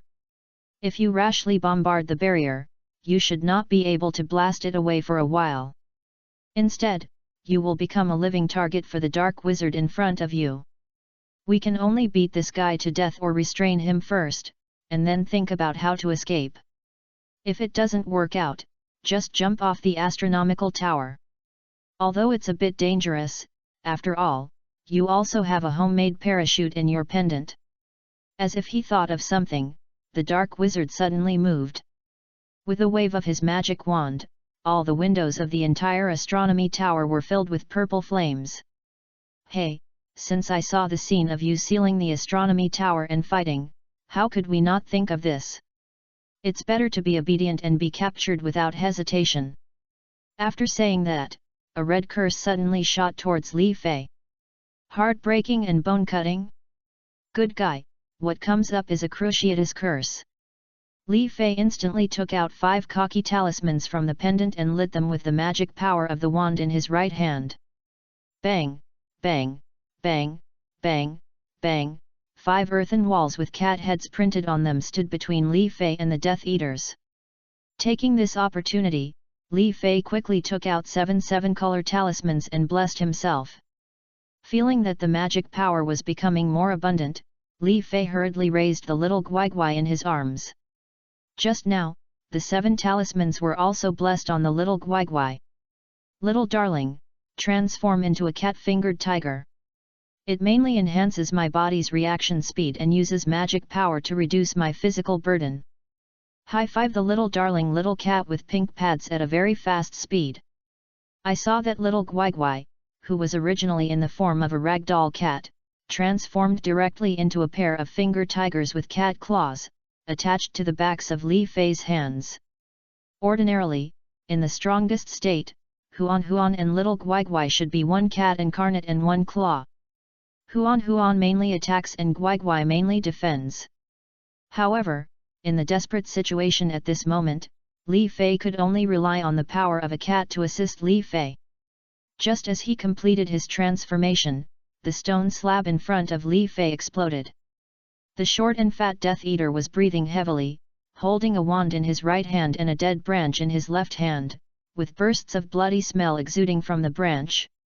He moved instantly, took out 3 metal-colored balls from the pendant, and threw them at the Death Eaters very quickly under the guidance of magic power. A bright red light collided with the fastest flying metal ball. In the huge explosion, Li Fei felt that the other 2 small balls were also detonated. What appeared in front of him was the Death Eater whose eyes were blown out with blood and his wizard robe was blown to pieces. His left hand was still holding the dead branch tightly. Now that the distance is even closer, the dead branch looks like a dried human hand. Suddenly, Li Fei discovered that all the beneficial effects on his body were slowly but surely being absorbed by the finger-shaped dead branch. And the dark wizard seemed to have been cured of a small part of his injuries. The smell of blood in the air became heavier. In an instant, Li Fei's hair stood on end and his whole body was trembling. At this moment, he finally began to feel a little panicked. P.S. Keep going and finish writing this part of the plot today. Asking for a monthly ticket.